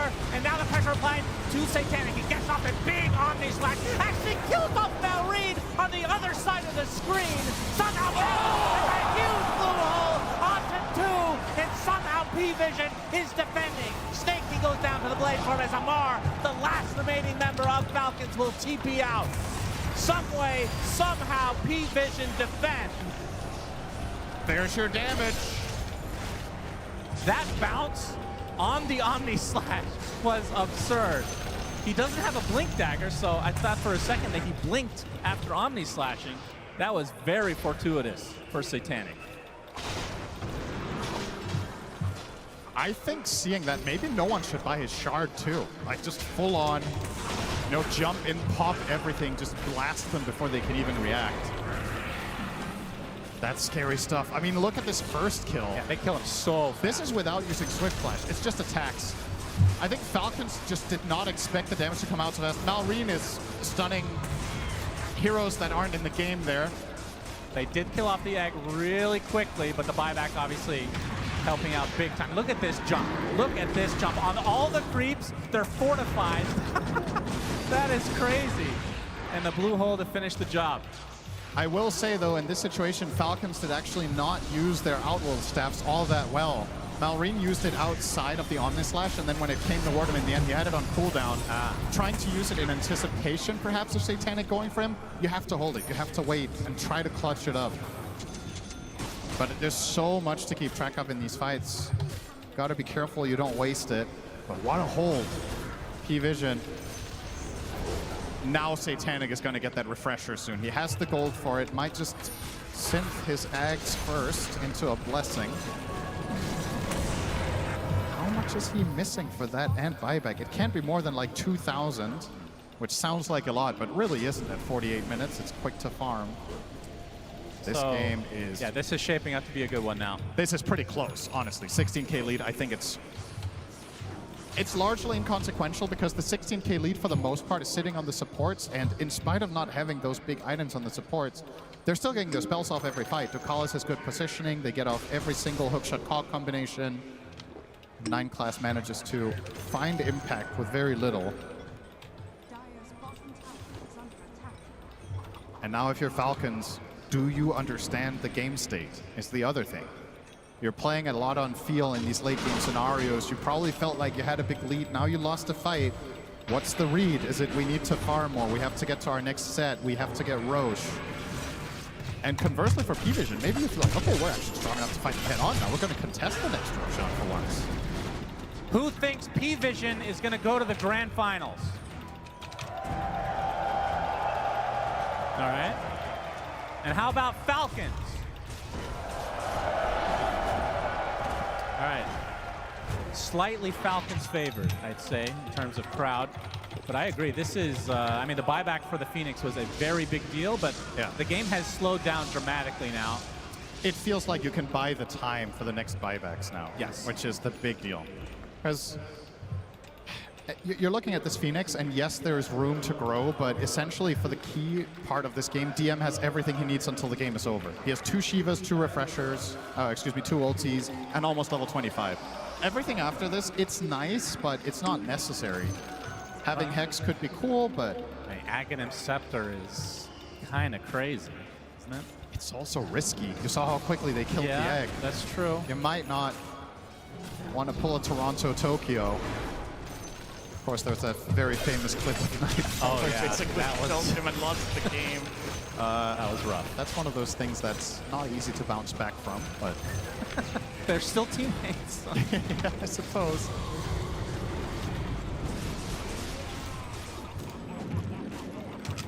All right, so looking at Skeeter, I mean, I don't even know what you can do here. You replace your boots, I suppose. Looks like he's going for Manta style, so to try to mitigate a little bit of the slash. Generate more targets for Jug. All right, I know we're not there yet, but I have to ask a question. Tier 5 items, do you keep the Outworld staff? I'm not kidding. You get Helm of the Undying if you get on. Well, okay. Well, sure. If you're going to get something completely broken, obviously. Yeah. Maybe you replace it for Sister Shroud. Oh, yeah. That's a classic. I think it's better than some Tier 5s in this game. But I would say, let's see. It's depending on the hero, you definitely want to get the Helm of the Undying, I think on all of them over it. Yep, of course. Aside from that, Fallen Sky can effectively perform the same function, right? So that's also a nice replacement. Book of the Dead, more trash for Jog to jump on. True. I mean, you laugh, but he's queuing up Manta. That's the only reason. That is true. Smokes on both sides. Invis for Malrine. Another rune about to come. It will be Arcane. No one Arcane. Oh boy, he's going to start this out right off the bat onto the Sand King. Sun reapplied as well. Will burrow to the high ground. Gets cookied for safety's sake. Now, the roll was actually very deep for Amar, but it doesn't look like Falcons want to pursue. They have that mid lane. There's no one. He's onto him. He is. He's getting low on mana right now. There's the epicenter burst by combination. Malrine coming in to get the bash as well. This is enough. There is no one. He zips away, but out of mana. Onto the high. The Mortimer's kisses, but the Fate's Edict will heal him. And now he is going to be A-OK. Can P-Vision now turn the tide onto Falcons instead? 9 class. Running up front, gets the cogs onto Snake King. Bounce left, right, and center. But Bambi gets away safely. Oh, that was really close for no one. He gets saved by the Fate's Edict. He gets a big Lotus as well, if not 2. That transfusion really helping, but nobody dying in that exchange. Amar with the bash into the Abyssal. The Fate's Edict supply though. Now there's 3 members of P-Vision nearby. He uses the Swift Slash. Satanic still with his ult available. Has the refresher as well. They're going to back away. This is super tense. now an Abyssal Blade finish from Malrine. They just want to bash, bash, bash Satanic. It is so hard for Satanic to use his spells correctly. He's playing into, let's see how it's that, 3 Ghost Scepters, 2 Lotuses, and 3 Outbursts. Like, how do you use your spells reliably unless they're used on a stunned target? The risk-reward. Yeah, those Lotus reflects can be brutal. Now with the refresh and the blink, perhaps he can just brute force his way into it. Roshan, a huge belch that everybody can hear as P-Vision attracted to the sound. Yeah, Battle Fury has been backpacked finally. As the Blink Dagger will eventually be a Swift Blink, but obviously wants to keep... Well, trying for the rune here, Satanic. It is a haste top, so nothing super consequential at this stage of the game. 3 gems in the game right now as well. So it's 2 Abyssals as well on the Dire side. So 2 times the lockdown in attempts to kill Jug. Effectively, their entire itemization is against 1 hero.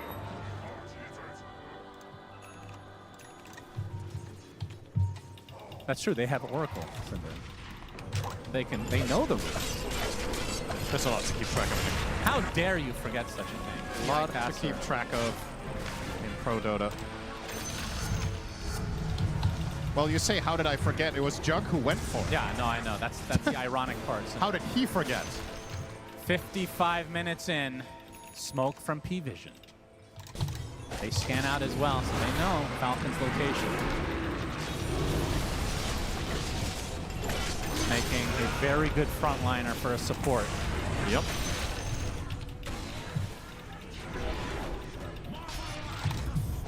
Feels like an item that we could have seen in this game was Wind Waker. Yeah, for sure. There has been 0 of them purchased yet. And I don't think you have to worry all that much about the Oracle Purge, because he's going to backline a lot on Ducalis. It's not easy to get in for the offensive Purge. But nobody's queuing it up.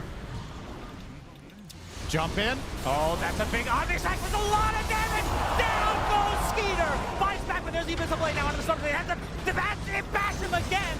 No one is dead to Malrine now. Amar doing so much work in this fight. They're not going to buy back out. Onto Skeeter. Satanic in quite a bit of trouble. Will pop the Blade Fury, getting healed up. Will be able to get out of dodge as a result. They lose 2, buyback on 1. That was a huge kill on a Skeeter. Obviously has buyback available, but doesn't want to expend it unless he needs to. Can P-Vision try to force a fight? Crit. Honestly, spotted high ground. Icy Veins not buying back there. A really tense moment. I feel like a lot of players just insta-click the buyback and take the fight, but stays patient. However, P-Vision be a big grab. Yes. If it's scouted by Falcons, does Skeeter buy back? It's already at half health. They're running out of time here. There's a lot of shit inside Roche. Yeah. Mind Clash, known to be giving some constipated. vision. Oh yeah, he's big time. He's about to blow. Snaking. Gonna get some vision. Gonna get his heal off to start things out. Gets the vision back. Satanic gets the Roche. There's still goodies inside. As the Epicenter's about to come, I believe. Amar with the rolling thunder. Stuck inside the cogs. His DM pops the refresher. Mind Clash goes inside the pit. Uses the shard to get out. So in the end, they do get all the goodies from Roche as P-Vision. Despite being down and out, it felt like early on. Now, quite possibly might be at an advantage despite being 20k down. Do have to worry about this mid lane though at all times.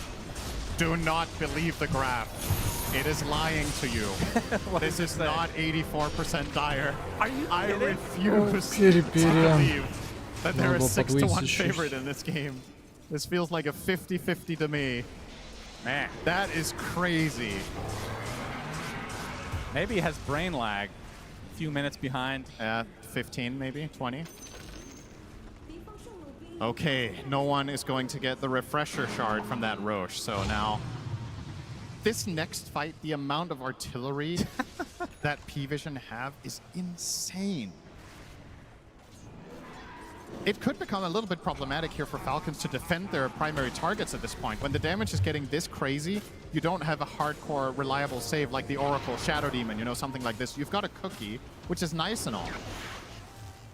But the damage is going to be quick, and this makes it even worse. Perfect rune for Satanic now. Oh my god. The amp damage. You've got to look for trouble here, surely. You've got 3 minutes on the Aegis, the double damage in your bottle. Holy jeez. You just need to see anyone and jump them with a stun, and they just die in the blink of an eye. Satanic running out of slots. Has the bottle, of course, that he will use soon enough. MKB or Manta will take its place. Still going for, I actually changes Abyssal to a Moon Shard. Oh, DM. Okay. No bash. That could have gone spicy. Yeah, Has the DM. Travels 2 now, so he can deal with bottom and still connect to an eventual fight. And Juggernaut seems like a pretty safe Travels 2 target in this game. He has not been burst really a single time. With the protection that they have from the Oracle, it's difficult for Falcons to pierce. Final tier 2 of the... Well, actually, no, there's a tier 2 top still, despite Falcons having the lane advantage right now. They're spilling out bottom. And then TPing back. A strategic move like we've never seen before. Unbelievable. We are 30 seconds away. I've been waiting the entire main event for this, and the tier 5s are coming. Can we get some tier 5 cheers in the crowd?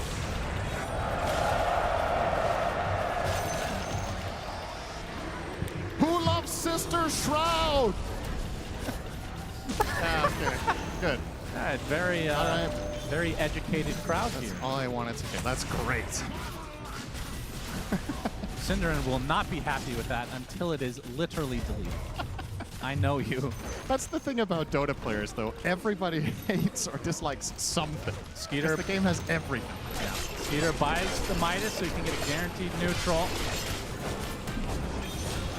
But fortunately, we love way more. Isn't that right, Shane? That's right. We love the cart. Oh, man. Let's and talk the about love, Centaur the cart love right is now. bigger than anything you would dislike. Grab ally and the cart. Yep, Man. that's right. Neither of those heroes in this game, of course. That doesn't matter. All right, how many Helm of the Undyings are we going to see? Oh, yeah. That's honestly, that might be the story of this late game. It's so good for both teams, shockingly. Yes, it is good. Oh, my But against Jug. Satanic gets Helm. Yeah, but what do you He's thinking about it. Oh, he goes for Stygian. Okay, very, very confident young man. Audacious Stygian makes a lot of damage. It is. It is a lot. Unrelenting Eye. Oh, interesting. Fallen Sky for DM. So more status resist for every enemy hero within 600 units, just trying to not get comboed, I suppose, on the Storm.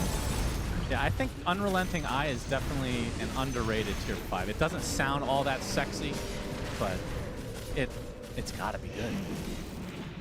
It's just Helm of the Undying, though. It's super crazy.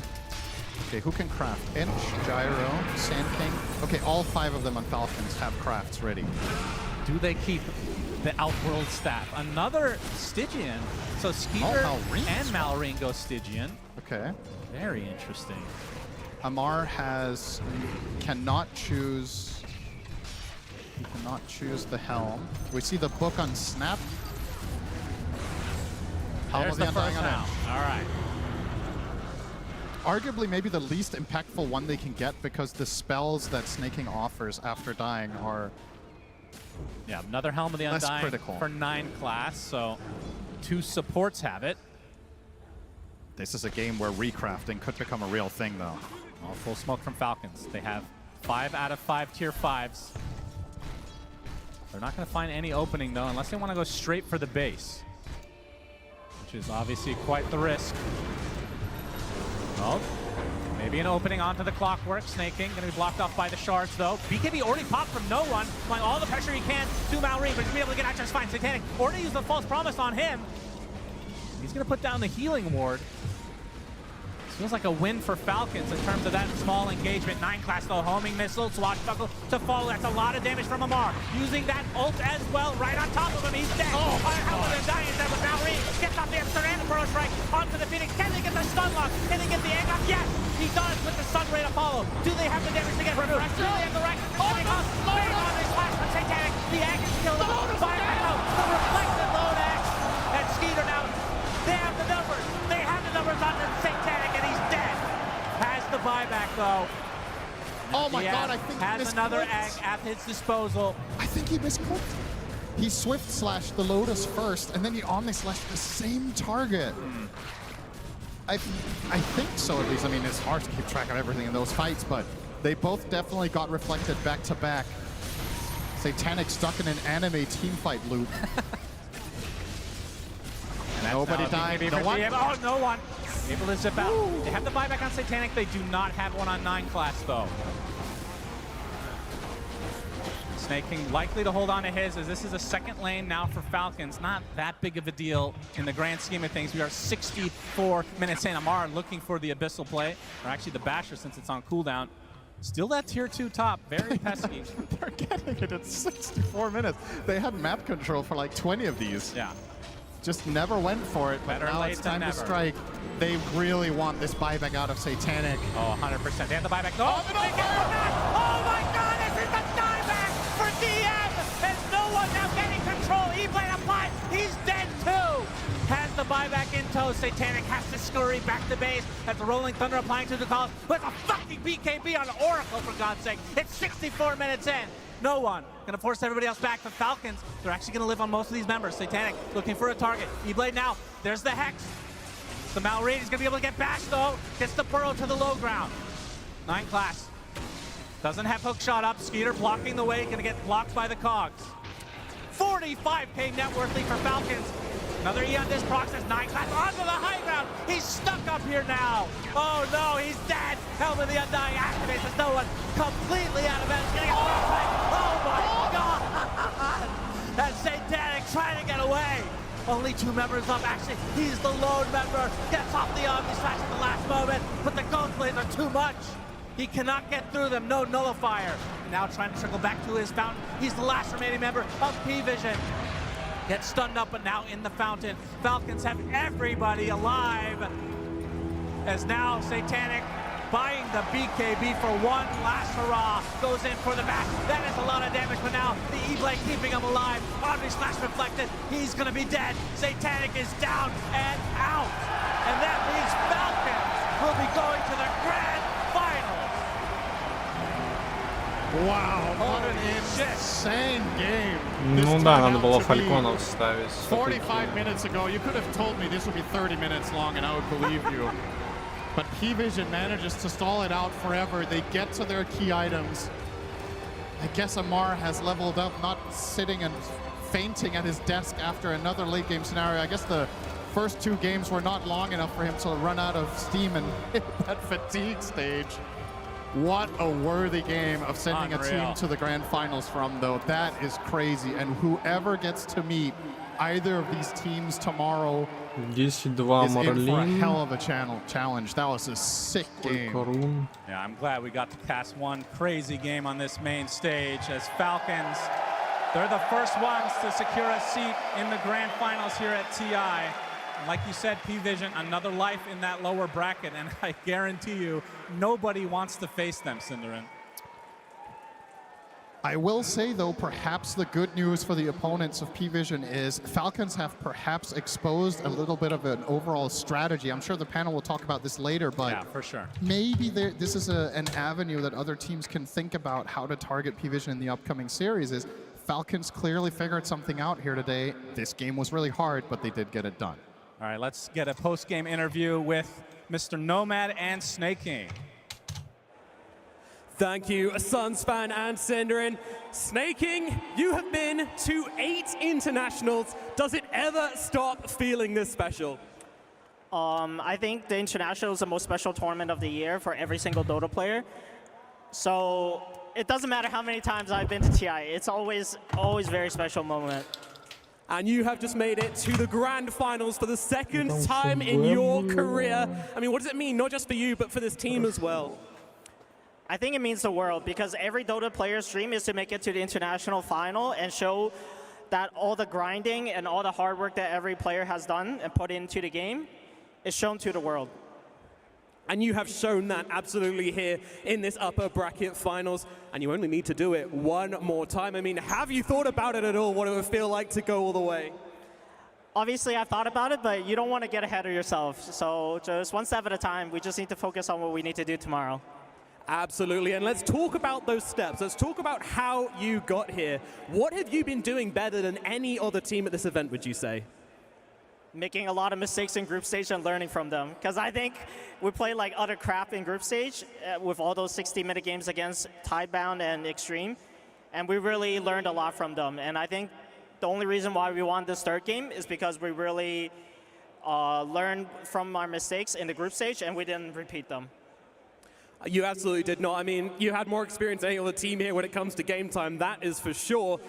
My question as well, P-Vision, I mean, how did you break 9 class? You made him play a normal hero. How do you do that? I mean, I think he kind of just ran out of heroes. I think once Slark and Monkey, he didn't really know what to play. All right. And finally, who are you expecting to see in those grand finals against you tomorrow? I think it'll be Pari again. I think they're the most strong team outside of us, obviously.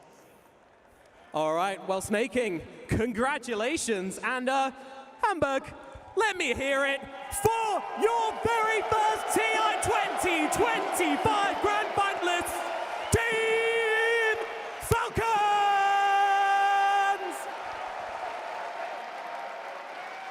Congratulations are in order indeed. Falcons, your first team in that Grand Finals. And with that, of course, it also means that we still have 2 players in the running to be in that 2-time TI champion. And 3 times, if you count Coach AUY, who has already won as a player and a coach, and potentially twice as a coach. Depends on who they're facing, though. At first, let us break this game down, because this was a long one, and we thought it might be a long one, Tigov. It was maybe a little bit different than we were expecting, because it was not very back and forth. It was mostly forth. I mean, it was just a beautiful game, right? Because P-Vision, they had their backs against the wall, they were stuck in their base, and then you have this epic moment where Satanic's hitting like these epic swift slashes, omni slashes, and no one on the stones for hitting these hits. Like, it was the perfect recipe for a beautiful game 3. But Falcons, the itemization, the team fight, they're helping each other out. Like, we're looking at the end game. There's 3 E-Blades, 2 Ghost Scepters, 2 Lotus Orbs, a single nullifier available for P-Vision, but just dragging out the game, kiting out the fights. You just couldn't ask for a better game 3. I'm still very impressed with what P-Vision were able to do in this game, because they were down so much. At minute 20, I was like, all right, pack it up. In 8 minutes, we're going to be on the panel talking about this game. But they were like, no. Like, they're so good at holding the map, playing these side lanes, trying to force Falcons back, and then making these clutch plays that we're talking about, where you're this far behind, but they know what they're playing for. But the problem is, it's Prime Falcons. Their early game is good. They got the heroes they want. And all these games that Snaking talked about, it's so much experience on what you want to build in the late game. What's your itemization? What do you need to do? Like, this team, so deserving of being in the Grand Finals. They really are. I mean, we heard it from Snaking. They leveled up from their group stage. They learned all these valuable lessons from their very long games. So they go into long games like this, and you see that discipline come out of them. Mostly towards the end of the game, it was just about kiting those Omni Slashes, waiting for those Lotuses. You know, those Outworld staffs really came in clutch at some point, but they didn't falter when it looked like P-Vision hit this really strong timing. They got that pickoff on Phoenix when he dove in with no buyback, instant Abyssal Blade, and they sealed the deal there. And when they took the Aegis, right, for Skidder to die, and when no one died, Skidder didn't rush buyback, he didn't panic over the Roshan. The game breathed, the game developed, and they identified the next move, and it is great to see the emotion. And I fully echo what Snaking was saying, how important the international is and how much it means. You could see that in the game. Falcons, they made sure that every move they made was so that they could punch their ticket into the Grand Finals. You have to be so happy for them. Like, first of all, Crit hasn't made it to a TI Grand Finals before. You have Malrine and Amar, who've played together for so long. Yeah, they've won LANs, they've won other events, but this is something absolutely different. So the fact that, of course they need to celebrate. They're also playing out of their minds, their itemization, what they're doing. Yeah, I can only sing praises for this team. Yeah, Malrine in particular really stepped up these last 2 games. That game in his Pango was excellent. This one in his Sand King, he got his bread and butter. Their idea of camping mid with the Oracle and the Storm Spirit did not work out. He hit his timings and he was a menace on that map. You pair him up with Amar on his Pango, and they were causing chaos in this mid game. It was so hard for P-Vision to take these fights. They were constantly on the hunt. Amar also playing on the edge so many times. He was just going in. It looked like he may die a couple of times in that mid game, but he got away, clutching the mid game again for them. Yeah, it helps that they also have this double abyssal. So when you do enter this kind of nail-biting part of the end game, between the 2 of them, top-level communication, they can just always lock down the Juggernaut or a Phoenix or any hero, delaying their entry to the fight. And again, I just wish I could just rewatch the end fight. It's They are always very special and very spectacular. I think the Lotus or Omni Slash with Gyro and the obviously Juggernaut Omni slashing each other, as in not, then it's just beautiful to watch. You want to have moments like these on the main stage. They don't always happen because I do think that there might be mistakes in mind because you don't want to Omni Slash a Lotus Orb target. Let that be a lesson. Now, you also don't want games to go that long. Why did it go this long? Because you said it might be over in 18 minutes, and it wasn't. Yeah, I think that P-Vision are just really good at like delaying the game, like in terms of they're like, okay, we're behind, and sure, like maybe this is happening. But we also need to like talk a little bit about like why did Falcons even have such a big lead in the start? And their lane swap is so genius. Putting Snap against Clock, first of all, Snap beats up the Clockwork, and you can free yourself out of cogs. But at the same time, Enchi in the offlane, you're gonna help your Pango so much. This lane can't really kill you. You outrange an Oracle as well. So I just want to highlight here, like, such a big reason why they have this early game lead are these things. And not only that, if you want to pull waves, you would rather do it against an Inch with some random creep and oh cool, I'm slowing you, than this guy. Like Crit goes for the cookie with the little shredder, and you just get this absolute free kill. And then later, it's not just those, like they just added up on what happened this game. They're up 3k gold, they've taken the enemy mid tower, they've taken the enemy safe lane tower, they've taken the enemy off lane tower, and now what? They park snaking in the safe lane. Where do you go from here if you're party vision? That's why I feel it's even more impressive that they could hold on to this game as long as they did. Yeah, and to answer your question, Chiefs, about why it took so long for Falcons to close it out, it was Оно не обновилось-то, ёптель налево. Там же было ФБ. Him and Ducalis, they Там не может быть меньше in the map очков. such that he was always ready to take smokes for him, ulti him if he ever got caught. They farmed the edges of the map for as long as they could. And Satanic really showed discipline with his Omni Slashes too. He didn't join any bad early game fights. He didn't Omni Slash when it looked potentially good. For example, near their triangle when Pango rolled in, he was like, nope, I'm out of here. And he waited for his opportunity until the very end where he got that really cool Omni Slash with the Vortex. Unfortunately, it just wasn't enough, but it was awesome to see. It was great to see. Obviously, on the other side, you got carried Gyrocopter by Skeeter, and I think T-Gov, he deserves some flowers too. Yeah, he does. He also has some good RNG on his tier 4 neutral. We already mentioned it earlier because we're talking about itemization, but of course the outward stuff comes in. Да, но если бы я там Фальконов оставил, а победителей Фальконов, если там были Фальконы, был бы шанс на 9 прогнозов. Их только 7. We wouldn't have this game on our hands. You know, what Effie's mentioning about Satanic, he was having one of the best games that you could ask for at a TI, you know, top 3 position, looking for the grand finals. And Ничего я поменял в последний момент. Nullifier, these little things, they hurt a lot. So не знаю, мне казалось, что not having their own items didn't really help their comeback potential. Yeah, the Outworld stuff. I know you just glanced over it a little bit, and I know we talked about it a lot, or rather the commentary dude did. Первая кровь, ну, блядь, но все равно мало, 29. You're not playing for the tier 4 RNG of the... But there were 3. Statistically speaking, there will always be at least 29, блядь, ну They ёбаный also killed the Drag up to 100 when he had it, because they had the stuns, the teamfight, the execution. So they knew how to play into it. It was just... Makes it so difficult for yourself, though. It does. Yeah. It's one of the downfalls of the hero, and it's also what Falcons like abuse in the later stage of the game. They have the double Abyssal that you have mentioned. They have what, a double Lotus Orb as well. You have multiple E-Blades to like try and save the targets so they get omnied. And even then, Satanic did so much. I would say that пока не обновилось, но я I should see предвкушаю, that they're что not дохуя. like crumbling under the pressure of a Ну TI как stage. прям дохуя, не дохуя, дохуя, а He did incredibly with it. It was his call, was what we heard from прилично seeing on stage. прибавилось. Satanic wanted to play the hero. He saw Не, ну something in that, неприлично, блядь, Gyro versus Juggernaut matchup. Unfortunately, there was a really critical error in the end when Phoenix Тут я не still знаю, went сколько for that могло buyback прибавиться, without там Abyssal. же Had that еще not happened, титул we may have seen a longer game. We сработал. may have seen P-Vision take it even.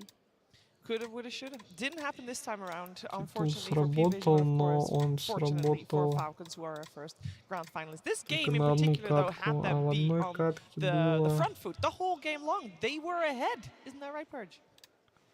That's right, Shiver. Yeah, the early game for Falcons was their bread and butter, something they've been doing consistently throughout the road to the International leading up to this, and that's the Sand King mid and its ability to pressure towers. I did a segment on this during during that road, and when you attack towers with this facet, you're giving mischance of 50% to the tower. So that means anything that is tanking the tower is doubling its HP. Any regen that's going on, if you get a second neutral creep using your Helm of the Dominator or whatever else, it just makes your pushing so much better. In this case, they always pair, not always, but when they can, pair with the Enchantress because that's going to make it easier for them to supply this tower pressure at such an early point in the game. And then Mallory instantly shifts to the bot lane because his opponents had reacted decently with the defense, and they do the same thing here. This one creep wave, they basically traded a tower for a single melee creep, which is insane, but very, very valuable. And then what Mallory does is he goes back to the mid lane. So he says, I need to play for this rune, and watch what 9 class does. Does a great job with his cogs here to cause some disruption. And this one especially, he's going to shoot this cog right over the rune the exact same time that it spawns. So that even when Mallory Burrow strikes in, he gets stunned, and they pick up the haste rune, which is great. But again, if Mallory just attacks them, 50% miss chance, and Storm is definitely a huge part right-clicking at this point, so he basically cleans that up no problem, and then they walk mid with the brunt of their energy, including the gyrocopter, and they get both towers killed at 10 minutes and 30 seconds, which is a huge early point of the game. They go on to defend their safe lane, have a nice big gold advantage, and that is why the game got so hard for P-Vision, because they could not slow down this tower pressure. Falcons had an absolute dominant early game, absolute cinema, some people might say, or if you're speaking a different language, Kino. And speaking of Kino, that's going to be the name of the next short film contest that we have right here, Kino. Чуть больше. Было 32, стало 35, да? Ну, короче, было... Короче, 2К прибавилось.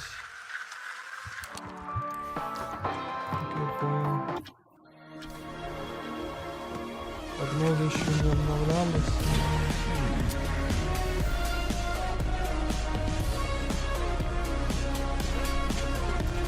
Да, здесь уже... Если бы я оставил фальконов, там был бы еще шанс.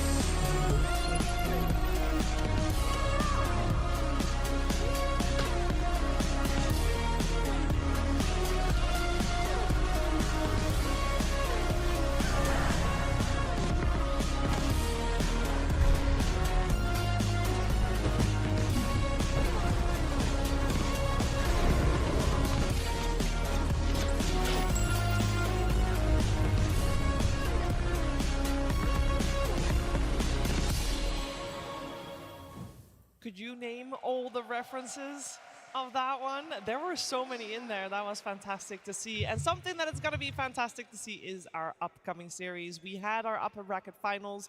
It was great. It's time to do the thing that's necessary. Eliminate one more team, because there's only space for 3 teams on the final day. We already got Falcons in those grand finals. We got P-Vision in the lower bracket finals. We could take a look at the bracket to see where we stand, because 2 more teams got to play today to see who has the honor on playing on Championship Sunday, Kes. Yeah, and we're gonna have to just wait to find out, because also the lower bracket, it's really, I mean, I would say, you know, you have the winner bracket and you lose. This is where it makes or breaks the team. So you drop down below and you have to make it work. You don't have a secondary life, but both these teams that we're seeing in the next match, I've seen them both level up a lot. Both BB team and especially Extreme Gaming after the, I would say, really devastating loss. 96 тысяч очков фэнтези, это сколько процентиль, блять? They really have, especially BB team.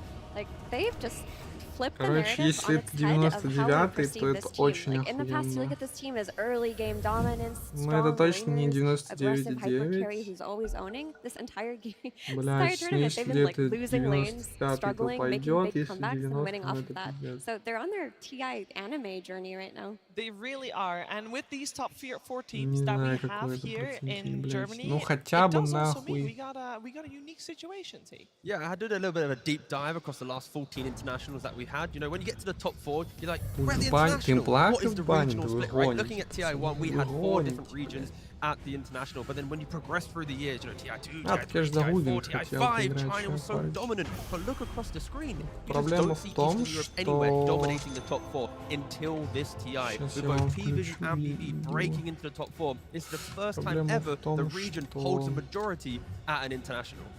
Yeah, I feel like usually we have like, you know, you have your team spirit at the top. Of course, they didn't make it this far, but BB team, they're always like in the contention. Короче, чем больше у меня очков, условно, тем больше у других людей в том числе. То есть формально должно быть 99. В прошлом году было, конечно, дохуя. Не знаю, просто типа у людей вроде поруинились прогнозы. Как я понял. I don't know what he did or what happened to him, but this guy's performances are really incredible. Like the way and the things that he just does, he plays with such conviction, confidence, and with like the correct heroes too. So we should take a look at kind of his stats, his KDA. Даже фэнтези. This guy, I would say, out of то, any что other мы mid набрали player that we have, 96, I don't see this guy lose his это lanes like еще... ever. Like every time that we see Еще him play, цветочки. he just destroys. Те, So кто these are the heroes that тайтбаунд he plays, and поставил, we touched могли on it, более like the other days too, хуёвым right? The положением. spirits aren't as much in favor, but his Earthshaker and the all times where he does play the Void Spirit or the Puck or the DK, like this guy's stats and Ну, я не знаю, могу на пятерочку пойти, могу на 4. And I believe we also have a clip because I want to show that this guy just has the confidence. This is from today's game.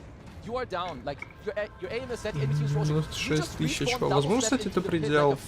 And he steals the Aegis. This was just after heroic bought back Yuma himself to kill them to now take the Aegis. The moment that GPK goes for this play, прогнозы. Ну, по прогнозам могло быть все лучше, но, блядь. He's been playing out of his mind. Like, we talk about all of these comebacks that BB team showed, but the core of these comebacks Не, ну, один аккаунт может еще he has been проскочить. so stable throughout this entire Среди tournament. прочих. And without his top performances, В BB team would not have made принципе, если it this хотя бы far. один аккаунт войдет Pure fixes his laning phase, this team can level up even further. The fact that they're not all operating at 100% is scary. The fact Но я they've бы got хотел, more чтобы based on хотя бы Miro один or аккаунт Save or GPK just dominating these mid portions of the game, it is just a scary Чел prospect that в any minute сотке when they сидит, fully как я wake up, понял, но then they can make фэнтези очень хуёвое. a true run to the finals. Yeah, and I will say, we heard earlier from Snake King on stage that they learned a lot by having a really long road in the group stage and playing all these long games. I feel like BB Team has kind of adopted their strategy because every single series they played right here on the main stage, it went to 3 games. Surely that would have helped them move further and adapt. It did. I mean, it's not the 3-game series we're used to seeing from them. Like I mentioned, they've had to make so many more comebacks, but I think the really cool thing about their long journey Блядь, он сломал деревья и... has learned a lot of humility. Like he's gotten his ass handed to him in a lot of these lanes. Я сам виноват, я Today, остановился with his здесь вот. gyrocopter in that game 3 versus Heroic, it felt like despite all of the negative emotions, he was able to pull through and clutch for his team. So maybe that momentum from that really cool win will push them forward here. Yeah, and speaking of pulling through, Extreme Gaming А, on the голды-то main нету. stage as well. They did have a rough time in that upper bracket, but since getting dropped Ну, я мог не отдавать ФБ, я мог даже забрать ФБ, если бы просто... Энигма срубил дерево, и моя пассивка не сработала на уклонение от атаки, плюс я остановился. То есть, если бы он не рубил дерево, у меня был бы шанс выжить. The sniper, that was an XM staple coming out. There's even been a carry Omni Knight at some point. They also run a couple of supports that other teams don't. They run the ET from the 5. They also run the Mirana. They ran it twice versus Beastmaster. So they do have a flavor that is unique to them that maybe BB team doesn't necessarily know how to play against. Yeah, I feel like the Omni Knight is kind of wild. I believe the Mirana was with like an SD because their support duo, they play really well together. So I'm not too surprised that that's what we saw. But yeah, honestly, it's just really cool that every team, I believe T, you mentioned the other day, every team has their own style and their own heroes. Yeah, and that is definitely true for the 2 teams that will be taking the stage in just a second, because it is time to welcome in our first team, it's BB team.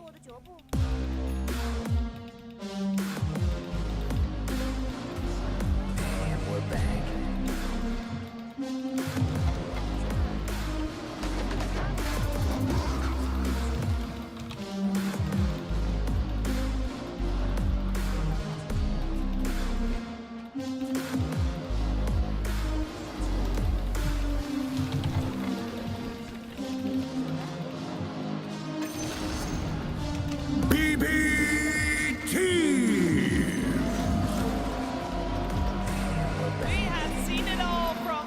We have seen them struggle, we have seen them dominate, triumph, we have seen them go the distance on this very stage, every single series here in Hamburg.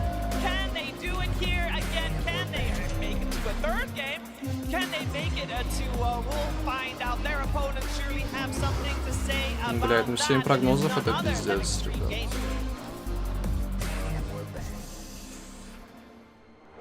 Ну, с учетом, что другие набрали, тоже мало.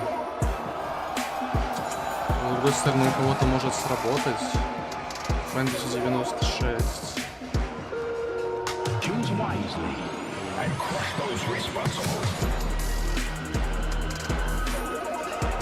Ну, короче, надежды есть на Ами, что он башни поломает еще раз в более долгой игре и без людей сыграет.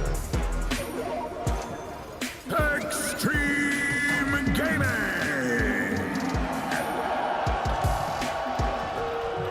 Choose wisely and crush those responsible. In the lower bracket, I think that is the most scary thing we've seen yet. Earlier today, they made sure that Enigma Galaxy was eliminated.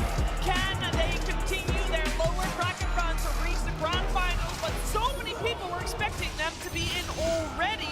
We are about to find out, because previous time, Extreme Gaming faced a team from Eastern Europe and P-Vision.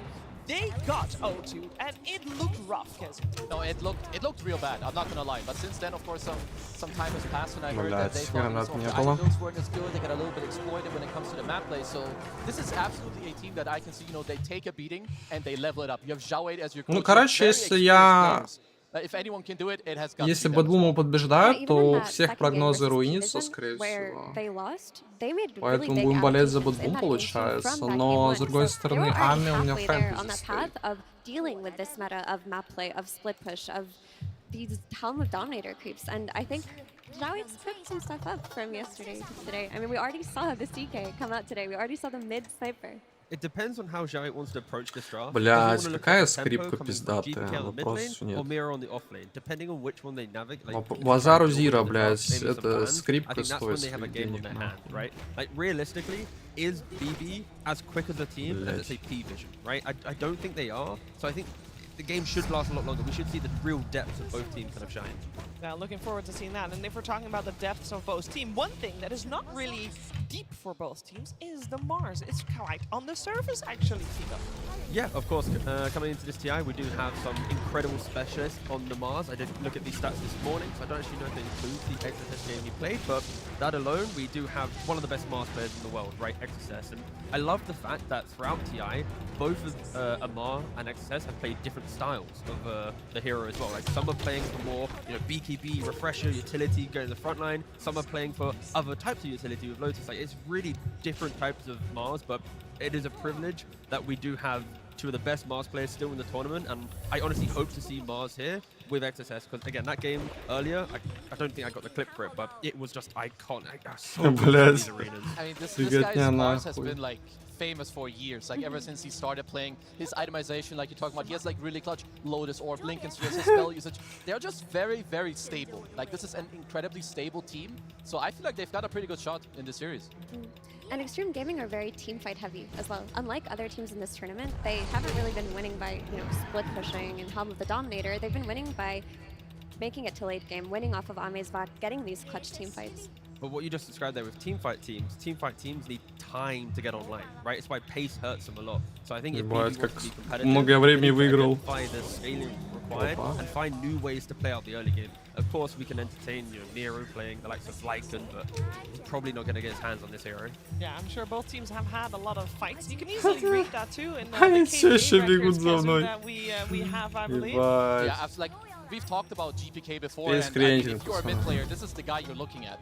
Because this guy is on this, like his KDA is kind of out of this world. Like you look at the other guys, you know, Yuma, Rift not here anymore, but his KDA is out of this world too. But GPK, I think he's really the one that has held his team together in like the toughest games. Sometimes and a lot of the times. Ебать, когда 8-88 у Юмы, пиздец. He has been the standout player. So if BB team fans out there want to see them do well, they've got to put their eyes on GPK and hope that he can perform like he did in the other games. And the fact that we see, obviously GPK is there, but XSS as well. Two different roles. Does that teach us anything about the playstyle both of these teams have, and maybe which player they give a little bit more priority in terms of how they play and maybe which heroes they get in the draft?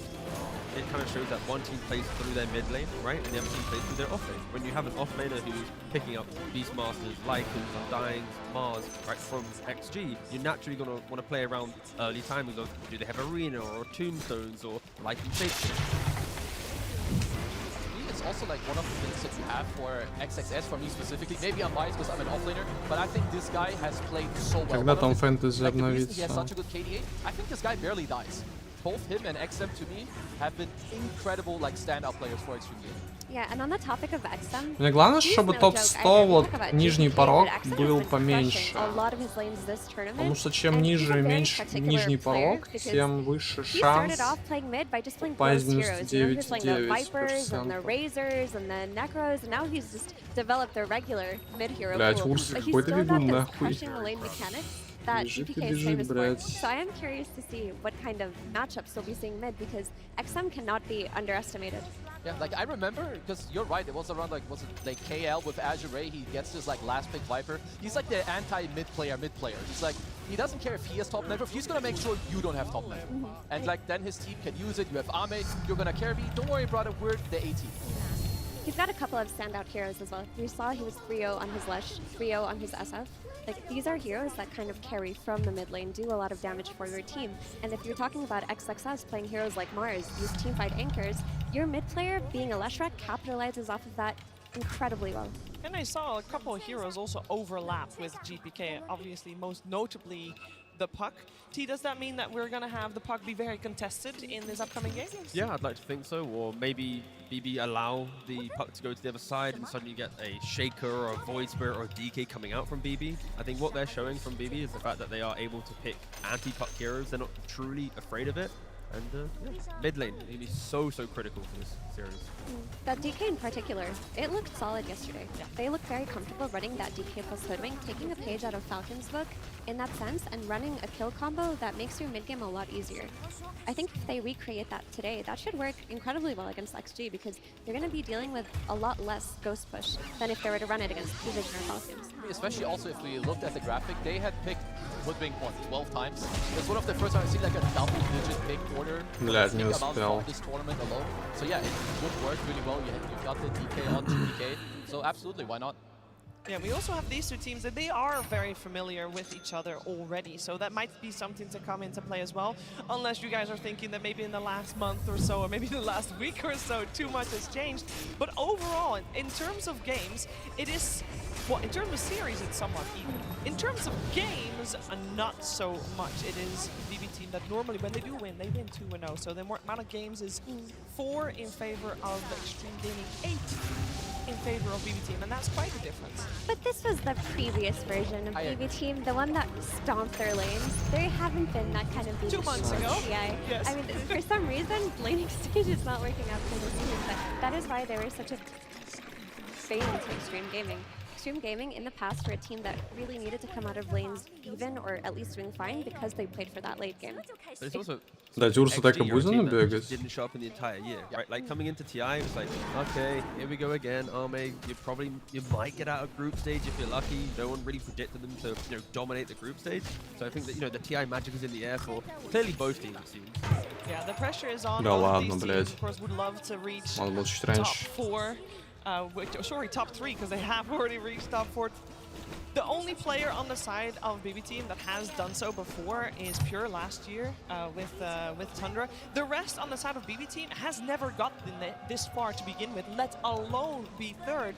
You would think then, Kezu, that the pressure, do you think they'll do good with it? I think so, for sure. I mean, even then, like, you've overcome where you failed before. I feel like this helps you a lot, and every single minute, every single game you play on the main stage, it just makes it so much more smooth and, like, more casual the next time it does happen. And for me, Extreme Gaming, I mean, their most recent addition with X Nova, like, this guy is incredibly good. We know him from Prime LGD, he did play with Army back then, and this guy's strength, Ну, like, маны this нет. foresighted, like, kind of being an oracle in the game of what is the next move, he is so damn good at this.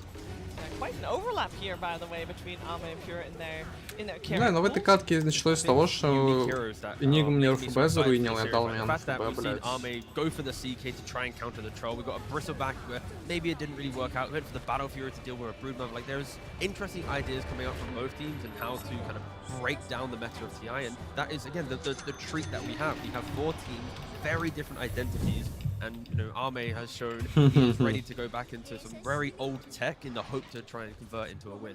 Yeah, I do have to get this out of the way, by the way. There's obviously Extreme Gaming played first series of the day. That was 11 hours ago when they started their game about it. What's up to you? I don't think it matters. Okay, good. Because behind BB is the entire crowd that supports XG. So they're going to be screaming at the backs of BB the entire time, potentially carrying over and waking up XG if required. I will say there was quite the difference in cheers. Oh yeah, like a lot. Yes, there's a lot of extreme gaming fans in Да, the ебать, она arena, фуловая. and that will amp anyone up. I will say that because when we saw BB team face the previous crowd favorite, Enigma Galaxy, they were able to pull through as well. So potentially it might level BB team up as well. We'll see how that goes, but it is indeed good to know that a fatigue will not play a part. If you played loads of Dota games every single day, you're gonna make sure you're. I mean, they play like time. 17 hours a day at home. Like, who cares? Like, it's gonna be 12 hours here on stage. It's fine. The adrenaline is here. It's your friend. Quick confession. I played like 27 pubs once in a day before. Have you ever played more than 20 games of Dota in a day? Yeah. Yeah, on like if you're doing like some 24-hour Armor Legion, I don't go to bed. Yeah, you. But follow-up question: is it in ranked? Did you start the day losing and then you had to keep playing? Like, why did we play 20-odd games? А почему такой плохой разворот? Wasn't there a crazy stat from Seb that he played 36 games in 24 hours? Yeah, right. But that's just Seb for you, bro. that is a unique player, that is for sure, that is for sure. I'm sure these players are going to be just fine with that. And I do want to touch a little bit more on the offlaners. I know we talked about XSS, but I do want to also focus on Miero, who is actually, in terms of TI plays on the side of BB Team, the least experienced player. He came top 8 in 2024 last year. I feel like he has stepped it up, Kezu. No, absolutely. I think this guy is also like maybe even like the best form that he's ever been in, because he had a phase where he tapered off a little bit, but now he's coming back. And I would say they're both in a similar boat where they don't get the most resources from their team, but they still make it happen in like nearly every single time they do play. And we see here too, they have a lot of unique heroes to their name, Miro. Yeah, and a lot of these unique heroes that they have carried their teams to victory, right? Like we've seen Miro when he gets his hands on the Lycan, for example, or XXS, the game changes entirely. But Miro, he's gone 3-0. Is it 3-1 now? Or 4-1? I think he won another game on this bristleback, but he carries when he gets his hero. You look at XXS, he'll play that offlane Undying sometimes. He'll be like that big bad that his team rallies around really early on, then transitioning into utility where he can unsave Ame. They are very individual in this sense, but you are very right. They take a lot less resources than the rest of their team. I honestly hope to see Bristle, Lycan, or Center for him. These are the type of games where Lycan through map pressure, Center through scaling, and then the Bristle, of course, like you just mentioned, it's just chaotic energy. And any of these heroes will give BB a very good shot in this series. What kind of priority do we feel like they'll take in their draft in terms of roles? Are they going to try to get those offlaners first? Is there one player in particular, one role in particular? It will start with Hoodwink. Okay. If that's banned, then maybe it'll go towards offlaners. But from how they've been drafting at the moment, it's along the lines of Hoodwink or Shaker / offlaner. Да какого хуя? Как он... Блядь.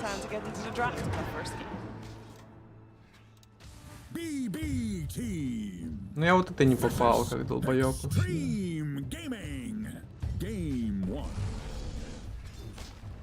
We've got Extreme Gaming on the Radiant side, BB Team on the Dire side. First pick to Extreme, and means overall last pick going the way of BB Team. We'll see how that will go. A couple of usual suspects already eliminated in the sense that the Lycan is there, the Naga's there. The Mars continues on from previous series as well. First phase ban, Beastmaster, Shadowfiend.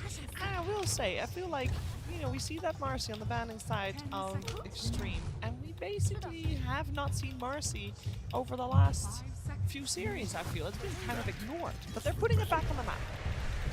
Yeah, we've not seen it too much. Same with the Shadowfiend ban. I don't know if there's much more that I should be looking into, because sure, you only have one ban in the second phase. Generally speaking, SF is good against like offlaners that lack armor, you know, like your Bristlebags, or if you really want to rely on Aegis. So I don't know if there's something that I missed the last couple of days in pods, or if they're really just trying to protect something for later.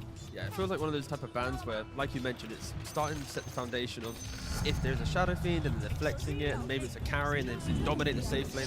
They just want to secure the rest of their draft. Yeah, I think that what they wanted to do was make sure that XM doesn't get that mid hero that will counterpick those typical melee styles. You know, like the Earthshaker that just came out for Extreme Gaming. With XM, you can't take any risks. He's 3-0 on that hero right now. If you give him a lane for it, he will always pick it. Yeah, and we've got to see too, because we have seen the swap response. So Extreme Gaming, of course, they do take that out because it is one of the better responses. So I also kind of want to see where BB Team do take it. They're not the most notorious Monkey King team, so maybe they'll just be like, sure, you farm, I'll pick something where I farm, so maybe they don't care as much about like the counter pick within the lane. Yeah, I just want to make sure for XG that they continue down this line of make sure Shaker isn't just fully rotating, right? And I don't think BB will do it as well as other teams that we saw, at least in that previous series. But like you mentioned, seeing the quad band, it's already, Shaker will be mid, you know what's going to be happening. It'll be Kaya, wave push, blink, rotations. And they did flex Shaker to offlane earlier today. There is a chance that if they see something even better for the mid lane, they might just throw that, or Shaker give it to XXS. Yeah, I'm not gonna lie. XXS, when it comes to like spell casting, backliners, and like you enable your Бля, да team почему to, мне like, постоянно play the маны не fight that they хватает? want, he Ёбаный excels on нах. all of these heroes. Каждый раз. This is an unusual opening from BB Team, I want to say. Вот сколько бы импакторок они сделали, бля? This early. Based on the flex to Shaker to offlane, I don't mind the TA because it can, because your second pick, you'll have last pick in the draft, you can now follow the Shaker the entire time, and be it mid or carry TA, you're going to be able to bully the Shaker, right? We don't see mid TA that much, but it is a GPK specialty, and if you can get it through, you will do it. Yeah, the flex is always open there, but I wonder if there's an element of, let's just make our safe lane have an easier time than it has been having. Let's just pick a very stable laner for Pure, one of his signatures, and make sure that he doesn't get his heroes banned out later on. That is a step in a very helpful direction for Pure, at least. I mean, I like the safe lane TA a little bit more than mid, because I do think like when you, sure, it's a very good hero, it farms a lot, it does very well in those lanes, but you don't help your team very much. And I think BB Team, they rely on GPK to open up the map, or at least be able to help you defend the areas that you need to play in. The only time that you could put the TA mid is your carry becomes very sacrificial. Like, the only, realistically, you need like a Skidder style carry. Который раз нахуй маны не хватает? Well, no surprise in the safe Hoodwink. I'm sure that XG knew this was coming. BB Team are very happy that they do get their hands on it as well. Now you just need your Hoodwink kill combos, right? You know, your Centaurs, your DKs from mid, anything that can set up to take advantage of this hero's early game impact. So for XG, we're most likely just looking at their double support, something that they've played a lot. So they'll go with the Bane. I wanted to mention that they play a lot of ET, which would have been available in this moment. But you get the Bane Snap, two heroes that honestly can do quite a lot on the map, whether it is set up to be your 1+1 or the follow-up damage into the Shaker, and two different saves.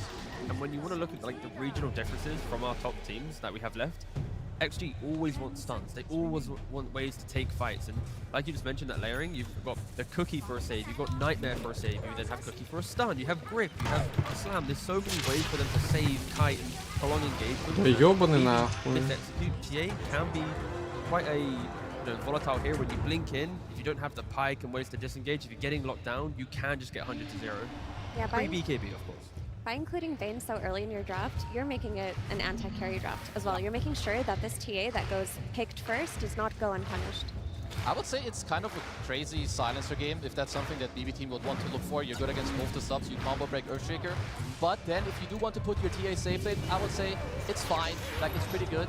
With the Storm too, I feel like the layering would go well, but otherwise if they want to go for comfort, I think the Katomi Disruptor and Naga, they both look so damn good, and there's nothing wrong with those on this stage either. I loved watching Katomi play the Disruptor. Yeah. I feel like there's this kind of aura around him that if the game's difficult, he just tells his team, guys, no matter what, once I get to blink at him, I will find that status on my Да ладно! to have that turnaround potential. Это невозможно. Как он? Как он невидимого бил? No, not really. Like, it's two good lanes against Shaker no matter what. Storm mid v Shaker and TA safe lane like we already mentioned.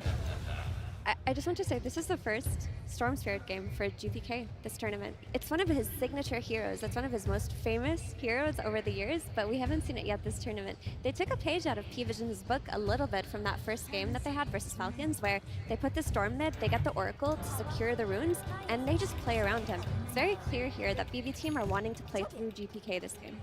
Which is honestly very interesting. I do like the Oracle pick here.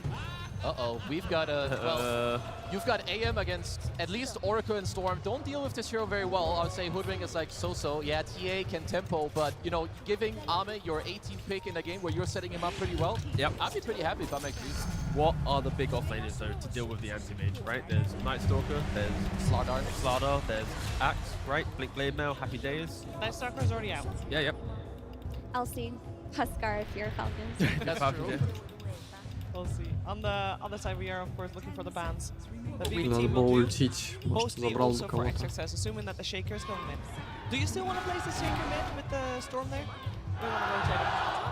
А чего вы его не хотите убить? You definitely can. I think there's not a real issue with doing it. I mean, the good thing is you have the choice. I'm trying to think. So you know that the TA is safe lane. I think a different hero would pressure the TA more. Ну что, бесконечный ультаж, что ли? I think for XG, Shaker goes mid, find the offlaner, right? Create tempo, like you're saying, pressure that TA. Shaker will go 50-50 with Storm. It's whatever, right? Storm will hit some creep, you play for Rune, you know, life goes on. But I think if you shut down the TA, if you bring life, and also it's an independent offlaner around minute 4-5, if things are to be tri-laning into Angemade, take some fight there, you can free up your support. So I think a sturdy offlaner is critical for XG. I'm kind of trying to think of what that would be, because a lot of the heroes that I could think about that kind of like own TA quite hard in lane, or heroes I would like, they don't like Oracle too much. Like some, you know, Darkseer would be kind of cool, you get a lot of auras, it's cool stuff for you, but Oracle makes that a lot harder. They do so long to ban out the Elish, right? I wonder if they could do something like take away one of the anti-mage counters by picking it themselves, because they get the pick out of the ban phase, right? Like a Slardar? Yeah, so instead of banning Slardar, you take Slardar. That could be something. If they feel like that there's 3 heroes in total that really ruin you, and if you take those out, you secure his game, that's an option. Блять. Не дают нахуй. Тяжело, когда ты не тренируешь белку. Brewmaster XG.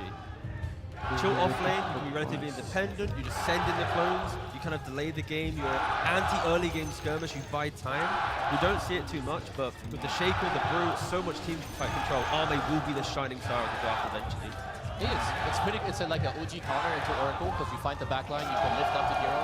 You have like the overall rotation, and like you can collapse on the TA, which is kind of nice. I would not be opposed to that. Maybe it doesn't give you like the super cool lockdown into Storm, but maybe they don't really care, because you've got the AM to cover that anyway later on in the game. What if it's just an offlane taker and they just want to pick Ну это пиздец. Sniper or something ridiculous? Sure, he's playing against Storm, but Sniper does beat up Storm in lane, you know, even though he gets jumped later. Or Death Prophet. Oh, yeah, this guy is nasty. Yeah, I love this man. That is a great pick. It gives so much like forward-thinking attitude, right? Like if it is DP to be versus Storm Spirit, Storm can never rotate. You hit Exorcism, you're going for that tower. Hoodwink and Oracle, when they rotate towards that mid lane as well, it's not going to feel that good into the Exorcism. The silence is going to be incredibly valued too. Just being able to run into this Oracle, silence him, make it so that Storm is threatened early on, and just the ability to kick Templar Assassin out of that safe lane early on is going to do so much, because you take away this tower from the TA, suddenly Anti-Mage is there with his helm, taking all of the farm in that area. TA is not ready to rotate to the other side of the map yet. Yeah, I really, really love this pick. It just goes to show, like, there's a specific few players that will take completely different heroes. There's so few mid players who even look or think about the depth of the так мало урона? CPB team.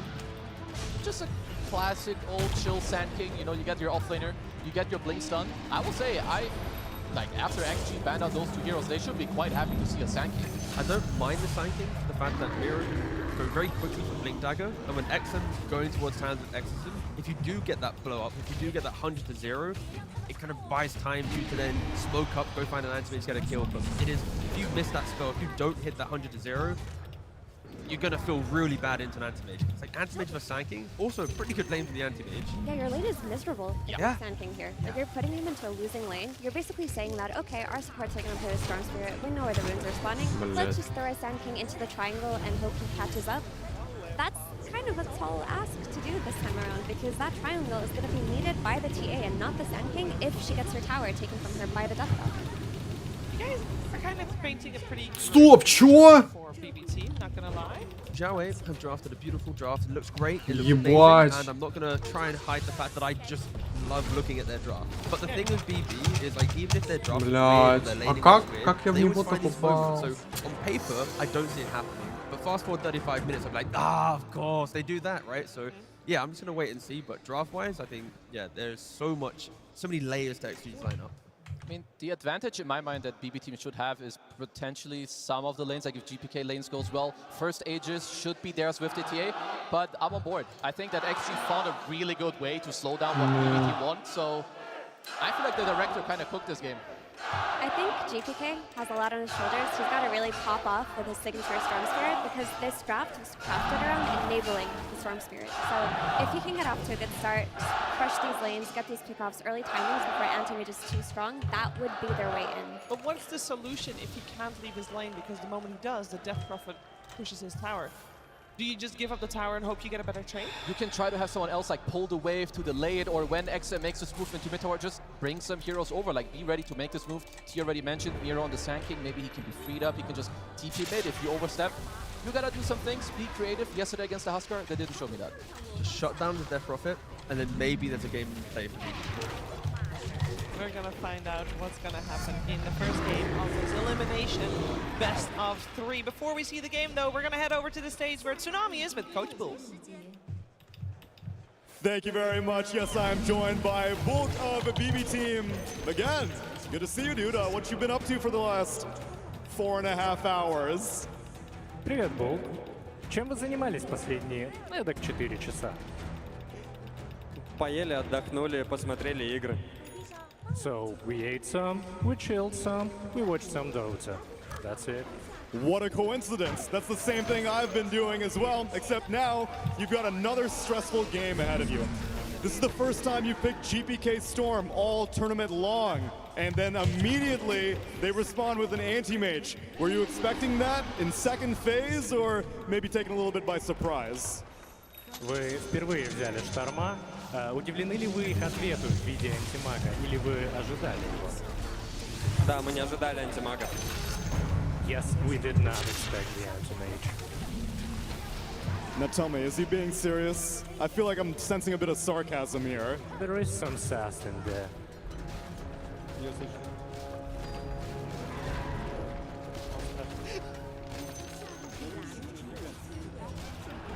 Вопрос в том, насколько серьезен был твой ответ.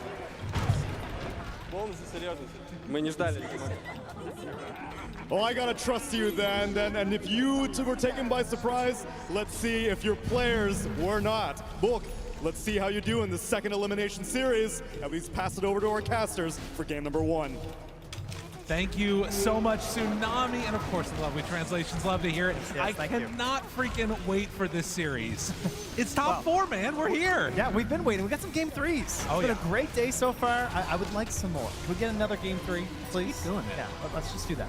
I think that this is also one of the times when I'm watching these games and I'm out there and I think about, man, these guys have been here for a while. Like, we just did the interview, obviously, with Bulk. They were sitting and staying. But the other thing that I heard was that XG, throughout the entire duration of this time that they were hanging out here, after their series, they didn't leave. So they've just been waiting all day to see who their opponent's going to be. Yeah, keep an eye on the game, see how everyone's doing, and you know, there were definitely some questions heading into some of those games. For quite a while there, I wasn't sure who they were going to be facing either. Oh no. I was like for sure that it was going to be Heroic facing off against them, but in the end it is BB team that end up taking it, and we're going to be facing off here in this one. And it's also a really interesting moment because you take a look at this matchup, BB team, P-Vision, you know, you're up there also with Falcons. These squads have been in the top 4 9 times throughout this entire year. For XG, it's only their second time in top 4. They're trying to upset the narrative. Yeah, and so far already doing that very successfully, considering many of you out there, and maybe myself also, didn't even have them getting out of the road to the International, let alone putting on such an amazing performance earlier in this tournament, and thus making it this far.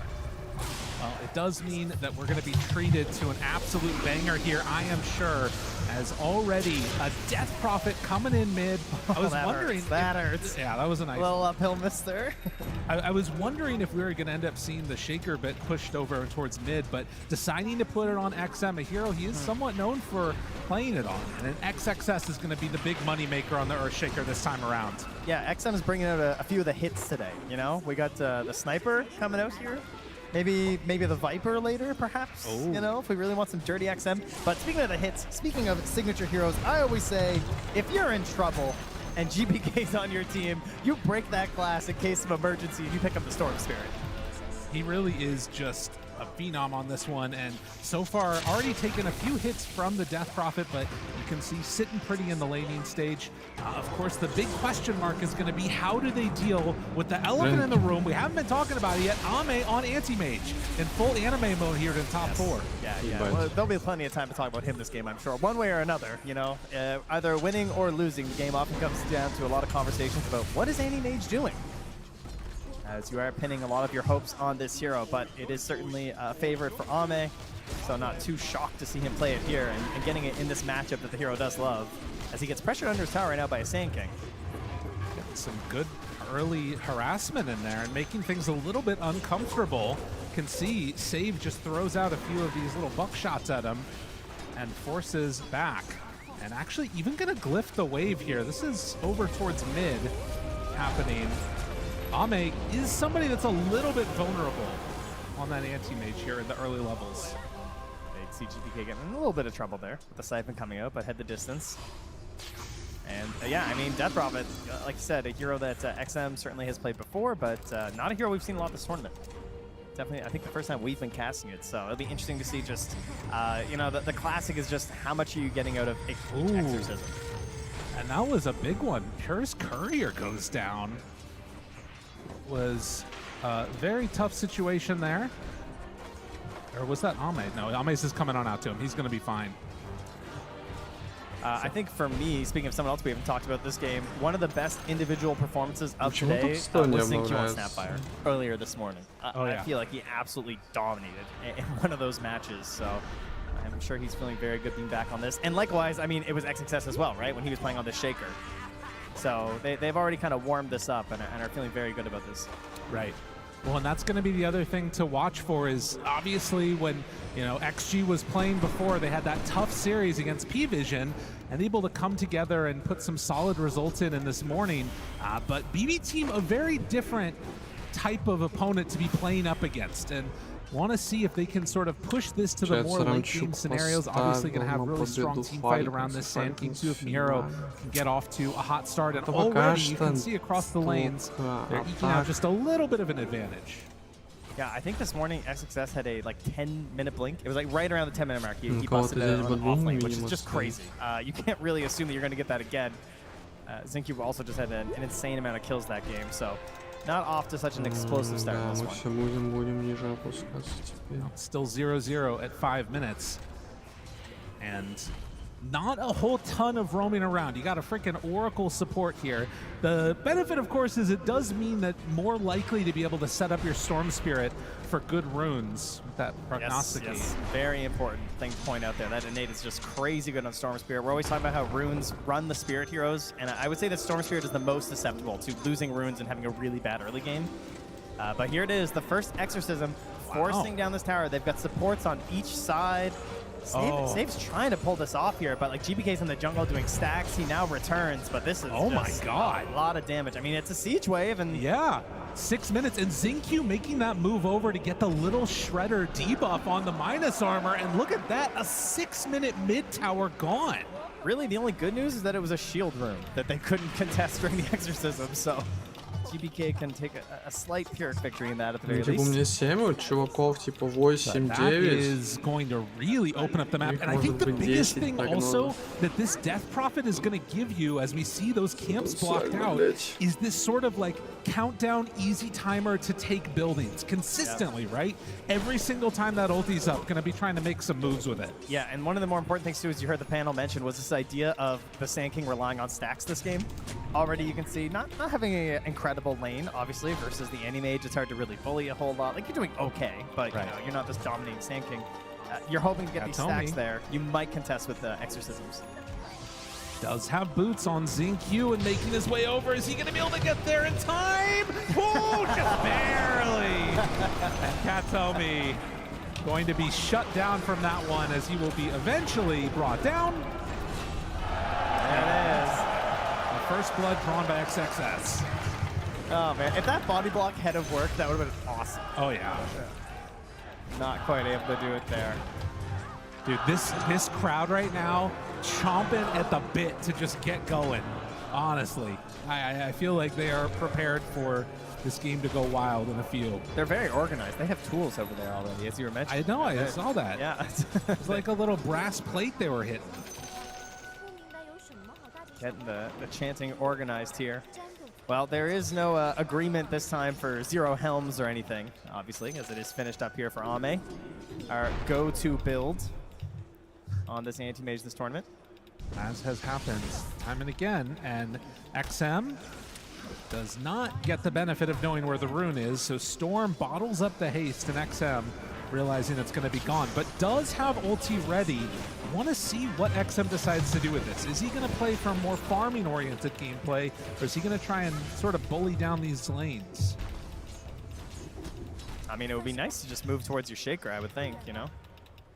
Try and take that top tower, make things a little bit more difficult up there for Pure.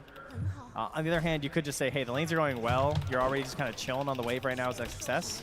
Could wait to respond instead and just keep controlling mid. Блять. But the Ghost is starting to meander a little bit towards the north. X-Nova's coming through the Twin Gate. All right, we got a plan for me here, perhaps. But this is the other thing, that you do have to be concerned about. A haste rune with the Storm Spirit could turn stuff south pretty quickly. And X-Nova... XM actually just goes straight back. He's like, there's waves coming in. That's not full commit, and X-Nova just goes right back through the gate. I mean, they have this trap on there, which is really nice, of course. Keep an eye on these support rotations.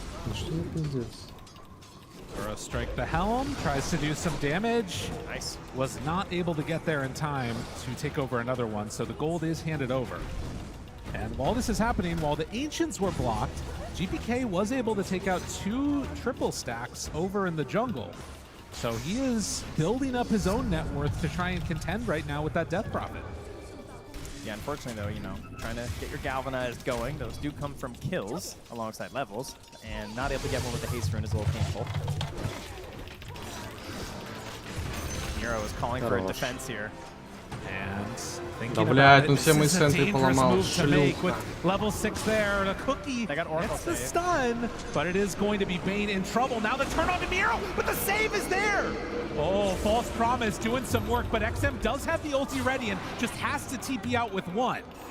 Now Ame gonna chase down Katomi, find that finish, and will move immediately into the tower. Yeah, not what they're really hoping for. You don't get a good initiation there. You get the save from the Oracle, very nicely done, at least to get Miro out, but there's no conversion there from GPK. They still get the tower knocked down, and now that's the mid-tier 1, the bottom tier 1 gone, and the classic Ame getting so much space. Yeah, and on a hero that will make good use of it as well. Only 1 point up right now in that counterspell and ready to start working his way through the bottom of the map farming, and this is what you want to see for XXS. Will manage to do a nice little chunk of damage there, and does have his Blink Dagger now done. Man, this guy is crushing it on Shaker today. Actually ridiculous how fast he's getting these. Блять, какая же ты сука ломает So at the варды. very least, because he's farming up with the Echo Slam, of course, there's not going to be this like immediate movement. But when it's back up, I mean, you know, you got 4 points Aftershock. You're very happy to start making maneuvers across this map, and you've got to imagine Pure is the prime target. Or, I guess, ending GPK's life would also be great here to try and start working on these Galvanized charges, as he is going to get smoked up now by Save. Only has an Illusion Rune to work with this time. Scan does connect, though. Oh, but you know that one Ame is end, here. You know? And I guess if Miro's here, too. Okay. Gonna try and make something happen. Sees Miro. Now Ame realizes that the jig is up. Yeah, the Spidey senses are tingling. Did he really get caught? No. Blinks away. Ame, never in doubt. Does he lose the other creep, though? He might just. XXS finishes off that camp and is going to head back home before getting ready for a smoke play, most likely. So, just about the 12-minute mark as we hear the crowd picking up again, trying to instill some hope. The team they're hoping is going to come away with the victory in this. Again, another rune secured thanks to Oracle's passive. Or innate, rather, I should say. And maybe looking for another go here onto Ame, but he is already backed away. Heading off to the other side, leaves his creep behind. I mean, this is what I love about Death Prophet. I always love this hero because it just gives you such clear direction for your team. Oh, yeah. Like, the enemy team knows what you're going to do, sure, but it's so powerful that they have to be ready at the exact moment. And they are not ready at all. Pure in a world of hurt will get saved for the moment with the false promise. And Katomi able to get there in time. Are they going to try and translate this into anything else, though? XM has Exorcism going. Шлюха. Having already used kisses in the jump from XXS feels a little shaky. I mean, there is still Echo. You know? That's true. They have to really fully commit for this. And, okay, they are. Miro's coming through. He has his Blink Dagger. This could be a mistake from XG if they try and force this. Oh, they saw for a second there, actually, onto Miro. And so the one left behind is going to be X-Nova. Save picking up that kill. But everybody forced to the side of the map. And look who's down bottom. Yet again, Ame farming away on the anti-mage. Happy as a clam. I think that was a good call from XG. Just cut your losses. Just get it there in that moment. You try and force that just because you popped Exorcism, and that's one of the easy mistakes you can make when you're running a Death Prophet lineup. Just accept that they were ready, right? They had a TP in there. They got the Oracle save. It was a nice play. Give them their opportunity there. Just go back to farming elsewhere until the next Exorcism is up. Also have another smoke available here for X-Nova, so we could see him getting XSS. And he's got about 1,000 gold go for the shard too. The next big power spike there on that shaker, and also a massive farming item is Here is just able to start whittling down this tower as Kataomi will stack some Ancients for him and just defend. I mean, this tells you everything. Ame right now is under a ward, just farming, and there is no interest from anybody of BB team to go on in and try and contest this. Yeah, they're going to try and play their own game, right? They're going to hit their own very specific timing with these TA items into the Roche Pit, into the Tormentor. Oh, Ame! All right. That was pretty sweet. That was good. I like that. Oh, and as well. Аме добил вышку, это хорошо. Pick up a kill there. Save gonna grab that one. So X-Nova brought down again, just like before, in the top side of the map. And XG not wanting to try and really put the pressure onto that top tier 1 tower. Content just да ладно, а как он... You're working your way towards that Aghanim Scepter on the Death Prophet while still searching for a battle fury on AM. They're scanning. They know he's around here. Of course, it could also just be the creep hero. Или нет? Blinks back. He's away. Oh, save not connecting there. And of course, immediately unsummoning him. Главное, чтобы Ами мало умирал, и много вышек, и много This is the other крипов. thing, is that like, even any of these little plays that you make for BB, it's very possible that you just like use up your mana pool if you pressure too far on Storm and then just explode on a mana void. This ward here. Yeah, this could make a big difference. That sentry is going to catch if they check that high ground there. They do see that one. Do they see the high ground, though? It doesn't look like they're going to drop down any vision. I imagine a courier is probably coming. Ame, do they want to try and go onto him? From forward, Burrow Strike, Bushwhack, is it enough? Yes! BB managed to find the kill onto Ame. Yeah, great vision. That's what it comes down to. Now? Okay, I mean, I wonder where the rune is. XM. They set up. XXS doesn't manage to quite find it. Oh, he gets the regen stolen away. Yeah, XXS steals a drape under his nose. Barely able to survive there. Kataomi, of course, ready with the ulti, but hoping to not have to use it. Ame's still dead from there. 5 seconds here. And that's another exorcism that is not progressing the state of the game in a positive way for you as we get closer and closer to this timing the BB team are trying to hit. It'll be the Deso, maybe waiting for the shard a little bit there, but mostly just like Deso into Tormentor, into TA Shard, into Roche, use the Aegis as your defensive tool, go forward, right? You know, talk about Death Prophet giving you direction in terms of being kind of a laid-out plan for how the team's going to play. You can argue that a TA lineup is very similar in that regard. And they're just living down here. This BB team lineup have full vision in this area. X-Nova is going to throw his body at him, spot save, and they just back away. I mean, this is really, really good positioning and just being a bully on the map, making things uncomfortable. Yeah, this ward's been really bad for them. They're going to find it now, though. And yeah, Exo was like, dude, they got a ward here for sure. So he throws his courier up. Do not know if they'll find that other one that they placed down bottom. And I believe Save can go for the immediate D ward if they feel so inclined. Yeah, a bit of a sneaky one there. Battle Fury done. for Ame. After the Helm is going to back out and try and farm in the safer places on this map. Как не попал? BB team in the meantime, smoke up in mid. And they really feel like they have tempo in this one. Like I just don't think I don't think XG have much more to give, right? The X system starts to fall off a little bit here. Ame's a little bit behind. They haven't been finding these smokes. XS are getting out aggressively on the map, so they're still very good at counter initiation for sure. But I think it's going to be BB team pushing here. Xnova breaks the smoke. And so every time one of these jumps happens, they end up getting punished. As they find Miero in trouble, just going to get gripped after the fact. Sometimes it's better to play defense than offense. That's what it seems to be here. I think they were just sacrificing Miero because they knew the room was bottom. GBK's just sending them in, but trust me, it'll be worth it, man. I'll get an Arcane Rune, it's going to be awesome. So how much is this like a scary AM game if he can hit his timings? Because obviously we know the TA timings of the Deso and everything else. What about Ame in this game? Oh yeah, he's going to show up eventually. If it happens, it's going to be great for XG. There's a reason they're going for the Animage, right? It just makes it such a hard game for GPK. He's played a very specific way. He does have his BKB finish, so he is respecting the very possible facts that can happen in this one versus the Animage. He knows he kind of needs it. And he also knows his role, right? Sometimes a Storm, you got to carry a little bit. He's got a TA. Yeah. So she's got that mobility to jump in with you.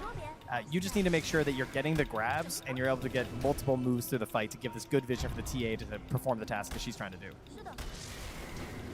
Well, Tier 1 tower goes down in the top lane as Pure come and invades that Ancients area. But, are they going to try and get mid before they get Tormentor? Looks like it might be happening. Yeah. All right. I mean, they feel pretty confident right now. And on the side of XG, being somewhat willing to step on over and contest this for a moment. The fissure connects. Pure will stick around and get the last hit on the tower. All right. Any smokes? Who's got the smoke? All right. Xinq's got one. So are they going to smoke up and immediately run to the tornado? That's the question for me. Да ладно, блядь. Because you've got great team fight, right? You have Exorcism up. You have the Eggs on Death Prophet. This is your fight, right? This is before the BKB. This is before the Aegis. Не дано мне попадать. Ame is underneath a ward here, so if he goes to connect, then they'll know that he's coming through, but the rest of the squad can start out that fight. All right, Ame's not showing Don't up. worry, Ame's not coming. That guy is farming. I mean, they're making their way here. This is a big dedicated maneuver, but it's a TA. It is gone. It happens so quickly. The kisses? The kisses, trying to find a snipe now on the save, hiding over to the side. Katomi gonna get initiated upon and almost enough damage. Yes, he's gone. Can they do anything more after the fact? Epicenter out, but the big Echo Slam lands. Да, блядь. He's out of here. XXS will fall to the follow-up aftershocks. Pure still sticking into it. Trying to do what he can, but Xnova is there. He manages to blink away just before a grip comes out. The slow is there. Bushwhack at the ready, needs to dodge away. Not gonna happen. Xingqiu also gonna be going into the graveyard. I mean, it looked all right for a moment there, didn't it? You know, you get this kill in the Miro, you're like, okay, this was kind of worth it. They also did get the buyback there on Kanomi, so something there. It is a net worth gain technically for them, but of course, you know, the Tormentor goes the way of save, and they're still in a good position to make their way towards the Roche here pretty soon. And that's a full Hurricane Pike as well, finished for Pure. So that's going to really be quite annoying for this DP in these fights. It is very much a Ame PvE for the moment, and then throw bodies to try and slow things down as much as possible. You know the way that XG are trying to go.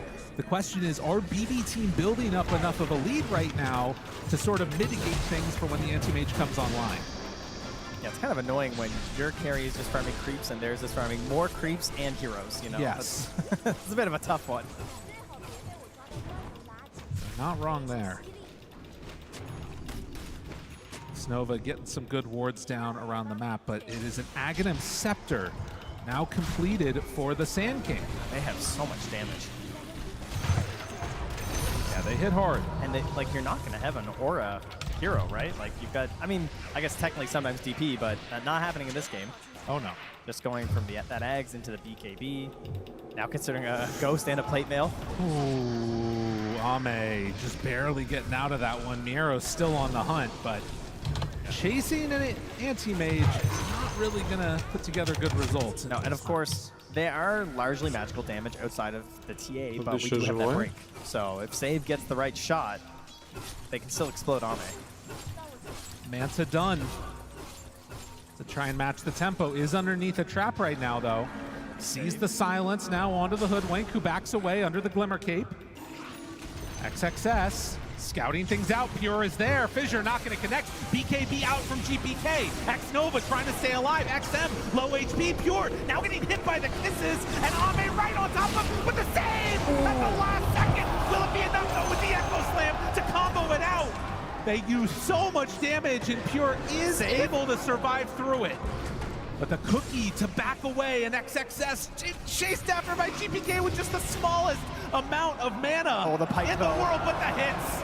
They come out from Pure as he managed to find the Hurricane Pike and not quickly enough able to dodge in the fog. Oh my god, it's so tough for the TP to deal with. Has a Plate Mail to try and sustain, but at this point in the game, like, you're just trying to stay in these fights and use your ulti, use this Aghanim Scepter, and it just doesn't feel great. You saw right there at the end, too, the Mana Void just not able to hit in time as right on point was the Oracle there. Katomi, nicely played. Ame's going to try and find his own answers here. Try and just keep moving up the charts here. He's currently considering a butterfly, perhaps, but to no surprise at all, they make their way into the Roche Pit here. So much knowledge with this lineup, you know? Oh, yeah. It's the new Tide TA. It's just Oracle TA. It gives you everything. You know where runes are, you know where Roche is. When it's popping up, it's very good. Look at this. Next up, GPK is also queuing a Lincoln Sphere. So having more answers there for the Mana Void. Yeah, the Mana Void. Also, I mean, just a grip, right? Like, yeah. It's super great. If you're going for this BKB, immediately X-Nova says, okay, well, Storm needs to jump in to initiate. I'll just target the Storm, and now BKB and Lincoln's. You got yourselves a problem. And again, it just comes back to the freedom that you're getting on this Storm because you have this TA. Like, you are just a playmaker on this Storm. Miro, does he decide to go in there? XM, they find him. Rest of the team a little ways away. The punches, the damage from the Aghanim Scepter is enough. Katomi just a little bit late on that one. So Miero giving up a very important kill there. This is your sort of timing push, and if they smoke up and try and fight right now, oh, there's an opportunity. Yeah, they have Echo Slam here too. I mean, if they could just bring Ame as well. Trying to make his way, but there's so much vision here too, right? It's and Ame, does he show on this creep wave? Understanding the danger, he will back out. He sends in one illusion, he's baiting a bit here, but they don't fall for it. But that death on Miero, I mean, this could have very easily been tier 2 towers gone. It's tactical, you know, it's just him and Katomi. They're the only ones dying. Right? Together, they are the 7 kills of XG. Everyone else is deathless. Bit of a tough one for the Sand King, who does still have that Blink Aghanim's done and is working towards that BKB. He's taunting, he's taking it in stride, you know? That's true. He's all right with it.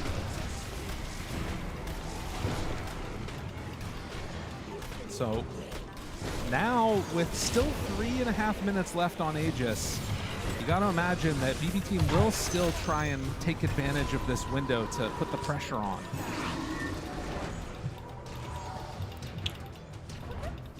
Success getting set up in the tier 2 tower on the top side.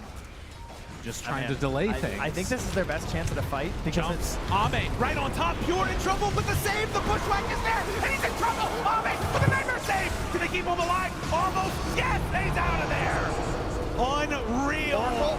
It took every single thing to keep him alive, but they did it.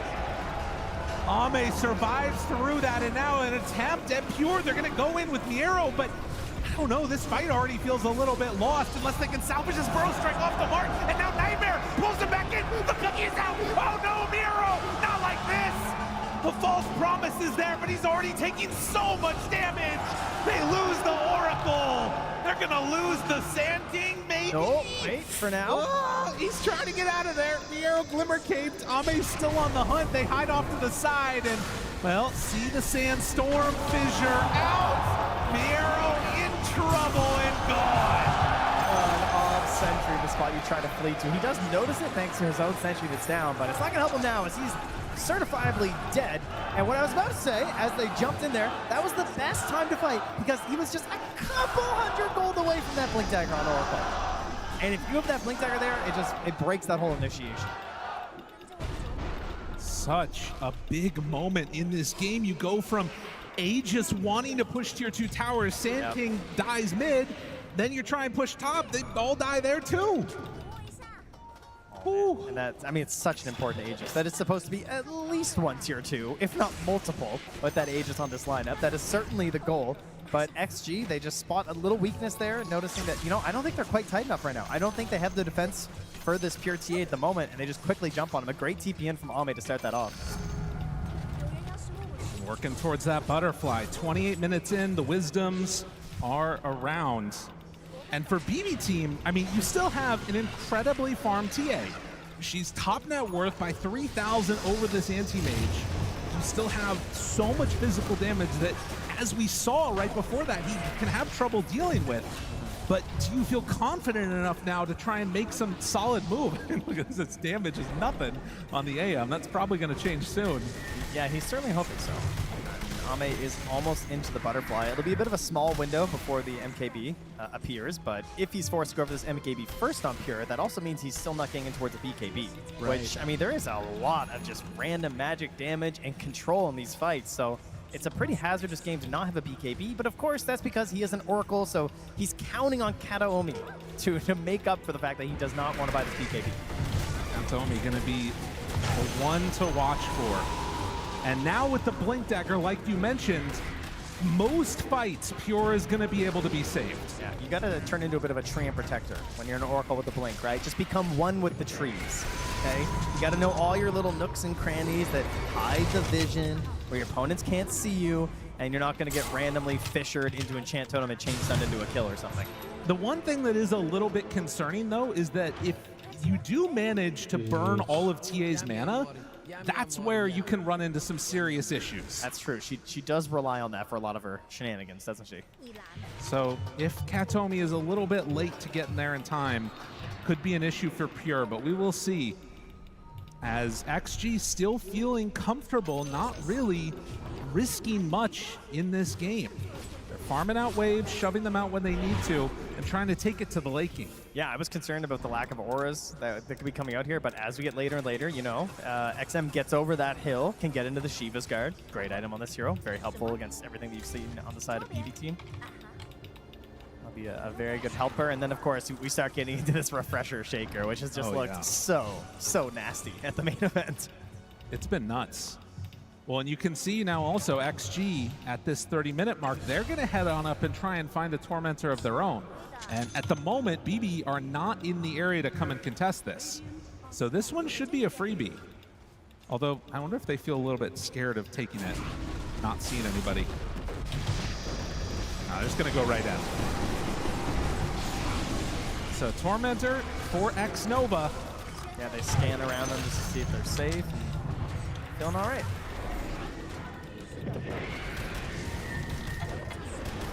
A very even game. You can see Save here. It's queuing up the Scythe device, thinking, you know, that's a support player that's not feeling the game. They're not feeling their teammates in a game. When you're behind Scythe at this point, it's like, all right, I'll put it upon my shoulders, I suppose. Well, also on Hoodwink, taking that greedy enchantment too, so less damage from the right clicks and hitting creeps, but does get the GPM bonus. Gem done on Death Prophet. Trying to take away this vision from the traps and everything else, but XM still a little ways away from finishing that Ghost Scepter. They're pinging him out, looking to find XM. Drop the trap, back away, bushwhack there, hits but the dodge! And XM gets the BKB off. That was nice. X Nova, well positioned. I mean, he saw it coming. Yeah. Unfortunate they had to use the BKB charge there for that. That's true. I mean, perhaps that could open something up for the Roche. I mean, I guess they know, right? So they're going to know if it opens up for the Roche. We Да, don't. блядь. Again, that entire side of the map pretty well held by BB. Traps all over the place. They've got sentries down too. You can see invis heroes if they're passing by. Just a solid wall that's all over near that Roche pit. And it's actually only going to be a minute away, so they should get it on Radiant's side. Yeah, if they can just obviously take note of that, thanks to having CA. Again, the innate lets you know when Roche is going to spawn, so they want to just really control this bottom wave. Save's already on it. Keep the mid pushed out. They have Templar Assassin with the traps, which can be very helpful for this as well. Even if you don't have a Helm of the Dominator creep, there are other ways to push waves, it turns out. A few of them at the very least. Ame taking the more classic approach to the Helm of the Dominator, just as the wolf following him everywhere now. Is sort of near the Storm Spirit, while Katomi is going to back out after being spotted by the людей может You know, быть. 10 years ago, carry players just bought a Helm and all the creep did was stack Ancients. Remember that? Oh, yeah. That's all it did. It just sat in the Ancients. Вот этот stacked the прогноз whole еще time. может быть 9-м, 10-м. They take the range creep. So now, as Roche is capable of respawning, XM was stepping over here and trying to make a little bit of a move, and they're going to smoke up as 4. Oh, clearly hacking here. They also know the Roche timer somehow. And the ping is for the TA. Do they want to jump? There are people right behind her. Kataomi must be just sweating buckets right now, man. It's like, don't get caught. Don't get Not afford to get caught. The jump in. Cookie. GPK not wanting to get stunned by that one. They're throwing in the anti-main illusions to start to burn GPK's mana. That is so frustrating to play against, and now they manage to get away from the bushwhack, and GPK is completely out of mana for this fight. All right, that's not good. Oh, man. If they go in and try and do this right now, I mean, he does have bottle, so he can bottle back up for a little bit. It's not a lot, though. You know, it's not great. No. Roche is going to roar, let him know what's happening. It's an amplified damage rune. I mean, it's the rare time that GPK doesn't get the rune because it's Roche time, so they're trying to help Pure with this. Miro hunting, ready to jump. They see him there, but he doesn't decide to go. Could have made that move. They take out the ward, removing vision. Oh, this is so interesting because like, a split fight is quite bad for XG in some ways. Like when you have this enchant totem and the way that Denmark wants to fight. Kisses going in. The Roche backs out, starts heading Да, this либо ему отдал direction. The рампагу, Roche я is не low знал. enough now, and it's going to start heading up to the north. BB team are in a weird spot for this. I wonder, could he have just exorcismed right now and stay mid? And just Take follow, it? just Just follow walk Roche? the Roche. I mean, I'm ready to find out, Lyrical. I don't know. I'm wondering if they're going to try and come and get over here in time. X-Nova's trying to get a nice ward here. Getting good vision for this fight. That's a brilliant place to put this right now. Taking good advantage. Immediately pinged. Yes, they know. Kataomi's on it. Kataomi knows exactly what's going on. Wait, no, he does find it. No, he sees it. Yeah, they get it. He does show for a moment, but there's nobody nearby. X-Nova caught. There it is. Fissure, the cookie to the far side. He's in trouble dead. X-Nova does have buyback, uses it immediately. XXS thinking about jumping to the low ground. Miero, no more BKB, has to Burrow Strike to get away. Now, XM has used the Exorcism. They're going to put pressure on BB team and say, come and fight us here. Roche starts to go down one way or another. This is going down. Our BB team going to be able to come and steal it away, though. The bushwhack out connects to the moment to jump in. It's there. It's on the ground. He gets it. Miero makes up for what happened earlier. Snatches that Aegis. XM stuck in the pit. They decide to jump on out. Does he have the save? Yes, he does. False promise. Ame caught. Pure trying to hit him. Jump in. GPK finds his man, but the cookie away again. And when all is said and done, all that happened was the buyback from X-Nova. The Aegis is gone.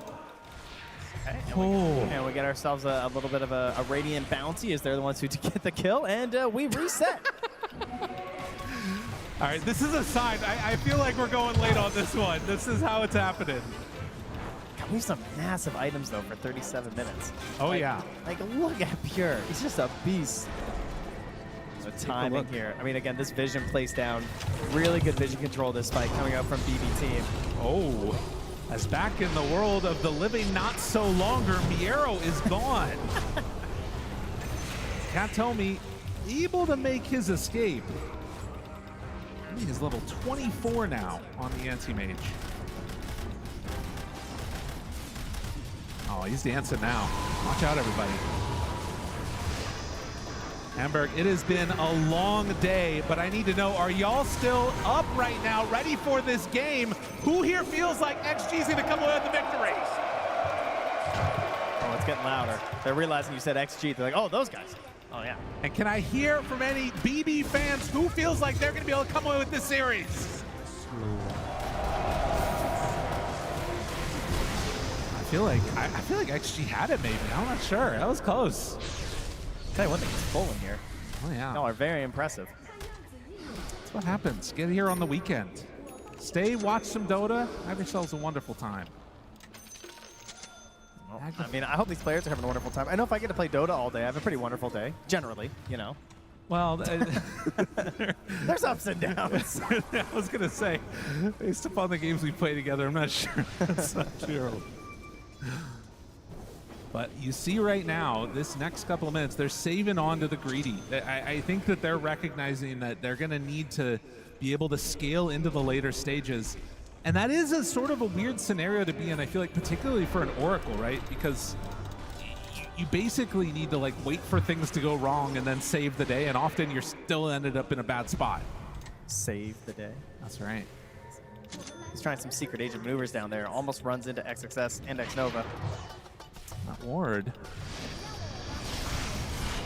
is going to scout out GPK, but not looking to make any serious move that way. Ame goes straight for the BKB. Yeah, that's a nice 6 slots he's got here right now. Pretty well filled in here. Should be noted, though, that TA is still a real monster, and having gone for the meld hit bash, Talon at 25. With a Swift Blink to get into these fights, hoping to replace the Treads with BKB as well. I mean, that appears in critical mass as well soon. That's going to be one thing to watch for. Like, Ame can just explode. He's relatively tanky now with this Scotty, has 2,800 HP, but physical damage is still an issue. You got all this minus armor, TA. I mean, if there's anything I've learned about Ame this event, he loves Satanic. So I'm not surprised to see that coming out after. They're sending out wave after wave. And Ame farming down towards the bottom. They are getting into position to battle for this rune. It's going to be a regen. GPK ensures that he gets that one. And these later game scenarios can make all the difference in the world if you can find the right rune and be ready for a fight. But I'm just not sure what BB's like looking for really at this point either. I mean, what are you looking for with XG? Like, how do you start a good fight on the side of XG, you know? It feels like it really does come down to looking for the objectives that BB team are going to try and play around and then going into those. Like, trying to find them grouped up, having this refresher now, the Shaker is big, of course, but like, what does the first jump look like? They're so much stronger on counter initiation. For both teams. Yeah, maybe actually. You're not wrong, because like you have Oracle on one side. I mean, you just have this like ability for the Shaker to blow things up if you have a slightly poor initiation. I would really like to see the Agnums this game from ZinQ, but he doesn't seem to have it on the mind right now. But I feel like having a little bit of a save of their own would be really nice. And we've seen with these just like ridiculous cast ranges in the late game, how powerful that Agnums can be. I think also because all of the fights had sort of revolved around Roche and then Aegis basically expended and gone really quickly, we're in this weird situation where we're 41 minutes in and only one tier 2 tower has gone down.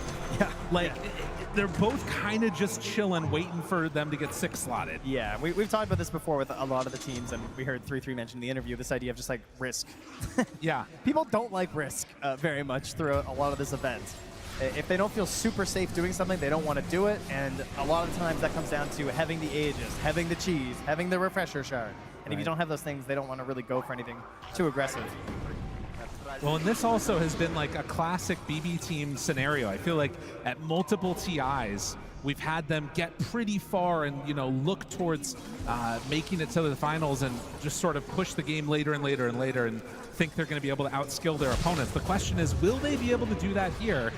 And Pure, getting a little bit antsy, decides to step forward, hit the tier 2 tower, and make some moves to get objectives. Yeah, kind of out of position because they took the Tormentor, so they jump on that as a bit of an advantage there for BB team.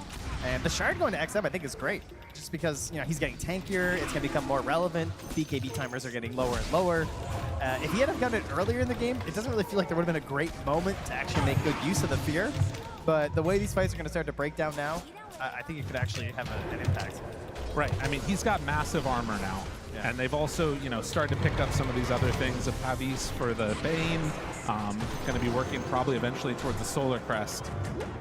But all grouped together, they have it done now. It's a smoke up with 5, and we'll see if XG can find their correct targets as well. Should notice there too a couple of greater healing lotuses. Have one on Zinq.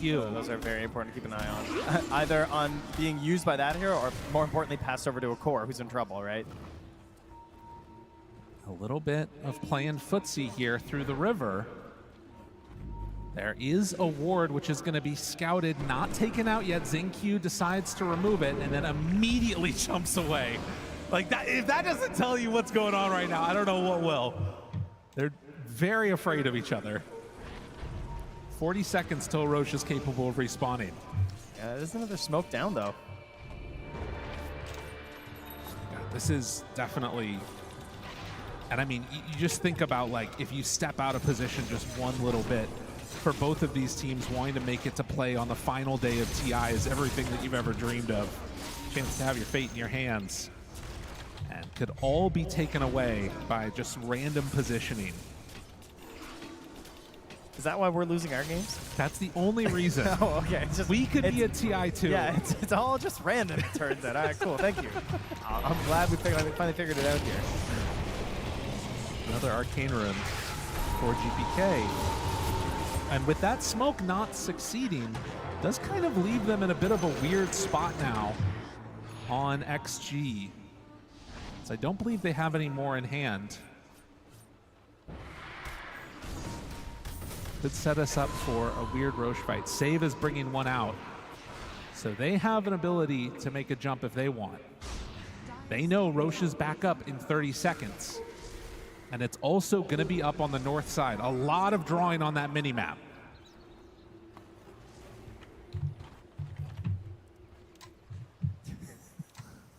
They're waiting. Dota, baby. XM, he's on the low ground. Smoke breaks. They jump immediately onto Zinq. The other jump onto XM, but he's able to pop the BKB and immediately go in for the Spirit Siphon. Healing kisses out. It was double BKBs used. Oh, that was exciting. We all pressed a bunch of items. We better get out of here.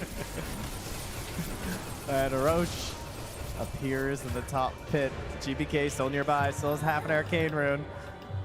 There's no Exorcism. There's no BKB on this Death Prophet. There's a Refresher shirt sitting in the Roche pit. How brave do you feel on the side of BB team? How well can you defend Kataomi? How quick will he assemble the Aeon Disc if he's in trouble?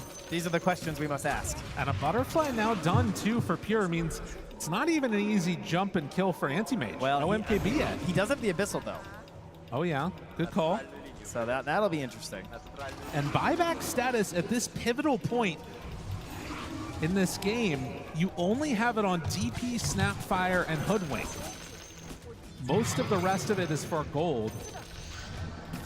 XM throwing out silences, not connecting onto anybody. Oh, and you know what? Save has got this Yules again. So he was eyeing up the Scythe for a long time, but he has the Yules on the Hoodwink, and this was something that was clutch in their earlier match versus Heroic. He saved the game. During that Refresher Black Hole, he caught that Yules on the TA without the BKB and ensured that they were able to survive. 46 minutes. And I feel like that turning into a Wind Waker is a very likely thing that we might be seeing. You think? It's one of those games? Goes on. I mean, that's how it feels. I think you might be right, bud. No more smokes in either squad. And I think that, again, without a smoke, too, you're in a very strange position with this one. Snapfire also is going to be going for a full Holy Locket, which kind of has some cool synergies with the Healing Lotus. Yes. Oh, okay. Catch her up back. Save just... Okay, not gonna. Yeah, he was completely alone right there. Yeah, he's fine. Abyssal Blade Anti-Mage, no fears. They see that the ward is up on the high ground. And while all this has been happening, Death Prophet's been managed to farm up a full AC. So it's going to be really hard to kill DP in these fights. I can't believe I'm saying this. I kind of wish there was a Helm, because there's so much space on the map for a Helm right now to be doing creep shenanigans. You know? Yeah. Yeah, Ame sold his. He's done. He's got rid of his. Bottom lane is just at a stalemate down there. No one's able to make a push on it. We're all just playing top here. Is there no Helm in this game right now? No, he not sold a his. single. Oh my goodness! Can we get an applause, everybody? They're already going. No Helm in this game. 47 minutes. Now we wish we had it. To break the stalemate. You know, you don't know what you had till you lose it. That's right. Grass is always greener. Kira steps forward. They jump for a moment. There's the Nightmare. Backs away. XM not appearing to care any bit about this. Dude, we are going to sit here for 5 minutes around the Roche pit, and Roche is just going to walk bottom. They're not going in. I think the last kill was like 13 minutes ago. They are not going in. They have learned risks lead to death. We are not going to take any. Oh, jeez. Oh, wait, a smoke. Hold on. I mean, they can't even get like a trap up there. They can't see anything right now. You learn, Ame, he's going to TP back towards the rest of his squad. Oh, here comes save. Xingqiu jumps away. Miro finds the follow-up and a good control onto all the other heroes. They're trying back out. XM onto Kato. He's keeping him out of this fight, and X-Nova is living for forever. And there's the jump onto Pure. Eliminated.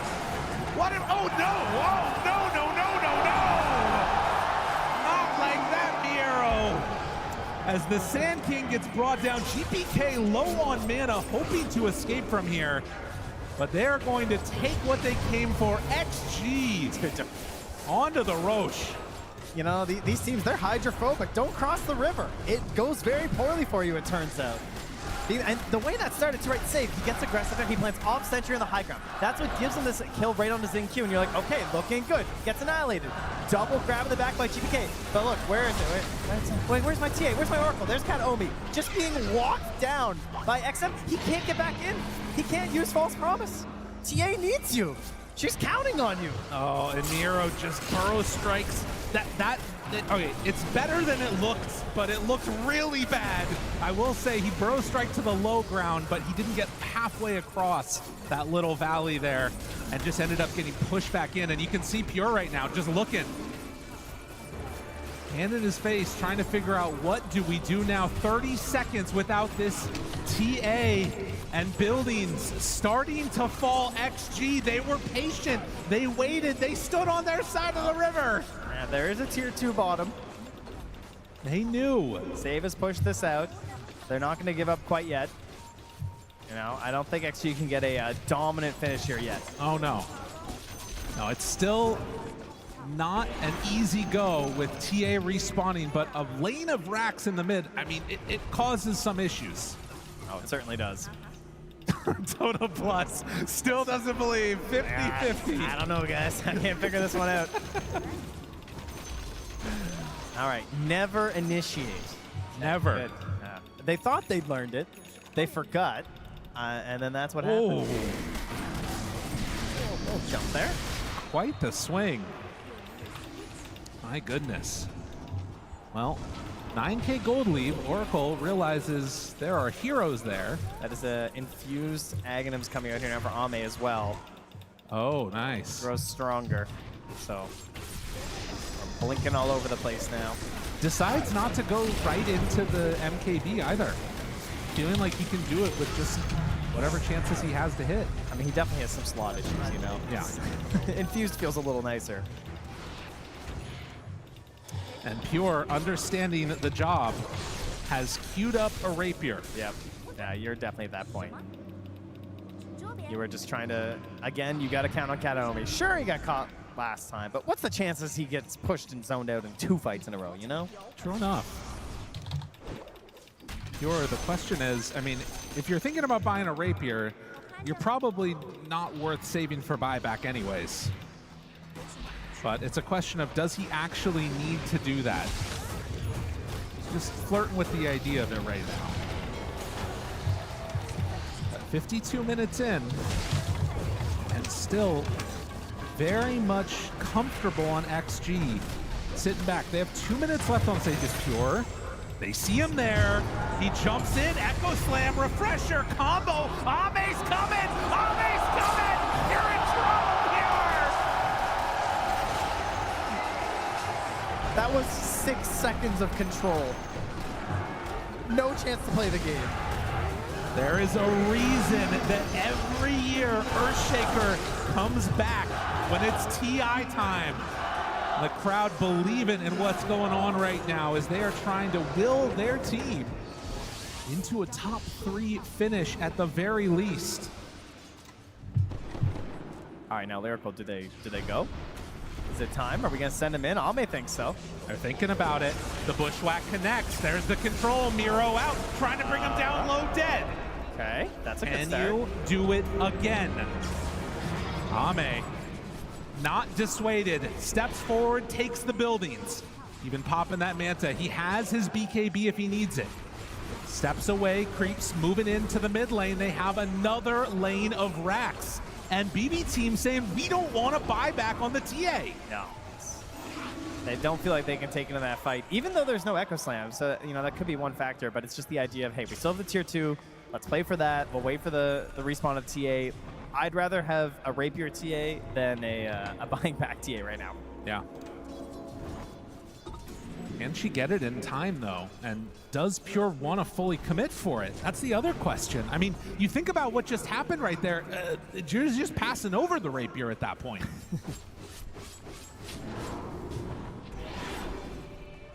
Dota Plus moves slowly and steadily into the favor of XG as we get later and later into this one. And now we're trying to get some wild ideas here. An Abyssal Blade for the Sand King. Thinking ideas, plans. This was an Owen idea in the green room, and Fog yelled at him. It's true, he did. He's like, Abyssal Sand King. And Fog's like, yeah, until your Stinger procs it or something. You know, Yeah. and then it goes on cooldown. That's a fair point. It is a fair point. Then you don't get your match. Wonder if we see it here. Also, I love Owen. I think that Nero and him probably should have different ideas about Dota, though, at this point. A bit worrying that they don't. You're on the low ground. XM takes the tier 2 tower. One more tower and rack stand between XG and Megas. I feel like we've had a lot of these situations in this tournament where you're sitting on the high ground and you know it's coming soon and you're thinking, okay, are we gonna buy the Rapier? And then the fight comes and it feels like they never commit for the Rapier, and then someone just gets blown up at the game ends. Yeah. You know? Well, they did go for a different route. You can see that Curry over there on the left side of the map is picking up a refresher for Storm. Okay, the double pull. So all right. GPK trying to be that one to help his team and push him over the edge here. And then we did see as well in that last series, the overload attack bounce is going a little bit crazy in the late game with the Shard. Refresher is bought. And, I mean, the other thing to keep in mind, XG got here by playing it safe, by dodging away from fights. Are they really now going to try and take that move up to high ground when Roche is capable of respawning in just a minute and a half? It feels like they're just sort of trying to block BB team in their base while everybody else farms whatever they can, build up more of a lead. I mean, Ame's almost level 30. You might as well, right? That's like, true. Come on. Moonshard in there too. He can start passing some around. They do see him on a trap. Does that signal it's time to go with Ame very far away from the rest of his squad? I mean, they have a smoke. This is a surprising maneuver with no smoke if they're going any further than the Wisdom. They at least feel like they can go for the Wisdom. Pure steps out a bit, hits the creep wave. Okay, there's the smoke. Pure backs out again. Yeah, A little bit of a strange one here, trying to make this move. They're maybe hoping to catch Ame up top. They're trying to fake that they're like going bottom or something, I think, and hoping to catch someone farming up here under the assumption that they're not moving on this part of the map. The creep wave is going to move into the base, though. Oh, they don't just go for it. I thought he might just jump XXS right there. There's creeps in the tier 4s. You've got to know this. They're moving in. They're going to find X Nova here to the side. Oh, the blink. He gets away. And now that was a pure greed blink to go for the wisdom, by the way. You know. X Nova gets it. Bushwhack not going to connect. X Nova is found. This is deep. This is not where you want to be. GPK might just need to run. They want to find something, anything here, but it's not going to happen.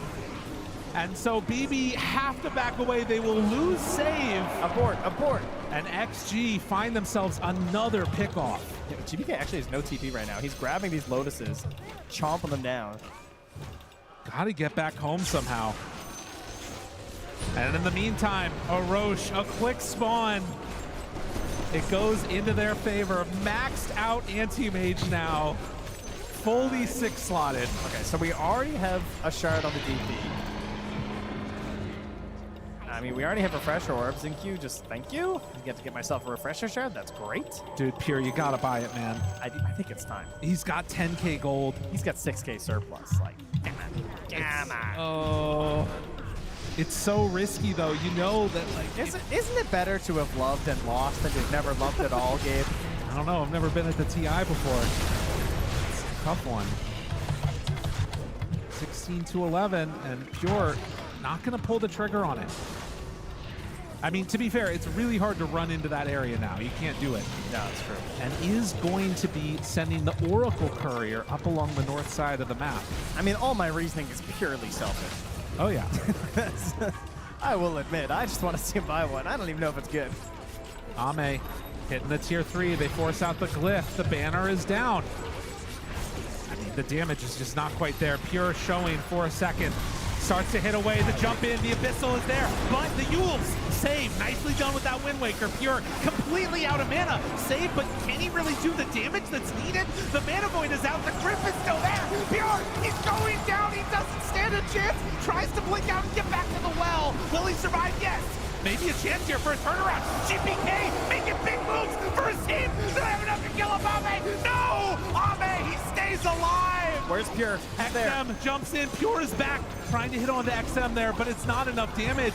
They take down the racks. They find their targets. Pure, you're out of here! Get gone, sir! As they find him there, a buyback though. They need everything and a bit more. At this moment, they will find 2 kills, but you gotta get more than that. BB team hoping to get the chase down onto Ame, but he's not quite there. Off to the side. They know which way he went. The silence is there. The jump from GPK, but he can't go. Mana Void is back up. He's out of juice. He can't keep going. Now Pure's going to buy the Rapier. He's decided it's time. Oh, they've got to do it now. I mean, it's way too much to deal with here, but they do have a Rapier on the TA, but it is Megas. 60 minutes as well, so they can take this time now to grab some neutrals. They have not had a lot of opportunities over the past while, being locked in their base. 21,000 gold lead for XG. Mega creeps. But it doesn't mean this game is over. With a Rapier in hand, with the potential for more buybacks, it's not completely over. Because you still have buybacks on Storm, on Sand King, and on Hoodwink. Yeah, GBK is, of course, you know, a very annoying hero when you're going high ground. If Storm buys back, just instantly right back into the fight with this big AoE pull. Just when the helms are gone, the Books of the Dead come back out. Yeah, perfect. Just what we need. Dude, are they going back? Давай, ЦК. We got an Outworld stat. Один сдох. Couple so far. Yeah, another one evolved for the Earthshaker. Байбэк есть, байбэк. Oh, yeah, plus 40 strength, that's nice. Блять, Сикер, ты бы припиздил сюда, на. Толку от его крипскипа мида, если поверху идут. It's just the pull, you know. Ну, блять, позорники. Типа все, что нужно было, это закончить. The Rapier's already there, and wants the refresher, which he now has, so a lot of pressure on that one. There is a Helm of the Undying, though, going over to the Bane. Snapfire picking up the Stygian along with the debuff. Ну, чуть прибавилось. All right. Ну, чел соло на refilling докторе.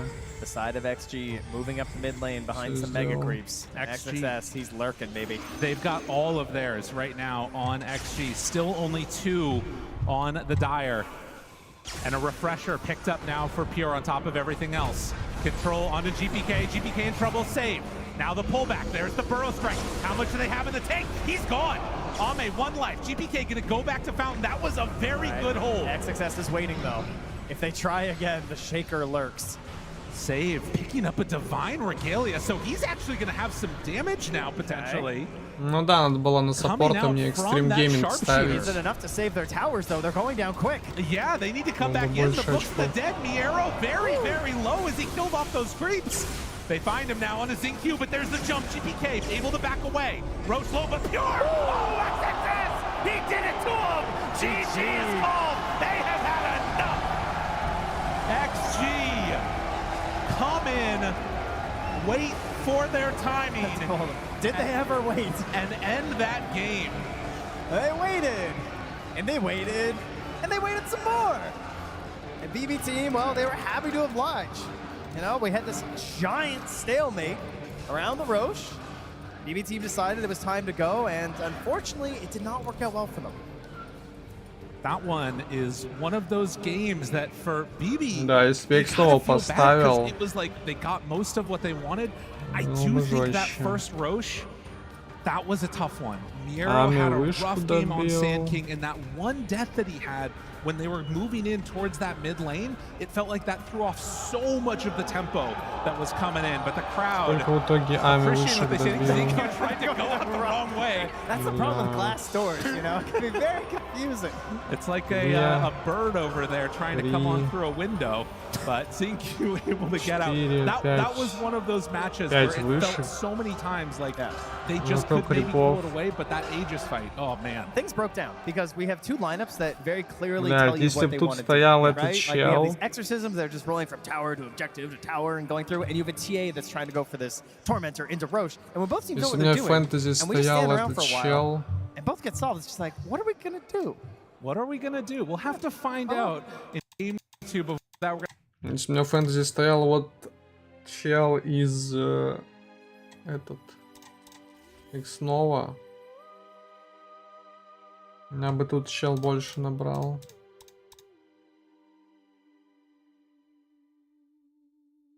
Да. 5 башен он сломал. То есть, чтобы Ами засчитала больше очков, нужно, чтобы он сломал еще где-то 7 вышек хотя бы.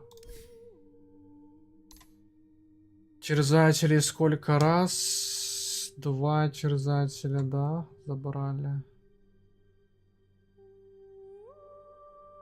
2 терзателя.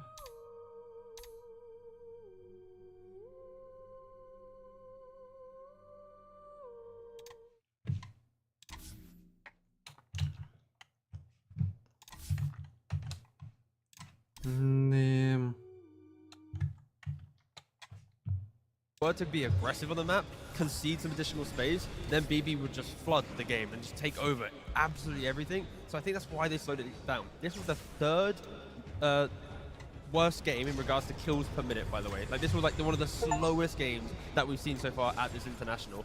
But yeah, for XG, I do respect the fact that I think they self-identified these errors, and then, you know what, we'll put them on a timer, we'll make them come to us. I mean, you can tell that there is a lot of stress and like, yeah, not frustration, but yeah, there's a lot of nerves and like stress going on right in these games, because you can tell there's a lot. The players are being quite timid when it comes to the Roche. Can we commit? Do we need to stay back? But one thing that XG showed me over and over that they do so well is their team fighting and their spell casting. How they enable each other. Who's gonna go in for me? You're gonna help me get a good team fight. I'm gonna save you, and now you have a good team fight. So this is one thing to take away for the next game. That BB team, they kind of need to look at a little bit more. The saves, I do want to talk about that, because there were fights where there wasn't anybody dying. Why was that? Was that just with the large amount of saves, or were people that careful? No, I mean, there were a lot of saves or a lot of clutch things coming out. You know, Ghost Scepter's Nightmares onto the Anti-Mage is almost dead. XXS with his Echo Slams. I believe I have a couple of highlights to show you later on, but I need to get this off my chest. I have to praise this Earthshaker. XXS played incredibly. He put this game on his back. He was so clutch. I forgot how clutch this player could be because we haven't seen him on LAN in a while, but this is someone who, when he won ESL Bangkok with Azureg, he was like putting his whole team on his shoulders, on his Enigmas. When his entire team seemed to be choking, he was finding the good plays. In this game, he said, leave Pure to me. Every single Echo Slam in the late game, he found him. He found him with his refreshers. In every single fight, he had one job, and that was to catch the Templar Assassin, and he nailed it. That's the beautiful thing with these slow games, right? They have all this time to think about how they actually want to take the fight. So when the fight does present itself, they execute it perfectly. Like XXS, like you said, on the Shaker, but again, the support, there's so many things you can praise about because we didn't have many team fights. So the team fights we did get to see, it was just magical for the side of XG. Yeah, like to me, XM and XXS have been the standout players. I know, people like to talk about Ame, the Uncron King, the support. Of course, they're all very important, but when it counts, I feel like XXS, he comes in so clutch. Like his spell casting, what he does, where he is, it's just it's so flawless and beautiful. It was a flawless and beautiful, and I'm sure that Sand King might be on the banning side of things in the next game. But before we get there was another hero that we don't see too frequently, Tigov. We saw the Death Prophet in action. Yeah, and unfortunately with Death Prophet, you can kind of know what's going to happen. Towers will be falling, and I feel like the reason why this game was so kind of slow in regards to getting kills because XG focused first mid tower at the 6-minute mark, but after the mid tower, they moved to the bottom side of the map.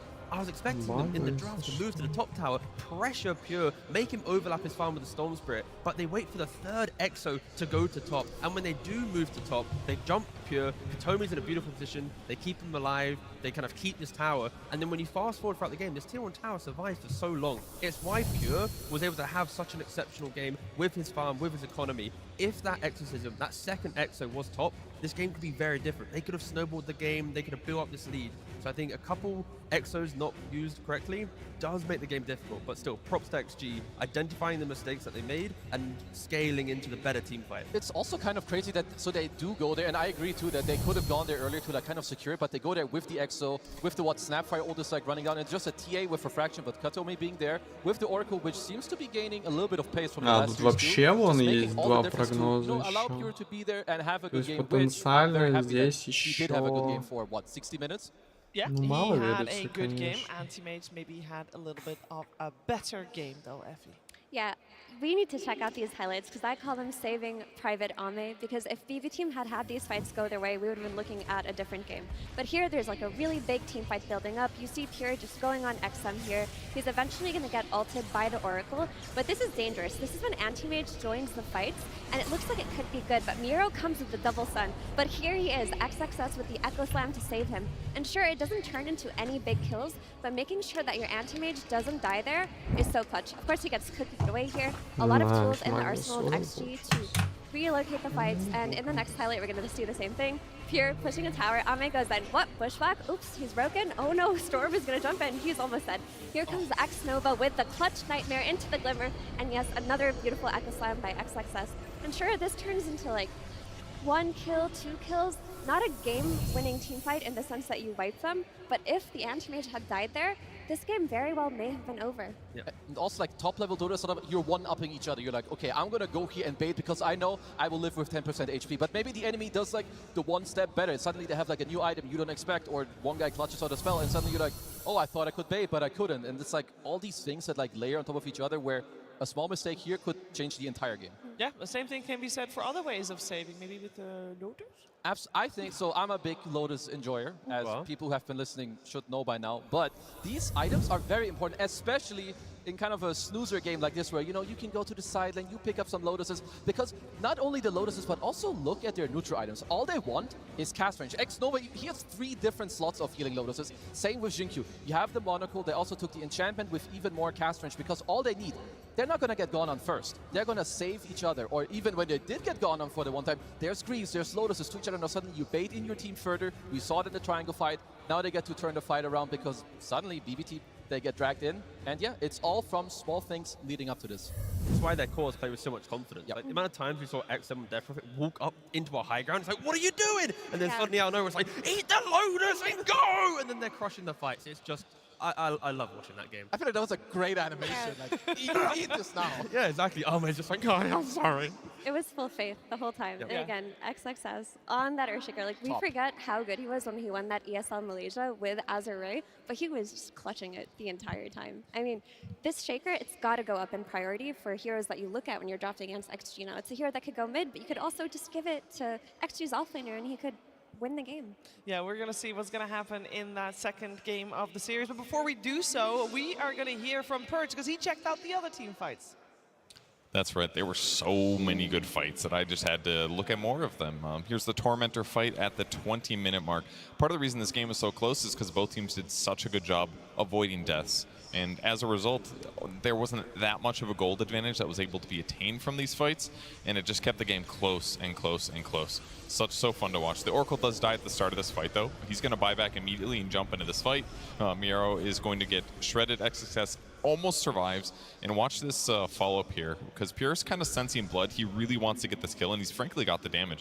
But watch for this like Fiend's Grip that could come. At the exact same time, Kataomi, who did buy back, starts running to the right, so a dangerous moment here. And the fact that Pure uses his Blink Dagger to go into the trees here helps ensure that he is absolutely A-okay in this moment. He doesn't have to worry about getting ulted from the Oracle. Everyone else gets the semi-escape. Safe's going to grab the Hoodwink, is going to grab the Snapfire on the left. So this was actually one of the most convincing fights that we had for a long part of the game. 35 minutes now, 15 minutes later, and they're actually just equal. Save uses his third skill, which does increase his cast range, just to plant a ward. Huge cast range for this, to put this here. They actually don't have a good frontline hero on their team.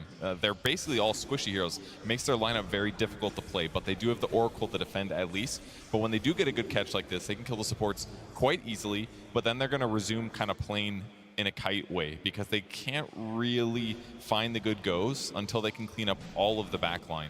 And in the meantime, the Aegis steal, they had Save just did like a random stun, ended up grabbing vision, and this allowed them to actually snatch the Aegis, which further elongated the game. Not too many kills happened as a result of this. Miero gets saved as well. Everyone disengages. They maybe could have pressured Ame in this exact moment, but XXS had this great fissure into Aftershock, which delayed the TA even getting there to that nice vacuum. So the teams are just backing themselves up in incredible ways. And here's the last fight that I'll show you guys here. 48 minutes or so, we're going to see the same thing from Save. He's going to scurry forward, plant wards, get really good vision, and they get lucky and find the Snapfire right away. And she should be dying here. The TA throws a couple attacks, doesn't want to press BKB because it's just a support kill, and there's the Lotuses that end up coming out. They end up healing the Snapfire quite a lot. The Bane gets healed a bunch as well. He gets a brain sap off, and he elongates this fight here. He even tries to Fiend's Grip, but it gets blocked by a Lincoln Sphere, so huge moment as well with this Echo Slam. Watch the body of the TA fly here. It's going to go and hit the Oracle over here, who's trying to jump in and use his ultimate. Unfortunately, getting there just a little bit late and takes extra damage. So every fight was so stupidly close that it was hard for either team to get a big gold advantage. But after this fight, 49 minutes in, XG finally started compounding on this and getting a big gold advantage.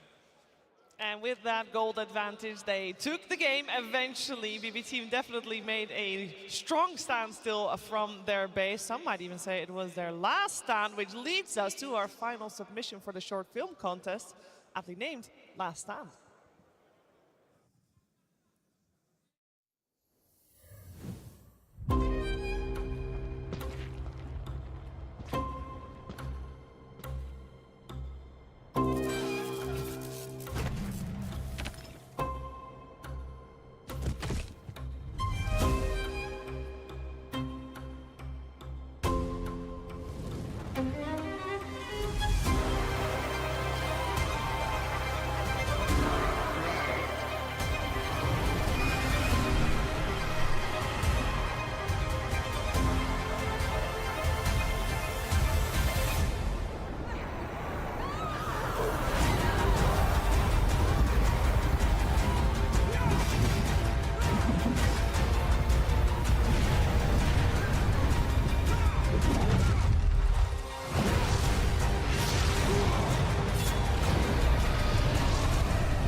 All these submissions are so good. After the lower bracket finals tomorrow, we will know who would be the best. And that is going to be a tough choice. That is for sure. We are going to focus our attention on our upcoming game because elimination on the line. Extreme BB team won potentially 2 more games in this series. And that first game was very close. It took very long because BB team was able to hold on. Because normally when you're semi-surprised by an anti-mage, I still don't know if they were surprised or not, it goes a little bit faster. This is not a fast game. And I'm sure that nobody's going to get caught off guard. What I gathered from the interview with Bulk, he was being sarcastic. I think they knew the anti-mage would come out, and they thought that the hoodwink sharpshooter with 2 stuns to layer on top of it would be enough. They thought they would outpace it. But also with the TA, right? Knowing that you're going to have the TA lane into the Earthshaker, it's going to be a solid lane for Pure to find that farm to create this tempo, but it just didn't really amount to anything. Both teams had so much discipline, but if you rewind the game and watch different fights, when they went aggressive, they fell short. So both teams realized that they couldn't really fight, and of course they did drag out. But again. I mean, and they were so close as well. Like, there's a few key moments where maybe, you know, you go backstage, you talk about this game, and you're like, okay, there were these 2-3 moments where they saved the army with like 100 HP, 200 HP. Maybe one of them goes like, sorry, bro, like I had this one spell, I was out of position, I had my blink ready, I got my blink cancelled. Like, buy some Fisher. If we do this again, like, it was good, we just misexecuted. It can't just be as simple as that, because I feel like the heroes themselves weren't really an issue. I didn't maybe love the Sanking pick as much myself, but the rest, I think it was all the gameplay. I'm just happy we got to save Pure on a game like that. I know that he didn't win the game, but his laning stage was strong. They first picked his hero. He was very stable, hit his timings, was making plays the way that we were used to seeing him, and honestly, it was quite a close game for a while there. I think Pure is finally feeling confident again, and maybe we're going to see that reflected in BB Team's next draft too, where they just early pick a hero for Pure, make sure he has a strong lane, and play off of that. Yeah, like even then, I saw GPK, he ended the game with 2, 1, and 7, like, you know, beautiful inventory, your refresher, your ags, your shard, like whatever it is.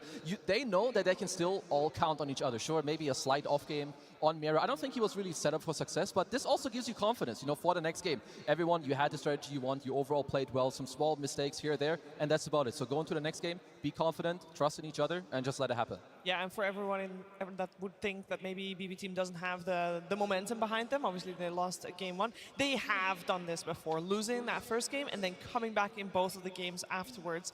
In particular, they did that against Nigma Galaxy, who also had a large crowd favoring them, just like Extreme here today. So potentially that will be an option for them here today as well. But I do think that game 1, the indication that it gives for this upcoming game number 2, I kind of feel like we're going to see a slower paced game, T. Potentially. I think the main thing we're going to learn is, can GPK pick his hero as openly as he did, right? Like, he didn't know who he was playing against. He picks the Storm. They get the anti-mage. They get the Death Rocket. If he's going to do this again, XG probably have some of the counters in mind, because I think today we've seen XG counter extremely hard, right? There's a Troll Warlord in the series earlier, they go CK, get that jump, that explosive damage. You have a Storm Spirit, there's an anti-mage and a Death Prophet, so maybe BB's adjustment for this series is trying to hold a couple more cards closer to their chest, because Xiaowei is not afraid to just pick some of the big counters. I kind of like that, because also, like, not just that, like that they're open to doing it, but look at XM. If you expose yourself with whatever counter, like even if it's the most random hero that maybe no one else plays, he will play it. He's going to play Viper for like one of the first times on the main stage just to ruin your game. So maybe try to make it a little less hard for this guy to be as toxic as he is. We're going to find out what they have in store for each other, guys. It's time for game number 2.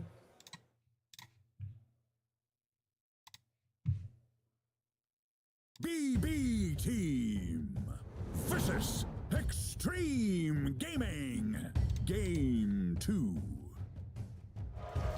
Here we go, Extreme Gaming, Radiant side, BB Team, Dire side. First pick goes the way of BB Team. That means overall last pick for Extreme Gaming. Having that trump card at the end might prove important. And in terms of bans and change-ups, there are really not many, / any at this point. No, this is exactly the same. Wonderful. Yeah, was the pick order the same in game 1? No, Extreme had first pick. Okay, because I like that BB Team go for this opening, because so XG, what they did, they're like, okay, we're gonna ban the co-op. We don't want GPK to get his hands on this, maybe indicating, you know, maybe they want like an Earthshaker later down the road. So BB Team are like, sure, we're gonna take the Monkey King themselves, but it means that XG, they got their hands on the XM Lash. And it feels like the same recipe as the previous game, right? With the Death Prophet, every Exo you make a move. With Leshrac, you activate through the runes, and then as soon as it gets Blink Dagger, it's go, go, go. Find heroes who are by themselves in the jungle. Anyone who's trying to make a sweeping map play, Lesh will follow you, eject and kill you off. So the aggression I'm expecting to see from XG And he is sees through the roof. He sees is a good matchup from the mid lane because outside of P-Vision, support Monkey King is not popular. Like you see this hero, you know it's picked for the mid laner, and they're comfortable enough to pick this now and build around it. Just get a stun or two from either a support or XXS plus a support. Play with this Leshrac in the mid game and go forward. Yeah, sorry. I say both Pure and GPK can play the Monkey King. So far at TI, it's only been carry. It's time to wake up, brother. Hey! He's back. Good morning.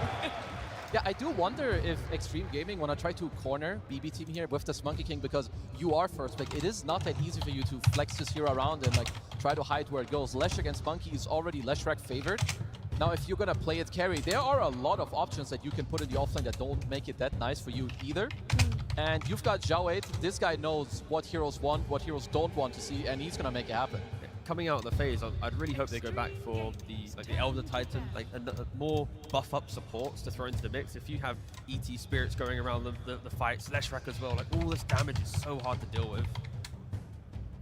I just love XG with enabling supports. Yeah, and they also go for their own. They go for their own AM ban to protect the Lesh. Good call on the ET. X Nova, he plays this hero incredibly well. Not just like the laning setup for Ame to like help him through the lane, but XM is always or nearly always like this magic damage abundance. So just throw the spirit on top, buff him up, and save each other. Ну просто вот поставить Ами, и у меня было бы.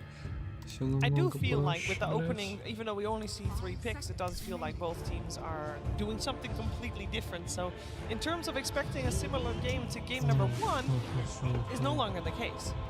Yeah, I would say that this game is gonna be quite different, especially in the early game when you look at like what can happen. Disruptor wants to play aggressive, limps people back. Leshrac, he's all about running in, like run in early, level 4 edict, you go, you get your blink, you go again. If you're BB team, I could look at maybe some blade mail heroes. It's like a huge counter to Leshrac. If your heroes inherently buy this item, well, he goes in, sure bro, here's my blade mail. You're gonna kill yourself. Gonna have to like try to rethink how you wanna take this fight. Nice. They go back for the Hoodwink, which is a hero that I love conceptually versus Leshrac as well. Usually the way you play against this hero is you fight him from a distance. You don't have heroes that get in his face and tank all of that magical AoE damage. Heroes like Hoodwink who can disable him from afar without dying, run away, build kite items, and provide you with the damage you need to kill him early on will be helpful. Still lacking a little bit of stuns on the side of BB team, but this is where the Miro hero comes in. Yeah, that logic works when you have a hero potentially from Miro to be able to at least stand up front. Right now, there's no hero to provide the information to have the correct positioning. I think if XG are playing on smokes in their own wards, they will. You jump a Disruptor, Hoodwink, or Monkey King on Lesh, they're dying in the early game before they get the Force and the Glimmers and the BKBs. Of course, BKB going to way of the Monkey King. There's another thing I like that BB team did. You take out the Snapfire yourself, you take the Hoodwink, you're like kind of looking at the best post force that XG would very likely want on Jin-Q. Why not bring back the Shadow Demon for Jin-Q? Have another save. If you jump a hero, you have Disrupt against the potential Aghanims down the line from the Disruptor. You can purge off Monkey King. You also have the Shard to buff up your Leshrac. It really just pushes everyone forward. I like it.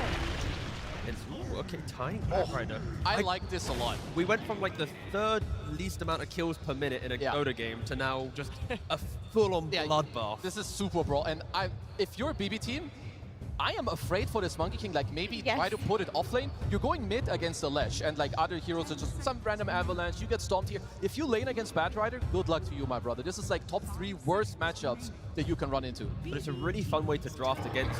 When you're trying to flex in this position, like you said, Monkey to mid, not a good lane. To carry, not a good lane. And they've already shown double support. So if they wanted to try and take a page out of P-Vision's book, they couldn't because they've already revealed it. XG are really forcing this Monkey King to have a bad game. Yeah, I think the best option they have is just to put it mid. Honestly, it is a tougher matchup versus Leshrac, but I've seen a lot of players come out of that doing fine, so long as they get help from their supports as well. And the first few waves are really not так у них же лучше всего были эти штуки. Okay.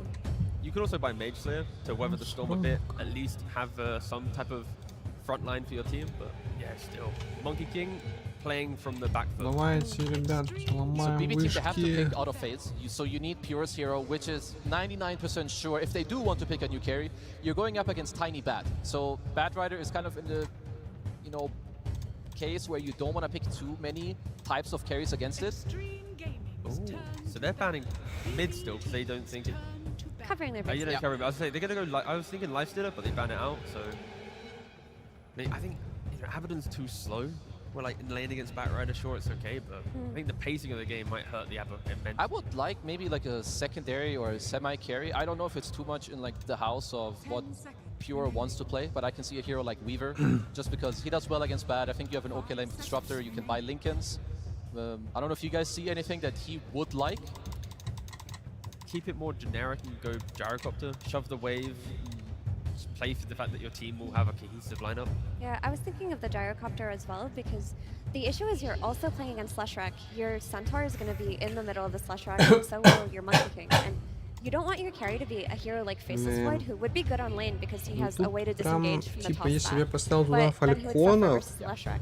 So it's really interesting how they've made it so that if you try to counterpick the offlane Batrider, you're going to lose to the mid lane Lushrack, and if you try to counterpick your carry versus the mid lane Lushrack, the Batrider will punish you. So archetype of heroes get punished by both lanes. They also have no damage. That's a big problem. So surviving the lane, like you're mentioning, is often low damage heroes. Their survivability, they're kiting. They're not bringing life to the mid game or any of the early map movement that you want to expect from Pure.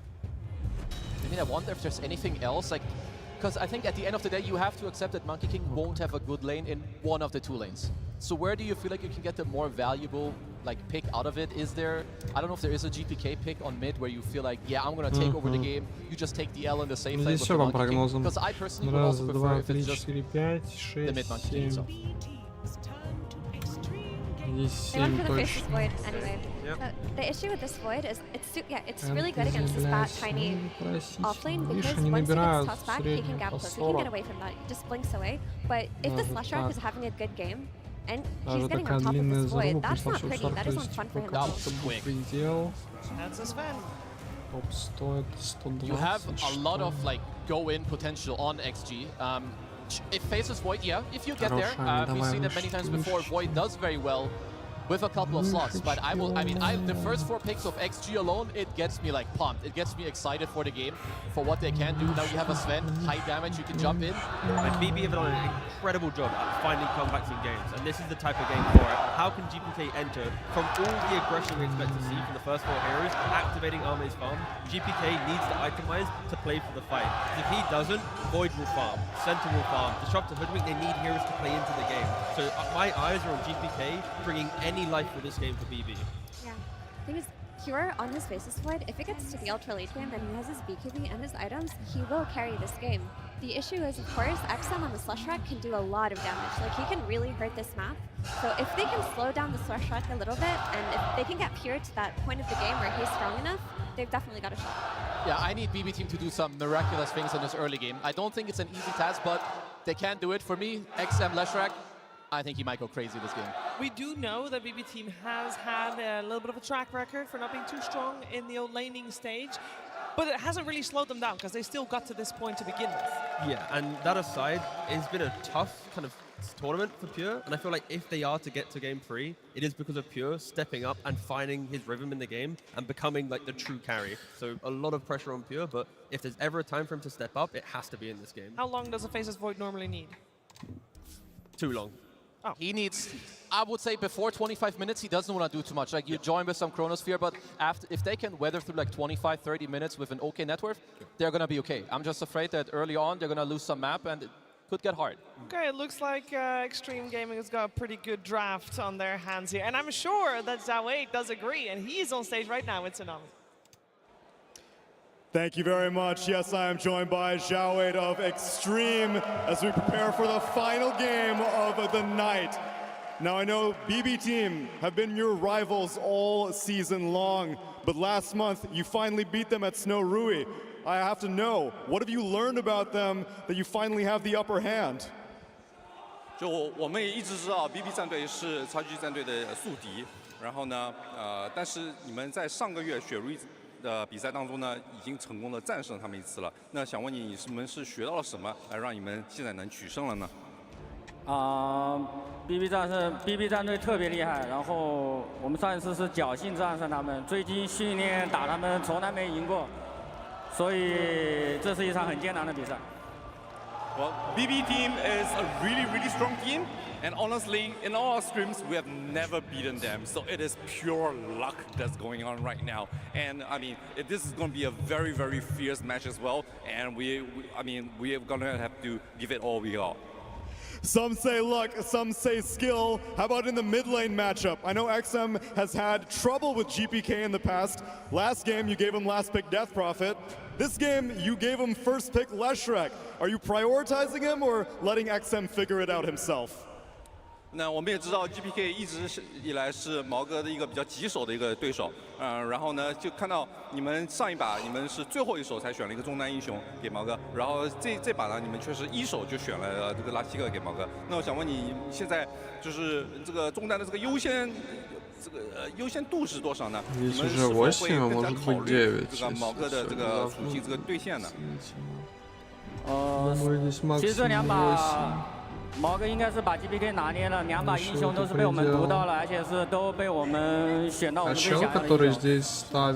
I'm pretty confident that XM will be able to beat GPK for both these matches.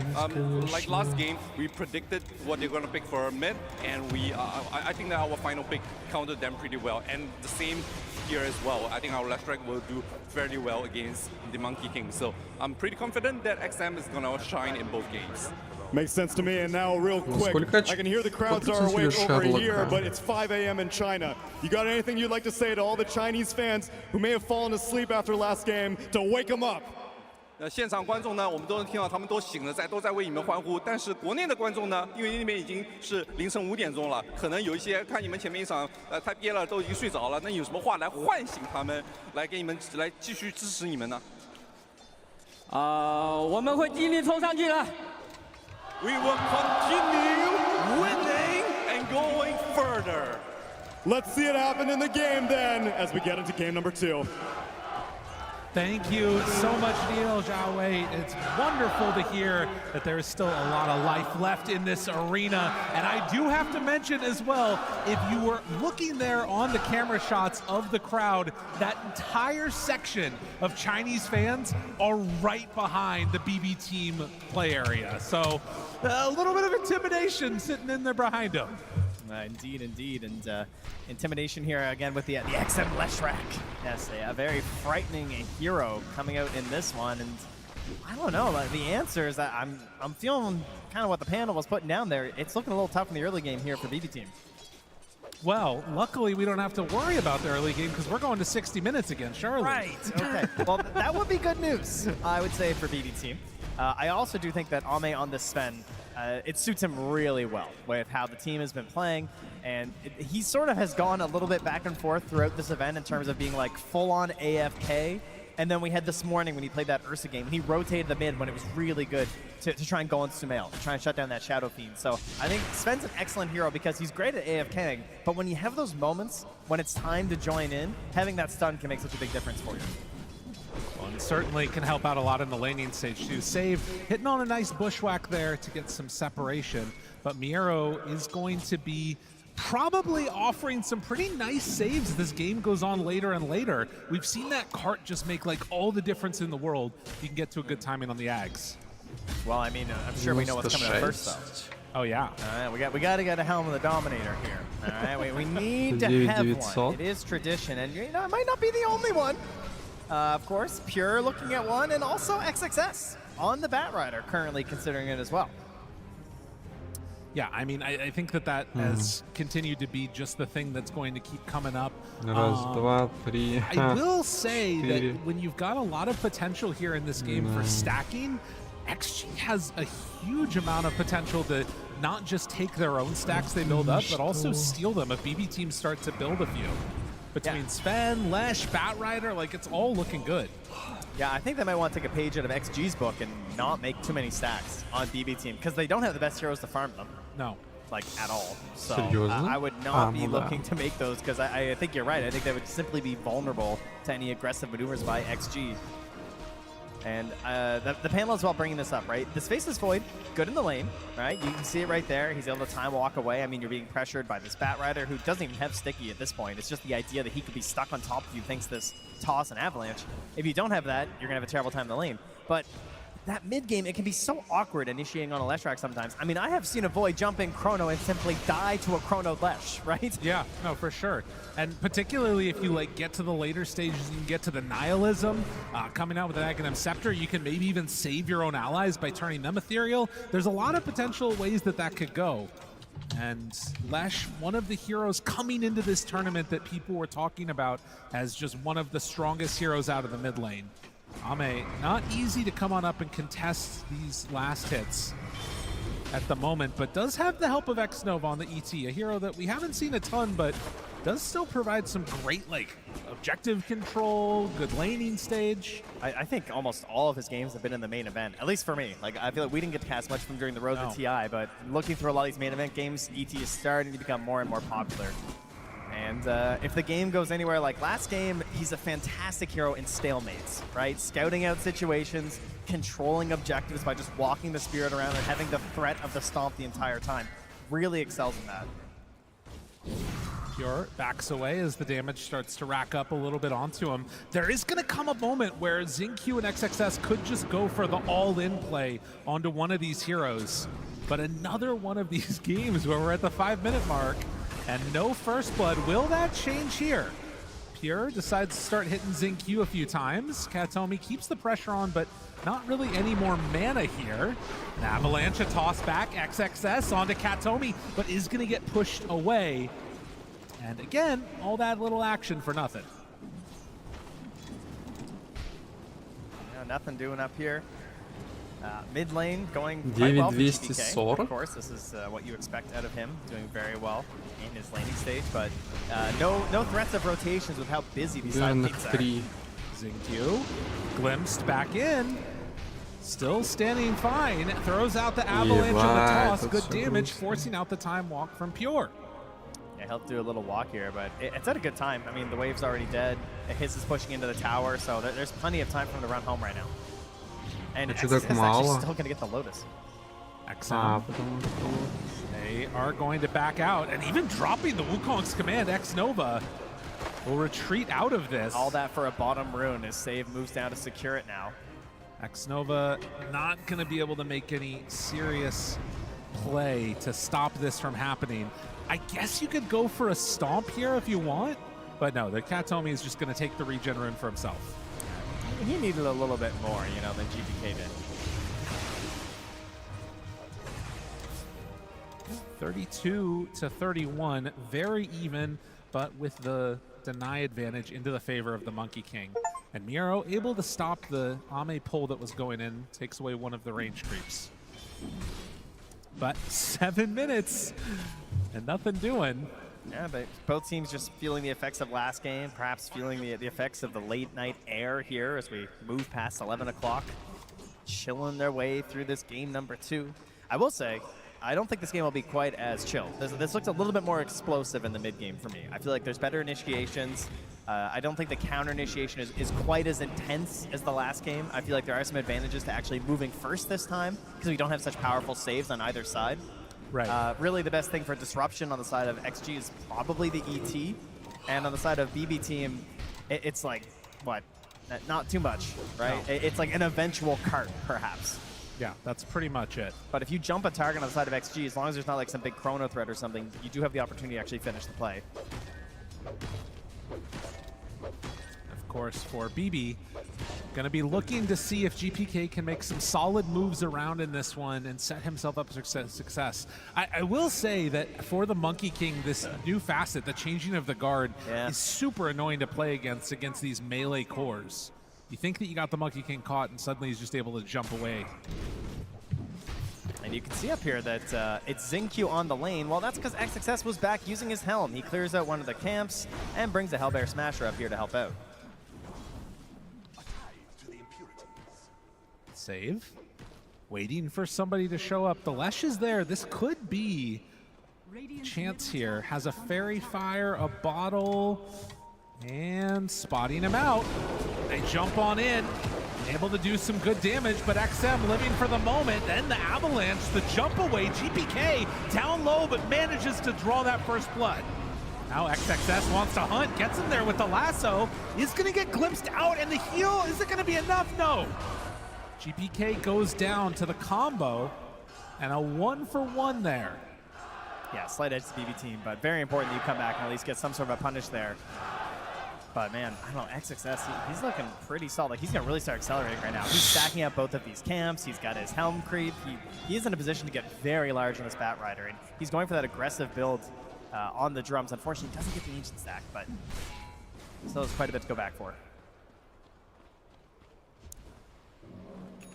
Pure picking up the Lotus now, playing underneath the ward. We'll see where they end up going. Also, if there's any attempt at trying to like pressure down the towers, it's a strange thing for BB team. Like, you've got the double helm creep, so there is some options there of trying to play aggressive, but the way that BB have tended to play is just sort of trying to maximize farm instead. And Miero actually sending in his creep on the bottom side is playing near X Nova and the Lesh. I mean, I think that's the play. I think we're chilling, bud. You know, I will say, I was out in the arena, walking around. The chairs are comfortable. Oh, yeah. So that's great news for all of you fine folks out there. Because it's been a long day, and I don't think it's ending anytime soon. The way that things have gone so far, it doesn't seem to be. Haster claimed for the Lesh. And, of course, we'll use that time to run back and farm up some more creeps. Has the option to move in, but why do that when there's creeps to hit? Of course. I mean, creeps are worth a lot of gold. Absolutely. Right? That's something I've learned watching a couple thousand games of Dota. Well, that's kind of cool, though. Miero's just going to go straight for the Blade Mail. I mean, this is going to be an issue in this game. Like, if you get into that Blade Mail for the Centaur, the Lesh will just blow himself up. And XM is going more for the initiation type of build, taking that blink, as opposed to trying to stand tall in a fight. This is I need some Lotuses build.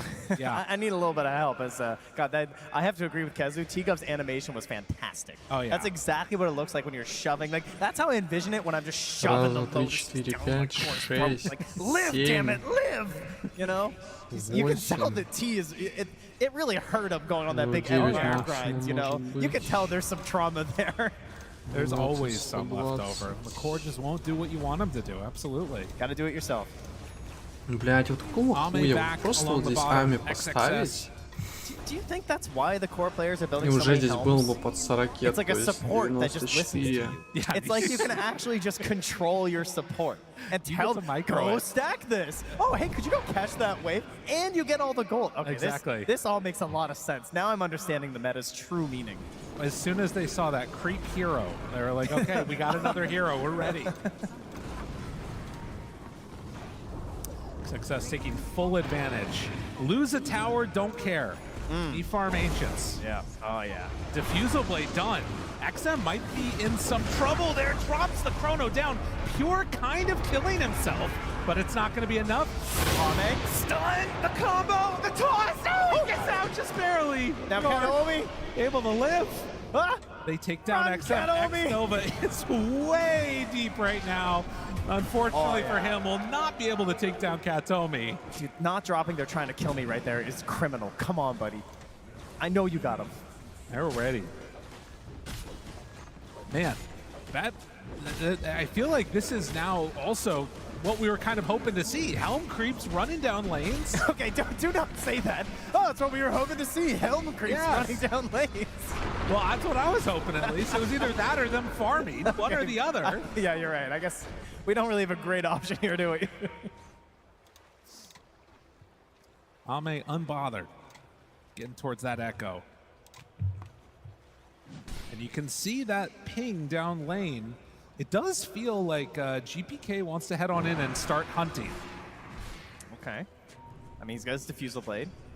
It's a good aggressive option here. Yeah, просто Harder был to бы hunt on Ами, this был бы version of the Monkey King, 94. though, right? As you were pointing out before, he doesn't go for the tree dance facet, which has lost a lot of its luster with the nerfs.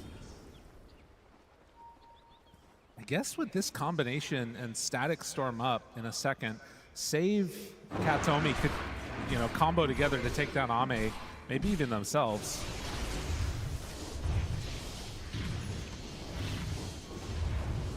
So 13.5 minutes. Looks like Wisdom should be a trade-off here. And XXS starts taking down that top tier 1 tower. BB team, after taking that mid tower, wanting to push this to a game number 3 here, the 2,000 gold lead. Yeah, I think that's going to come down to them understanding and preparing for this timing. It's going to come from XG. I'd say it's very similar to the last match. Last time it was BB team who had this more of like 20-minute timing was theirs. I think that belongs to XG this time, right? Right. Ame gets like 3 items up, and then he wants to join into these engagements. Now, here's the really interesting part, is XM with this Blink Dagger and nothing else, right? Leshrac is a true glass cannon. So often, this hero is drafted with some sort of a save, be it like an Oracle or maybe like a Shadow Demon, something that can assist you. This guy has 1,200 health right now. And it was first pick, too. They opted just to go with it full glass cannon, like you're talking about. Yeah, it's very frightening. Although, you know, I look around, we get some low HP pools this game. I mean, save's not even at 900. That's pretty nuts for modern Dota. I know. I'm so used to seeing everyone at like 1,500 at this point in the game. Well, a smoke up with 3. There is a Blink Dagger just now completed for the on top of the Blade Mail.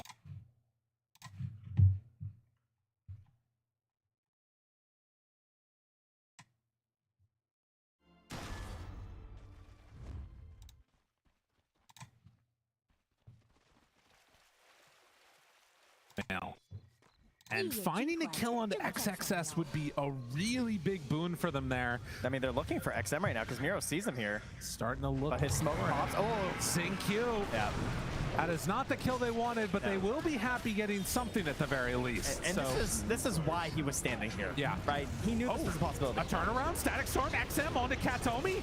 Hits him, but gets glimpsed away. XXS still alive. Oh, Ame's coming in. Finds the Chronosphere, but XM looking for the stomp. Forced to jump away from that one for the moment. Ame now hitting into Miero. Trying to back away, but the control is there. XXS, he lives through that. Wait, save. He's going in. Save, tries to find the snipe. It's not enough. Quite enough damage. XXS lives on 1 HP. Oh, just burning down with the stoked. He's fine. He's okay. Real. Just when you thought it was starting to keep going in the favor of BB team, they lose their heroes like that. I know, it looks a lot like last game. Just thinking that you can go in there and get something done. He did all that before the Maelstrom was finished. Now a jump, an avalanche to cover. XM still in trouble, but the Lotus, the heal, it's not enough. Nice. Так, подожди, сколько здесь может быть прогнозов верных? Taking damage from the Diabolic Edict, and well, now the Здесь может быть 9-10. It'll be enough to take that kill. Я скорее больше в 9 поверю, возможно. Getting the kill on XM, because that's going to put Ame into your tier 1 tower here with 30 seconds to go until the lasso is back up. You're at this point now where you're actually quite tanky on XXS, right? I mean, you saw it in that chrono. He survives for so long that he eventually gets the lasso onto Pure, but he can just use this Boots of Barrier to just kind of force himself in alongside his Helm Creep and grab these lassos that you kind of expect a Blink to be needed for. Well, and if they keep up this type of momentum, I mean, Sven's going to be getting to a Blink Dagger and a BKB pretty soon. That can make all the difference in the world. Pure is still a long way away from having the damage that he's going to need. And they really don't have that much to throw into the chrono either. It's like you kind of need to get a Wukong's command down, and if you commit all that, you better have caught everybody. And again, we don't have this save. So what's going to happen is that you have a Blink Dagger now on top of Ame. He's going to blink in, he's going to stun his target. While they're stunned, you're going to have this Boots of Bearing XSS run in and lasso them. This continuous stun is going to be giving the Vanquisher bonus the whole time to the Sven. And during that, you can't really stop it, right? Unless a chrono comes out or something. It's not going to look good. You're just going to have to like throw your bodies in and pray that you then don't just get annihilated by the ET who can be covering them the whole time with Stomp and Spirit. And that was another one of those instances where in this game, BB team, they make the aggressive move. XG, they absorb that contact and then they counterattack. And that has been their formula for success. Yeah, initiations have not gone well. No. Across the board for both of these teams. They either don't connect on target or they end up feeding away a couple heroes. Now some blue collar rune scouting up top there. Katomi just waits for it and does find an arcane rune. He holds it for a long time for GPK. He does take it and starts moving northward. But what are they hoping to find? Well, X-Nova already away. All the rest of them on the bottom side of the map. The only hero not joined together with the rest of XG is the Leshrac. Has decided to go next for the Kaya and queuing immediately into the BKB. So BKB timings, it's what we're looking for on XG. For BB team, I mean, they have a couple too that are coming up, but the pipe timing feels like the best one for Miero, I guess. Yeah, and GBK's BKB, which is also finished, I believe, too. So that is definitely some good news for the BB fans out there. And on the side of XG, that BKB, it's a long ways away for XM, so ideally, he's kind of hoping for an Aegis, you know? Take a fight up here. I mean, Tormentor's coming up soon. You're hoping to control that area with the ET. It should be yours. But BB team maybe trying to sort of flex up here and say, hey, we're the ones who are going for this, but their tormenting is not nearly as good as XG's. No. No, they do not take it quickly. At least not if you don't bring a ton of people with you. GPK looking like a little bit of a different tree. А кто вышку сломал? Obsword, actually. This is so awkward. Наверное, не Ами, I mean, точно. they saw XM on that ward, and they really were hoping he would just come down and. Силы света. I mean, that's the thing. There's А где 4 вышка-то, heroes here, ёпта? and you. I don't know. Maybe they're just a Ладно, little потом глянем. trigger shy. I mean, I don't blame them, for sure. I wouldn't want to jump in there. Maybe I'm underestimating this tormenting. I mean, I guess they're so far away, it's not really going to matter. Yeah, if they bring everybody, pretty much, they can take it down. Okay, yeah, Pure is even coming through. Okay. Oh, okay. All right, we're smoking up here. I mean, there were so many of these last rounds where, okay, no, they smoke on a couple, but it was like, if they're here, we smoke. Yeah. You know, and then they're just throwing Kataomi at the wave. Okay. So Tormentor goes to Kataomi. Oh, he's feeling feisty. Is he going for this? He's thinking about it. Retreat. Get out of here. Do you don't want Did we left? Oh, he's sneaky. Oh. Come on, do it. Kataomi. Maybe coming. he can do it with the glimpse. They're TPing. He's like, I just got Tormentor. I'm good to feed. I mean, yeah, he's realizing that's not going to work. So drops down the Thunderstrike and then backs away. All right. Back he goes. Miero, in the meantime, sends his creep into the tier 1 tower. Catapult gonna do some good damage to that one. It won't quite go down. He is within deny range if they wanted to do that. But it seems that XG want to keep their tier 1 tower alive if possible. Xingqiu been playing so defensive this series. Again, dude, everybody has been playing so defensively. It's true, but like, I mean, you have this Solar Crest, Soul Ring, Tranquil Boots build, right? I mean, how many?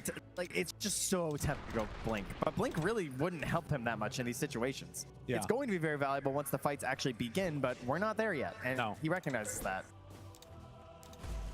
Almost that BKB done. I will say in this Ну, game, если здесь I feel like 95-й Chrono процентиль late будет. stage does just sort of beat everything in a way. Like it sometimes can be that difference maker, and you know, putting the hopes and dreams of your team on the back of Pure so far has not been a bad bet. Like he's had some up and down performances, but when push comes to shove, he has been able to pull things together there. He's been trending upward. 35 тысяч разница, Him and 9 class соответственно. both. As the event goes on, they're gaining more and more power. Соответственно, 35 тысяч разница, то есть 1115 минус 35. 80, не, да. 80 тысяч. Если сместиться до 80, то есть тут скорее 90 или типа того. I mean, that's all their BKBs ready. Are they going to start the Roche now? This would be a pretty bad time for BB team to really commit for this, because that's BKB bad, скорее BKB возможно, и Leshrac, то не BKB факт. Sven, and they're going to smoke up. А если сместиться... Alright, now here. Если сместиться, то тогда будет 85 тысяч 95. A lot of ways to get out of the fight. have the chrono. Друзья, 99, Katomi. Oh, nicely done. Will break that smoke. Ends up giving up his life for it. По-моему, был 70 или 80, если 80. Не 80. 80, что много. 99 это, по-моему, 70 где-то.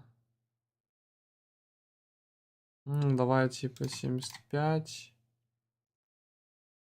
Был, да.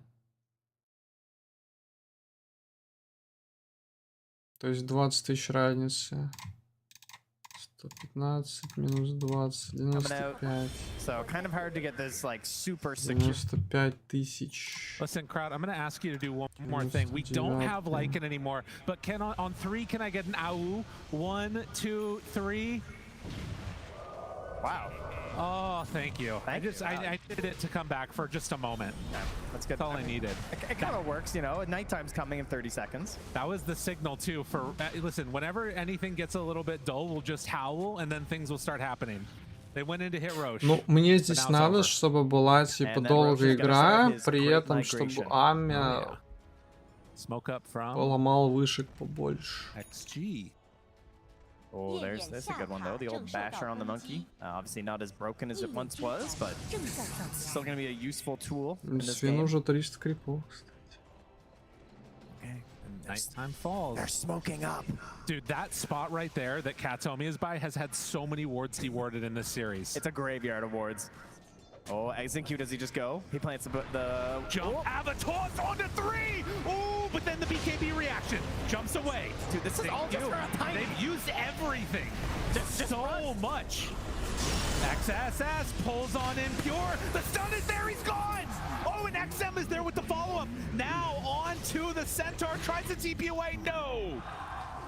Dude, Zinq just tanked everything. I mean, he just jumped in and they just mashed their faces all over their keyboards. They hit every single spell just for him. And then you just get XXS strolling on in. He's like, I don't have a Blink Dagger. I don't need one. I got Zinq. I'm going to pick you up and your Faceless Void is going to get absolutely vanquished by my Sven. A very big moment in this game. XG, when they hit their initiations, it works well. Finding 3 heroes up there. And now into the next phase of this game. XM has an Aegis. Playing in his Leshrac. BB team, if they want to stay in this tournament, they gotta find some way to outlast that and then scale into the late game. Because the early game pressure that was, if it was ever possible, is gone now. Yeah, and this is the dream, right? Pushing in at this part of the game with a Leshrac, with an Aegis, feels so powerful, level 18. And you unfortunately have Chronosphere on your team, and one of the best counters to Chrono in the game is the Aegis. Just makes it incredibly awkward for Faceless Void to play his game. He wants that one and done perfect spell that just secures the fight for his team, and you just can't get that versus the Aegis. This is going to be a tough one. Actually going for that Glimmer, kind of a cool pickup, but you sort of wonder. There's been a couple of times at this tournament where we've seen carry players or whoever else off to the side trying to farm while your high ground is getting slammed into. XG, do they want to try and take it to the late game, keep farming, or are they going to try and take this early advantage that they've built up? I mean, right now they're just hunting Helms, and the Greedies are coming out on both sides. Bat, Tiny, and Disruptor picking it up, so they know the name of the game. Oh, as well for Xnova. Greedy, greedy, greedy. Katomi, forced staff to get away, does have Glimpse, uses it now, and immediate TP away. He's burning, he's burning, he's burning, he's gone. Jeez, from downtown, that Avalanche. Ame manages to clean up and get the last touch there, taking the top spot now Pure on the net denies worth. the tower with his Helm Creep, very good. Getting whatever they possibly can. The greedy there for Xnova too, as you can see. I mean, this is one other nice part, at least, is the Faceless Void will start to scale into some more damage with the levels. took the level 15 time lock damage and is getting close to that 20. Yeah, that would be a big moment for him. I mean, likewise, it'd be nice if they could get some more levels on their Monkey King too, who's just level 16 right now. Kind of struggling. Yeah, but Ame gets the Daedalus. That one can hurt. Oh man, this Vanquish is just so much damage. Crowd feeling it right now. I mean, I don't blame them. Everything's been going their way. It's looking good. I mean, the score line just says 8-6, but the important kills have certainly been on the side of XG. Oh yeah. A couple of those big objectives. I mean, it is not an enormous lead at this point, but the bigger problem is this Aegis and how much you're able to get around the map, trying to bully and push BB Team into areas where they don't want to be, where they don't want to farm. Credit to BB Team. They have spent a lot of time chasing these Helm creeps, and they have not gotten a tier 2 yet with this Aegis. Yeah. I think at some point we're just going to see them fully commit down mid or something. That might be coming soon, since there's only 2 minutes left on this Aegis. But you really want to secure a tier 2 with this if you're XG. And there it is, that level 20, man, those levels are coming quick on Pure. He's getting a lot of space right now. Just, I mean, he got punished a bit earlier today, right? With some of these plays where he was farming really aggressively, trying to just go for every little bit he could when he was in a situation where they were falling behind and they needed him to catch up on these levels in gold. Yeah. So far, he's getting away with it. And trying to make his way towards a Lincoln Sphere, so he'll have some more damage there. A Chrono onto XXS could be an option if he shows, but XXS is backing away. He's really annoying too. I mean, he's got 27 armor. You know, it doesn't feel great targeting the bat either, because if you mess up, if he survives, you just get lassoed. XXS looking, jumps in, Pure. Does he go for it? He will. Chrono save, pops the ultimate. Do they have enough damage? No, he's gonna go for the control. No, you see, like that. It looks like that. Oh, jeez. Thank you for the demonstration. I really appreciate it, XXS. Oh, wow. One stun, one hit, 1100 crit, and save is out of there. Oh, man. It's always so tough, the decision. Do you go in? Do you try and fight? Do you just run away? And that time, BB Team chose poorly. No, I mean, wishku. Look at Zinq. He's just chucking the creep forward to hurry things up. You know? Oh, yeah. Let's go. 8,000 gold lead now. XG wanting to rewrite the script. How many times has it been BB Team, P-Vision, Falcons in the grand finals on the last day? XG, they've only made it 2 times. They want to make it to that last day themselves and give Ame another shot at the title. I see Kataomi. He's running around here with this shard. He's throwing down these Thunder Strikes. He's trying to get to that Eggs. That is certainly a massive turnaround item that he could go for here. He gets a glimpse back here on XM, who pops his BKB late. Yeah, all right. And gets out. Tormentor time here. XG takes this one down for themselves, and it's going to be X-Nova that gets the shard. Okay. Oh, that actually is really scary with the Sven. Yeah. So it allows you to put an alt cast on where you can appear where you stomp. So if you have this really secure stun and disable, typically you're playing the back line, and that doesn't give you the physical reduction. You're not able to remove their armor. But in theory, versus someone like this Faceless Void who has 20 base armor, if you were to alt cast in on top of him while he's stunned, he's already getting obliterated by Sven, but he's really gonna get obliterated by Sven. He will go to no armor. Yeah, he'll just get, it's actually gonna show the hero get cut in half. I guess he does have the helm. There's the Kobold. People love that Kobold. In absence of Howls, we will take Kobold. Yes, although we do need him to take a big drink for everyone in the crowd. That is the key to the Kobold cam. Get hydration. Yes, very important. Hydration is happiness. Smoke up, 10K ahead. BB Team, do they have an answer to this? XXS is looking. Running away or sacrificing Kataomi? Kataomi? Is that an answer? Well, it's not a great one, but it is an answer. Pure jumps back. Oh, they find him right away. Oh, but there's the Chrono, the turnaround, the TP out. Oh, damage! Oh, it's close, but he gets out just barely. All right. Okay, so, you know, not the best to have to do that, but he lives. He lives. The only thing worse is dying while doing that, and boy, that was close. But he's out, he survives. That does mean no chrono here for 2 minutes, though. And that is also when Roche may be respawning here. Yeah, if you are a BB team fan, you want a Roche spawn of at least a minute after this 40-second mark. And for XG, instant would be very nice for them. And it's just chrono. I mean, you look at these fights, right? And you see the triple BKBs on the course. And you think, like, how do you stop them? There's just nothing else they have that's going to delay that, of course, except for Katomi, who is getting there. Yes. He will be the key, which, I mean, he was also the key last game, right? There was this massive pressure on him. Ame, not even God strength. Forces out a lot. Miro will stampede. Oh, XXS? Hold on. Oh, if Miro gets caught there, no. Yeah, it's a different centaur. He still doesn't have blink. Yeah. So. Killed my brother. Katomi drops the static storm. Oh, XM does not appear to care. Yeah, he's not going to waste it this time. He's just Gale guarding and walking it off. Yeah. But we're almost there on Disruptor. Has just about the amount of gold that he needs to finish it off. Okay, so this morning, Pure was playing Nature's Prophet, and he got punished many times doing this exact thing, right? They had these defensive wards down here, knowing that's how Pure was going to farm to try and recover in a game like this.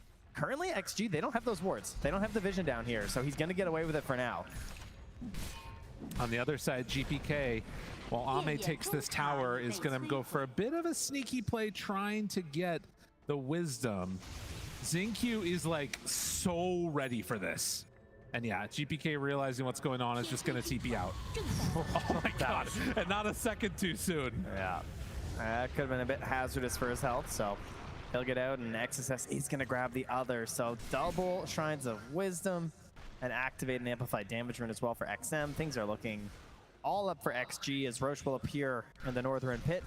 So the one other thing about this is Katomi did not show any of the pieces of his Aghanims. That's true. He's been hiding it this whole time in his courier. And has a smoke. So there is a decent chance that they will not be expecting this on the side of XG. If you are BB fan, this is the biggest hope that they got. They have a really greedy ward here. Xnova immediately finds it. Like, this is just the greediest ward that you can go for. Because they know they got to win this Roche fight. They want to catch them off guard here with the Ag Scepter. And they managed to take it there. That's the Blink Dagger done for the bat now, too. Okay, so Katomi, the pressure was on him. And unfortunately, he was not able to rise to the occasion in several of those very pivotal engagements last game. His Oracle had some issues, didn't get his blinks off, got chased down by the opponents, couldn't save his cores. Now he has the most important item in this game on the Aghanim Scepter, this Disruptor. He is their chance to turn this game around right now. Don't let it get to you, you know. Oh, no. No, of course not. They jump away after the smoke breaks. It was on a tree. GPK the one showing. Miro shoves out that mid wave. Bottom is pressuring in a little bit. There isn't a creep to continue that movement down south. And it looks like Ame is actually just going to go back to deal with it. It's decided to go for the Pyrrhic Cloak. So if BKB is down... Oh, wow. Yeah. Really falling on his sword down here. Oh, okay. I'll go clear the wave, guys. You know what? Don't mind me. Very nice for him. It's a big sword to fall on. Doesn't quite have 25. Would be another big window for him. But the Giant Small for Pure. And still a ways away from a Scotty.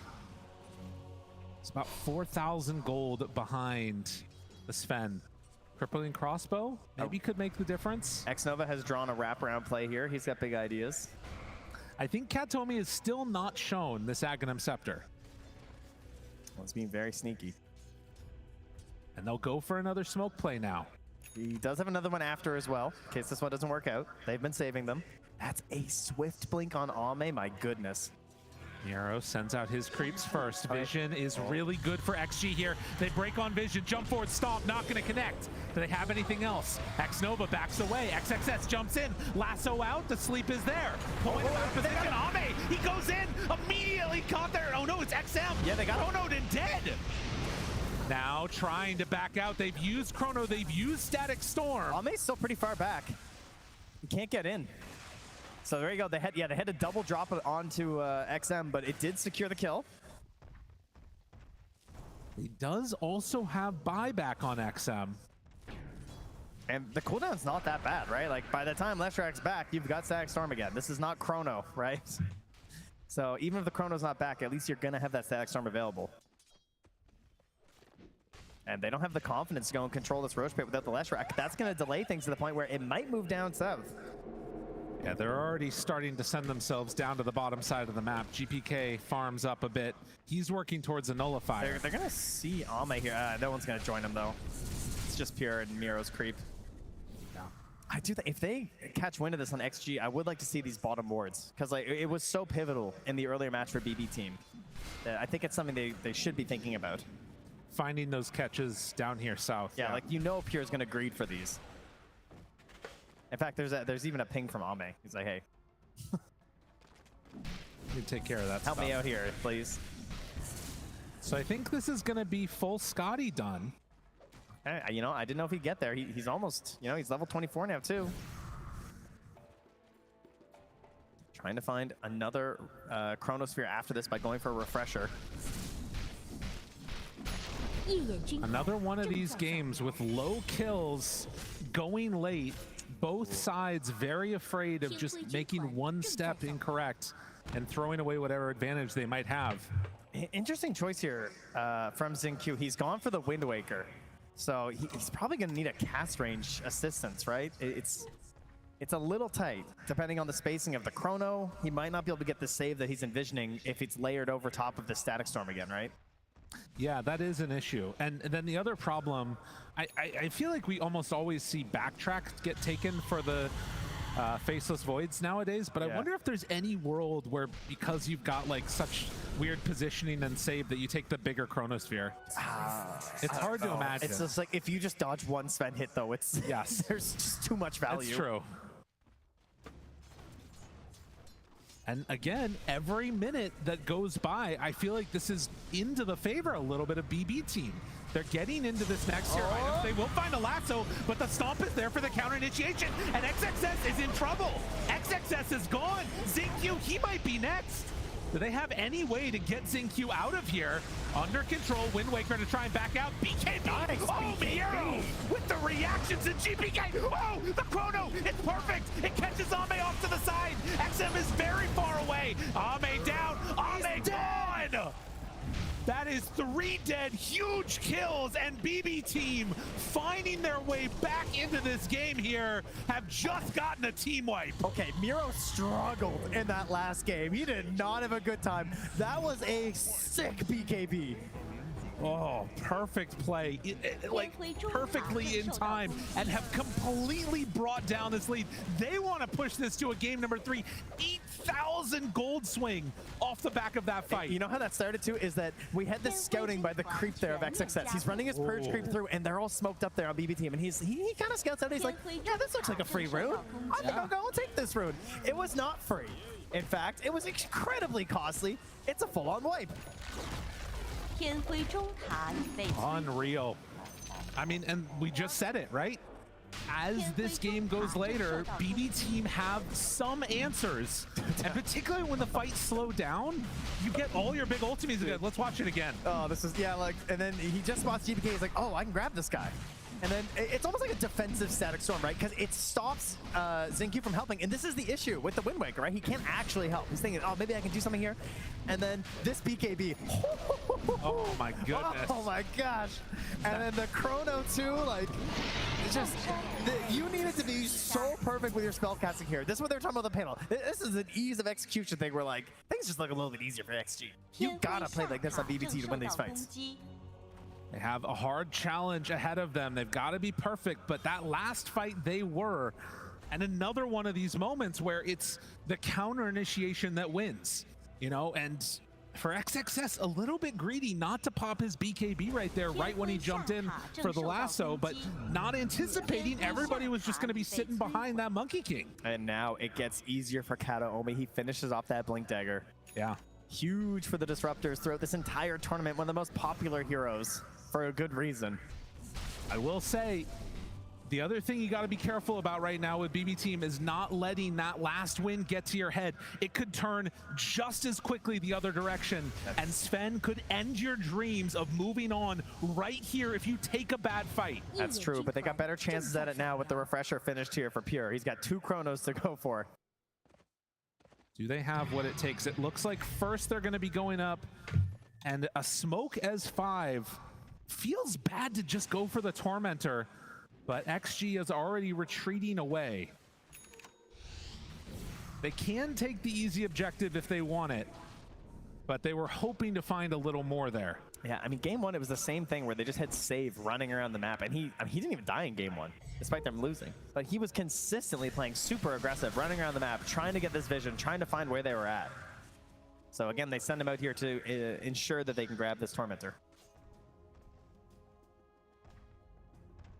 So they sit back for now, and we also have another answer that has proven to be really effective throughout this entire tournament. Miero picking up the Aghanim Scepter on the Centaur Warrunner. So if things get dicey... Oh, somewhere I heard it.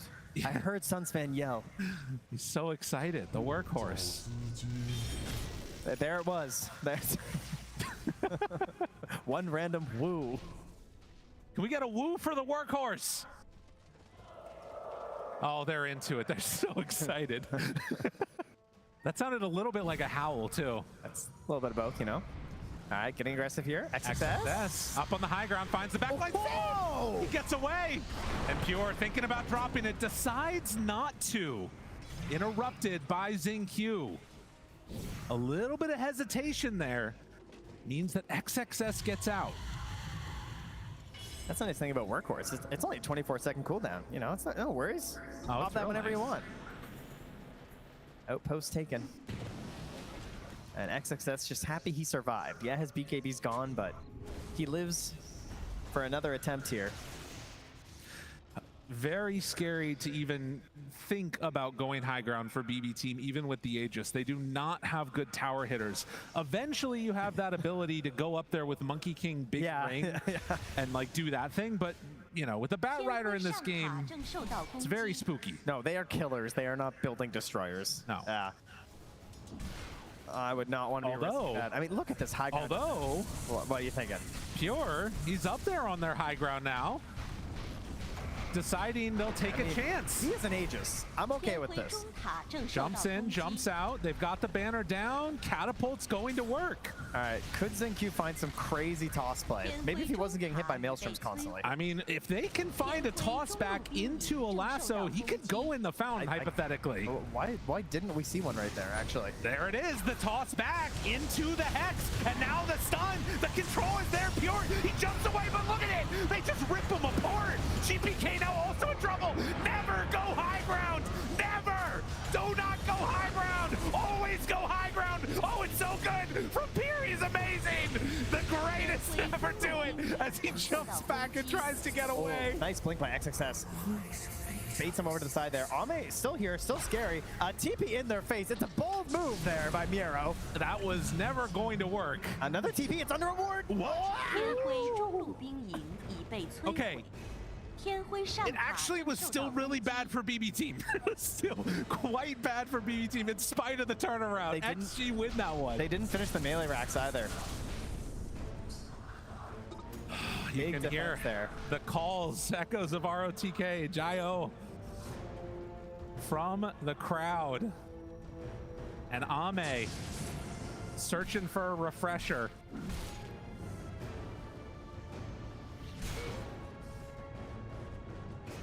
Ooh, and a lasso Aghanims too. Yeah, interesting, eh? All right, everybody, come on, take a deep breath now with me. Whew. A little woosah, calm yourselves down. Yeah, that's what the players are doing too, you know, obviously. That's right. Need to stretch, get yourselves ready, because I have a feeling we're going to get a bit of a banger coming towards the end of this one. I mean, that is the beauty of giant team fight spells here. Oh, yeah.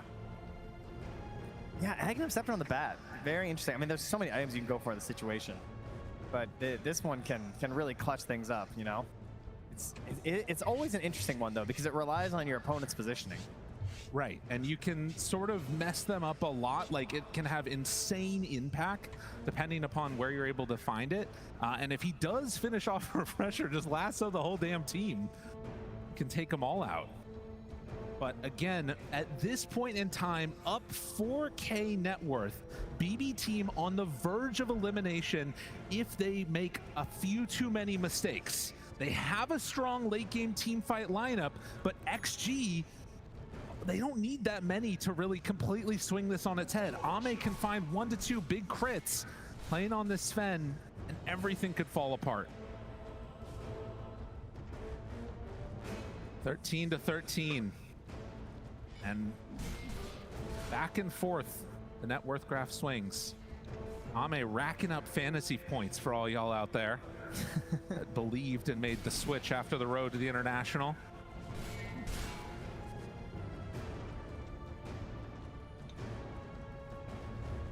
But a smoke up happens now. And they're hoping to push in this bottom lane and maybe find somebody who's playing a little bit over into that triangle. Actually can maybe even just steal that away if they want. There you go, XM. Get the party on. Yeah, just keep hitting all those buttons there. Did go for the backtrack on the Faceless Void. Was anticipated. Geez, that's a tough one to keep note of in these chaotic engagements, isn't it? I mean, I can't believe how long he lived there. I thought he was going to die. Yeah. As you said, he was dead. He's alive. Does have the additional ring. Also keep in mind, these teams have been here playing Dota all day. That is true. XG's first game was at 10 a.m. It is now approaching midnight. BB team also playing in the second series. They are putting on a hell of a show out here for all you in the arena and watching at home. Thankfully, Dota players are very used to this. You know? Oh yeah. They actually probably played less games than usual today. So just one more game. Just last game before bed. Just one more game. Don't worry. It is feeling like those kind of games for sure. Both of these matches so far here. And of course, after going for an eggs on the bat, he's then taking for the refresher, a refresher on the Centaurs. But we're gonna have a lot of refreshers this game. Everyone's just going refresher. Oh, I'm excited. This is gonna be good. Things are gonna be crazy. I do think the saves on GPK, if he gets the ring down, that could create some pretty intense havoc. Because you just, I mean, he's gonna be dealing out tons of damage. It's also just like the Abyssal Blade on the Monkey versus the Sven. I feel like that's gonna be really crucial. Right. Because you gotta slow Ame down during these BKBs. Because if he's just able to swing, it's over. I mean, he's got MKB. He's hitting for a gajillion damage. Smoke up BB team. Tree leading the way. This is into vision that actually have, and they see the spirit immediately. Okay, scan from the Dire. They know no one's up there. That's going to let them go up to the high ground. Roche. Here is feeling aggressive. Capable of spawning. He sees one up on the high ground. The jump. Miero wants to find him. Stun is there. GPK also controlled. Hex is out. Follow-up keeps him inside. Ame finds the backlines on the save, but there is the chrono down. Do they have enough damage? GPK is doing a lot. Ame in trouble. Ame gone. XXS soon to fall now too. And as Xingqiu has nowhere left to go, BB team, they are too strong. It's a big wraparound move there, coming up the high ground. They jump in aggressively. It looked a little dangerous. Pure jumps out, but Miero jumps in confidently there, and then the workhorse onto the Monkey King. That was pretty slick. They are not done yet. As they BB tip team, each other. They're ready to keep this moving. A team that in the past have been known to tip their opponents or tipping each other, finding some appreciation for what they're seeing. What a growth. That's so nice here, as they're going to start moving up this mid lane, maybe trying to put some damage on this Rax they missed out on last time. There's no Roche to claim right now. Oh, and he's feeling so sneaky on Kataomi. From the blink now, he's picking up the Shadow Blade. Oh, geez. Terrorizing pubs everywhere right now by picking this item up. Kataomi double gem. Also, I just noted on XNM, he has 4 greater healing Lotuses. Yeah, that's important to keep an eye on. I mean, he needs them, you know? Pure. Miero is nearby, so any attempt at a jump onto him will be able to be found with the save. They move on in, they take down 1 lane of Rax. Do BB team feel frisky? Are they going to keep going for more? I mean, this is a perfect time to Roche, right? You know they're not going to buy back on Sven right now. You can get in the pit really quick. This is another refresher shard. Roche or high grounds? The answer is Roche. We have learned that that is indeed the correct answer. Roche will roar. And at 52 minutes in, they will be able to claim this one for themselves. So a refresher can be passed over to Disruptor if they want. Could be pretty high. Also the Monkey King. I think Centaur would be also really nice too, eh? Oh, XXS. Anyone but Pure. Yeah, he's going to pass over to the Monkey. They were just kind of like moving out, grabbing as many camps as they could. Maybe hoping someone got greedy, but...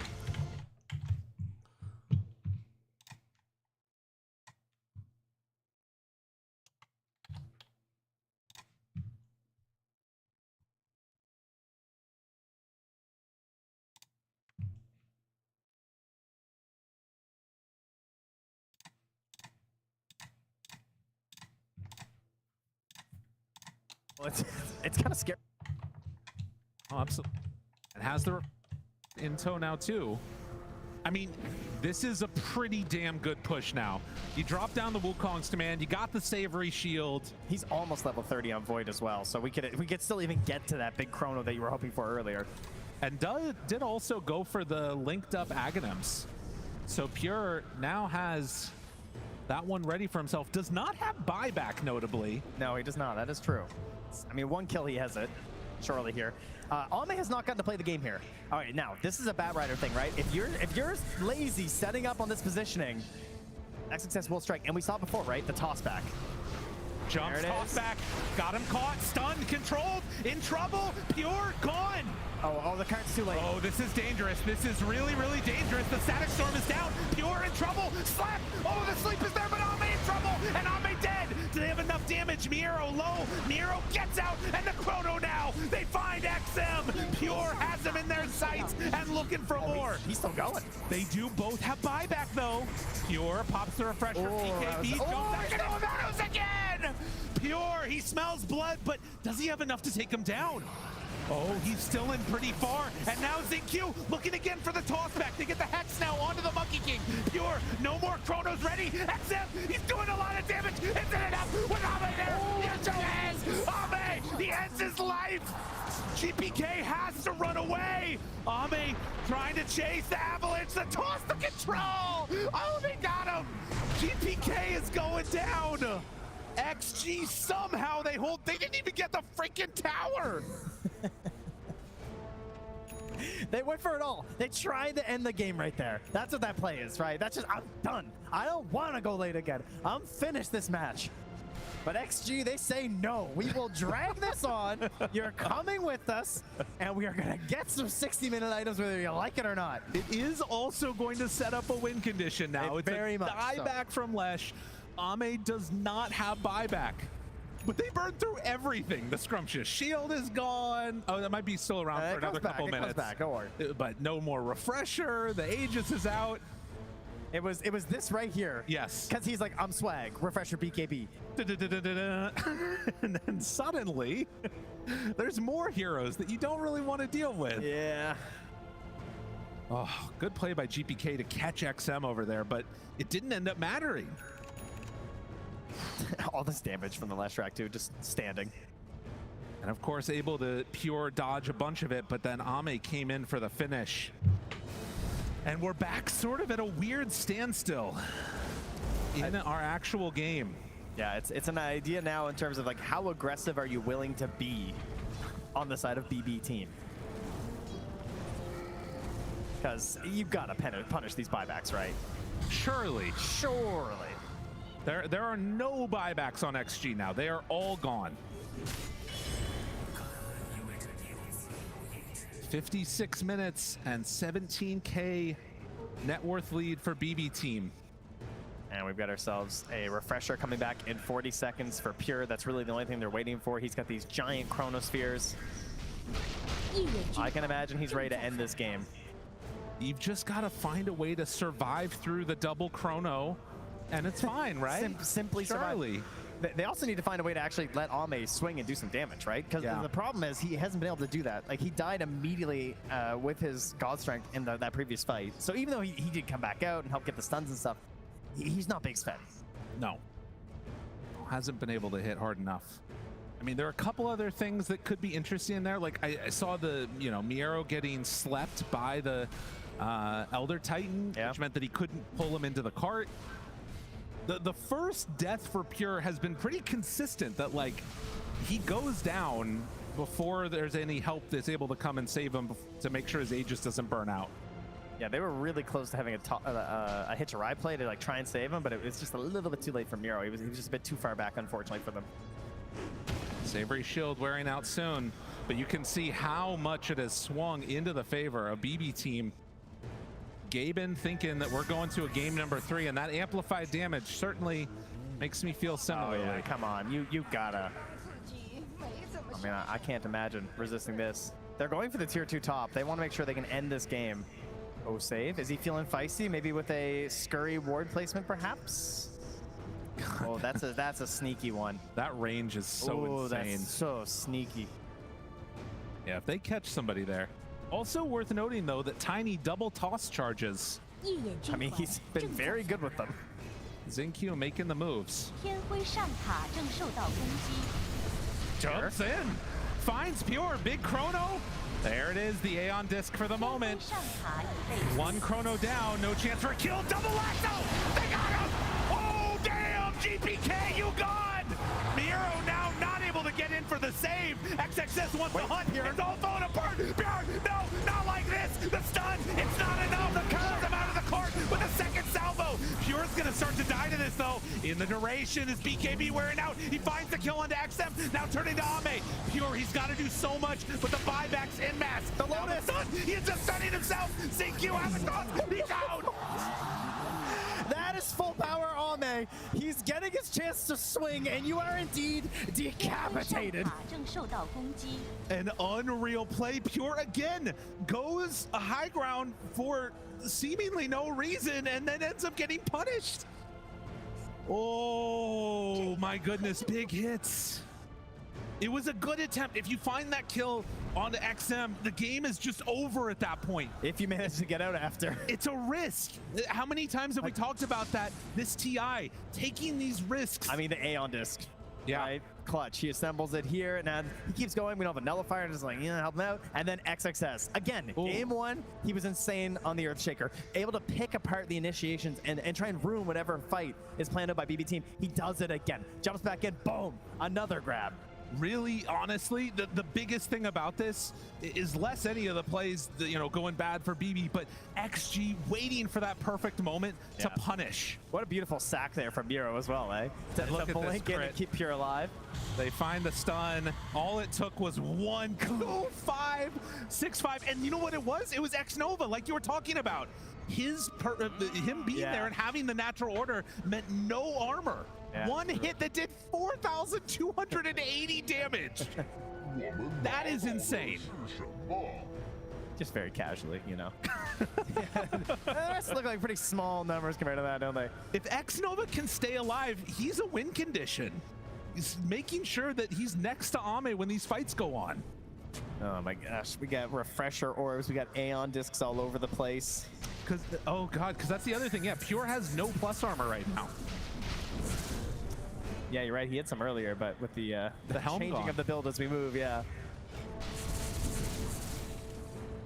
Straight into some pure damage at that point.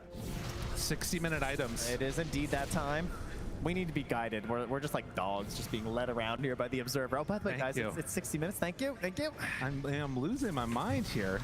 Another game going to 60 minutes, and I mean, after that play, I don't know if BB team. Or, I mean, obviously, one racks up. They've got insane teamfight potential, but with no armor, basically, on the Faceless Void, if ET is next to him, everything can change. I mean, he's going Stygian. That just seems excessive. I'm not going to lie. But in combination with ET, it is crazy. He will, if they're next to each other, he will one-shot Pure. And that is the most GPK item ever. He goes for Divine Regalia, of course. He's feeling himself. So, some hazards there, perhaps. Another hero with not much plus armor, just plus 10. I like this helmet and dying on XXS. It's so annoying to deal with. And we also do get the nullifier as well here from Pure. So he's had enough here. He wants to ensure that when he gets this chrono, they actually die. The fact that both of the main damage dealing cores on BB team will have no armor when ET is nearby, I feel like is a potentially game-ending issue for them. Yeah, one could say that's probably not good. And look at this, the scan hits, they know. Pure. Oh, he chose jumped, for a moment. Though. He just jumped. And there it is, the chrono already onto XM, trying to kill him off. Aeon discount, but Ame is hitting hard. Do they have another? The chrono just barely able to hit onto Ame. Does he have the damage that he needs? It's not quite looking like it. The dual scepter is there. Ame hits him one time. Pure, you gotta run. Don't be back and forth. Ends up setting himself, but ZQ is right there. And Silva, he takes away all the armor. He's gone. Oh, BB team, wait, they're all dead. They're all dead right now. Buyback. There's nothing left. They've already used them. Pure, he doesn't have any chronospheres. He can't do anything. They can't believe it. He's standing on the high ground. He's just sit and watch this right now. It's Sven. He's explosive.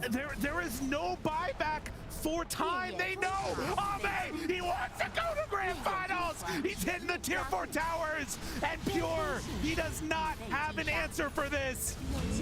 Save, caught to the side, gone. He's gonna buy a rapier, but it's gonna take too long. He doesn't have a TP. Your base is gone. XG, they are top 3. How many fights?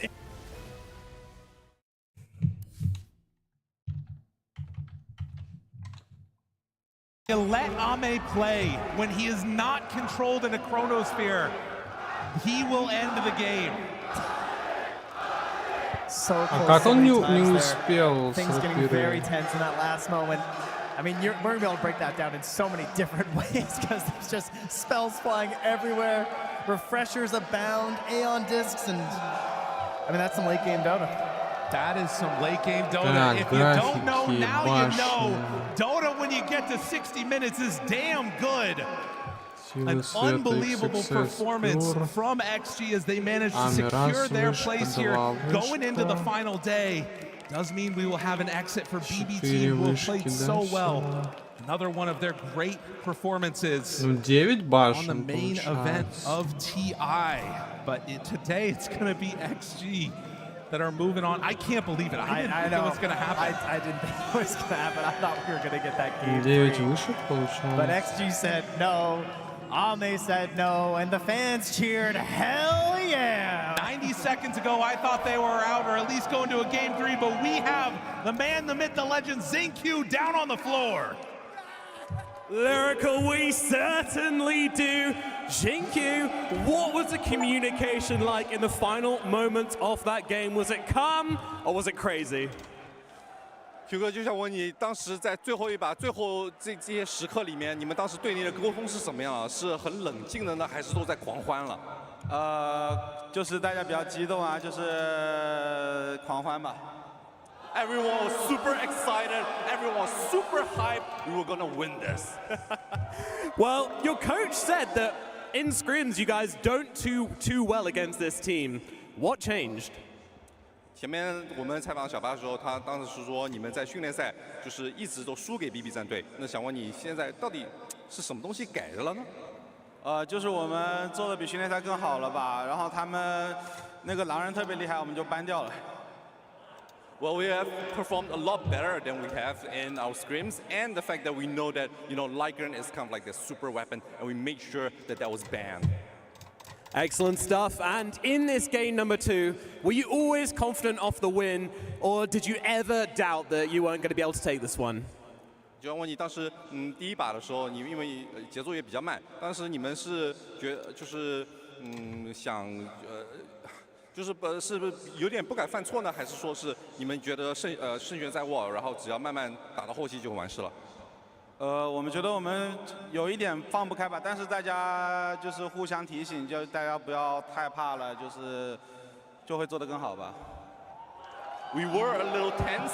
I think a lot of us were pretty anxious and afraid of making mistakes. But you know, the communication within our team was really good. We kept on, you know, reminding each other, you know, stay calm, and don't be afraid to go for opportunities. And I think that was what got us the win in Game 1. Awesome stuff. And finally, Jinkyu, do you have any word for all of the fans out here who've waited 13 hours in this arena to watch you play this match? 那现场有很多粉丝呢，他们等了13个小时，就从你们今天的第一场到现在最后一场，那有什么话想跟他们说的吗？ Ну, чё, подскочил на 144К, ебать. 有点激动吧，就有点词穷，就是给大家磕个头吧。 I'm at a loss for words. I don't really know what to say, so I'm just gonna take a bow to everyone. Thank you so much. Thank you very much. Congratulations, Jinkyu, and congratulations, Extreme Gaming, as they will make top 3 and the final day at the International. A lot of cheers, a lot of happiness here from everybody still here in Barclays Arena. It was very clear that Extreme Gaming was the fan favorite, and pulling through in a game like that, let me tell you, that was some excitement. Again, it started somewhat slow, but the excitement towards the end definitely worth it. And to be fair, Effie, for a little while, I did think BB Team was going to do it. That was wild. Initially, it looked so Extreme Gaming favored, especially after that first Aegis. They're leading in net worth, everything's going so well, their spend is packing such a punch. Then BB Team bring it back with a couple of clutch chronos, some failed engagements from the side of XG, and it was looking really tough. I think the Dota buff odds were like 90 to 10 at some point, but XG just bring it back. That was ridiculous. The tossbacks from Zinkyu to defend in base, the double lassos from XXS at the very end there. Cinema. They came so close, and that must mean it must be extra painful to go home at this time, but it is that time. And for some final words, we're heading over to Perry and Flax, who's standing by to say.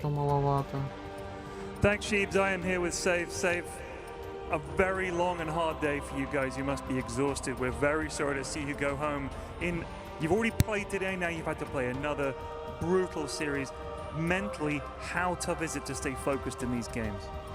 Yeah, I mean, it was an exhausting day, but what can you do? I mean, they in the worst position, I guess. They played the first today, or we were the second, so everyone were in the same conditions, and we just played worse. This team, XG, have given a lot of other teams trouble at this tournament. What is it about them that makes them so hard to beat, do you think? I mean, they're a typical Chinese team that plays very good, like goes to the late game, you know. Oh, what can I say? We lost in the late game and the basic mistakes. Could have won. What can I do? Let's think back to happier times. What would you say was your highlight from this TI, either for yourself or for your team? Highlights? I don't know. I guess that we didn't lose to Heroic at least today. It was a highlight, you know, we could lose. Fair enough. And you've got a lot of fans here. I see a lot of jerseys up in the crowd, people cheering for you. They've been rooting for you all season and all TI. Do you have anything you'd like to say to them as you exit the tournament? Yeah, guys, I mean, thanks a lot for your support.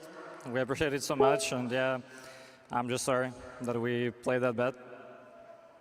Being very hard on yourself. You've played a fantastic tournament, Save. You guys have been fantastic to watch. I'm going to throw it back to the panel. Maybe you guys can figure out what went wrong. Thank you very much, Save and Pyrian. I mean, it's tough. I think BB Team gave us some of the more exciting games to watch on this main stage, and this game number 2 we just witnessed was no different. It was late game, and it was very clutch. No, absolutely. Like the way it was going back, because I thought that BB Team, they had it for sure. You know, we've seen these Faceless Void games. It slows down, the net worth trickles up. You know what Face Void's gonna do? He gets a refresher, double chrono, whoop-de-doo, game's over. But that didn't happen. XXS, so many double lassos into this like overwhelming damage like from Ame. I really think that they were able to clutch it out because they were ahead. Then they were behind. Then they bring it back. It's like one of the most hype games I've seen. I don't know. I'm just so happy that I got to see this game and like witness it like right here. I mean, the problem for BB, they was fighting against, you know, TI Magic. You know, the way that XG are playing, it feels like they're destined to make it to the final day. And we keep praising, you know, Batrider and Ame finding the jumps, but I think X-Nova, he played such a stellar game. Like, in the early game, the sleeps onto the void. As the game progressed, he was amping up in the right position. Like, every single player on XG at different moments made the team fight look exceptional. And for BB, like look at their heroes. If it gets to 50, 60 minutes, you're expecting them to win every fight on autopilot. You got Disruptor Aghanims, you got Faceless Void, the Chrono, but yeah, I mean, every single fight, there's a different player that stands out for XG. Wind Wakers or double lassos or, you know, big crits and amps. It's just incredible, this game.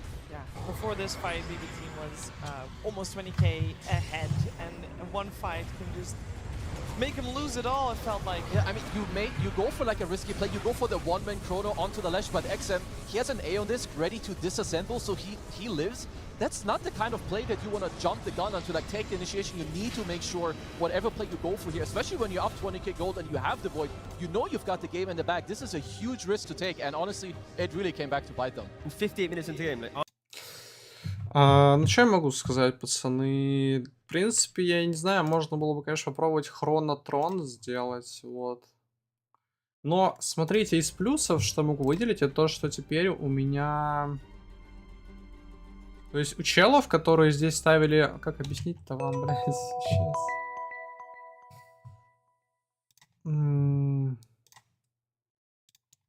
Короче, у челов, которые ставили...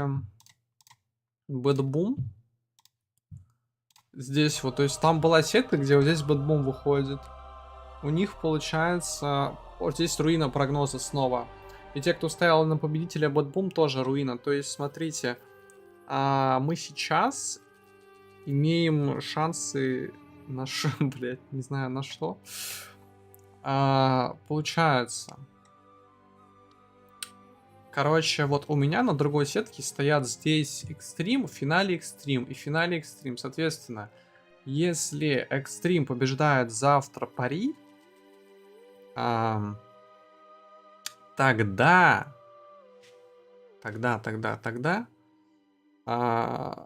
есть шанс на то, что... То есть, там, типа 7 прогнозов, будет 8 прогнозов. 8, да? А нет, не 8. Да, нет, не будет. На том аккаунте не будет. Тьфу ты. На этом аккаунте не будет. А на том может быть. То бишь. На том аккаунте может быть... Там сколько прогнозов? Там сейчас 8, может быть 10. Здесь может быть 8 максимум. Такие пироги. Еще не обновились очки, но я так понимаю... Вот тут дохуя будет под соточку. И у людей тоже может нехило прибавиться. Это как-то таковой минус сходу. 98 тысяч очков. Ну, хотя бы что-то прибавилось. В целом.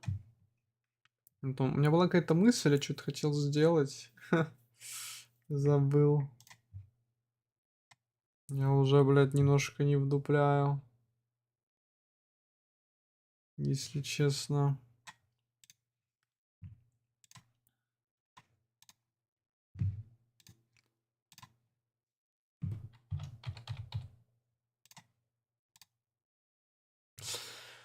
Немножко не вдупляю. Я что-то хотел сделать. Ну, в общем, спасибо за стрим, пацаны. Да.